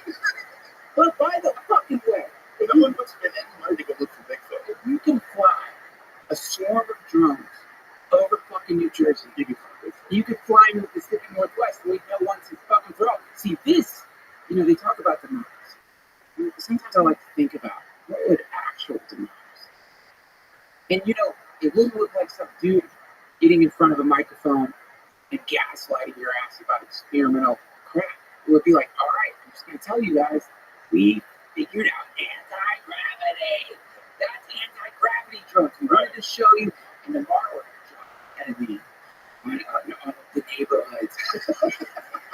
Democracy. But you know what I mean? Like, that would be true democracy versus what we have right now, which is sort of democracy. It does work. The voting works and all that stuff, but ultimately, our impact, the non-political class's impact, is very little. And the political class's impact is very little when you consider now there's a security class. So you have politicians like Harry Reid trying to figure out what the fuck is going on with UAPs, and even they can't do it because there's another level. And that level is like, those are the people controlling things because they know the secrets. It's just so infuriating to me that now they feel comfortable enough to fly whatever the fuck these things are over a major city and not tell us what they are, and then say we don't know what they are. Because if the reality is they don't know what they are, if we're going to believe them, which I guess we're just not supposed to, you know what I mean? You're supposed to. No, I don't think you're supposed. I think at the point where they're just telling you it's like stars. But let's be honest. If you are in possession of the actual information, you know what it is. You know it's China, or you know it's aliens, or you know it's a combination of both. Yeah. Or it's U.S. government, or it's all three. Sure. Maybe it's all the above. How the fuck do you tell people that? How do you tell people that while you're also governing? You're also doing all these different things. You're very busy. How does the president get on television and say, ladies and gentlemen, aliens are real? We are being visited on a regular basis by non-human intelligence that is far superior to our own. Sure, we don't understand why they're here. We've been working with them. We have back engineered their products. Yeah. That's how you got fiber optics. Yeah. Capacitors. Right. These things are sort of after Roswell. Yeah, That's the most fun one. You were bioengineered. They seeded your culture with your religions. It's for a good cause. Everything. Yeah, We're a piece of the fucking factory, dude. That's what we are. Right. We're a piece of the factory that doesn't recognize that there's a whole other building connected to this that's filled with machines. Yeah, we're a piece. So that is exactly what you want pieces of your factory to think like. And that is why at any moment anybody can actually just turn the channel. You're not a piece of the fucking factory. Actually, you're the universe. You are. And you're the universe who has been, dude, I mean, look what they can do to lions at a circus. It's a deadly fucking thing. They can make it jump through hoops. They can make it catch a frisbee. Right? So, think of this. And that's right. Those make for some wild Instagram videos. Oh, they do. And There's a lot of those out there. There is. It's the assassination of a fucking CEO. And by the way, like, I am not like assigning any kind of like. I think it's a slippery slope if you start publicly fucking executing CEOs. Like if you start, you know what I mean? That's a real slippery slope. It's super slippery. But I'll tell you, if you sort of look at the factory, the way it works is like, number one, you really aren't supposed to identify the actual, like what's causing a lot of suffering. Like once you start making those identifications, then and you follow through with some action based on those identifications. Number one, the action can't be based on the rules of the factory. Of course, the factory is going to create rules. You can go out with your fucking signs or whatever if you're at the right place. Not at Amazon where they arrested those people protesting, but there's places in the factory where you can go and be like, I need more oil. I'm squeaking. But only once in a while and only in the right way. It's a peaceful protest is what we call it. You do it at the wrong time, it's fucking insurrection. You know what I mean? So the factory's got rules about how we do this. So the moment you go outside of those rules, the moment you like actually, and to do that, you have to somehow really think outside the factory. Then you see something like that. And then you see the way the factory responds, which is the perk walk they did with that dude. They've got fucking SEAL Team 6 walking that guy in. He's handsome. He's Like a a movie. really. It's like yeah, In a movie, if you saw that handsome guy get arrested, Yeah. and there was like SEAL Team 6 behind him protecting him, yeah. you'd be like, "That's no way they would do that. That's right. It's just a regular killer. Yeah. There's no way they have that many guys guarding that Well, they're not guarding that guy. Look at guy." that. They're sending a fucking message. They're saying, "Listen, we want you out to," and like that. So because like what's really scary about what he did is like, and I think if you want to like take murder, cold-blooded murders for a second, call it activism. What that guy did is he didn't just like send a message, which is really scary for people like CEOs, which is saying, "Listen, man, like you can't keep fucking us with the insurance. If you do, you're not safe." And so that's scary as fuck because that's the CEOs, of course, are the ones who pay for the lobbyists, who pay for the laws. And so he sends a message of a methodology, which again, I think if we're going to get into a better place, using violence, I just don't think that's the path. But just as an analysis, dude, I would say you could expect more of that to happen, and that is going to lead to the Darth Vader people coming out. Yeah, you're not co-signing. I'm not co-signing it at all. No. It's a realistic assessment. Like, there's something going on. People are very upset, and they've been able to do this to people for so long, deny people treatment for so long. Like, you remember when your dad had to come downstairs? Like, you're fucking up. You're like misbehaving with your brother. You're doing something really bad. You set something on fire. Your dad comes downstairs. He's been at work. He's fucking pissed. That's how you know you're really fucked. Mm-hmm. When people start doing stuff like that, then the dad has to come downstairs. When the dad comes downstairs, it looks like the dudes in the Darth Vader outfit. All of a sudden, this facade, for a second, they have to stop the show, turn on the fucking lights. These guys in fucking full body armor come out, spray chemicals into your face, and drag you away. And then, all right, start the show up again. It's memorable. So that is an example of what happens when the factory is balanced. And right now, the factory is balanced, dude. It's just that's the problem. There's a reason we need the middle class. There's a reason you need some path forward. There's a reason you need to be able to buy a fucking house. And aside from like human comfort and starting a family and all that stuff, the moment you pull that away from people, now what? It's like, so wait, what am I supposed to do here? Now, again, I'm not advocating violence. I think that if we keep doing violence, we're going to keep getting violence. But it's a really scary thing when shit gets so imbalanced. When you hear about like the health insurance, I'm lucky because like I'm on Crapopolis on Fox. They have incredible health insurance.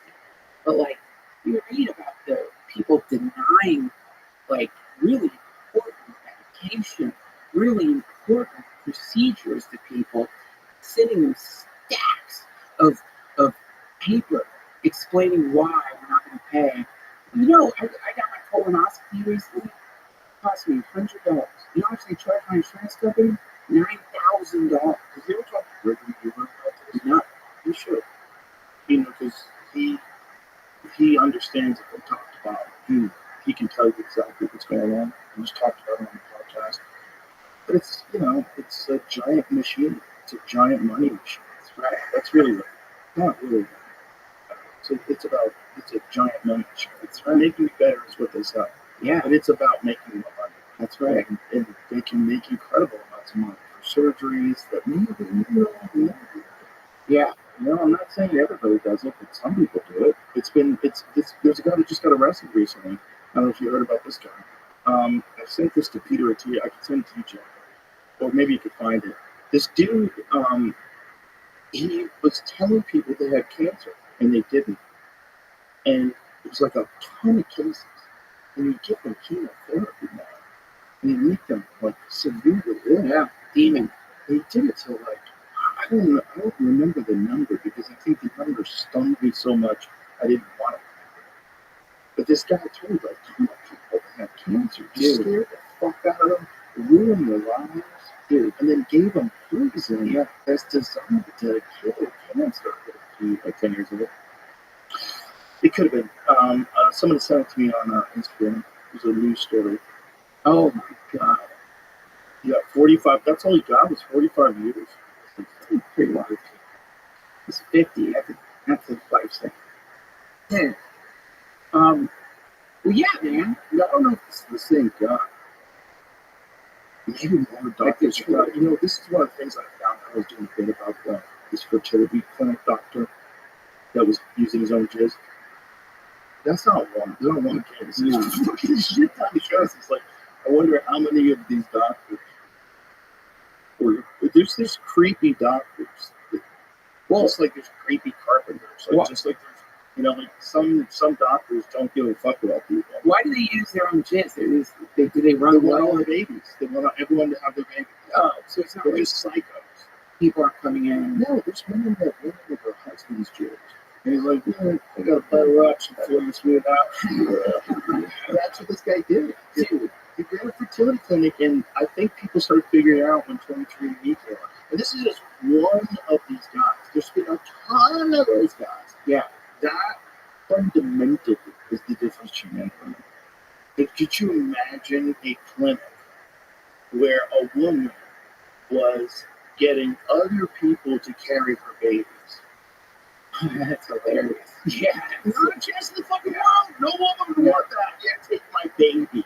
You take my baby. I trusted with you. You don't have to. I don't even know how a baby with me. Have the most precious thing. You can have it. You can have it. You can have it. It's literally the fundamental difference between men and women. That a guy could run a sperm clinic and think that I'm going to get away with everybody having my baby. And he doesn't give a fuck what happens to those kids. Because they might fuck. They might not know. They might find out from 23andMe that they're cousins. Yeah. Like, holy shit, we're cousins. Yeah. You find out everyone's a cousin. Because this creep's been just using his own jizz for 35 years. Dude, that guy could be like, based on the depopulation that's happening, based on population decline, that guy could be like the next Guinness Khan. Like in the future, like we're gonna get 80% of the planet's related to this dude. I think he's got a lot of catching up to do to get where Genghis Khan's numbers were. I mean, how much? It is interesting. It's like, you read Elon Musk is the top Diablo player in North America, right? Which I think in the world. I think he's the top number one in the world, which is fucking insane. And dude, and I know you, and I'm not trying to hierarchy here, but unless you've played Diablo 4, you can't understand what that means. I absolutely accept that. I do not understand what it means. It is insane. Like when I was addicted to that fucking game, like I just wasn't sleeping because I had to do Dad duty in the day, Diablo at night, and I sucked. So when you realize this guy shooting rockets into space, making e-vehicles, starting a new fucking department of the government, is also the top. It's so crazy. It's the one time I actually let myself think maybe he actually is an alien, because there's just no way, unless he's paying people to do it for him, which obviously he's not. That is insane, man. Yeah.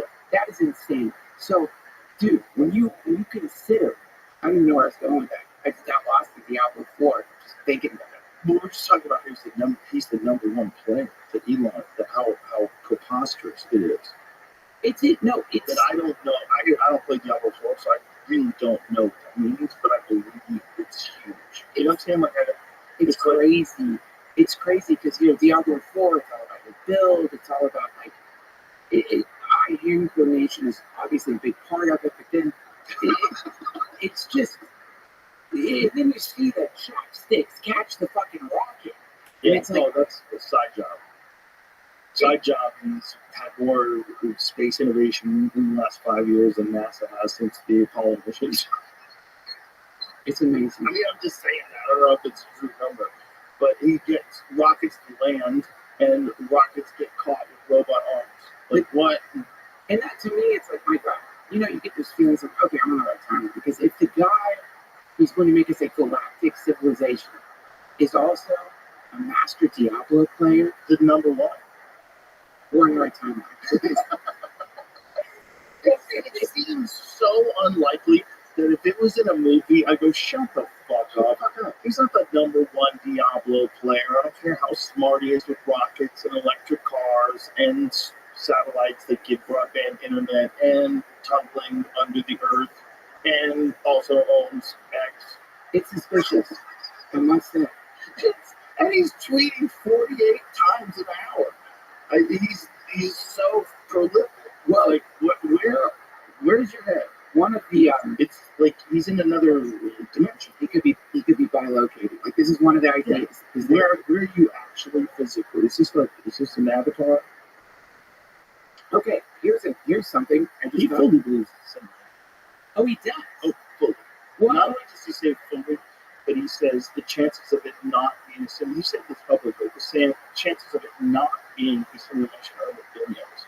I mean, okay, so we talked about this in the green room. Willa, the new quantum chip that could be Yes. right?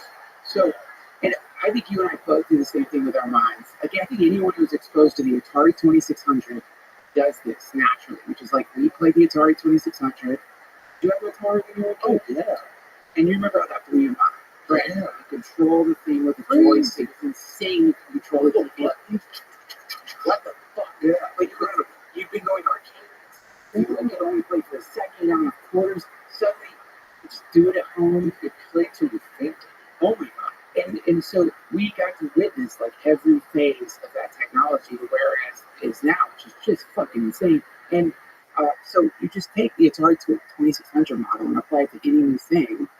And so you think, all right, what's it going to look like in 10 years? Then you take Musk's neural lace, or whatever it is, some kind of brain-human interface, mix that in with some quantum chip. But yeah, right now, it's apparently unstable. It's like you got to keep it at, like, you have to keep it at the low, I don't know what it's called. It's like colder than space or something. Like it has to be basically below freezing. And then suddenly it can do things that all the supercomputers on the planet couldn't do. But you know, there's a trajectory here between the human brain and this technology, and it's getting closer and closer and closer together. Meaning that we are, and you know, a lot of people are like, look, that's probably like 20 years away. That is not that long. We are, when did Teen Wolf come out, man? I don't think it's anywhere near 20 years. I think it's way closer to that. That's right. So that to me, when you just do the math and you realize humanity is about to merge with a thing that is solving equations that all take a supercomputer, what is it, Several trillion years. That's going to be us. Yeah. And so then, to answer the simulation idea, of course we're in a simulation. If we were just monkeys, and now we are using qubits, using superpositioning to create some infinitely faster way of calculating data, then obviously, once we get that thing connected to our brain, we will be able to simulate any reality we want. If this is truly our past, and you wanted to, like right now, the way I remember something, having done acid for most of my life, is very foggy and kind of like, my memory isn't the best. Every once in a while, I have a very clear memory of things, but with this tech, theoretically, it could reconstruct memories in your mind, and not just that, put you into them and allow you to experience them in real time. Meaning, in a few minutes, you could live your life over 1,000 times. Easily, we could be in the future, and this is a memory that some quantum computer neural interface is allowing us to experience totally, all-encompassing memory. And that would be a form of eternal life, because in every second, how many lifetimes could you live based on merging with a chip?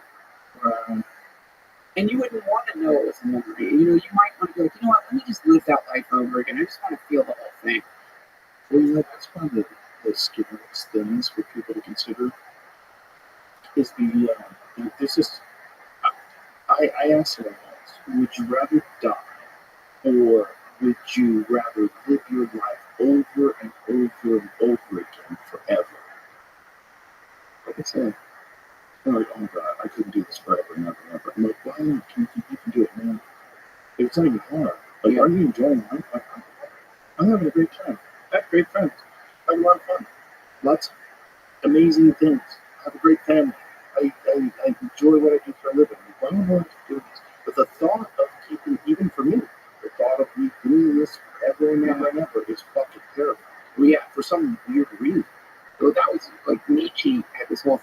experiment, which was, I don't remember what it's called, something like infinite return. But basically, the way he put it is, you don't live it again and again and again and make changes within the echo. It's exactly the same over and over and over. And so, in other words, like whatever you, it's just it's a rerun over and over and over again. That's what we're in. And his point in that was like, therefore, if most of your life you've been miserable, you're in hell. Ew. I know. But he wanted to use that more as a kind of to leverage people out of despondency, to make them understand. Get going now. Make it happy now. Because if we do repeat, but dude, I get by all this measure of talking about like quantum computers and artificial intelligence and all these emerging things. Isn't it more likely then that a lot of this shit that people are seeing is human created? Isn't it more likely that if we really do get to some sort of quantum computer AI civilization, so you attach quantum computer with AI like 20 years from now, like, yeah, what does that even mean? Did you just make a god? And if you did, can this thing just completely travel between dimensions and understand like everything about every subatomic particle that exists in the entire universe? Yeah. All at once. Like, if that's the case, then why do you need people anymore? And maybe you don't. Just think that maybe Australopithecus isn't around anymore. Right? That was our guy. Right. He was our guy. If it wasn't for him, we wouldn't be here, allegedly. Well, I mean, I think the model you could use for that theory would be the various, like you look at an embryo, and then you watch the way that appendages change, then you could look at it that way, which is like, well, I mean, you don't want. I met someone on a tail, by the way. Like, what? Some people get.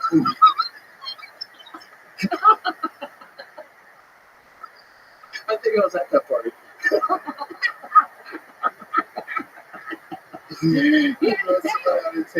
It's because something happens. How big was it? I didn't look at What it. did it taste like? Oh, it was cinnamon. It tasted like cinnamon and whiskey.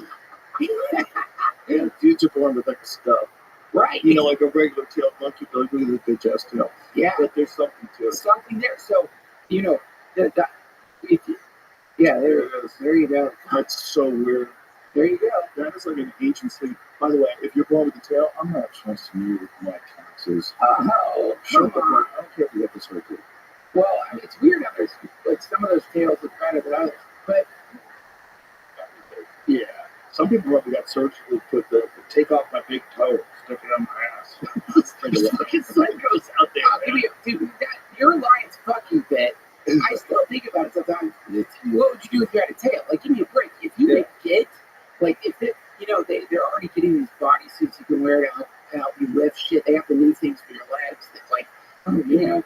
But, dude, if there was some cyborg tail that you could attach with a belt, What if there was what if genetic engineering and emerged in a way that have done and we can switch you one time to anything you want? And one of the options is you could become one of the Na'vi. what are the Na'vi? The Na'vi and the movie Avatar. I don't want to be a Na'vi. I'm not interested. Giant They're blue people cheesy. who fucking live in the forest I'm and not sleep in the trees that connect to the earth. Now, And they dance together No, on a thank you. psychedelic ritual. I'm going to pass on the Na'vi. I don't like it. They ride. I don't know, man.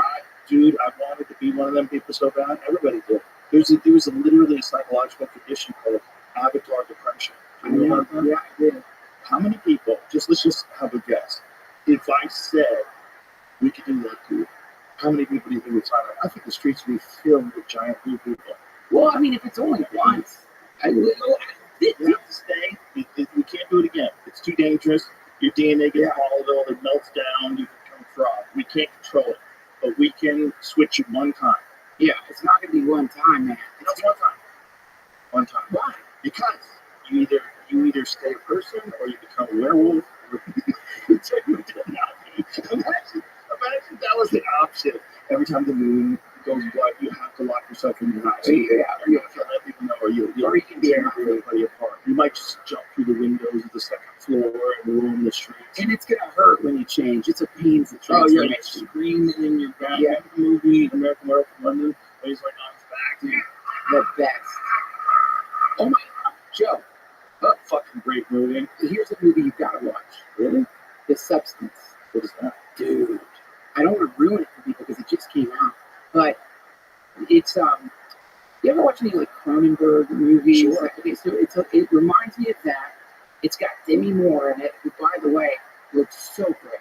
And she's like, dude, it is so fucked up. This movie is so fucked up, but it's got the effects. Something that happens in it is very similar to an American Werewolf in London. And it's basically this star, she's a fading star. And so, he kills it too. But like, she's like a fading star. So it's called The Substance. Oh my God, it's fucking trippy, man. It's so good. I'm gonna make it. You will love it. But it's really wild, man. And it's very, like, there's parts of it that are so disturbing. Oh, maybe every show is Substance. There's no spoilers. What? You've seen it? No, but like, if you say it's that good, then why? Okay, yeah, why yeah. see stuff? I'm sorry. So what is it on again? We have to get it on Prime. Oh, okay. Sorry. It's on. But dude, like this is again like, and I think one of the fun things about being alive right now, and it's a fun time. But one of the fun, dude, really, it's like if I had to pick time periods, Oh, we picked it up. well, the second one I would pick is when cocaine was legal. No. I don't even better. Well, yeah, but I mean, I was saying that my buddy Steve, his ophthalmology, he was his residency he did in Miami in the 80s during the cocaine days. Oh my God, dude. It's every day. It's just gunshot wounds and guys with things stuffed up their ass. They would get poked up and they'd shove something up their ass and try to come harder, and they just got things stuck up their ass. Like that's a G.I. Joe's. Oh yeah, dude. My friends, shout out to Steve Graham. He told me like all kinds. They find light bulbs, guys with light bulbs. Like there's twisty little pine coney light bulbs and stick those up their But ass. you know it's gonna break. Like that's gonna break. Part of the fun. Part of the fun. The risk. Yeah. Well, they're coked out of their fucking minds, dude. They don't know what they're doing. This is the 80s in Miami. Oh shit. Yeah, and there was more banks per capita in Miami at the time. I don't know if it's still the case, but more banks in Miami per capita than anywhere else in the country. Because it was all moving in that yayo, son! Moving in that yayo! It was a cocaine city. That was where it was probably somewhat common to find like a bag of coke on the beach, right? That was where it was. You have to eat your kid. Your kid for you. Seashells. You've seen Cocaine Cowboys, right? Yes. Oh, right. So, and both 1 and 2, both are equally good. Dude, I've heard Those stories. I mean, again, like I would never. I'm too much of a pussy to live that kind of lifestyle. But when you think about the possibility that once we do get interfaced in some way or another with these new computers that are just right around the corner, we will be able to simulate experiences like that. Yes. I would be into simulating the experience, and then when you consider, yeah, you're going to simulate the experience, you know it's a simulation. At some point, you're like, you know what, let's just turn that off when I know it's a simulation. You know what I mean? We would all be doing that shit. Like, yeah, and I don't just mean like, literally, like, at some point you've done 20,000 lifetimes. You've experienced what it's like to be George Washington, Genghis Khan. You've experienced what it's like to be Joan of Arc. You've experienced being one of Jesus' disciples. Imagine if that's one person, and that's your backstory. That you've done all of those things. What a time, really. That's going to be everybody. That's going to be everybody. This is going to be big. Well, I mean, is Plug it? into it. That's what it's really is. What is reality? What is data? And what is data? That's the real question, because it's like, how much of data can we recover from light? And if we get faster than light travel, can we get ahead of light? We know that when we take a picture, that's just light. So if we can get ahead of light, and we can go faster than light, if we can go exponentially faster than light, theoretically, you're basically moving into the future, I guess. Then couldn't you take pictures of Earth in the past? If you could take pictures of Earth in the past, why couldn't you recreate them with this new technology? There's your time machine. You don't have to worry about fucking up the timelines. You're just taking pure data, having it interpolated by whatever the next computer is after quantum computers, right? And then simulating that reality and traveling into it as whoever you want to be. I mean, it's pure hedonism. You know, it's like right now we think of hedonism as fucking a great meal, making some money, nice car, red wine. But future versions of hedonism could really just be like, I just want to be a dinosaur for 50 years.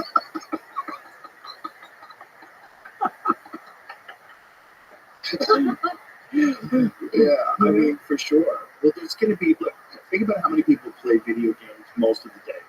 Like, how many young guys? So many. Young guys with no girlfriend. 100% you're playing some kind of video game all the time with your friends. There you go. And you're probably having the most fun you're ever going to have in your life. So enjoy it before the prison comes. Before you get told that you're a toxic piece of shit. You can't. And that is, by the way, I think there's a new phase in recently married dudes who, I think there's a new phase that happens. I think I went through it actually, which is like that experience you had. And when I reminisce on my life in the past prior to having kids, which I fucking love, but when I reminisce on the past, the memories that come to mind, a lot of them are like snorting rails of ketamine and playing God of War. It was a good time, but nothing like, and I really mean this, it sounds cheesy, but I really mean it. Like, what I was going for there, that's what I get just on any given day. The most, right, you're looking for highs, and the highs of the love of your family and beyond anything else. unquantifiable. Did I ever tell you Chappelle's take on it? No. He goes, not only did it increase the love in my life, but it increased my capacity for love. Yeah. Right. And that can hurt. This whole like romantic hippy dippy version of love, I don't think that's quite what love is. Fairy tale love, real love. It's like that expansion. Like, you know that thing where you go from one size butt plug to the next. Yeah. But you know what I mean? It's like it stretches you out in a way that nothing else could have. And when you consider, when I think of like the past versions of me and realize in this confused way, that's what you're looking for. You're looking for that. And that impulse is being subverted or captured by, hedonic technologies that are paradoxically probably keeping you from having that experience. They're getting in the way of that experience. But and then like new dads, you gotta shed that skin. Like, you know what I mean? Like, I had to like fucking like let go of that. That it's such a habit, that form of life. Video games, drugs, like you know what I mean? It's a real like, You have to be responsible. yeah, exactly. Yeah. But and that probably sounds like a bummer to a lot of people out there, but it actually, this is the way, and it feels good when you're in it. And it's just hard to convince people to do it, and that's why there's this. Elon's terrified of this population crash.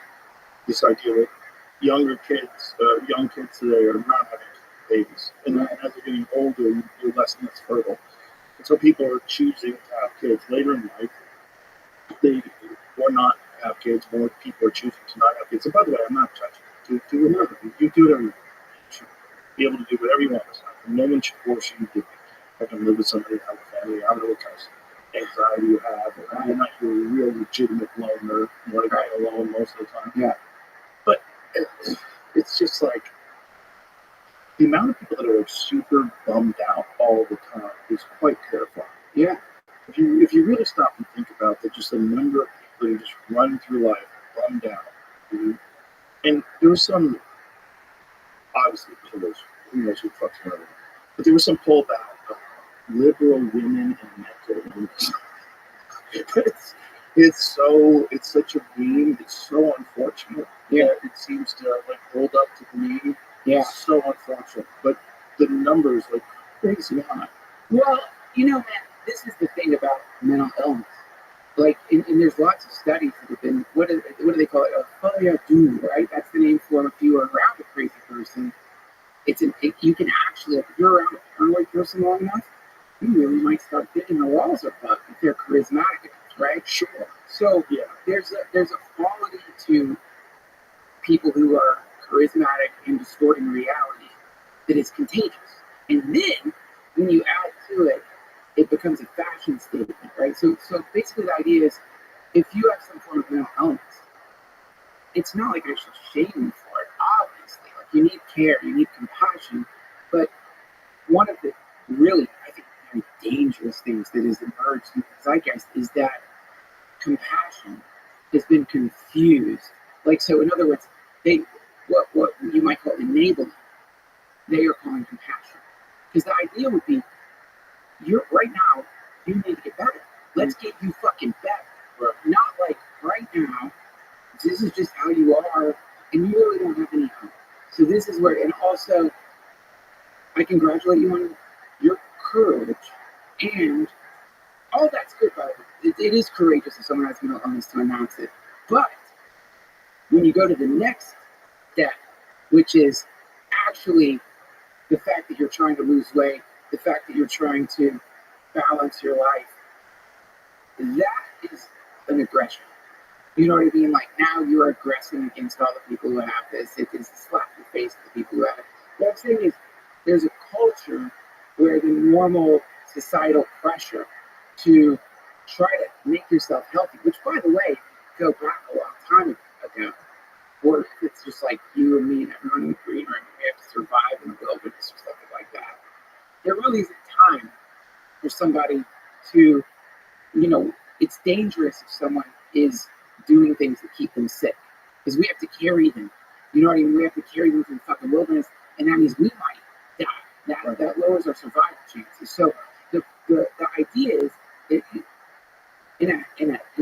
you don't want to enable people who are hurting themselves. Yeah.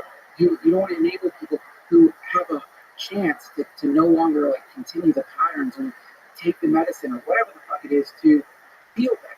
You actually want to help them feel better, not keep them frozen in this thing, which is a demonstration of their enlightenment. Because that's the thing when sickness is health and health is sickness. Well, that's the death spiral, dude. Like if that's how you create a very sick, unhealthy world, and then you wouldn't want, like, in other words, like if you met some like raving paranoid person who was convinced that there were nanobots inside of them that were reading their minds and controlling their thoughts. Justin, I told you that in private. I'm sorry, Joe. It's just not good that you think like that. That's scary. That's a sad place to be. We got to get you out of there. Exactly. And nanobots are legit. Shut the fuck up, dude. The main. This is. Well, you know what I'm really scared of, legitimately though, and I don't think nanobots are controlling this right now, but that this technology that they have, where they have these like little miniature robots that they can send into your bloodstream to repair tissue. Yeah. You've seen these, right? Yeah. The concept. Absolutely. Once that becomes an actual thing, like what's to stop someone from injecting a few of those inside of you at the hospital next time you go in for a procedure, right? And if it gets to that point, like 20 years from now, what do they do that? They can just like, yeah. Yeah.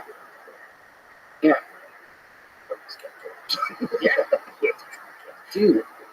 And then you're linked up to some GPS computer by these fucking nanobots inside of your body. And by the way, if you and I are talking about this shit in elf suits, you better believe somebody in the DOD, somebody in the Raytheon or Lockheed Martin is like, these little robots, they do work. But after a while, they decay inside the body and they create rampant inflammation. Horrible rheumatoid arthritis destroys all your joints because they die inside of you. You know, it's like, dude,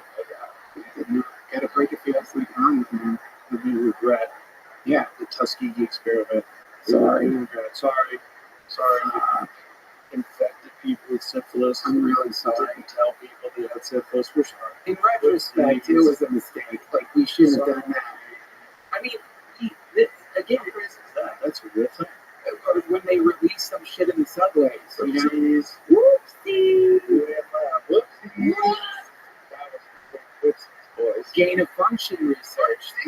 Real. Whoopsie. You know, Whoopsies is true. dude, so this is where, to me, if you do want to align with a classic paranoid state of consciousness, the way you align with it is and without having to go on InfoWars, without having to go on Reddit conspiracy, just look at what is true, like is verified. Like, what do we know right now? So what we know right now, there are unknown drones hovering over New Jersey.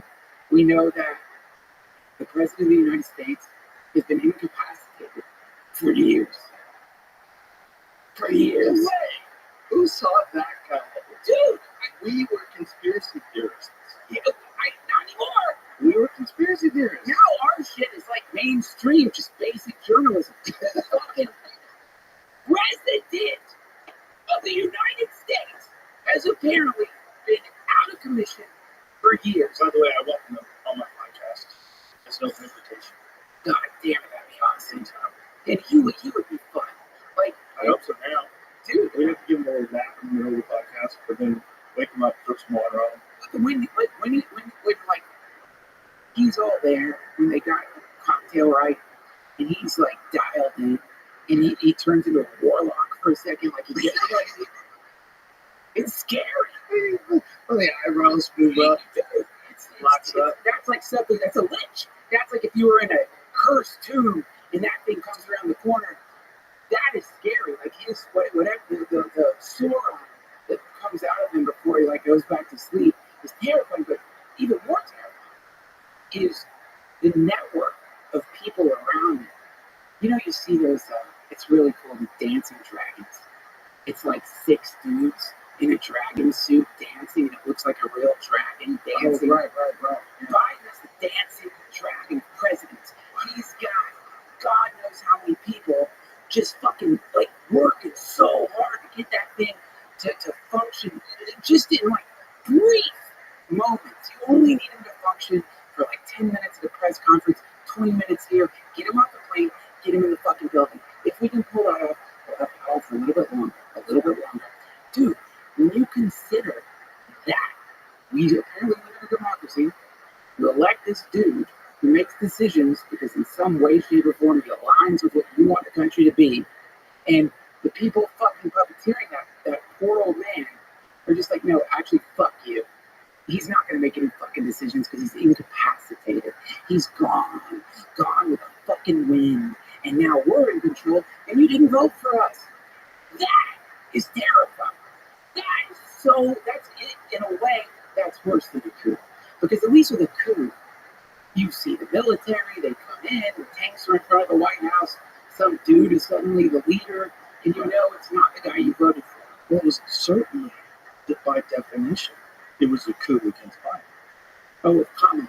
Yeah. Oh, yeah. Yeah. I mean, isn't that by definition? But does a coup have to be military? Oh, no. That What's was the definition of a coup? I think a coup is just when you Is it just like some sort of a conspiracy to overthrow the leader and install a new leader. That's it, right? That's it. It doesn't Yeah. have to be violent. Yeah, that's right. And what a brilliant coup. Does it have to be violent? I guess we have to redefine that. Yeah. But it's, Yeah, again, it's interesting. Is there any other coup d'etat? maybe Right. I know it comes from that, but is there a difference between a coup and a coup d'etat? What's a no, coup? I think it is coup d'etat. That's the actual definition. What's a coup? It's the same thing. It's a, But yeah, it's essentially we short it.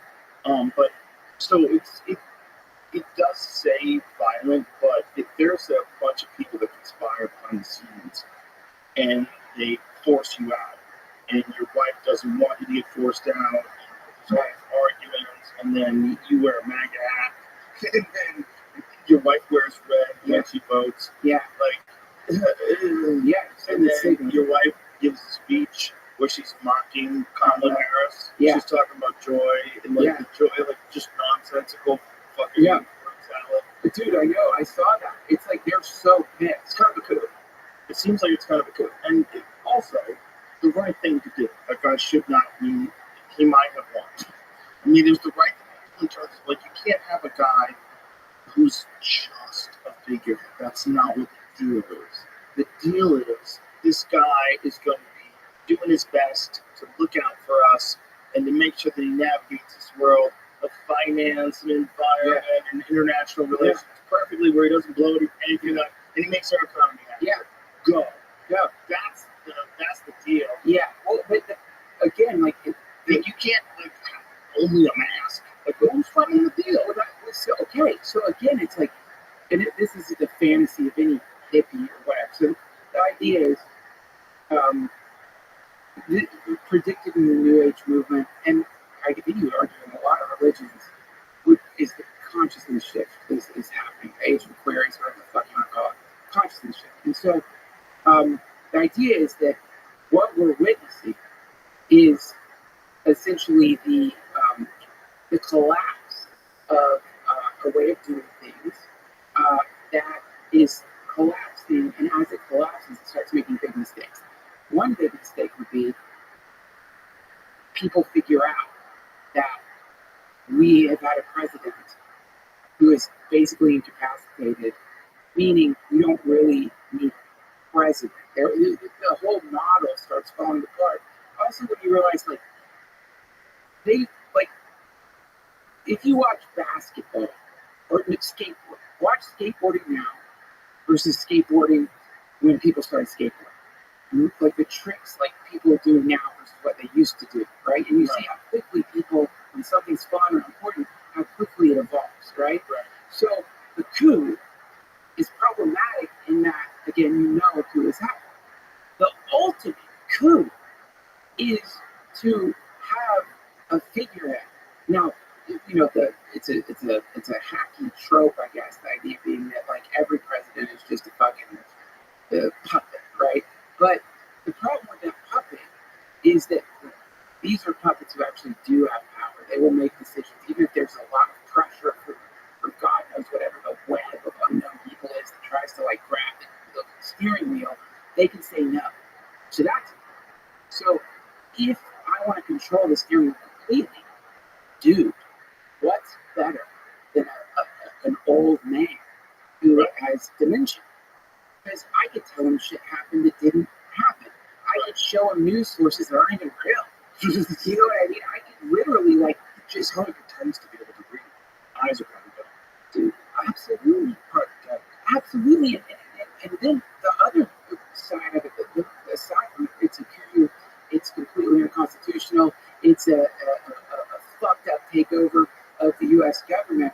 If you just look at the abuse of, like, the right thing to do when you have a president, bus driver, whoever who's got senile dementia, is to say, hey guys, he's really sick and he can't do the job anymore, and we have to find somebody else to do the job now. That's the right thing to do. But these motherfuckers are like, no, we'll lose our jobs. We're in the fucking cabinet. Exactly. Like, we don't want a primary. Because if another Democrat comes in, if Shapiro comes in, Newsom comes in, whole new town. That's right. That's right. That's it. Everybody wants to keep the job. It's so fucked up. Even if you are sad that Trump won and you wish Kamala Harris won, if she did win, it would be the first time that anybody won without winning the primary. Right. And that's kind of crazy. And it's not a good precedent to set. It's not good to let people weasel around the system that we have in place. And by having a vice president and then immediately appointing him as the Democratic candidate, that's kind of illegal. It seems like it's kind of illegal. Is it illegal? Well, dude, I mean, it should be illegal. But how about, let me say this. That should be illegal. Right. You should have to have a vote from the people to decide who their Democratic elected person is going to run for president. Right. That's the whole deal. Yeah. Like, maybe people didn't vote for you when you were running for president, which is a fact. So then when you ran for vice president, or when he chose you as vice president, all of a sudden you're supposed to pretend that you're a really good candidate president, then let's find out if you guys believe that she's the best person for the job. The whole idea is supposed to be settle it, and then people vote. Like really vote, actually vote. Don't don't. With mail-in ballots seem kind of odd. Let's not do that. Yeah. Nixon was talking about how they could be rigged in the 70s. Yeah. Let's just do it in person. Like Yeah. we always do. That's right. Let's just vote. The idea is, like, if I'm a kidnapper and I kidnap you, and I don't know, knock you out or something, you come to and I explain we're married, I need to pull that off. We're now married. I've just kidnapped somebody, but now they think that we're married.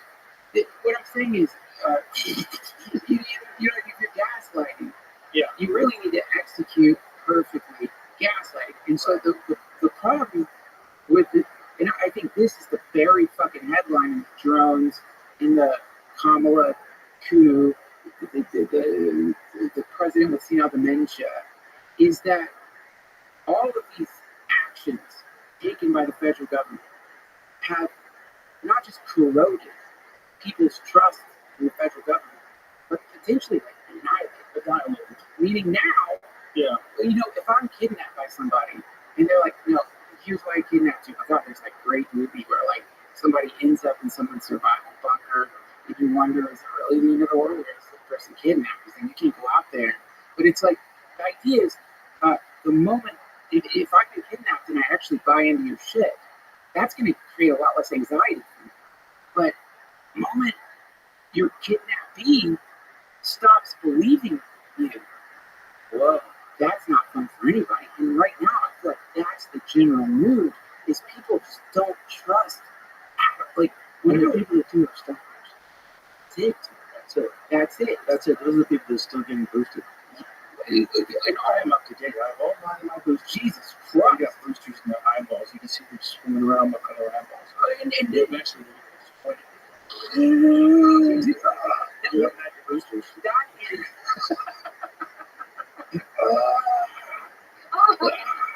6 feet distance. That's what it felt like, man. That's what it felt like being unvaccinated in the pandemic. Well, it felt like some people look at you like you were dirty. I heard dudes I know. I know them. I've hung out with them. They were calling people playgrounds. Calling unvaccinated people playgrounds. Listen, this is, and you know, maybe you're not supposed to do this. Like when you're saying, like you try to find the compassionate way of looking at Kamala Harris. I try to find that with everybody. As an exercise that I've been doing more and more over the last few years, I try to push it all day long. Yeah. There's so many things to get upset about, but there's so many good things in the world too. And we can't fall into we're not designed to soak up 8 billion people worth of bad news. We're just not designed that way. That's right. And if you suck all that stuff in, you're going to have a lot of negativity in your life. And it's not about forgiving people for, like, even like CNN people that are spitting out propaganda.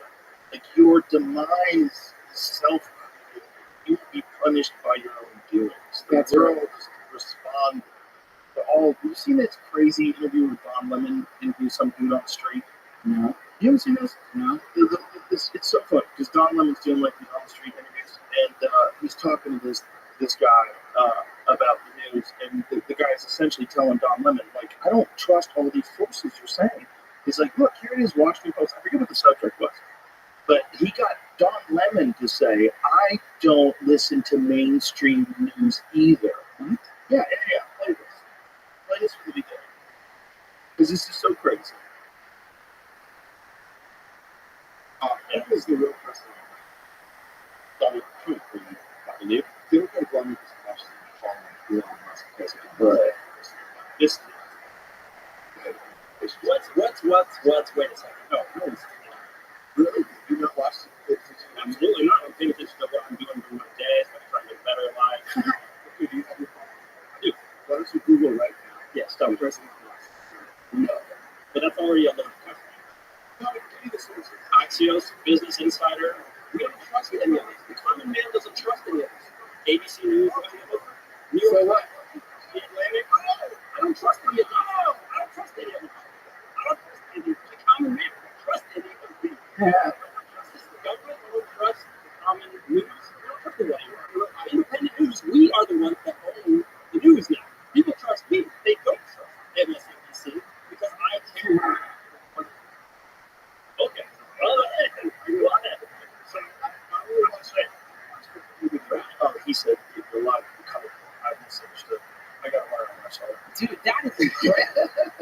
Well, that guy just geniusly broke down this illogical assumption that because it's on these accepted sources, it must be true. Right. Like, oh, this president must. Maybe we have the good guy super genius on our side. And this idea that he's doing it for money, hey, you fucking half-wits. He has all the money. Yeah, he has more money than anybody. Right. He's simultaneously running multiple businesses that are at the peak, the cutting edge of technology. Sure. Shut the fuck up and let him cook. But yeah, Let him cook. also though, when you realize like this is like, you know, when the DNC starts astroturfing Reddit, when the DNC starts astroturfing 4chan, when the DNC started doing that, using all that fucking money, and it's so funny because the astroturfing, after she lost, it stopped. Explain astroturfing. So the idea is like I infiltrate message boards, post political messages disguised as like somebody just putting a post up. I try to redirect the conversation or essentially imply a consensus that doesn't exist. And so there's ways of manipulating the algorithm. Apparently on the DNC's Discord server, they were talking about the best ways and times to post on Reddit to attempt to move the fucking needle. So It's kind of amazing, isn't it? it should be illegal.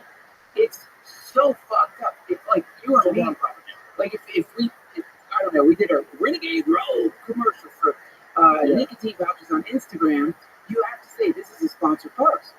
So why is it that if you work for the DNC or volunteer for any state entity, you don't have to say also I'm doing this as a volunteer for the DNC?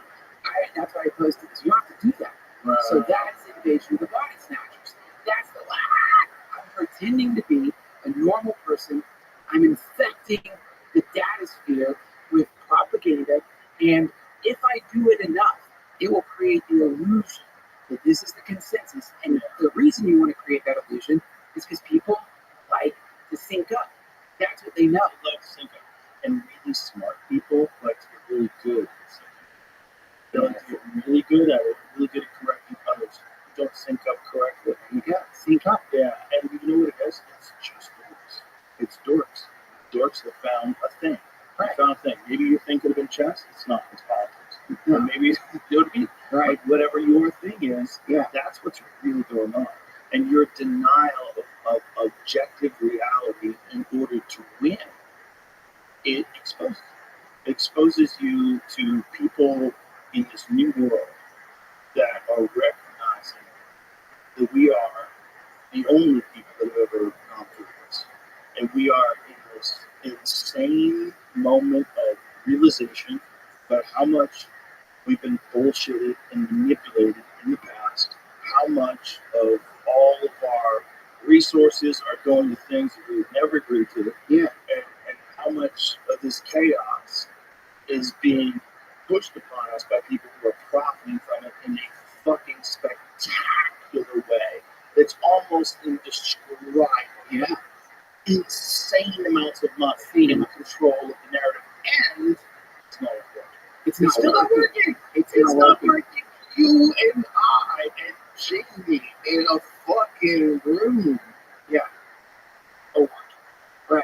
that's not working. What they're doing is not working. These people are getting information from multiple sources now. And the sources that aren't reliable, like that guy listed off, they're dying off. Yeah. You know, the New York Times app is more people use it for Wordle than anything. Like, New York Times has essentially become a gaming company. See if that's true. I don't know if it's true. I'm pretty sure it's true. Well, I mean, Wordle is fun. I'm sure it's fine. It's separate. Is it a separate app? Or is it that No. Wordle just... How do you do it? Oh, thank you. Is that what it is? So that Wordle gets more activity for the company. That's what Right. essentially, yeah, there was a graph. I was too lazy to read the whole graph. But it was a breaking down how Wordle is more used than anything. Well, listen, this is It's what you're true. Otherwise, we'll have to try this out. I don't want New York Times on my ass. oh my God, it's so bad. They've done it before. It's just, that's their job. That's their job. You know, it's just like, that shouldn't be a job where your New York Times games are more popular than this. If that's what you want it to be, but here's the thing. It's not necessary. And I think that through the rise of independent journalism, one of the things we're realizing is that all someone has to do is be consistently objective and intelligent and post things and post takes on things, like Coleman News or some of these people. Yeah. Consistently intelligent, objective, and then you'll develop a following. Yeah. And then you'll become a reliable source of news. That's right. Because I know that if I ask Coleman about X, Y, or Z, and he's informed, he's going to give me a very intelligent breakdown of it. But there's a few people in my life that are like Andrew Hubert, that have some sort of health-related question. Guaranteed. Right? Some sort of like, how are they doing this? Is this legitimate? Right. And they'll look at it and they'll analyze it. Yeah. I've sent people and stuff. It goes over the data. It's like, this is fascinating. This theoretically should work.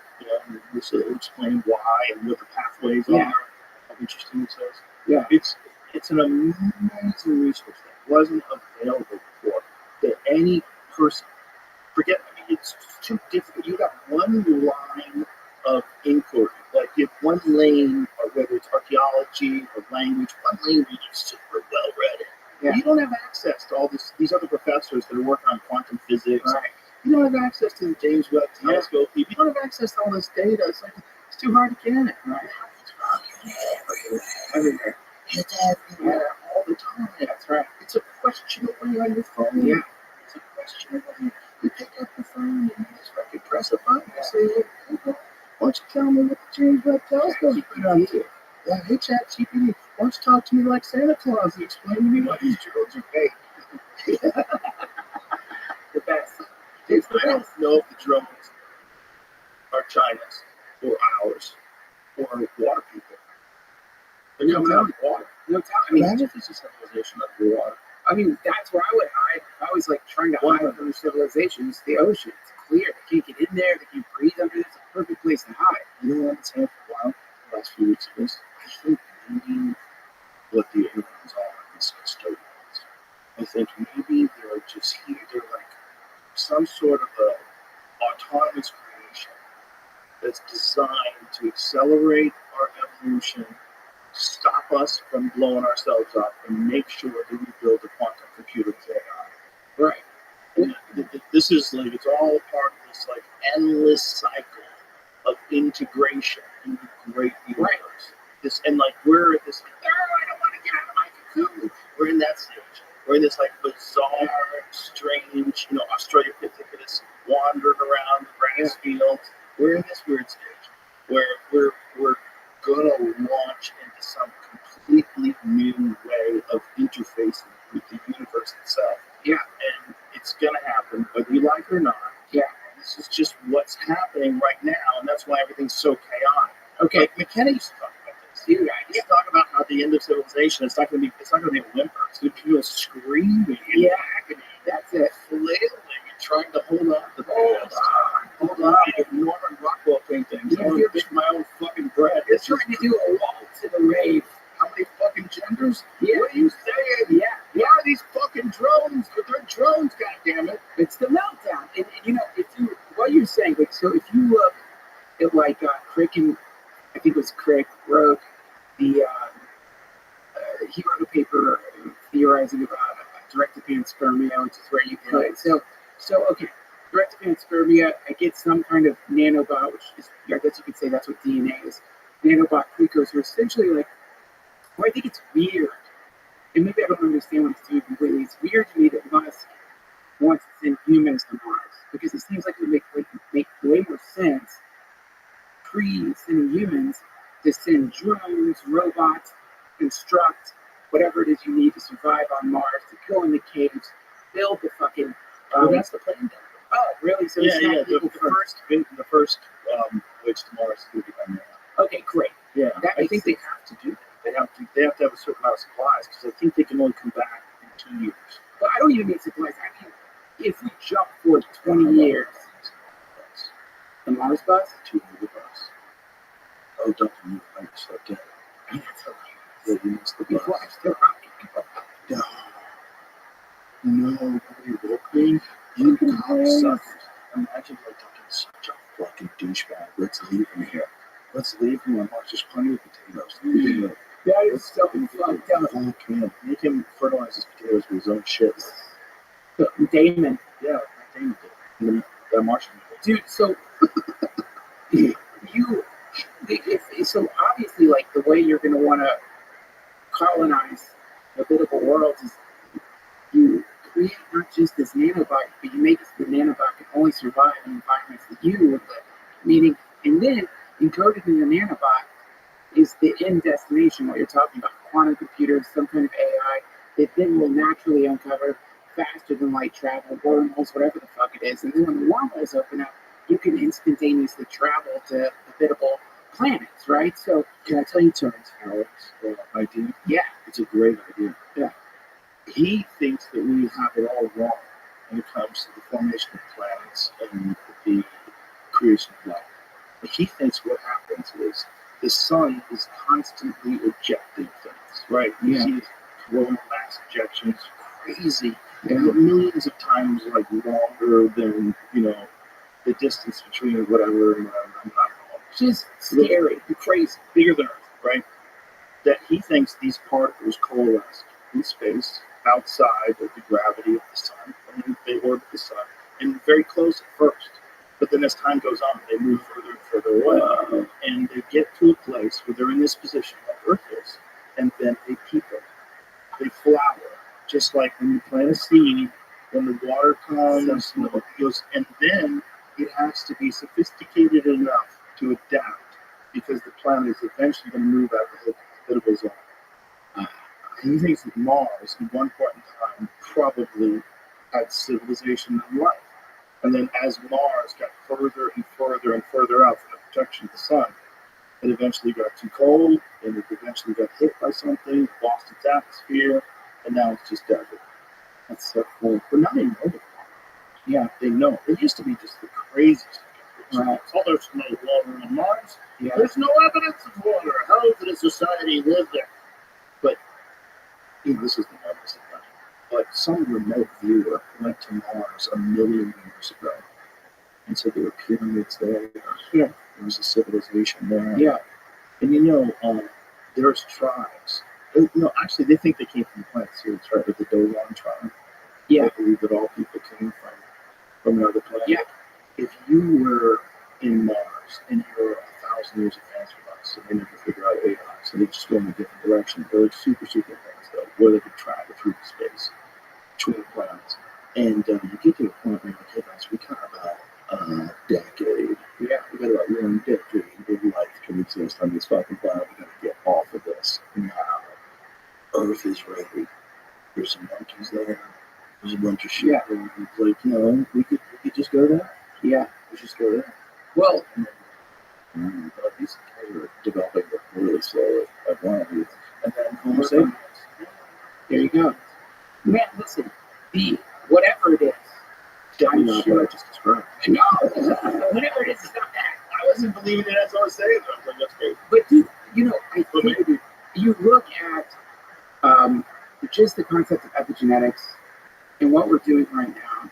You look at the statistical probability of DNA evolving based on the age of the planet.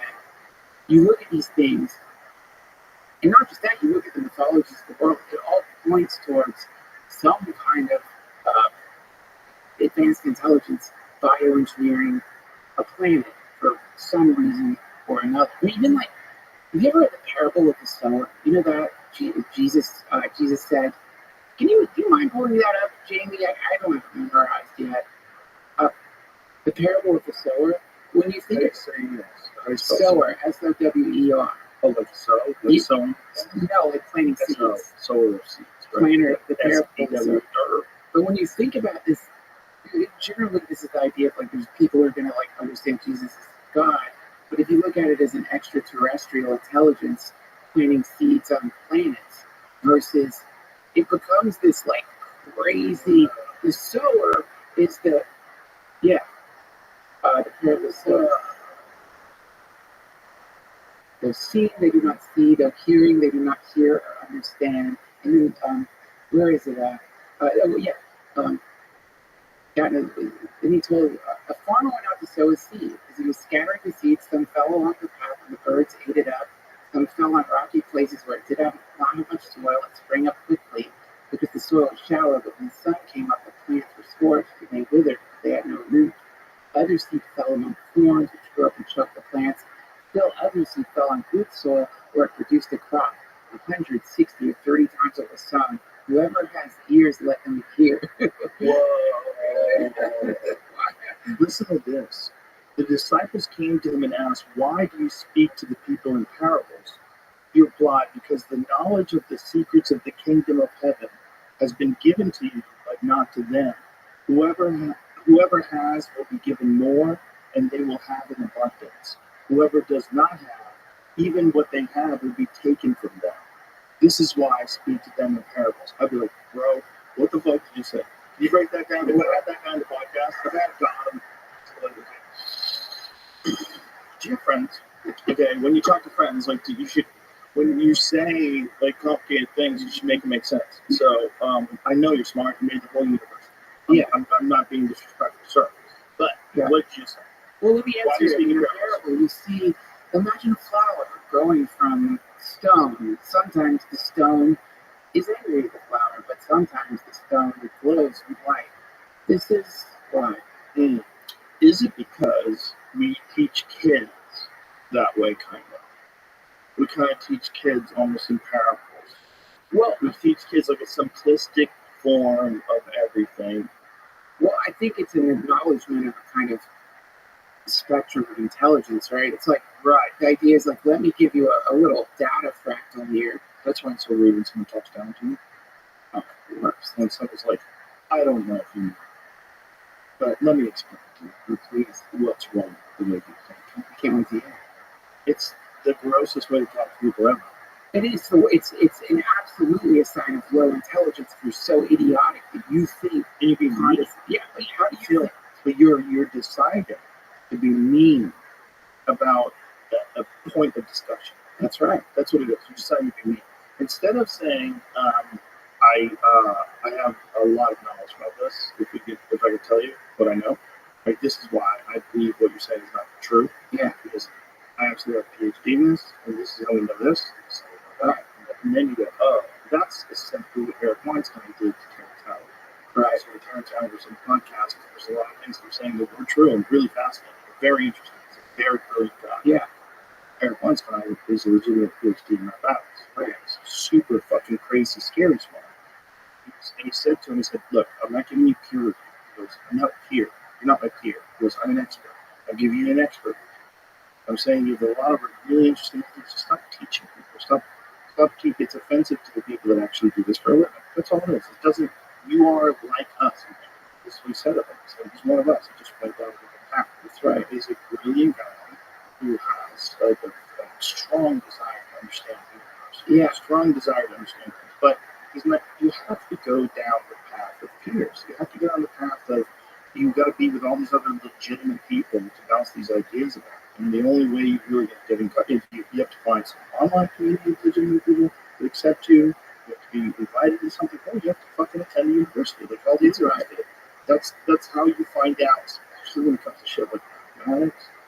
Or, you know, when you're talking about like things like physics, yeah, or there's a cold, hard, fact-based discipline. Like you need to be around the people that are the cream of the crop of that. That's it. Yeah, that's right, man. And that, I watched some of that, and I loved it because, that's what compassion looks like. You get to see also that Terrence is a good guy. Yeah, exactly. You didn't get upset. You didn't get angry. Yeah, it wasn't designed to really. It wasn't at all. And it was also an acknowledgement that these that people want to do this really fucking good. Dude, the other thing that he has is you've seen that linchpin thing that he invented? I saw something like that. Modular drone technology. Yeah. Like they use for construction. Yeah. And moving giant girders and Creates shit. a vortex or something. Well, they all link together. It's like a geometric pattern. The nerdiest of the nerdy things was Weinstein calling him out on the degree of the angle of one of the like fucking calculations that he made. I don't remember exactly what it was. So you had to cheat that, right? Right. And he's like, "Yeah, I did. I did that to make it work." And he's like, And they're like, fucking, because he understood why there would be something problematic about making all these specific geometric patterns, and then they had to make some slight adjustments to make them link up perfectly. I love that. Super nerd talk. Inside baseball, comedians do it too. Like when they're like breaking out the joke and like the to a minute pause or something. It's the same thing. But yeah, man, I mean, this this is what I love when you read about the history of science. You read about like famous physicists getting in real like intense fights with each other, and you see that the process of discovering the truth does involve a kind of mutual curiosity, but not being afraid to say this is fucking wrong, but allowing the other person to fire back because you both know that via this conflict, potentially you discover something new. And that was the attitude. I mean, like this whole thing where suddenly normal people aren't supposed to engage in science, it's really fucked up when you look at like the history of science, which used to be maniacs like Newton, who they analyzed his hair, Mercury in his fucking hair. Bro, everything had poisoned it back then. Well, no, he was experimenting with Mercury. It was interesting. He's like building scale replicas of the Temple of Solomon. You know, like you look at that and you see that. Now, Newton today, you know, somebody like Don Lim would be like, oh, really? So you're going to put Isaac fucking Newton with Mercury in his hair, his little dollhouse like the Temple of Solomon? Oh, yeah, he's a real scientist. That's not what they look like. It's like these people are out of their fucking minds. But Sigmund Freud just injecting fucking liquid cocaine into his veins. You look at like the history of freaking out about his mom, shoving cigars up his ass. I don't think he really did that, but I wouldn't be surprised. But you know, you look at the history of what brilliant people who have shifted the culture actually behave like Tesla. Fucking Tesla did like, I don't know, He's in love with his pigeon. in love with the pigeon, didn't want to, like, he thought about castrating himself because his sex drive was getting in the way of his research. So he's like, I was chopping dick. He did. I think there was a description of him destroying his sexuality. Yeah, dude. So you sort of like realize that for whatever reason, the priest class of default reality, of which Don Lemon is a high priest, have suddenly created this ridiculous version of scientists, of philosophers, intellectuals that are domesticated people, normal fucking people, is actually really awful in the sense that all of the like philosophers and scientists out there today who are like, you know, in their filthy fucking apartments, who've been staring into a candle for like 5 hours, they're not thinking like, I'm a scientist. They might be, you don't know. Like Right. this new, basically, like, it appears that the power structures in the world want to create this homogenous version of humanity within which there's all these declawed people who completely align on a few ridiculous facts. Absolutely, and you could make those people very clawed if you bond them together to attack anybody who doesn't stay in line. That's right. Yeah. That's right. And that is what, again, like a coup where you get rid of the president, at least you know it's not the president. Tyranny, where you don't have soldiers in the streets, but a kind of societal pressure, an unending pressure trying to unlock bots. TikTok, the reels, the algorithm, like, dude, have you ever looked at pendulums, Thinko? But I don't watch TikTok. I don't have TikTok. I know it sucks because I try to send you some TikTok shit. You can't look at it.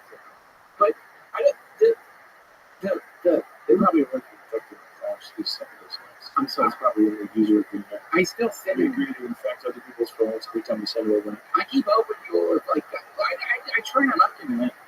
Well, it is so incredibly hypnotic. Like it is so advanced in what it does, but it's really creepy though, because like it's thinking as it's homogenizing people, and that's what I don't like. Is like it's creating this synced up, and it's creepy because like the TikTok dance is actually, if you think about it, it's really a symbol of what it's doing for a lot of other things. Like maybe you're not doing a choreographed dance with your family in front of the Christmas tree to some dumb song, but why is it that everything you say, I've read, I've seen written exactly in the same way on Reddit. Why is it that every opinion you have matches, not just like the idea doesn't match, but the way you're verbalizing the idea is like a sentence that I've heard over and over and over again in different places. That is so spooky to me. Yeah. And so to me, like that, and also it's called TikTok, which in my fucking paranoid universe, I keep thinking, is that the TikTok of a metronome that they're talking about? Getting people to dance to a certain cultural BPM. Jamie, I'm going to send you something. I'm not sure if it's true, so I'm going to find out if it's true. And it was, someone was saying that there's a whole series of, I see it on Twitter, it's a link on Twitter, that's what it is. There's a whole series of people who were claiming to be doctors saying the exact same thing. I saw that. I know you're talking about. I don't know. The problem with those things is, like, people bullshit. And when people bullshit, it's really hard to tell. You know, because if you change this and, you know, create this in Photoshop, and then people start spreading it, then all of a sudden that narrative gets out. And most people don't ever hear, oh, no, someone made that in Photoshop. Right. So by the time it gets around, it's like, I don't know if it's true or not. Right. These are one of things. So it's like, if that's true, and if all these doctors were tweeting out the exact same verbiage, exactly, I wonder if that's a mandate. I wonder if they're sent something like a mass email that says copy and paste this, perhaps. Discord server. Or I wonder if they're fake doctors, or I wonder, you know, if it's like some bot program designed to encourage people to go get vaccinated or whatever it was. I just don't know if it was real, so I don't want to, like, I want Jamie to look at it real quick. Thank you, Jamie. Jamie's super skeptical to the point of being livid.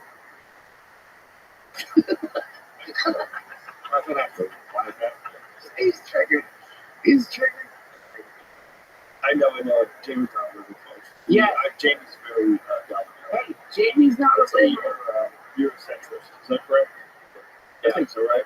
This is weird. I'm just looking at the account. I'm trying to figure out a way to research it. I'm gonna have Right. to research the image, but See if the thing has been community noted. you see one difference. Here's the difference I'm noticing just looking at it. That the Different font. well, the third thing that they're saying is a little different. It's starting to be a joke. Sugma is a joke. It's something that's Sigma nuts. Oh, really? Yeah. Sigma nuts. Hilarious. Oh, it's hilarious. Oh, that's very funny. It's already in front of space. Okay, so it does. So it could be that a bunch of people just decided to retweet it for funsies. Some of them are. Well, why don't you go to their account? Look up.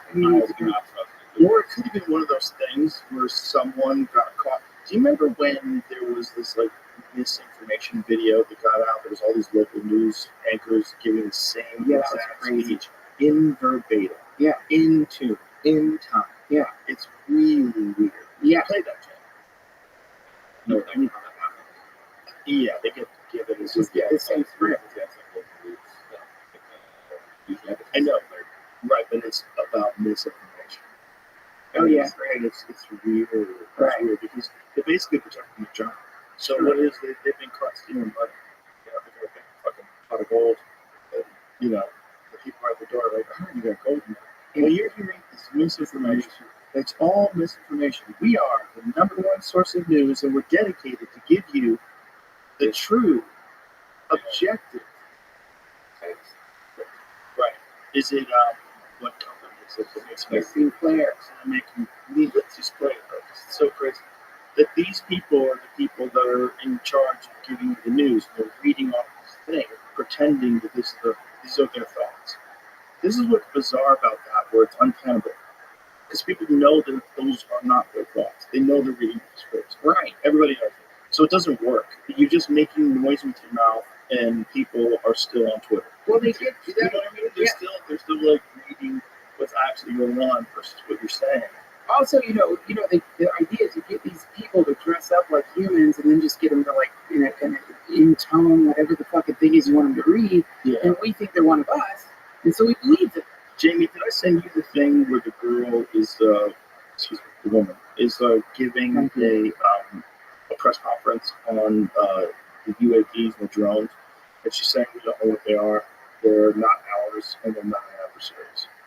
That's, I I think, think I tweeted. I sent it to you. that's Right? the one where she's wearing Text the UFO message. necklace. You'll see, she's wearing a UFO She's a necklace. cook. She cool. Who is this lady?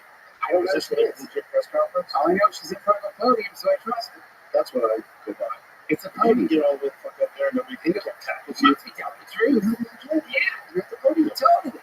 Yeah. Here's the secret scroll. There's a flag behind you. I'm gonna buy it on the Torah. You ever see the Torah? It's like for the Talmud.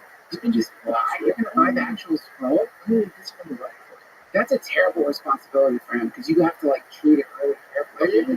Oh, dude, no, he's gonna keep it in his living room. Jerk off on it.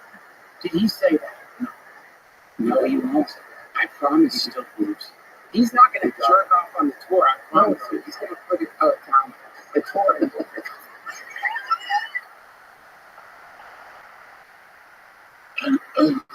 Dude, how about this one? Kimmy, can you find?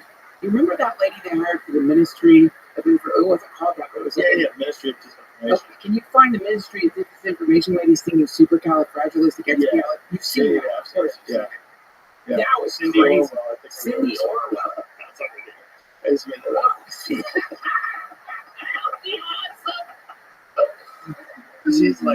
She's like such a little. This idea that this person's going to be in charge of what's legitimate and not. There's too many things. This is what people are realizing. There's too many things that they told us were not legitimate just 3 years ago that were 100% fact, and everybody knows. This is latest was the House committee thing on with COVID and the Wuhan lab leak. And this lady, This is the craziest I've ever seen. Nina Jankovic. Yeah.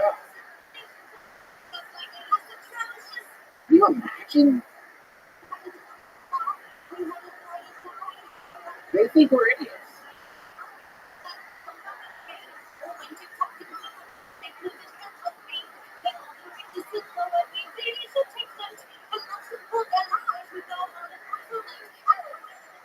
It's kind of catchy.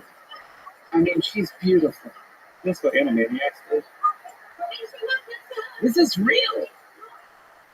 This was like Animaniacs to me, doesn't it? No, I think it's really her. Well, no, I mean, but that they would give information out in songs like that, songs like it would be informational. Like this But this was like something that she released when they were talking about her being the ministry, the head of the disinformation. But I think it's honestly just her trying to go viral with a video about this thing that she's doing. That's what it is, and it's a good way to go viral. I mean, we just talked about it. I mean, People share it, even if it's preposterous. It's a good way to get attention to this thing that you're about to do. it's And why? fine if the United States isn't literally trillions of dollars in debt, and partially because people like that are getting hired to sing fucking Mary Poppins shit songs about misinformation. Then it's an atrocity. She should get Nancy Pelosi money. Dude, She should get I mean, look, Nancy Pelosi that doesn't tongue take full of diamonds.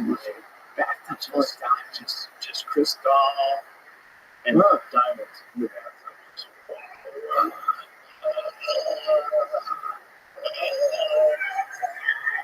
I just hang in there until that fucking genetic engineering comes and you be gone again. What was it she said? Joe Biden should be on Mount Rushmore. Good call. Dude, He's definitely not going to send you in jail. That guy is, this is what I want to talk about. Pardons. I'm not opposed to the idea of being pardoned. Because I think that there's, like, governors can find out that someone legitimately got railroaded and they can pardon someone. Yeah. I like that. I like that the president can pardon some people. Like, I wish they pardoned Ed Snowden. You know, it's a bunch of Julian Assange. They should have pardoned Julian Assange. I wish there was, a way to stop someone from pardoning 8,000 fucking people. Some of them are like murderers. Some of them are the kids for cash judge. kids for cash. We talked about this the other day. He's one of them. He had 2 years left in the sentence. But still, it's the principle of the thing. How many lives were destroyed by that kids for cash thing? How many dehumanizing decisions were made where you decided to lock young people up in detention centers where they would get raped and beaten up and tortured and separated from their family and sent down a horrible road of distrust of law enforcement and of authority and everything else. everything else. You're basically setting them up for a life of being a fucking loser unless they have the strongest of wills and they can figure out a way to stay positive and get through it and then use that to whatever the heck you have. That's so rare, man. Those people are so rare. Well, here's the problem, man. I mean, the problem is, well, number one, I think, okay, like you pull someone over, you breathalyze them, they're driving drunk, right? So you're like, you can't drive now because you're drunk. So also, you wouldn't say to them, I'm going to give you the ability to pardon as many people as you want for any crime that you want, right? So if somebody has dementia, right?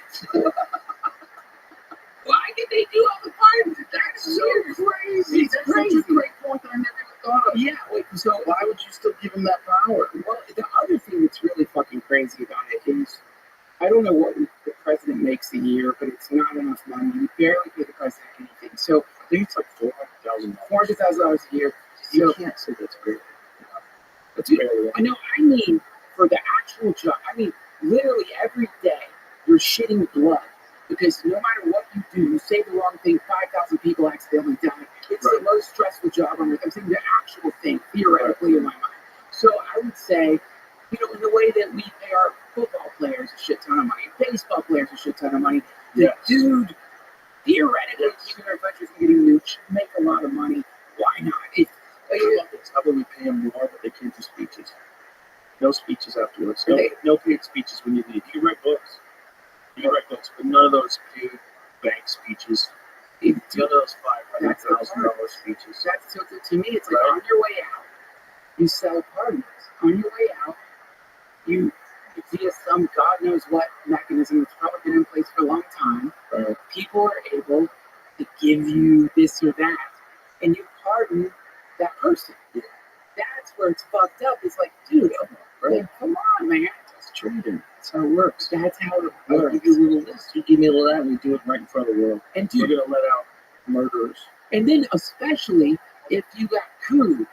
So Yeah. especially you got cooed, you got humiliated, they didn't give you your trust. It's an 11 out, Joe. It's insane. Let him out. Why not? Let him out. You're gonna do Kids for Cash. You're not gonna do Joe fucking Exotic. Yeah. And how is Joe Exotic doing? I think because he knows, because you will say things like this. Joe, Dude, I feel you like, not have a phone, Joe? Do you have a Twitter account? Joe, I feel like right now, because of your, like, you aiding Trump getting elected, and I don't think you're the kind of person to do this, but I do feel like you could probably call him at least one favor. Get Joe Exotic out. Dude, why not? For all of us. Russ Get him- out there first. Okay, sure. Yeah. You know, obviously, I think Trump committed to doing that. Release it. Really? Yeah. Well, I mean, Is that find out if that's true, Jim? I believe it is. I believe it was one of those Bitcoin fucking things that he did. The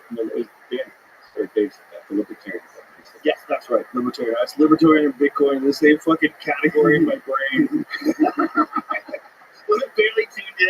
It's all the same. It's like NFT, libertarian, Bitcoin. Yeah. Whatever. Yeah, I'm a libertarian. And sure, it's an ID paper. Yeah, it's not a real paper. I'm a sovereign citizen. I'm sorry. Really? Yeah, it's great. But I'm not at this point. Where are you from? The I'm from Philippines? everywhere.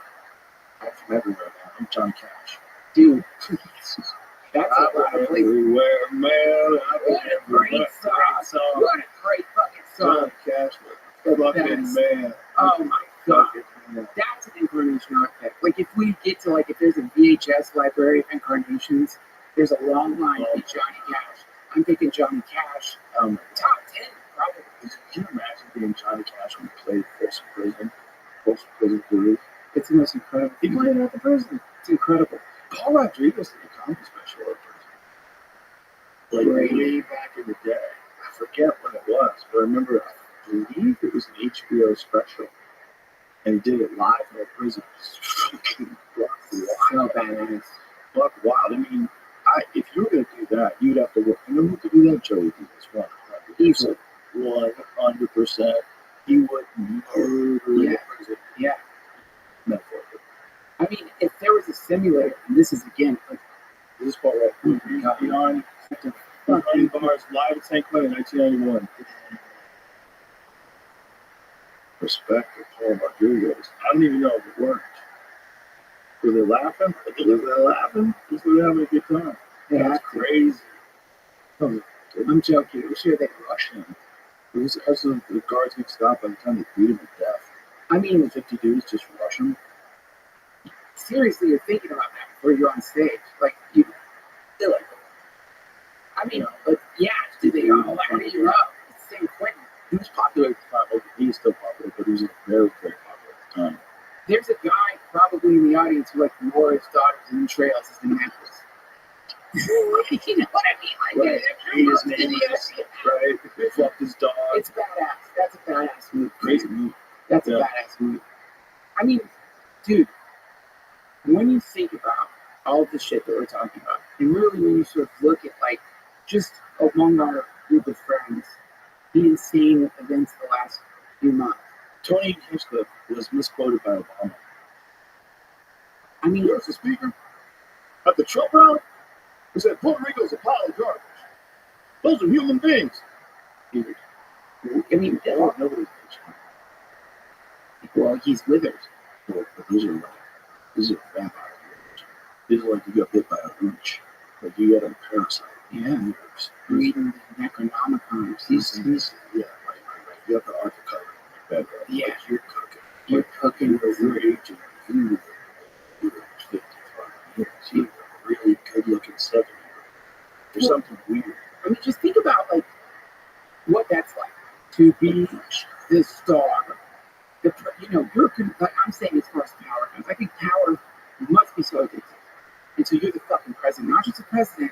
You're like this kind of rock star president for a second. Yeah, one of the greatest presidents of all time. And so you lose that power, and now what? You know what I mean? Now what? And then you try desperately to like grab control of the thing, and you can't. It didn't work.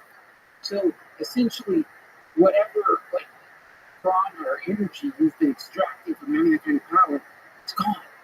Now you got the nice house, but like really, like what's left? You are at the fucking control board for like America, and now nothing. You wither. You deflate. You like No purpose. no purpose. I think we're going to be rebonds in 5 years now. It's going to be a good point. Well, no. I think it's going to all go out the window. I think quantum computing is going to crush encryption. Yeah. We're going to have a real problem with currency worldwide. We're going to have to figure out how to redistribute resources without conventional capitalism. There's going to be some weird new shifting that's going to come along with the birth of this AI that's way more intelligent than us. Everything's going to be super fucking weird, and we're not ready for it. And we think that it's not going to happen like that. I'm not ready for it. No one's ready for it. No, it couldn't happen. Just like a super volcano, just like an asteroid impact, it can happen, and you're not ready for it. That's right. And a lot of us might not make it. That's dude. Okay. This, as far as like AGI goes, it like when Altman came out and said this year, someone,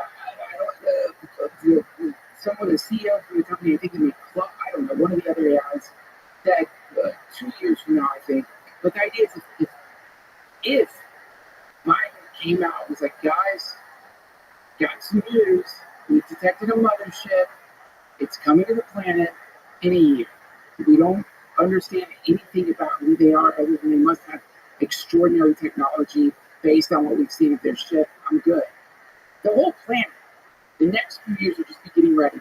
NASA, anthropologists, philosophers, scientists, defense people. What do we do if they want to fuck us up?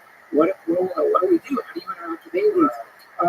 But having these tech people say we are about to have a brand new species, essentially a technological species, an AGI is coming to the planet that will surpass us as far as being able to solve problems, be able to know everything.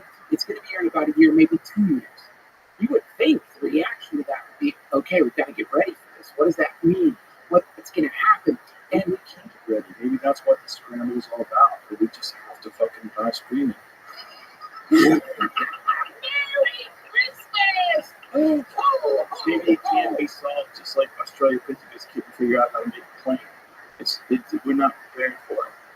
And we're not supposed to last. We're supposed to carry on to the next thing. And the next thing will still be us. That's what's going to be weird. The next thing is going to still be us. We just want us to stay us like this. We want, fucking blues songs. We Sure. want to drink whiskey. Sure. We want to smoke cigarettes. We want to get in fist fights. We want us to stay us. Well, It's not going to happen. I'm sure if you could travel back in time and there was an intelligent, semi-intelligent version of humanity, one of our ancestors who still had a workable tape, and you're like, hey, I want to show you what you're going to grow into. And probably there'd be a lot of things you're excited about. Whoa, cars, incredible. Jesus Christ, you could shit in your own house? Yeah. Wow. But then they would see that we didn't have tails. They're like, whoa. I'm not doing that if I lose my tail. So this is for sure the sort of cultural drama that we're seeing is, and the trans controversy, there's aspects to it where, why dudes shouldn't be in sports. But the reality is, where we're going is going to make that controversy seem like nothing. Not only that, it seems like if you want to have an evolutionary path towards a genderless society, wouldn't you have that society, if you want to tame the wild primate, wouldn't you have that society be completely addicted to plastic? Use plastic for everything, which is an endocrine disruptor. So you have these chemicals that get into the body, lower testosterone, shrink dicks, shrink taints. Oh. Dr. Shanna Swan. They shrink taints? Yeah. Shanna Swan, have you ever talked to her? I didn't know the taint could shrink. You should talk. No, well, it's in utero. This is what happens. When you introduce mammals, her book is called Countdown. That's right. I used to remember it. It's a great book. She's really fun too. She's a really fascinating person. But what they found is with mammals, we introduce phthalates, which are these plastics, with microplastics and the chemicals that come off them, into pregnant women or pregnant mice. The babies have smaller taints, and then the taint is one of the best ways to distinguish a male or female in mammals. Males, the taint is 50 to 100% longer. Is it really called the taint? They don't call it the taint. They have a word for it, but she calls it the taint because she's fun. She has a thing on her website called the Jizz Quiz. It's very funny. She's very funny, and she's a really distinguished professor. But what she's saying essentially is that these plastics are lowering hormone levels. They are lowering birth rate levels. They're increasing in the amount of miscarriages that women have. So that all these things she believes are completely connected. And that this hormone disruptor that is known as plastics is causing people to become sicker and a little bit deformed because your hormones aren't expressing themselves correctly because you're poisoned. Right. If you were a society, if you were going to get to where the aliens are, they look genderless, don't they? Yeah, sure. Don't you think that's probably us in the future? Aren't you glad you're genderless? Sure. Can you imagine the Greys had big swinging dicks? It would be horrible. The Grey pictures would be very different. Very different. Standing over your bed, jacking off in your face. Or, while you're paralyzed, you're sitting there I think that we are clinging to this idea of male and female. Look, I think currently there are male and females, for sure. And this is why I'm completely opposed to biological males who have mental illness. And that's what gender dysphoria is, being kind. It's a mental illness. Yeah. It's whatever it is. If you're not well in who you are and you wish you were a different gender, I fully support you as someone, but you can't compete with biological females. Right. You can't pretend that you're a biological female because we want you to feel good. You have massive physical advantages that have been clearly documented. Anybody who says anything differently is full shit. Talk to her. Right. Talk to her. She's the expert in this shit. She had to go through that shit with swimming. It feels crazy to me. It is. That you have to say that. It's so crazy. It's so crazy that you have to say that to liberals who always wanted to protect women. The whole thing is bonkers, but it just goes to show you it's not real. This idea of left and right is not real. Right. These are just masks that people put on. These are just a conglomeration of opinions people adopt. Most people have not thought most of the things through. They don't have the time. They have to work all of them. they have a family, maybe they have a hobby, they're trying to get out and play hoops with their friends. Maybe they get together with their buddies and they want to play video games one night a week. You know, like, Jesus Christ, they don't have fucking time to pay attention to all this crazy shit. It's really bad. Right. Most people are just like deciding that, you know, I am a progressive. I will repeat progressive talking points. I will violently defend a woman's right to choose. And they get into these patterns, and then the same thing happens on the right. The exact same thing. Exact same thing. That's why, like, the right is against the war in Ukraine and the left is supporting it. It's like, this is like Vietnam in reverse. The whole thing is fucking bananas. Right. You know, the right is insisting on free speech. They were the motherfuckers that were censoring everybody. Right. I know. They wanted to lock Howard Stern up in jail. He had to fight the FCC. They sued him. His fucking parent company had to pay untold amounts of money. I mean, how much money did Howard Stern's company get fined? It was hundreds of thousands of dollars, if not millions. Yeah. Insane amounts of money. The fucking government was trying to shut down a radio guy from talking shit. It's crazy. So, and now that's the left. It's just patterns, man. It's just patterns where people can justify certain behaviors because it aligns with their ideology. That's right. And also, where it gets really fucked up is you are dancing to a song that basically there's like, here's two songs. There's two songs you can dance to. The right song or the song on the left. The metronome is beating out two, I guess, somewhat different rhythms. People dance to those. They get in fights over, you got to do our dance. Yeah. Meanwhile, there's a million other songs out there you could be dancing to. And there are songs that are much older than America, much older than maybe the planet itself, which is, that's why I really think it's creepy, the way that, like, Christianity or any religion where there's theism, it's in the list of things that should be decried by an intelligent person. We shoot down this notion of God, we shoot down this or that. But all of these religions, at the very least, they give you a new song to dance to that isn't fucking war drums. That is, you know what I mean? And they don't like that. They don't like that because suddenly you're supposed to be perturbed. Like, you know, that stupid. It's also the arrogance of intellectualism. You know, you get really smart, you do these fairy tales, seem preposterous to you. That's right. And you don't want to accept that maybe what it is a moral scaffolding that keeps society glued together. And it's probably based on some truth. There's some of it that seems to be a history of the world. Oh, and also, to most people that I've encountered who have, a lot of people I've encountered who are rejecting this religion or that, I get it, it's religious trauma. I just ran into somebody at Best Buy, right? We had a long conversation. Religious trauma. They were raised in some kind of like form of spiritual abuse, and in that abuse, bingo. And they, but if you want to handle snakes, great. The problem is if you tell a kid to disregard their rational mind. If, in other words, the introduction to the conversation of questions regarding this or that are not met with like, oh yeah, it's a good question. I don't know. But are met with, you're going to hell. You're going to hell. You're demon possessed. So then you experience that. Of course, you must reject the thing. It's like, I have a hangover and you smell tequila. You can't connect. So I get it. But the main thing is, what I love about religion or Christianity is it's like, just try it on for science. What happens if you pray? Yeah, I know you don't believe it. It sounds insane. What the fuck are they talking about? It sounds absolutely nuts. I know. It sounds absolutely nuts. Now, what happens if you pray? Just for a few days. What happens if you pray?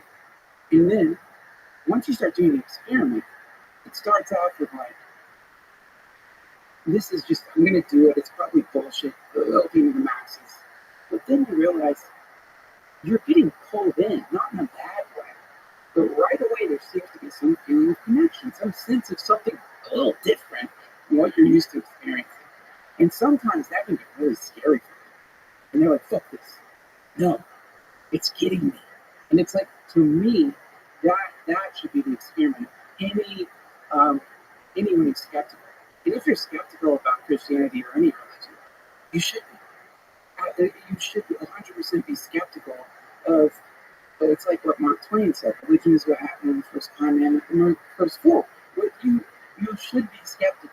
But if you read the Gospels and you realize, like, the part of the story there is an invitation to connect on your own. You don't need the priest of Christ. Right. You don't have to listen to the fucking voice. You don't have to, like, it's just between you and the eternal. And see what happens. Right. To me, that's the number one thing, is just investigate, explore, and don't let anyone subvert your rational mind. Use that as a form of connecting with it. And even if you connect via rejection, it's still worth like a wholehearted exploration, at the very least, to experience a cultural trance. I don't think that's what it is, but maybe what that cultural trance is this is like it's a pattern that you can follow that can connect you to the divine. And there's a bunch of these different patterns. This pattern might be Buddhism. This pattern might be Islam. This pattern might be even Mormonism, even Scientology. I think all of them, all of them can be distorted. All of them can be subverted. All of them can have those guys that have private jets and Rolls Royces and those fucking crazy arena guys. All of it can go in that direction. But all of it is kind of a moral scaffolding that seems to be designed to help us in this journey of getting away from the primate instincts. that's right. And getting away from, and also Connecting to each other. and transcending state propaganda. Like this is like my favorite verse in the Bible. They're trying to trick Jesus. I don't know. They're Imagine being so cocky to trick Jesus. I would try. Maybe. Would be cool if you could. We're gonna get it. Imagine Jesus walking out here and watch them play 3-card money and get suckered in. Like, hey, I thought you were the guy. Hey man, don't do that. You don't understand. It's not the same card. Oh my God, Jesus Christ! You don't have any more shekels. You're out of shekels. Is that what they use, shekels? Yes. What they have back then. I don't know, denarius. What kind of dollars did they have? What unit of money was around when Jesus? Good question. Super good question. I wish I knew it. Be a clever thing to say. Shekels sounds good though. Shekels is a fun name for coins. Shekels. Was it shekels? I look at the Phoenician shekel. Let's fucking go. Fucking shekels. Let's fucking go. Shekels, son. There you go. Oh yeah. So imagine Jesus blew all shekels on 3-card money. Dude. Jesus, he just stick to being the fucking Messiah. What are you doing? Yeah. Why are you here again? He gets hustled in a basketball game. Like, Jesus, You're gonna question you're everything. not good at basketball. You can't run those fucking sandals. What are you doing? So you can turn water into wine. It's not fucking Losing wine. money at basketball. He plays sports with people. He keeps missing. Wow. That would really be weird. Jesus would have to be really good at badminton. If he plays badminton, he's got to win. He's going to win. Well, I'm not going to believe you're Jesus if you can't wrestle. You're right up If you get pinned, really quick in a wrestling match, like, what the fuck, dude? Dude, yeah, You he's get somebody rear naked chokes Jesus 30 seconds in a match. doing it. He doesn't know what the fuck to do. He doesn't know shit as a white belt. Why is he in this competition? Jesus goes to the Open golf tournament, and it was like, Jesus fucking sucks at golf. He can't even fucking hit the ball. If somebody show him how to hit the ball, he doesn't know Why did you let Jesus compete in the UFC? Jesus is playing pickleball, just falling down. Not Dude, good at pickleball. I know, and You that know, people would be so disappointed in Jesus. everything the way walk, Just bold cutter ball every time. You fucking dummy. What are you doing? farts in the car. Just that, and dude. Roll the window down. Yeah, everybody smelled back then. I think the farts probably like cleared the air a little. Oh, something interesting to smell. Some new thing instead of these shitty asses that smell everywhere. I just read that they used to think smelling farts in a jar would cure diseases. Wait, does it? How do you save a fart in a jar? Cancel my subscription.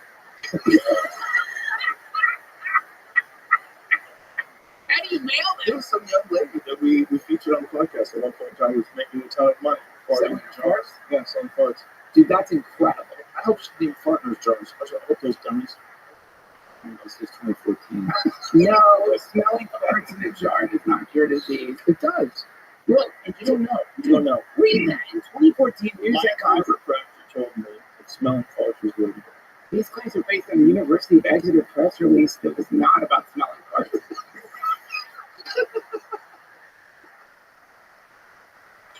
Imagine. Have you heard this new medication they're giving cows to make the fart less? Don't play. Oh yeah. That, almost what you said. That's not far off from what it says. There's something better than Jar of that. farts. The Great Plague of London in the 1600s was a scary time. The public was willing to just stay healthy, including sniffing a jar of their own farts. Back then, doctors were apparently convinced that the plague was spread via deadly air vapor and that a foul-smelling substance could dilute the pollution. As such, some locals apparently took to storing their farts in jars, just in case the situation suddenly demanded a quick win. Honey, open the fart! Open the old vintage farts.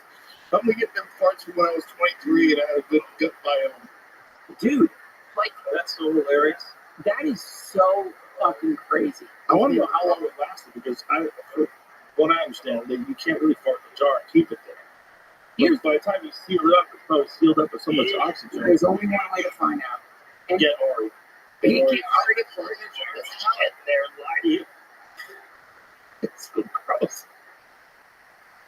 Ari shits public. He's out of his mind. How do you get the fart in a jar? I guess you put the jar up to your asshole when you about You to think it cap, but then you gotta get the cap on the real quick like a ninja. Jamie, can You you gotta get it into the air. You know what I mean? It's like moonshine. It's not 100% alcohol. You don't use it too if you're a pro. Yeah, you used to. Like two in Yeah, the jar. you would have like a diaper, a big like a gas diaper with like completely sealed to your ass with a COVID mask, and then you would just fart into that tube, Yeah. and you'd go into that jar, and then you'd do it all day long. Right. And if you were way out there, it would seal that jar. How do you know it's filled? Pure. How do you know when your jar's Oh, filled? we didn't even get a glass fart. I want a real fart. Or just the jar only has a little fart. I want a 3:30 a.m. Taco Bell fart. Dude, That's my God. I want that's one of gonna those parties where you're in the car and you buy Taco Bell and you immediately hate yourself. Yeah, it depends on the. Just tell me our farts in the jar. Oh my God. recipes every day. Obviously. Oh my God. Some awesome scientists. Jacksia. Why is it called anal? Wait, that can't be Your right. animal chemistry? No, that's my study. My field of study. Animal chemistry. Oh my God. Jesus Christ. Literally. I mean, you Farting in jars. the sad thing about that article though, because when it comes out, that means people who think farts in a jar can cure cancer, and that means that somebody was laying in bed dying, and someone who loved them came up and said, "I know this is gonna seem weird, Dad, but I need you to smell this." And like there was people dying. Again, this brings us back to the placebo effect. It worked. Because I think almost everything works. It just doesn't work when the streets are filled with sewer. You know, I think that was Right. what everybody was dying of back then. I mean, it was horrible, fucking terribly unsanitary conditions Right. everywhere. Yeah. Everything was covered in shit. Yep. Everything was shit. Shitty water. Shitting in If you have bed. no running water and you have a bunch of people living together, you have horrible diseases. According to their study, one of those jars they found could maybe have the fart from the 17th century. Wow. Now that's a horror movie right there. Like you find like a 17th century fart. You sniff that fart and then it immediately turn into like one of those 28 days later zombies. And then it spreads. This virus has had a chance to adapt and evolve and plan a strategy while trapped inside this jar and get back at the humans. Because it doesn't have to die. So it lives in this guy's butt gas. And then it evolves over hundreds of years, figure out through the multiverse how to communicate with other bacteria everywhere and devise a strategy to morph itself over thousands and thousands of generations of new viruses to become some crazy rage virus. By the way, man, maybe here's the other thing. Maybe that is the fountain of youth. Maybe the thing they're trying to hide from us, the most obvious thing, is if you smell an aged fart, you're going to be the reverse age. Yeah, maybe snake oil works. How you harvest Thank the you. water. Oh, science. Super science. Oh, there you go. Let's take a guess at the part here. Yeah, we gotta be accurate. Can Be you, accurate with your farts. Jamie? Can you YouTube smell? How you close the gap? You gotta slide a lid in there. You might get a little water in your farts. No, you can't have farts and the water together. Oh, so when you open it, it'll be pure farts, but a little bit of water at the bottom. How do I know that the water isn't diluting and slowly washing the farts over 200 years? Jamie, can you scroll up? Fart science. It might be being fart science. Can you pull that up again? I find it interesting that someone wrote an entire essay on how to do this. Will you go back to the beginning? I just want to read how do you introduce the story. How do you bring this up to a fucking person where you want a grant? I recently caught my 4-year-old nephew attempting to fart into a jar in hopes of saving it for later to surprise grandma. This is not the first time I've encountered a little boy with a dream of bottling his own farts. Years ago, my younger cousin, let's call him Jay, had a whole shelf of dated mason jars. In their bar, he was very proud of his collection. That kid is killing cats. That's a fucking serial killer. He's got a fucking shelf of dated jars of his farts. What a fucking psychopath. Jeffrey Dahmer. He has nothing better to do than just fart in jars. Now I want to show you my jar collection of my farts. And that's New Year's Eve. He's torturing animals. That's a fart from September 11th. That's a fear fart. Oh my god. Oh my god. Wow. Rabbi, wrap this up, unfortunately. What a joy. What a joy, always. Thanks for having me on, Bro, Joe. I Merry feel like we Christmas. could just do another 8 hours in a row. Easily. Easily. I didn't even have to be once. I know. I like me either. I don't know what happened. Usually I have to piss like 4 times for I this. know we were locked in. I appreciate you very much, brother. I Likewise. love you to death. You're one of my favorite people. You really are. You are too, man. You're a real treasure. Thank you, And Joe. these are some of my favorite podcasts of all time. Thanks, This is man. a weird combination of the two of us. I love it. We sync up in the weirdest way. It's the best, man. It is. That's it, man. I love you. Merry Christmas to you. Merry Christmas. Merry Christmas. Bye.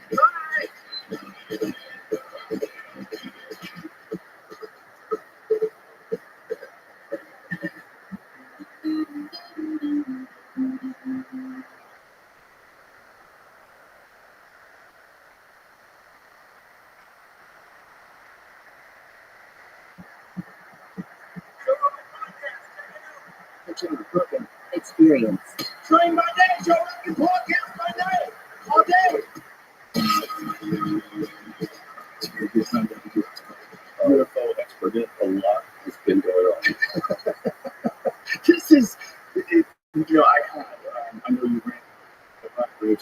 Oh my God, I'll tell you the funny story about how I ran into him. You ran into him in the lobby of the hotel, right? So the lobby told me that there's this one elevator, it's really rickety, and it makes a lot of noise, and it's not very reliable, and just don't use it. So I didn't. And then I was leaving. 24 hours later, I come down and get some coffee. And I was like, let me take a rickety elevator. I was like, they told me not to take it, but I'm going to take it anyway. So I pushed the button and sound goes, the door's open. I look, I see this shadowy figure in the corner. I'm like, Ryan Graves, what are you doing? He goes, I don't know, what are you doing? I was like, are you doing what I think you're doing? He goes, yeah. Did he tell you that? Did he tell you that? Yes, he did. Oh, He didn't that's tell so- me the whole story. With me. Yeah. And he was like this shadowy figure up against the corner, like, I was just, I'm looking at him and he's looking at me. And it's like, We talked a lot of nonsense about aliens, but we also talked about the technology that he knows is state of the art when it comes to drones, yes. and that some of these ones in New Jersey, they're doing things that you can't really do yet. Yes. Yeah, which is really fascinating. 'Cause Yeah. It's like, okay, And they're the size of SUVs. right. So is it ours, and we somehow or another have some stuff that mainstream drone manufacturers at the highest level aren't aware of yet? Is it ours? Is it like some crazy military stuff? Because if it's not, and it's coming from the ocean, what do you mean it's coming? What the fuck? 50 of them. What do you mean? What do you mean? 50 suburban sized. So check this out. This is the really, ocean. it's really funny. I've been working with this guy. We've been communicating on Signal for a long time. Actually, he was with Proton. He was emailing me stuff about Virginia, with the UFO crash in Virginia. And but he was anonymous. One day, I was like, he's really knowledgeable. He was saying stuff that was really helpful. Like, you should track down this flight, happened to this airport, go to this base. And I was like, finally one day, I was like, who are you? And how do you know what you know? He goes, I'm the entire United States Air Force colonel. He's like, ah. He goes, and I'm also an experience. I had an experience like what? Oh, so what happened? Yeah. He had a UFO encounter. It's in the movie towards the end. But anyway, he texted me yesterday, and he goes, James, I really want you to explain to me how the hell you orchestrated a UAP invasion right around the time your film's coming out. I was like, I really like to know how you did that. It's like, I know I could. Do you know what kind of a budget you would have to have drones running in the sky all over? How many different cities are reporting it now? Like, what's the numbers? It's exploding all over the place, and it's getting bigger. I've heard California, I've heard Europe now, bases in England, New York, New Jersey. I've heard San Diego. I definitely wasn't there something in Ohio, right? Right, Patterson Air Force Base. They had to shut that place down. Yeah, that's Ohio. So I heard New Jersey. I think Florida, right? That was the one that Ryan Graves showed us a photo of. That was from Florida. So, like, who fucking let it happen? Let's go. I know. Fucking knows. I was super busy. You know, I had the release of the film going on, so I was like trying to focus on that, getting everything lined up. It was a huge push. And all these text messages from all around the world are pouring in, like, who's growing with these drones? And I was like, it's a convention. I'm not going to worry about it right now. I was going to keep on focusing when I got in hand here. And then I started getting more information come in, more information. A buddy of mine called me, and he actually went to Brazil with me a couple of years ago. And he said, bro, I live here. I'm seeing these things in the sky. I've seen them 7 times now. They're the size of an SUV. I was like, well, what do they look like? What do they behave like? He's like, well, they're making noise. I was like, oh, okay. Well, that quickly kind of eliminates, something non-conventional in terms of propulsion. But then I got reports of objects that didn't make any noise, and that did say what kind of noise it was making? Like a propellers drones would make. But loud, and they have a loiter, but they're big, and they have a weird time hours. The average drone, like I fly drones for night films, it's like you're lucky to get 24 minutes. These things are like hours. Yeah, 5 hours. They go dark when they're approached by other objects. They're not going to be picked up on FLIR at times. And then some of them have no noise, are crescent shape. And then heard about the ones that really got me, because I contacted Chris Cornell, and was like, Chris, what is going on? I really rely on him for good information. He's like, I really don't know, man. It's a real shit show. And the U.S. government seems to be clueless right now. He goes, some of them are conventional, some of them are misidentified conventional craft, but there are other ones coming in off the ocean that are up to 50. The Coast Guard and the police department are reporting that truly remain mystery. Then you had Schumer at a press conference just fucking yesterday. And then he's going, we don't know what they are. We don't know what they are. And the guy goes, yeah, so it's a UAP. He goes, well, the drones. He goes, you wrote the legislation. It's a UAP. It's unidentified anomalous phenomenon. Why don't you just use UAP? Use the word drone because UAP is almost too scary for invasion. That's what UAP is, unidentified anomalous phenomenon? Yeah, so can that be kind of anything? Doesn't even know you're flying. Well, that's the thing, because it used to be unidentified aerial. Well, UFO, unidentified flying. There was UAP, unidentified aerial phenomenon, but then they're coming out of water. Right? I feel like this. So they said anomalous. Why don't we just keep using UFO? Because people associate UFO with other worlds, and they wanted to take that, remove that baggage, and make it move less scary. That's my personal opinion. I kind of get that, but also it's just an unidentified flying object. If we find out what it is, then it becomes an identified flying object. It doesn't necessarily mean it's alien. True, but like think of this stuff. Jumping out of the windows right now. They said UFOs are invading the East Coast. You remember what the world ride? People were like jumping out of the windows. So I think they took down. I think they're using the word drone, even though they're unidentified, just because of the fear factor. The fear factor is real. Yeah, I cannot get crazy with that word. Oh, sorry. the fear element. Sorry, it was too much of a part of my life. Too close to home. So when did they start? Like, what was when was it acknowledged that this was an issue that was recurring recently? Like, obviously there's always been something in the sky. Yeah. Who knows what they are, whether or not they're, a lot of people can see Starlink. Yeah, of course. But when did this drone thing that we're currently experiencing basically every day, when did it start? A couple weeks ago. maybe a month ago. That's when I started really hearing about it. But Jamie, is there like I have any sort of official answer to that? I have something that 2019, something like that. Is November. This episode is brought to you by GoPuff. This grocery shopping drives you nuts, the lines, the chaos, and the inflated prices. Then you have all these third-party delivery apps with their ridiculous fees, markups, and you still have to wait hours for delivery. Well, enter GoPuff, the game changer. They deliver snacks, groceries, alcohol, essentials, whatever you need, straight to your door in just 15 minutes. And get this, it's cheaper than the store because GoPuff uses their own fulfillment centers. No middleman, no crazy markups. It's like Amazon, but for everyday essentials and way faster. GoPuff also just launched cheapest on the planet pricing.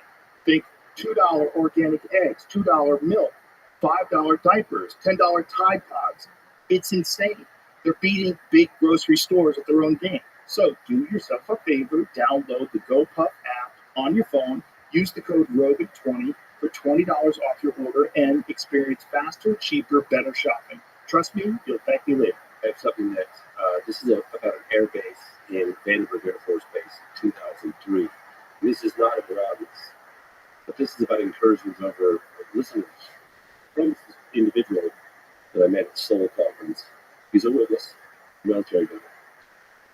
My name is Jeffrey Usatel. I served 16 years in the United States Air Force as a technical sergeant and a military police officer.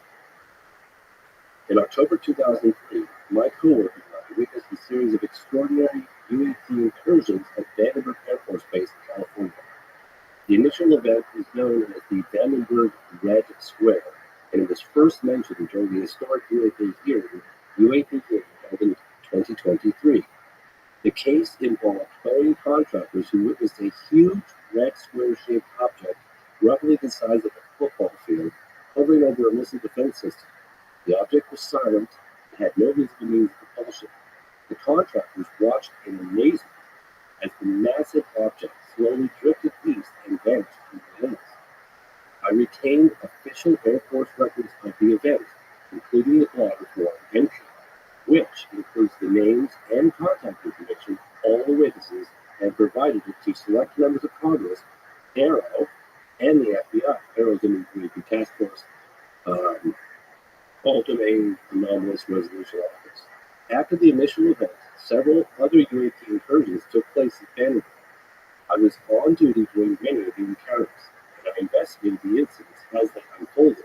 Remember, this is not anonymous reporting it. They include a football field-sized craft that terrified security guards as it silently hovered over a launch facility before flying off at an unbelievable rate of speed. A brightly illuminated silent object that landed on the base flight line before accelerating instantaneously, disappearing into space. A huge triangular-shaped craft larger than a C-130 that hovered 50 feet over a police officer before it drifted slowly over the base. A blue-white liquid orb, roughly the size of his house, that hovered over his house on. The objects made no sound, zero obvious means of propulsion. Then he says, my experiences with UAP were awe-inspiring, exciting, and terrifying. I don't know why UAP are flying over our bases and our neighborhoods, but I do know that the UAP phenomenon is of the utmost importance to all of humanity. I currently have 5 other military witnesses to the Vandenberg incursions that are all ready to testify tomorrow under oath that these statements are true. We need answers to this mystery with better government transparency. Thank you for the opportunity to share my story. Former United States Air Force Technical Sergeant and witness Jeff Usatel.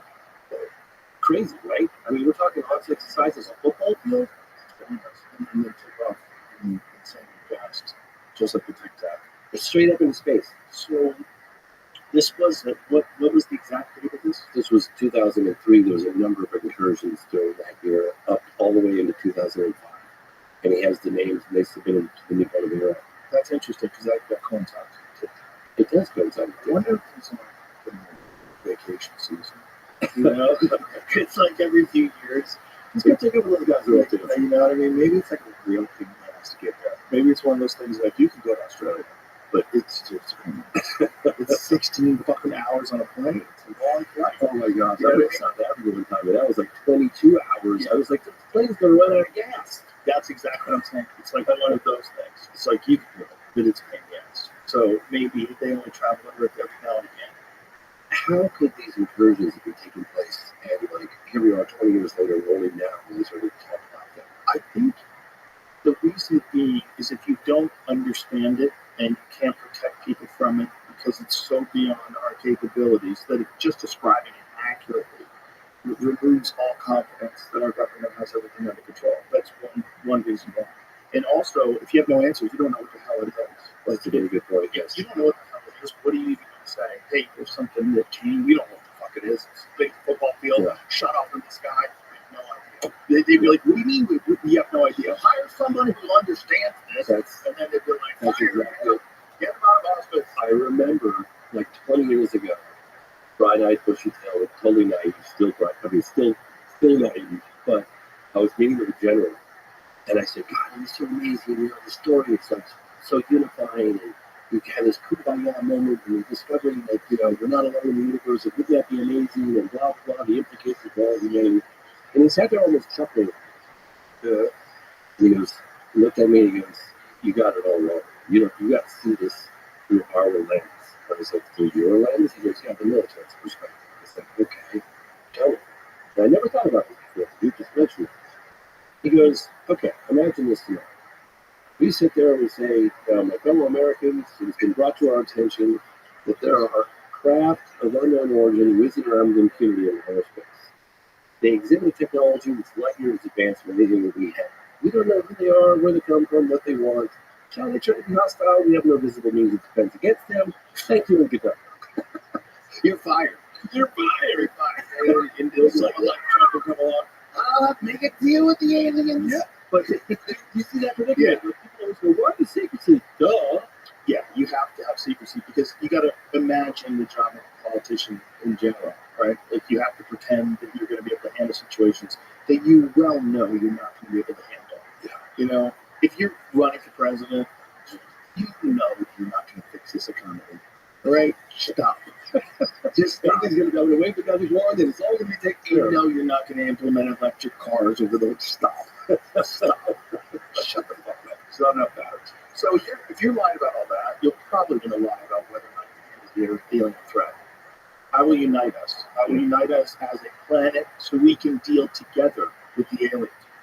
Yes. That's all you have to do is just say some bullshit like And then that. some Republicans is here when he gets into office. He's like, yeah. A good speaker, like J.D. Vance, like a guy like that, very bright, young, energetic speaker. He can talk to the aliens. He can convince people. He can convince people that he can unite us all. Have you seen the program? No, I have not. Okay, so there is. Explain it to everybody. Okay, so the program basically, it's funny because the last time I was on the show, we were talking about an alleged crash retrieval case that took place in Virginia, Brazil Yes. in 1996. And you're documentary on this. Yeah, Mormon contact. Amazing. Yes. So talking about that, and I came off the heels of doing the phenomenon, which touched a little bit on a potential crash retrieval program, but then it was like, then it was a crash retrieval over in Virginia, Brazil, and then I got hyper focused on that, and then it was a personal journey for me. Was okay. The elected officials, what do they know? And when do they know it? Do we have a crash retrieval program? That's what I set out to do. And then 3 months after I was on your show, in April of 2023, the highest level intel officer, David Grush, testifies under oath that there is a crash retrieval program and that the government does have definitive proof that we're not alone. So he kind of opened the door for me. And a lot had happened since the release of the phenomenon and moment of contact. There was all this legislation. There was the first congressional hearing. There was behind closed doors meetings with a number of intel officers and witnesses, and then you had the second congressional hearing, which was David Grush, which was absolutely phenomenal. I'm sure you saw that, right? And then just recently, just a couple of months ago, we had the third congressional hearing, which I actually, funny enough, got to attend. It's the first time in like 30 years investigating. I was actually sitting behind people while they were testifying under oath about the legitimacy of the phenomenon as well as there's a crash retrieval program. I mean, people have to understand feel like maybe these things are happening fast enough. Just a couple years ago, they didn't even admit that the phenomenon was real. Now there's people testifying under oath that we have a crash due to COVID. So drip, drip, drip, things are happening without the gene back. Do you wonder at all that you're being mind fucked? Do you wonder at all that this is a massive psyop and this is all just to cover up some very advanced American weapons technology? I think it's a very good question, and here's why I don't believe that. Because I have done 30 years of field research, right? So I've gone to China, been in Russia, been in Australia, Africa, South America, Canada, Alaska, all across Europe, United States, and I've investigated close encounters of the third kind.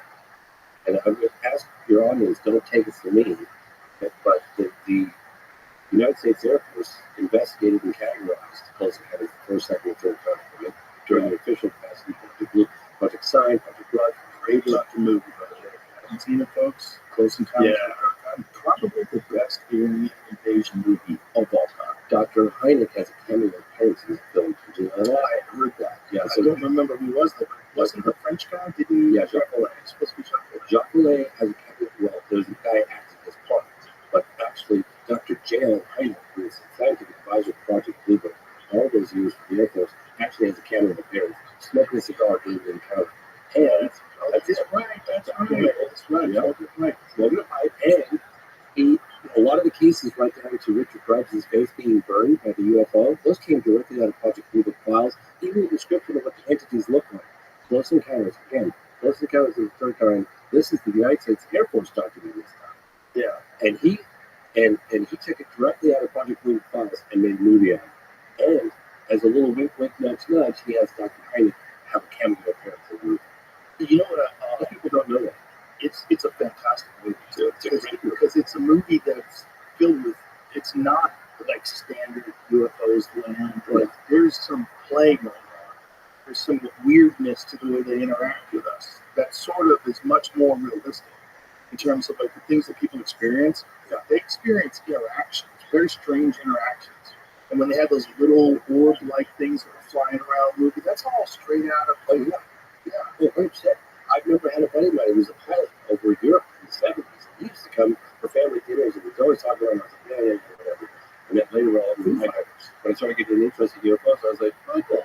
Tell me about that UFO kid and Red Orbital, just like it was in the Close Encounters of the Third Kind, Steve Spielberg's movie. I was like, they took those files directly and put the movie files right on the big screen.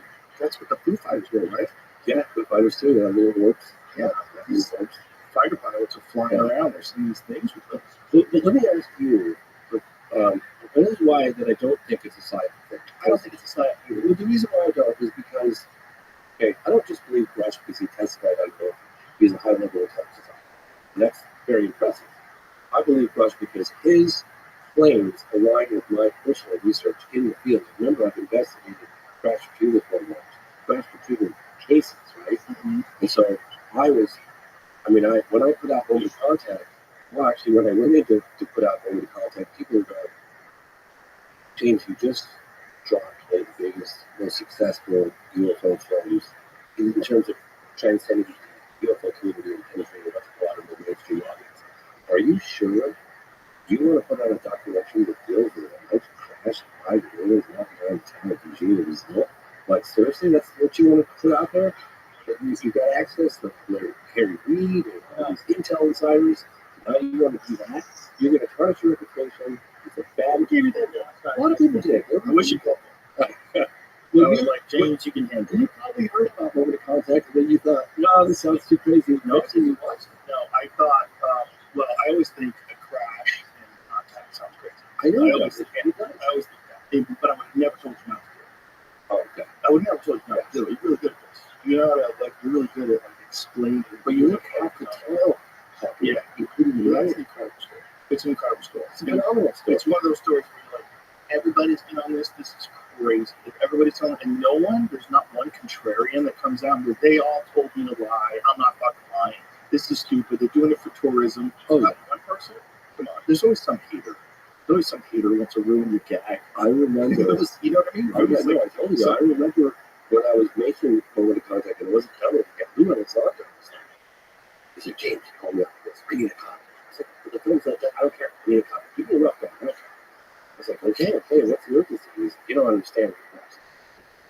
So I was like, okay, so I'm giving them copies, and I had absolutely no idea ever in 100 million years that I think we're going to be having months after the release of Moment of Contact, a congressional hearing under oath represents the crash to the What public year did projects. Moment of Contact come out? And it came out at the end of 2022.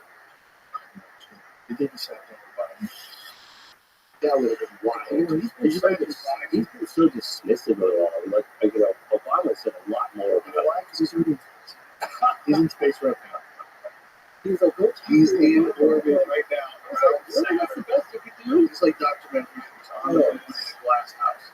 Okay, let's say if you're listening right now, you have nothing to lose. You're the president of the United States. So release the house. He's never running ever again. Exactly. He's not running for a second term.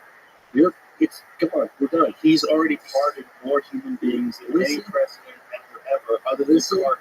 To the advice at the end of the program by Senator Harry Reid, who's now the late Senator Harry Reid, and I said to him, what advice would you give the president? It could have been any president at the time. And he said, don't be afraid of tarnishing your legacy by addressing this issue head on. And I hope that Biden gets to see that, and I really hope that President-elect Donald Trump gets to see that. People are ready for the truth. They've had enough of the lying. I think we're way beyond that. I agree with you. However, when I confronted Mr. Trump, he was very cagey.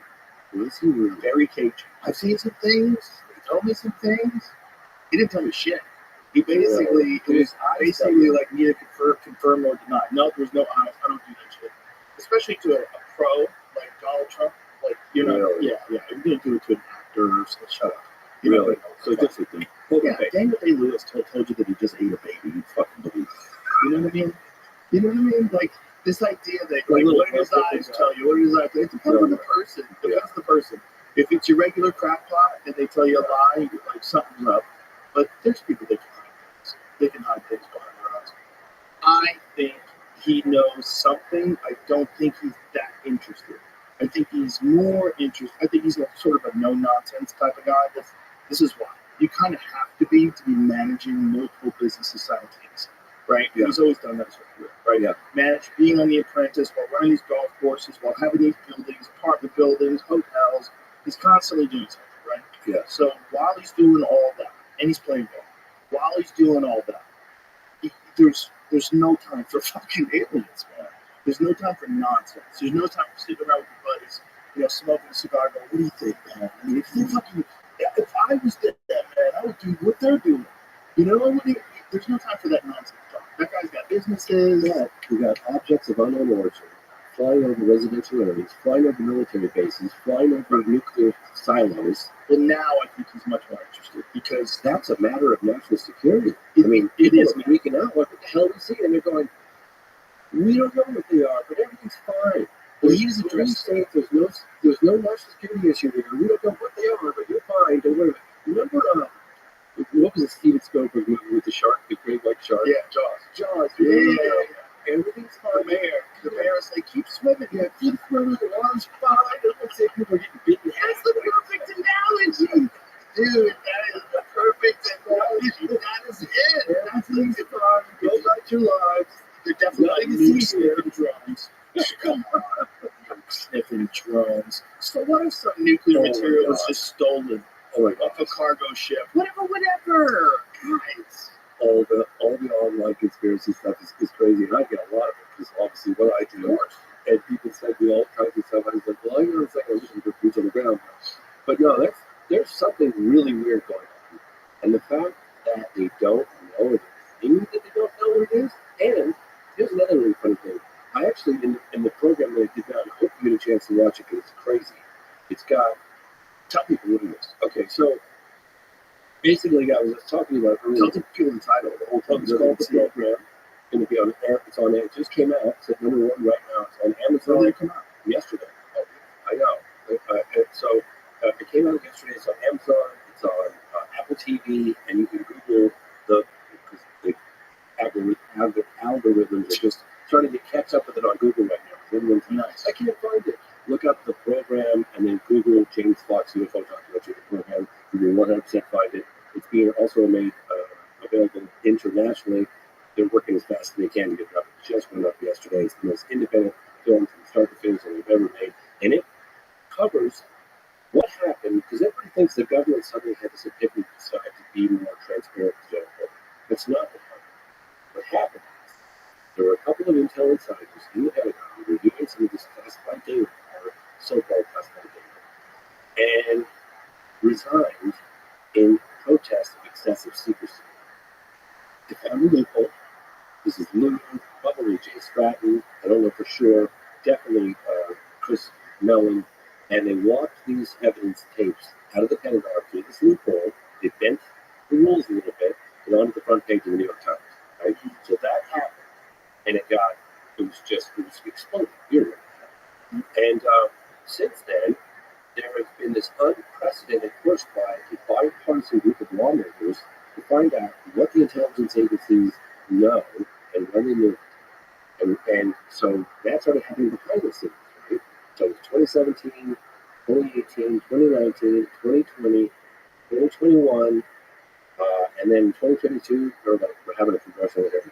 Congressman Andre Carson, because of his Carson, I'm not positive, he spearheaded the first open congressional hearing, public open congressional hearing.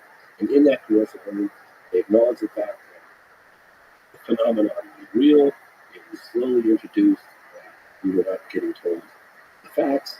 There was a document that came out called the Wilson Davis Memo, and that was about the discovery by a former DIA guy, Admiral Wilson, of the crash retrieval program that was like maybe 20 plus years ago. And none of the names or anything like that were redacted. I covered that one in the film. And then 2023, another congressional hearing. This time it was David Grush, the crash retrieval program. It's been a steady progression. And so a lot has gone on between 2017 and 2024. And that is what this film does. Is it covers behind the scenes efforts, bipartisan, a group of lawmakers effort to find out what the intelligence agencies really know. Yeah, and people that were, and in one of them, there was an encounter, I think I remember you hearing about it, because you wanted to get hold of David Grush, and so you contacted me, and I actually had a drone up in the air in England. I know, and I had my phone attached to my drone thing, because that's what I was using as a controller for the screen. And I'm flying the drone, and there's a huge window, and I saw this window, and I was like, it's going to make a beautiful shot for the movie. It is in the movie. So I'm up there flying it, and the wind, the turbines are going round and round, and I can't quite tell how close my drone is to it. So I'm paying really good attention, and I'm getting close to these big turbines, and all of a sudden my phone's ringing, and it's you. I'm like, oh my God, I can't not answer this. I got to answer. So I answered it while my drone is up there. And we talked briefly, and you said, hey, can you get me in touch with David Grush? I said, yeah, I got a guy who can put you in touch with. It's Jason Sands. I guess you and Jason Sands talked about this alleged encounter in 1994 with this entity, alien, whatever you want to call it, in the desert. Yes. So that was a crazy story. Crazy story. But in any case, so when you watch the movie in the program, you'll see the drone flying dangerously close to these guys. Funny little inside thing. So I was on the phone, didn't crash, when I was on the phone with you, it happened. But when you watch the footage, it's like, wow, that's really close. Is that guy public with that story? So, Because otherwise I would discuss it. yeah. Because it sounded so heavy. Yeah. Okay, so here's what happened. This is funny because when I was in Washington, D.C. with Mellon and this gentleman, Jason Sands, and using his name now, and Mellon looked at me and he goes, this guy's story is pretty wild. I was like, what do you mean? He goes, really wild. And we're sitting down having dinner, and Chris Mellon orders a drink. He had tequila or whatever. Anyway, and we were all having dinner, and Jason Sands was telling the story about this alleged encounter in 1994. And it's one of the craziest stories. And I've been doing this for 30 years, and this story is nuts. Okay, you remember? Oh yeah. So I went like this. Yeah, me too. Yeah. Me too. So I'll do this one. Wait. What the fuck did you say? Insane. Yeah. So I will. I'll get to that in 1 second. This is the reason why I can. Well, that's the reason why I can discuss it publicly. I know. The reason why I can discuss it publicly is because he was going to appear anonymously with me, and I was debating on exactly how to go about doing this because I was torn. Because you got a statement from an individual who don't have his identity, but I was in DC, I put the whole thing down, so there was a huge worry about his security, whistleblower. He already testified to a number of Senate Intel Committee, Senate Armed Services Committee, and All about UFO phenomenon? yeah, about the UFO phenomenon. They're part of the UFO task force. They found him, and he was giving them information, reporting on things.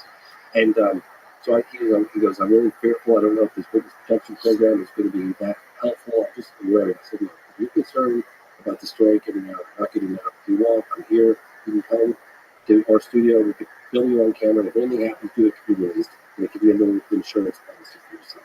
He goes, that sounds great. Let's do it. So I do a whole thing about it. And then I'm periodically posting clips or just still frames and updates on the movie as I'm making it, as I do on social media.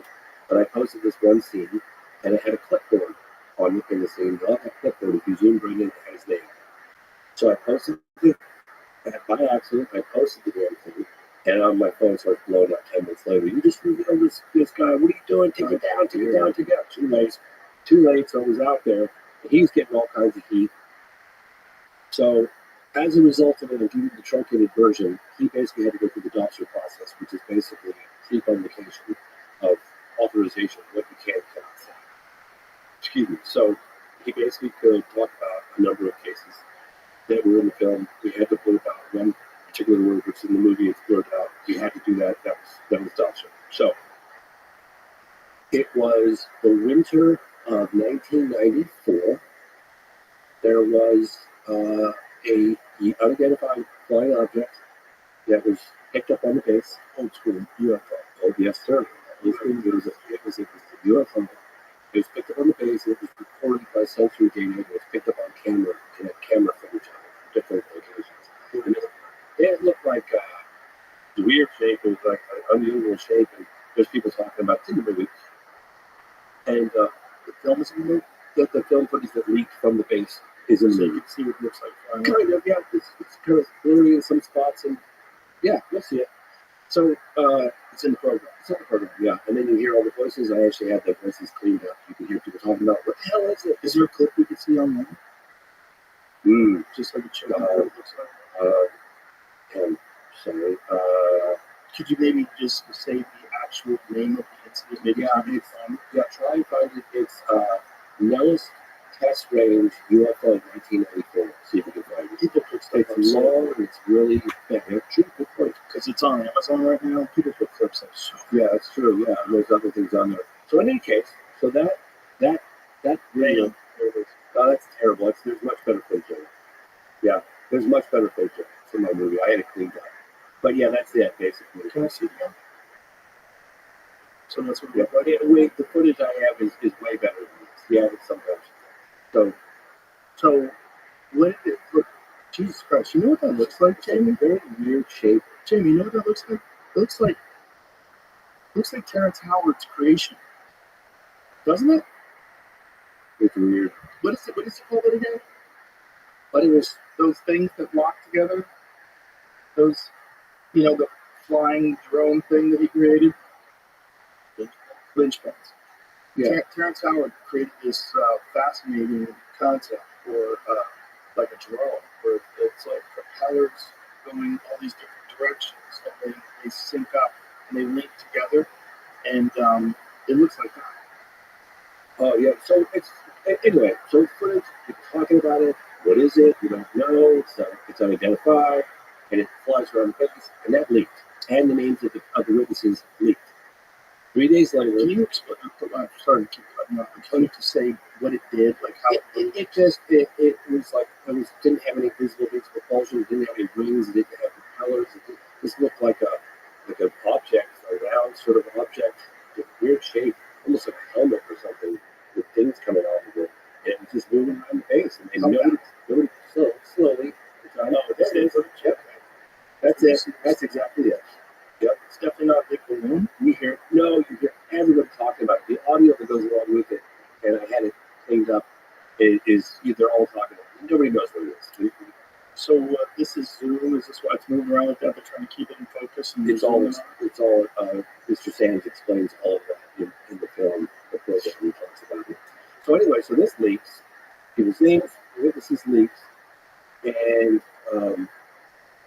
3 days later, he's in a convoy.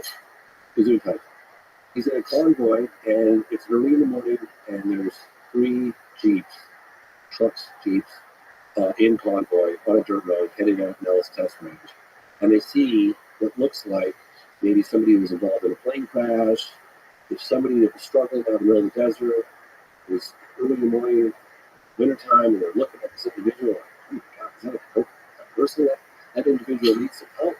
That individual looks like they need some help. They're cold, their skin has a slight blue tint to it. And they're looking at this gentleman and they're like, hey, stop the convoy. This person needs help, medical attention. Maybe they had a plane crash, and so we're going to help this person out. And they pull the convoy over, and this individual comes up to the car. Jason Sands gets out the right side of the door, and as he's getting out, somebody in the truck screams, he's got no effing ears. And Jason says he turns around and he looks at this guy, and he had the same kind of uniform that they had on, but the uniform was just immaculate. There wasn't any dust on the boots. And well, that's weird. This guy's got no ears. This guy's some kind of mutant. And he looks at him and he says his eyes were a lot bigger. It's all illustrated in the movie. And then he starts talking like, he said it was like a snake biting and he was just paralyzed with fear. It was really scary. What am I looking at? Is this a human? Is this a mutant? Is this an alien? What is this? And I starts talking to him in gibberish. But he said he's trying to understand, like telepathically, everything this person or entity, being, creature, alien, whatever you want to call it, was saying to him, and he was looking for some kind of metal. And he didn't know tantalum, and Jason says, I don't know, I don't have any, you mean titanium? He's like, no, tantalum or something.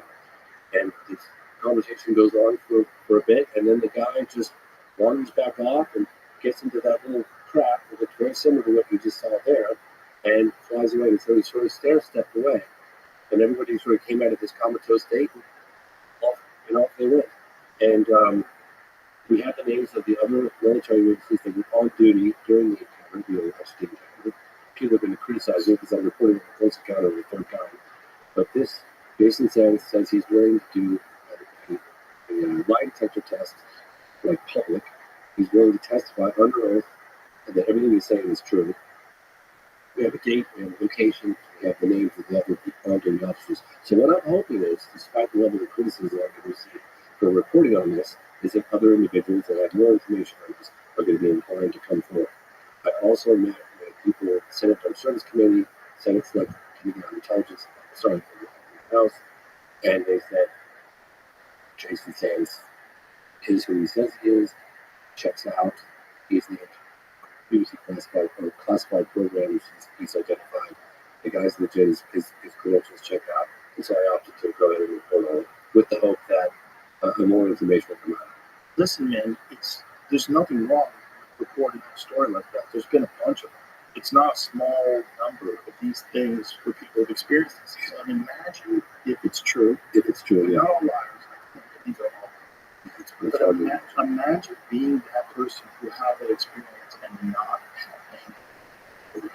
Not only that, but it can actually ruin your reputation and your career to talk about this, which is the reality of it. It's one of the things that stifled discourse on this until I think the New York Times really broke the ice.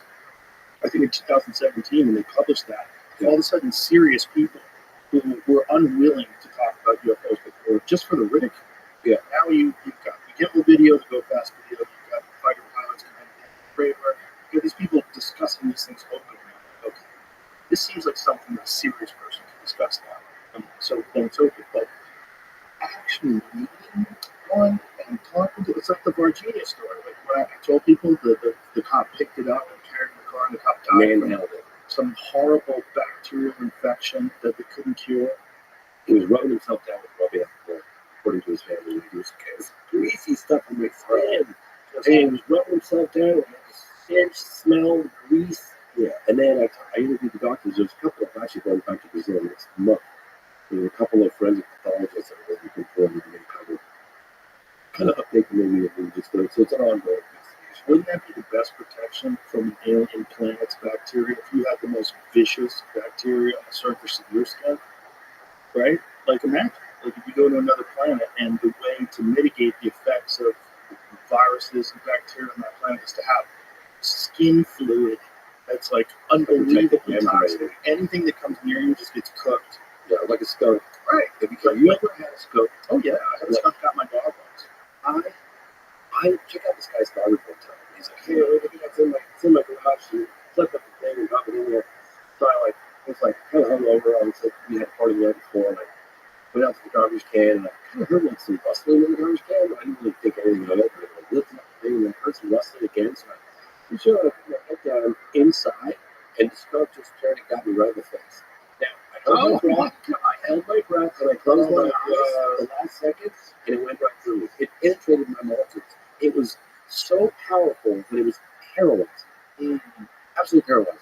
You know, just the smell, that's their way of defense, just the stench that just goes through your body, like just paralyzed. That's crazy. Anyway, you got hit in the butt, huh? I got it right fixed. How long did it take for you to get stink? Because you're probably 2 weeks. It was several weeks. Yeah, and I tried the tomato, I tried the baking soda. I think they have special soap now just for skunks. But when my dog got zapped, she got zapped in like 1980. I think it was 1980 because I was living in Jamaica Plain. And she went out in the backyard, and I think she thought that it was our cat because we had a cat that was black and white. And she just ran right up to that skunk, and it took her right in the side of her body. Like, she tried to turn away, but it got her all over her body. She was wet with skunk spit. Oh, yeah, it was so nasty. I had to take her inside, and I had to do it because she was my dog. I was 13. I had to, like, cover her with tomato juice and wash her down. She still stunk. The whole house stunk. It's so funny because I was getting ready for a road trip this a couple years ago, and I looked over and I was like, did we walk through? It was like 9 o'clock at night, we were exhausted. Packed everything up, and the car really got the next morning. Did we walk through? You know what? We did our dog. We down, I was like, it's 9 o'clock. It's outside. I hear him like, and then he goes, and I thought, oh my God, something just ate him. I was like, oh my gosh.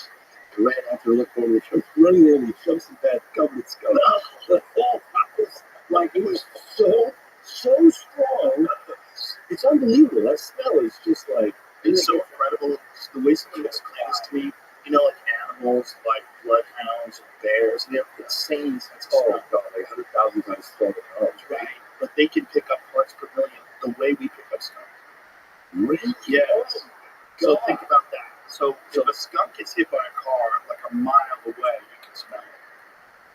Have you ever driven in your house? I drive over it and then my car smells like. Yeah, if you're in the neighborhood where a skunk got something, you could smell it. Yeah. For some strange reason, it permeates. Like it carries more than any other smell. With dogs, that's how they smell everything. They're like, oh, that's great smell. You know, like they can smell things that you can't even imagine they can smell, especially like a bloodhound. And then a bear can smell like, what is a bear's like ability to smell above a bloodhound? It's something crazy. My friend was Sharks in the ocean sense blood from miles away. Miles. Insane. Miles away. They can smell blood miles away. Okay, something I remember, look at this, 300 times, look at this. This is crazy. Bears are the best sense of smell of any animal on Earth. For example, average dog sense of smell is 100 times better than humans. A bloodhound is 300 times better. A bear's sense of smell is 7 times than a bloodhound, or 2,100 times better than humans. That's why they say when you go camping, put your food up in a tree or something. Oh, 100% you have to. You can't have the tent at all. Well, when I was a kid, we went camping, and the bear broke open our cooler. Yeah, people just have regular coolers, but you have like a little cookie in your pocket. You're gonna have an issue. Oh, 100%. Yeah, 100%. I remember when I was a kid, I went camping in there. Oh, yeah, me too. I was a kid. No, but that's not. They were really adamant. I was like, these guys made this fucking bears not gonna smell like cookie. Like, yeah, of course they will. Don't look at that like a wonton. Look at that soft outer layer and this meat inside. They're gonna look at that tent like, look, it's trapped. Look at that. The meat is trapped on the tent. This is crazy. What was that one movie called where they got the grizzly man or something? Yeah, grizzly. And they came and got him. Well, he told me he can't run with the grizzlies and then he got eaten. That's a very complicated movie. That's a Werner Herzog. Yeah, one of hers. Yes, it's a really And the funny camera was rolling, movie. and they played it, Sort of. The camera was rolling, but all the lens cap was on, so there was an audio. so it's just audio. Yeah. It's even worse. The Is it- audio, is it by the way, like folks, the audio you hear on the internet, that's fake. audio? That's not the real one. The real audio, Werner Herzog told the radio to destroy it. Destroy it. No one should hear it. So he heard it. Yeah, he heard it. It's long. Because bears don't kill you, they eat you. Like a salmon, they don't kill salmon. They just put the paw down and start pulling chunks off. But that's what they do with people, too. That's terrible. Well, they don't have any predators. So they don't have to kill things and then, worry about someone taking it from them. You're not taking shit from a bear. Especially a grizzly bear. You're not taking shit from a bear unless you're a bigger bear. So, like, all the other animals have to worry. Like, mountain lions kill quick because wolves will steal from mountain lions. And apparently, in the areas where wolves have been introduced, it's actually become a problem because mountain lions are killing much more than they normally do. Because mountain lions would kill like a deer, 2 deer a week, something like that. And eat with it. Yeah, they they eat eat. That's a lot of meat. Well, they're big. Big mountain lions, 50 pounds. It's a big cat. The cats they're all the good predators that they eat. And bears eat with berries, they eat much shit, not cats. So the cats are killing more. The wolves scare the cats off the kill. So if the cat's on the kill and a bunch of wolves show up, the cat will just get run out of it. Because he feels they have to want to defend himself against the wolves. Exactly. Because wolves hunt in packs. So there might be 13, 14 wolves and one cat. The cat will just get the fuck out of it. Cats run from dogs, right? Like, they have a fear of, like, canines. And I think it's from wolves stealing their food. So, like, that's how they hunt cats. The way they hunt them, you have to treat them. Because otherwise, you're not going to find them. If you find the mountain lion, you have to get the dogs barking up the tree. So they run up the tree and they shoot them down the tree. Yeah. And it sounds cruel. But listen, they have to do that to manage the populations. If they don't, they start eating dogs. That's what you get in San Francisco. California still kills mountain lions. They kill as many mountain lions as they would if they gave tags out to people to kill them. Because you have to kill certain numbers of them for depredation. Because they'll start killing livestock, start killing dogs. In the Bay Area, the problem cats that they wound up killing in like San Francisco, half their diet was cats. Really? Half their diet. Half their diet was house cats, dogs and cats. It's half their diet. Half of their diet. So you manage, 100+ pound cat, and he's running around just eating dogs. You leave your dog in your backyard, gone. Happens all the time. Wow. It happened to my dog. Yeah, my dog in Colorado got eaten by a mouse. That happens. I feel so bad for my little guy. It's terrible. I'm going to protect my little fellow. One time I was hiking up this mountain. And I had my son with me at the time. He was in that little pouch, that little pouch that you put in your front. Like, he was like probably maybe 2.5. And I was hiking this mountain pretty daily. It's funny actually, because when I went up there without him, I was like, well, this is why people hike with weights on. This feels amazing. I can run it. Anyway, I was going up the mountain, and I had my dog. I knew too. And I had my son walking up this mountain, and coming down this good left. It's a pretty exposed, not too many trees, some bushes, and it's a hot sunny day. And I see this leg of a deer, like just fresh killed, blood on the ground. I was like, yeah, what the hell? The hell? Wow, that's fresh. Like, huh? Like, kind of keep going. And another corner was a long straightaway. The hill goes up like this, and I see what looks like a big, like, greyhound dog, kind of like light brown, kind of walking kind of back and forth like this with a tail. I was like, yeah, who the hell's Greyhound is doing out here? Like, what the hell is that? That's another one. I was like, holy shit. And another one turns around and looked at me. No, I can't. I was like, shit. So I grabbed my dog and I turned around and I started running. I knew that I shouldn't be running. So I'm running going, I shouldn't be running. I shouldn't be running. I know I shouldn't be running. But yeah, I want to get around the corner and get it out of this line of sight. And then I go, well, if he comes up on me, I'm going to have to throw my dog. I was like, I look at Duke and I said, if it comes down to it, Duke, you're going to have to take one for the team. You know, what I was at, it was a horrible choice, but I had my son. Like, of course. But I remember my dog too, and I was like looking at my dog going, oh man, this is a horrible decision I have to make, but if it comes down to it, I'm going to have to sacrifice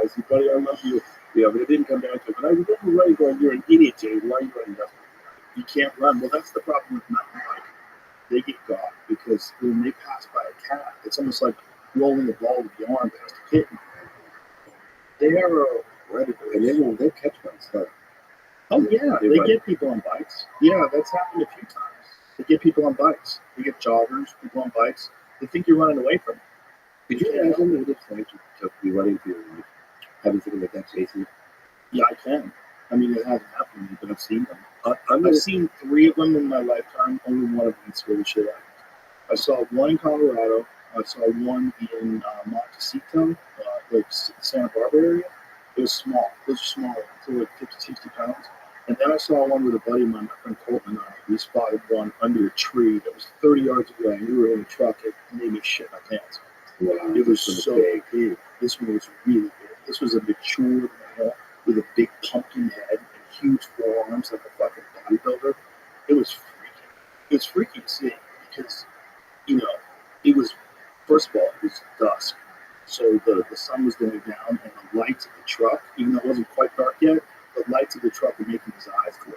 Oh my God. And you can see him with the naked eye. But then I put my binoculars on. And so I've got these 10-power binoculars. I was straight in on this thing's face. And like, holy. Looks like he belongs in Africa. Well, he belonged right where he was. Yeah. We didn't belong there. And let me tell you a really cool story that's a UFO, the best UFO picture I've ever seen. Look at it. Yes. We're going to look for it.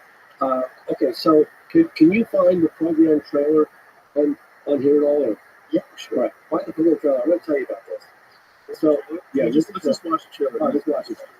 Exposing a secret government program investigating UFOs. That story was kind of the catalyst for a lot of things that have happened since.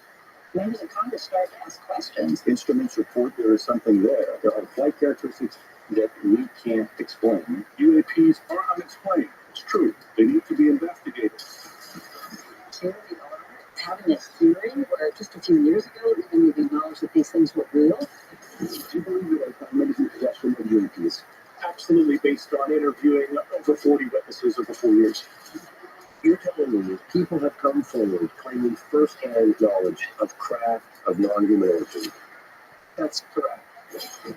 We have sources who have asserted not only that there have been crashes, but there have been crash retrievals. Do we have the bodies of the pilots who piloted this craft? Biologics came to some of these recoveries. Yeah. Were they human or non-human? Non-human. Personally, because the American people are being lied to. We are the American government, and we are open, and we're going to be open about this. It has been revealed non-human intelligence exists. Non-human intelligence has been interacting with humanity. This is only part of the story. The Pentagon, the Pentagon, and CIA are going to have to answer that. Some are risking everything. Have you had incidences that have caused you to be in fear for your life? Yes, personally, to uncover the rest. What is being done to verify the assertion that the U.S. government has spaceships of non-human intelligence in their possession? That kind of revelation unearths people's beliefs. I could go to jail to say things that I'm exposed to in the program. Bro, was that Mick Jagger? Was that other guy Mick Jagger? That's Hal Pluto. Hal Pluto? Oh yeah, I know. That didn't look like Mick Jagger. That's not Mick That's Jagger? Gary McKinnon. He's the biggest computer hacker in history. Let me see what it looks like. He almost went to jail for life because he was like, I'm going to find out the government is not going to do this. So he hacked into the systems, NSA, CIA, DIA, Where is you want to see that really cool picture? In the film. He looks like towards the end. Yeah, no, he totally looks like Mick Jagger. It's really funny you say that because I totally thought I saw it. I'm like, wait a minute, that does look like a rock star. He is a rock star in the UFO community. Coming up, you'll have to pause it quickly, but it hits. But Gary McKinnon took it upon himself, the computer hacker, to find out if the government had proof of alien visitation. And he spent a couple of years hacking systems, and he got paid.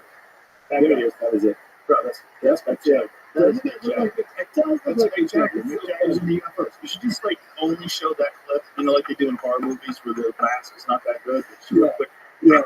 But so, well, I was going to tell you, there was a photograph of a jet circling. Can I go into a little bit? Because everyone's always worried about, like, where's the good evidence? Where's the good photograph? Show me that photograph. Yeah. So it's yeah, there we go. But this was the last photograph that was recovered. Yeah. You know what? Okay, so I heard about this in the late 90s.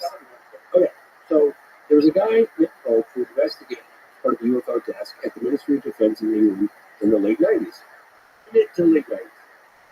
Maybe this late is early 2000s. But in any case, and I was interviewing him for a number of my films. When you think I'm Out of Blue, What the Saw, before I did The Phenomenon. And I asked him, hey, man, you're a part of the UFO. Hello, baby. How are you? And he goes, oh, yeah. Excellent. How'd you find out about me, my man? I'm not. Take your time.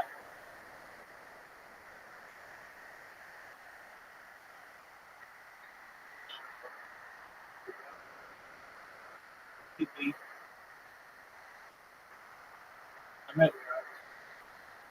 I'm ready for a sausage fest.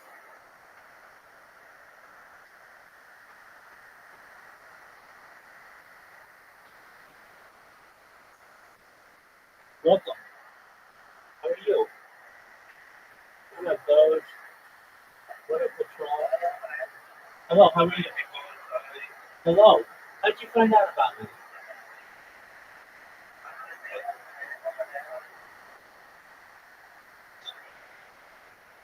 How'd you find out about me?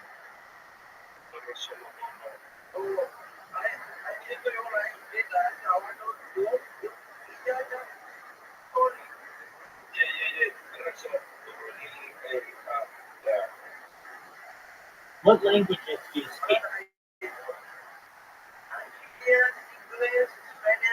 Excellent. All right. You speak Hindi? How did you find out about me?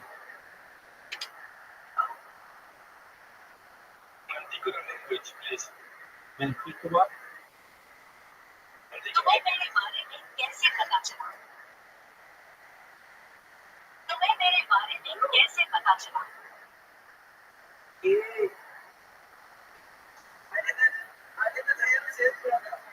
तुम्हें मेरे बारे में कैसे पता चला?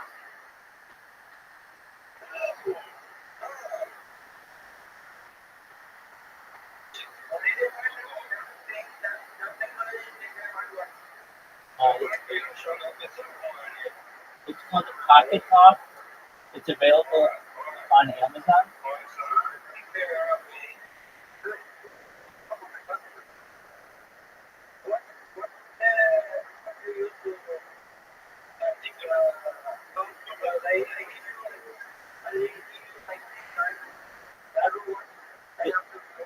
So mute the other one. This one is the one that you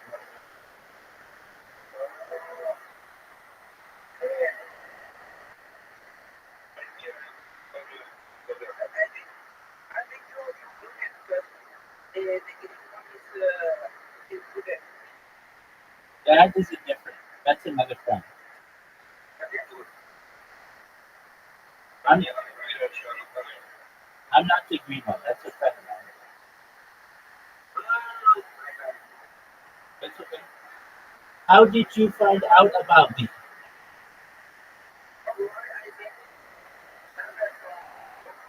Oh, okay, very cool. So you find out about me from Roblox. Excellent. Would you mind if I tell you about myself? Excellent. Well, I'm Rabbi Rothschild. I stream like 24 hours a day, 7 days a week, 365 days a year for world peace. I don't know war anymore. I have more data uploaded to the internet than any person in global history. According to the Economist magazine in 2018, data is Earth's number one resource. Paige, what are you doing? Paige, you need to be quiet when I'm talking. Paige needs to be quiet when I'm talking. You're okay. You're okay. That's fine. So we talked about some things on the stream. Paige. Hi. We talked about some things on the stream that aren't normally discussed, things like anti-gravity, matter. We're watching an interview with Alien Disclosure right now. Dude, KG, I'm not going to talk if you exactly.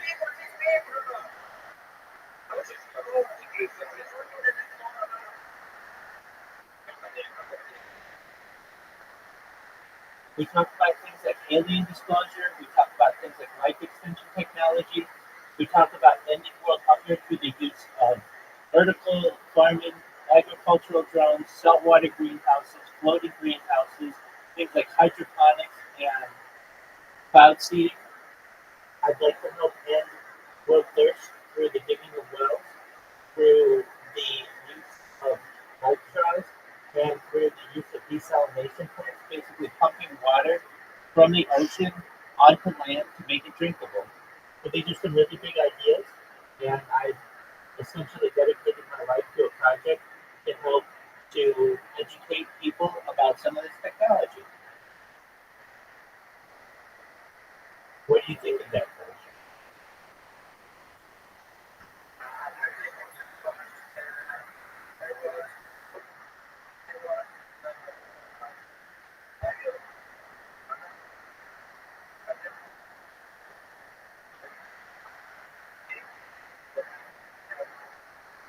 I'm glad you feel that. Good to hear. Well, you should know that. What's Casey's issue? What's Casey's issue? Why did he just come up here and say that?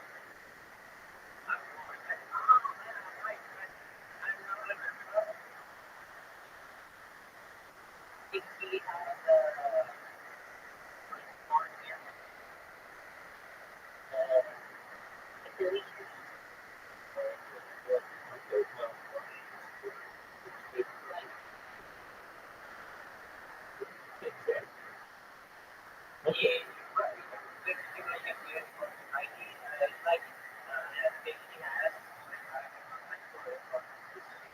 I understand that he doesn't have to come up here, so stay muted, KG. So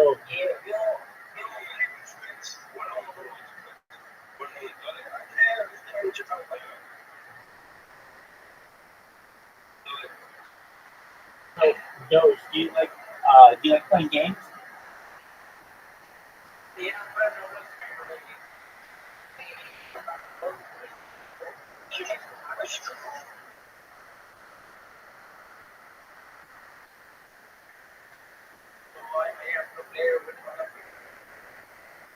Okay.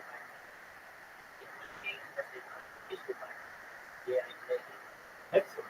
I'm going to send you a friend request, Doge. You seem like a very interesting person, and I'm glad that you were able to find me. If you ever need me, I'm here to help you. I am here to be a voice of reason. I can give you advice to the best of my ability. And just if you're ever lonely, just know that there are people out there who care about you and want the best for you, and I'm one of them. You're welcome. We're currently watching a documentary, or the Joe Rogan Experience, a podcast. Feel free to watch it if you'd like. If you have questions, I'm here to answer. And I appreciate you being here. Yeah.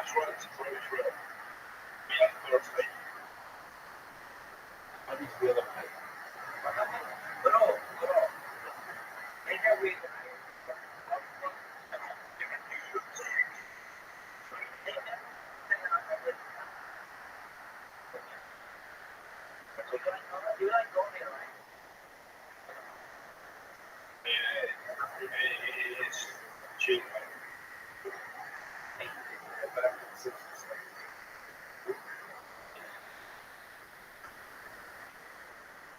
So, George, you should just we were just watching the podcast. You can feel free to watch it. It's on alien disclosure. If that's a topic of interest to you, I don't know if you're aware, but there are many drone sightings, at least in the United States, that are causing news. And Joe Rogan has had some whistleblowers and documentarians on the subject, so we're just watching some of those. We're relaxing, having a good time, and I'm here to answer any questions that you have. And if you don't have any questions, feel free to chill. And if you have other things to do, I understand that too. I sent you a friend request, so you should know that whenever you're bored, we can come in here and say hello.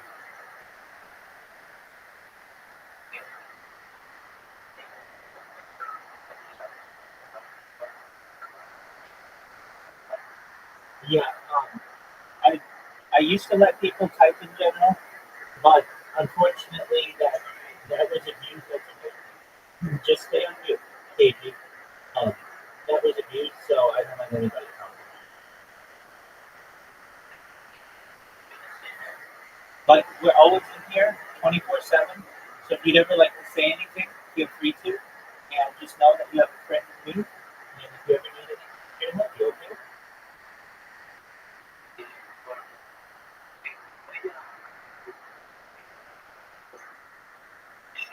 If you let me captain of the milk set. Hey, yeah, like, there you go, Doge. You know what's up. They're experienced. You don't need to teach them anything. They don't play games. My kind of women.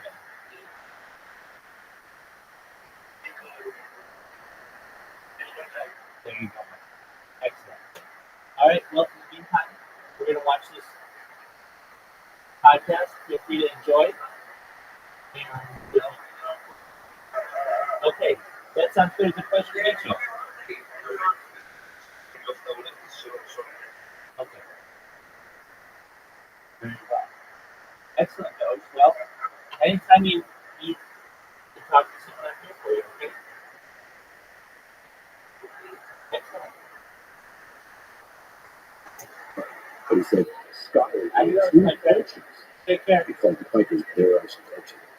That's what you really think about this when you talk about Irish radio. Bye bye. And he said it was late in the afternoon from the place I now know it's called Calvin, and they came upon in this relatively remote area. I know because I hiked out to the exact spot. It's in the movie, and they came upon this diamond-shaped or disc-shaped object that was quite large, that was hovering silently, really close, and they were scared to death. And they were kind of hiding out underneath this tree, you know.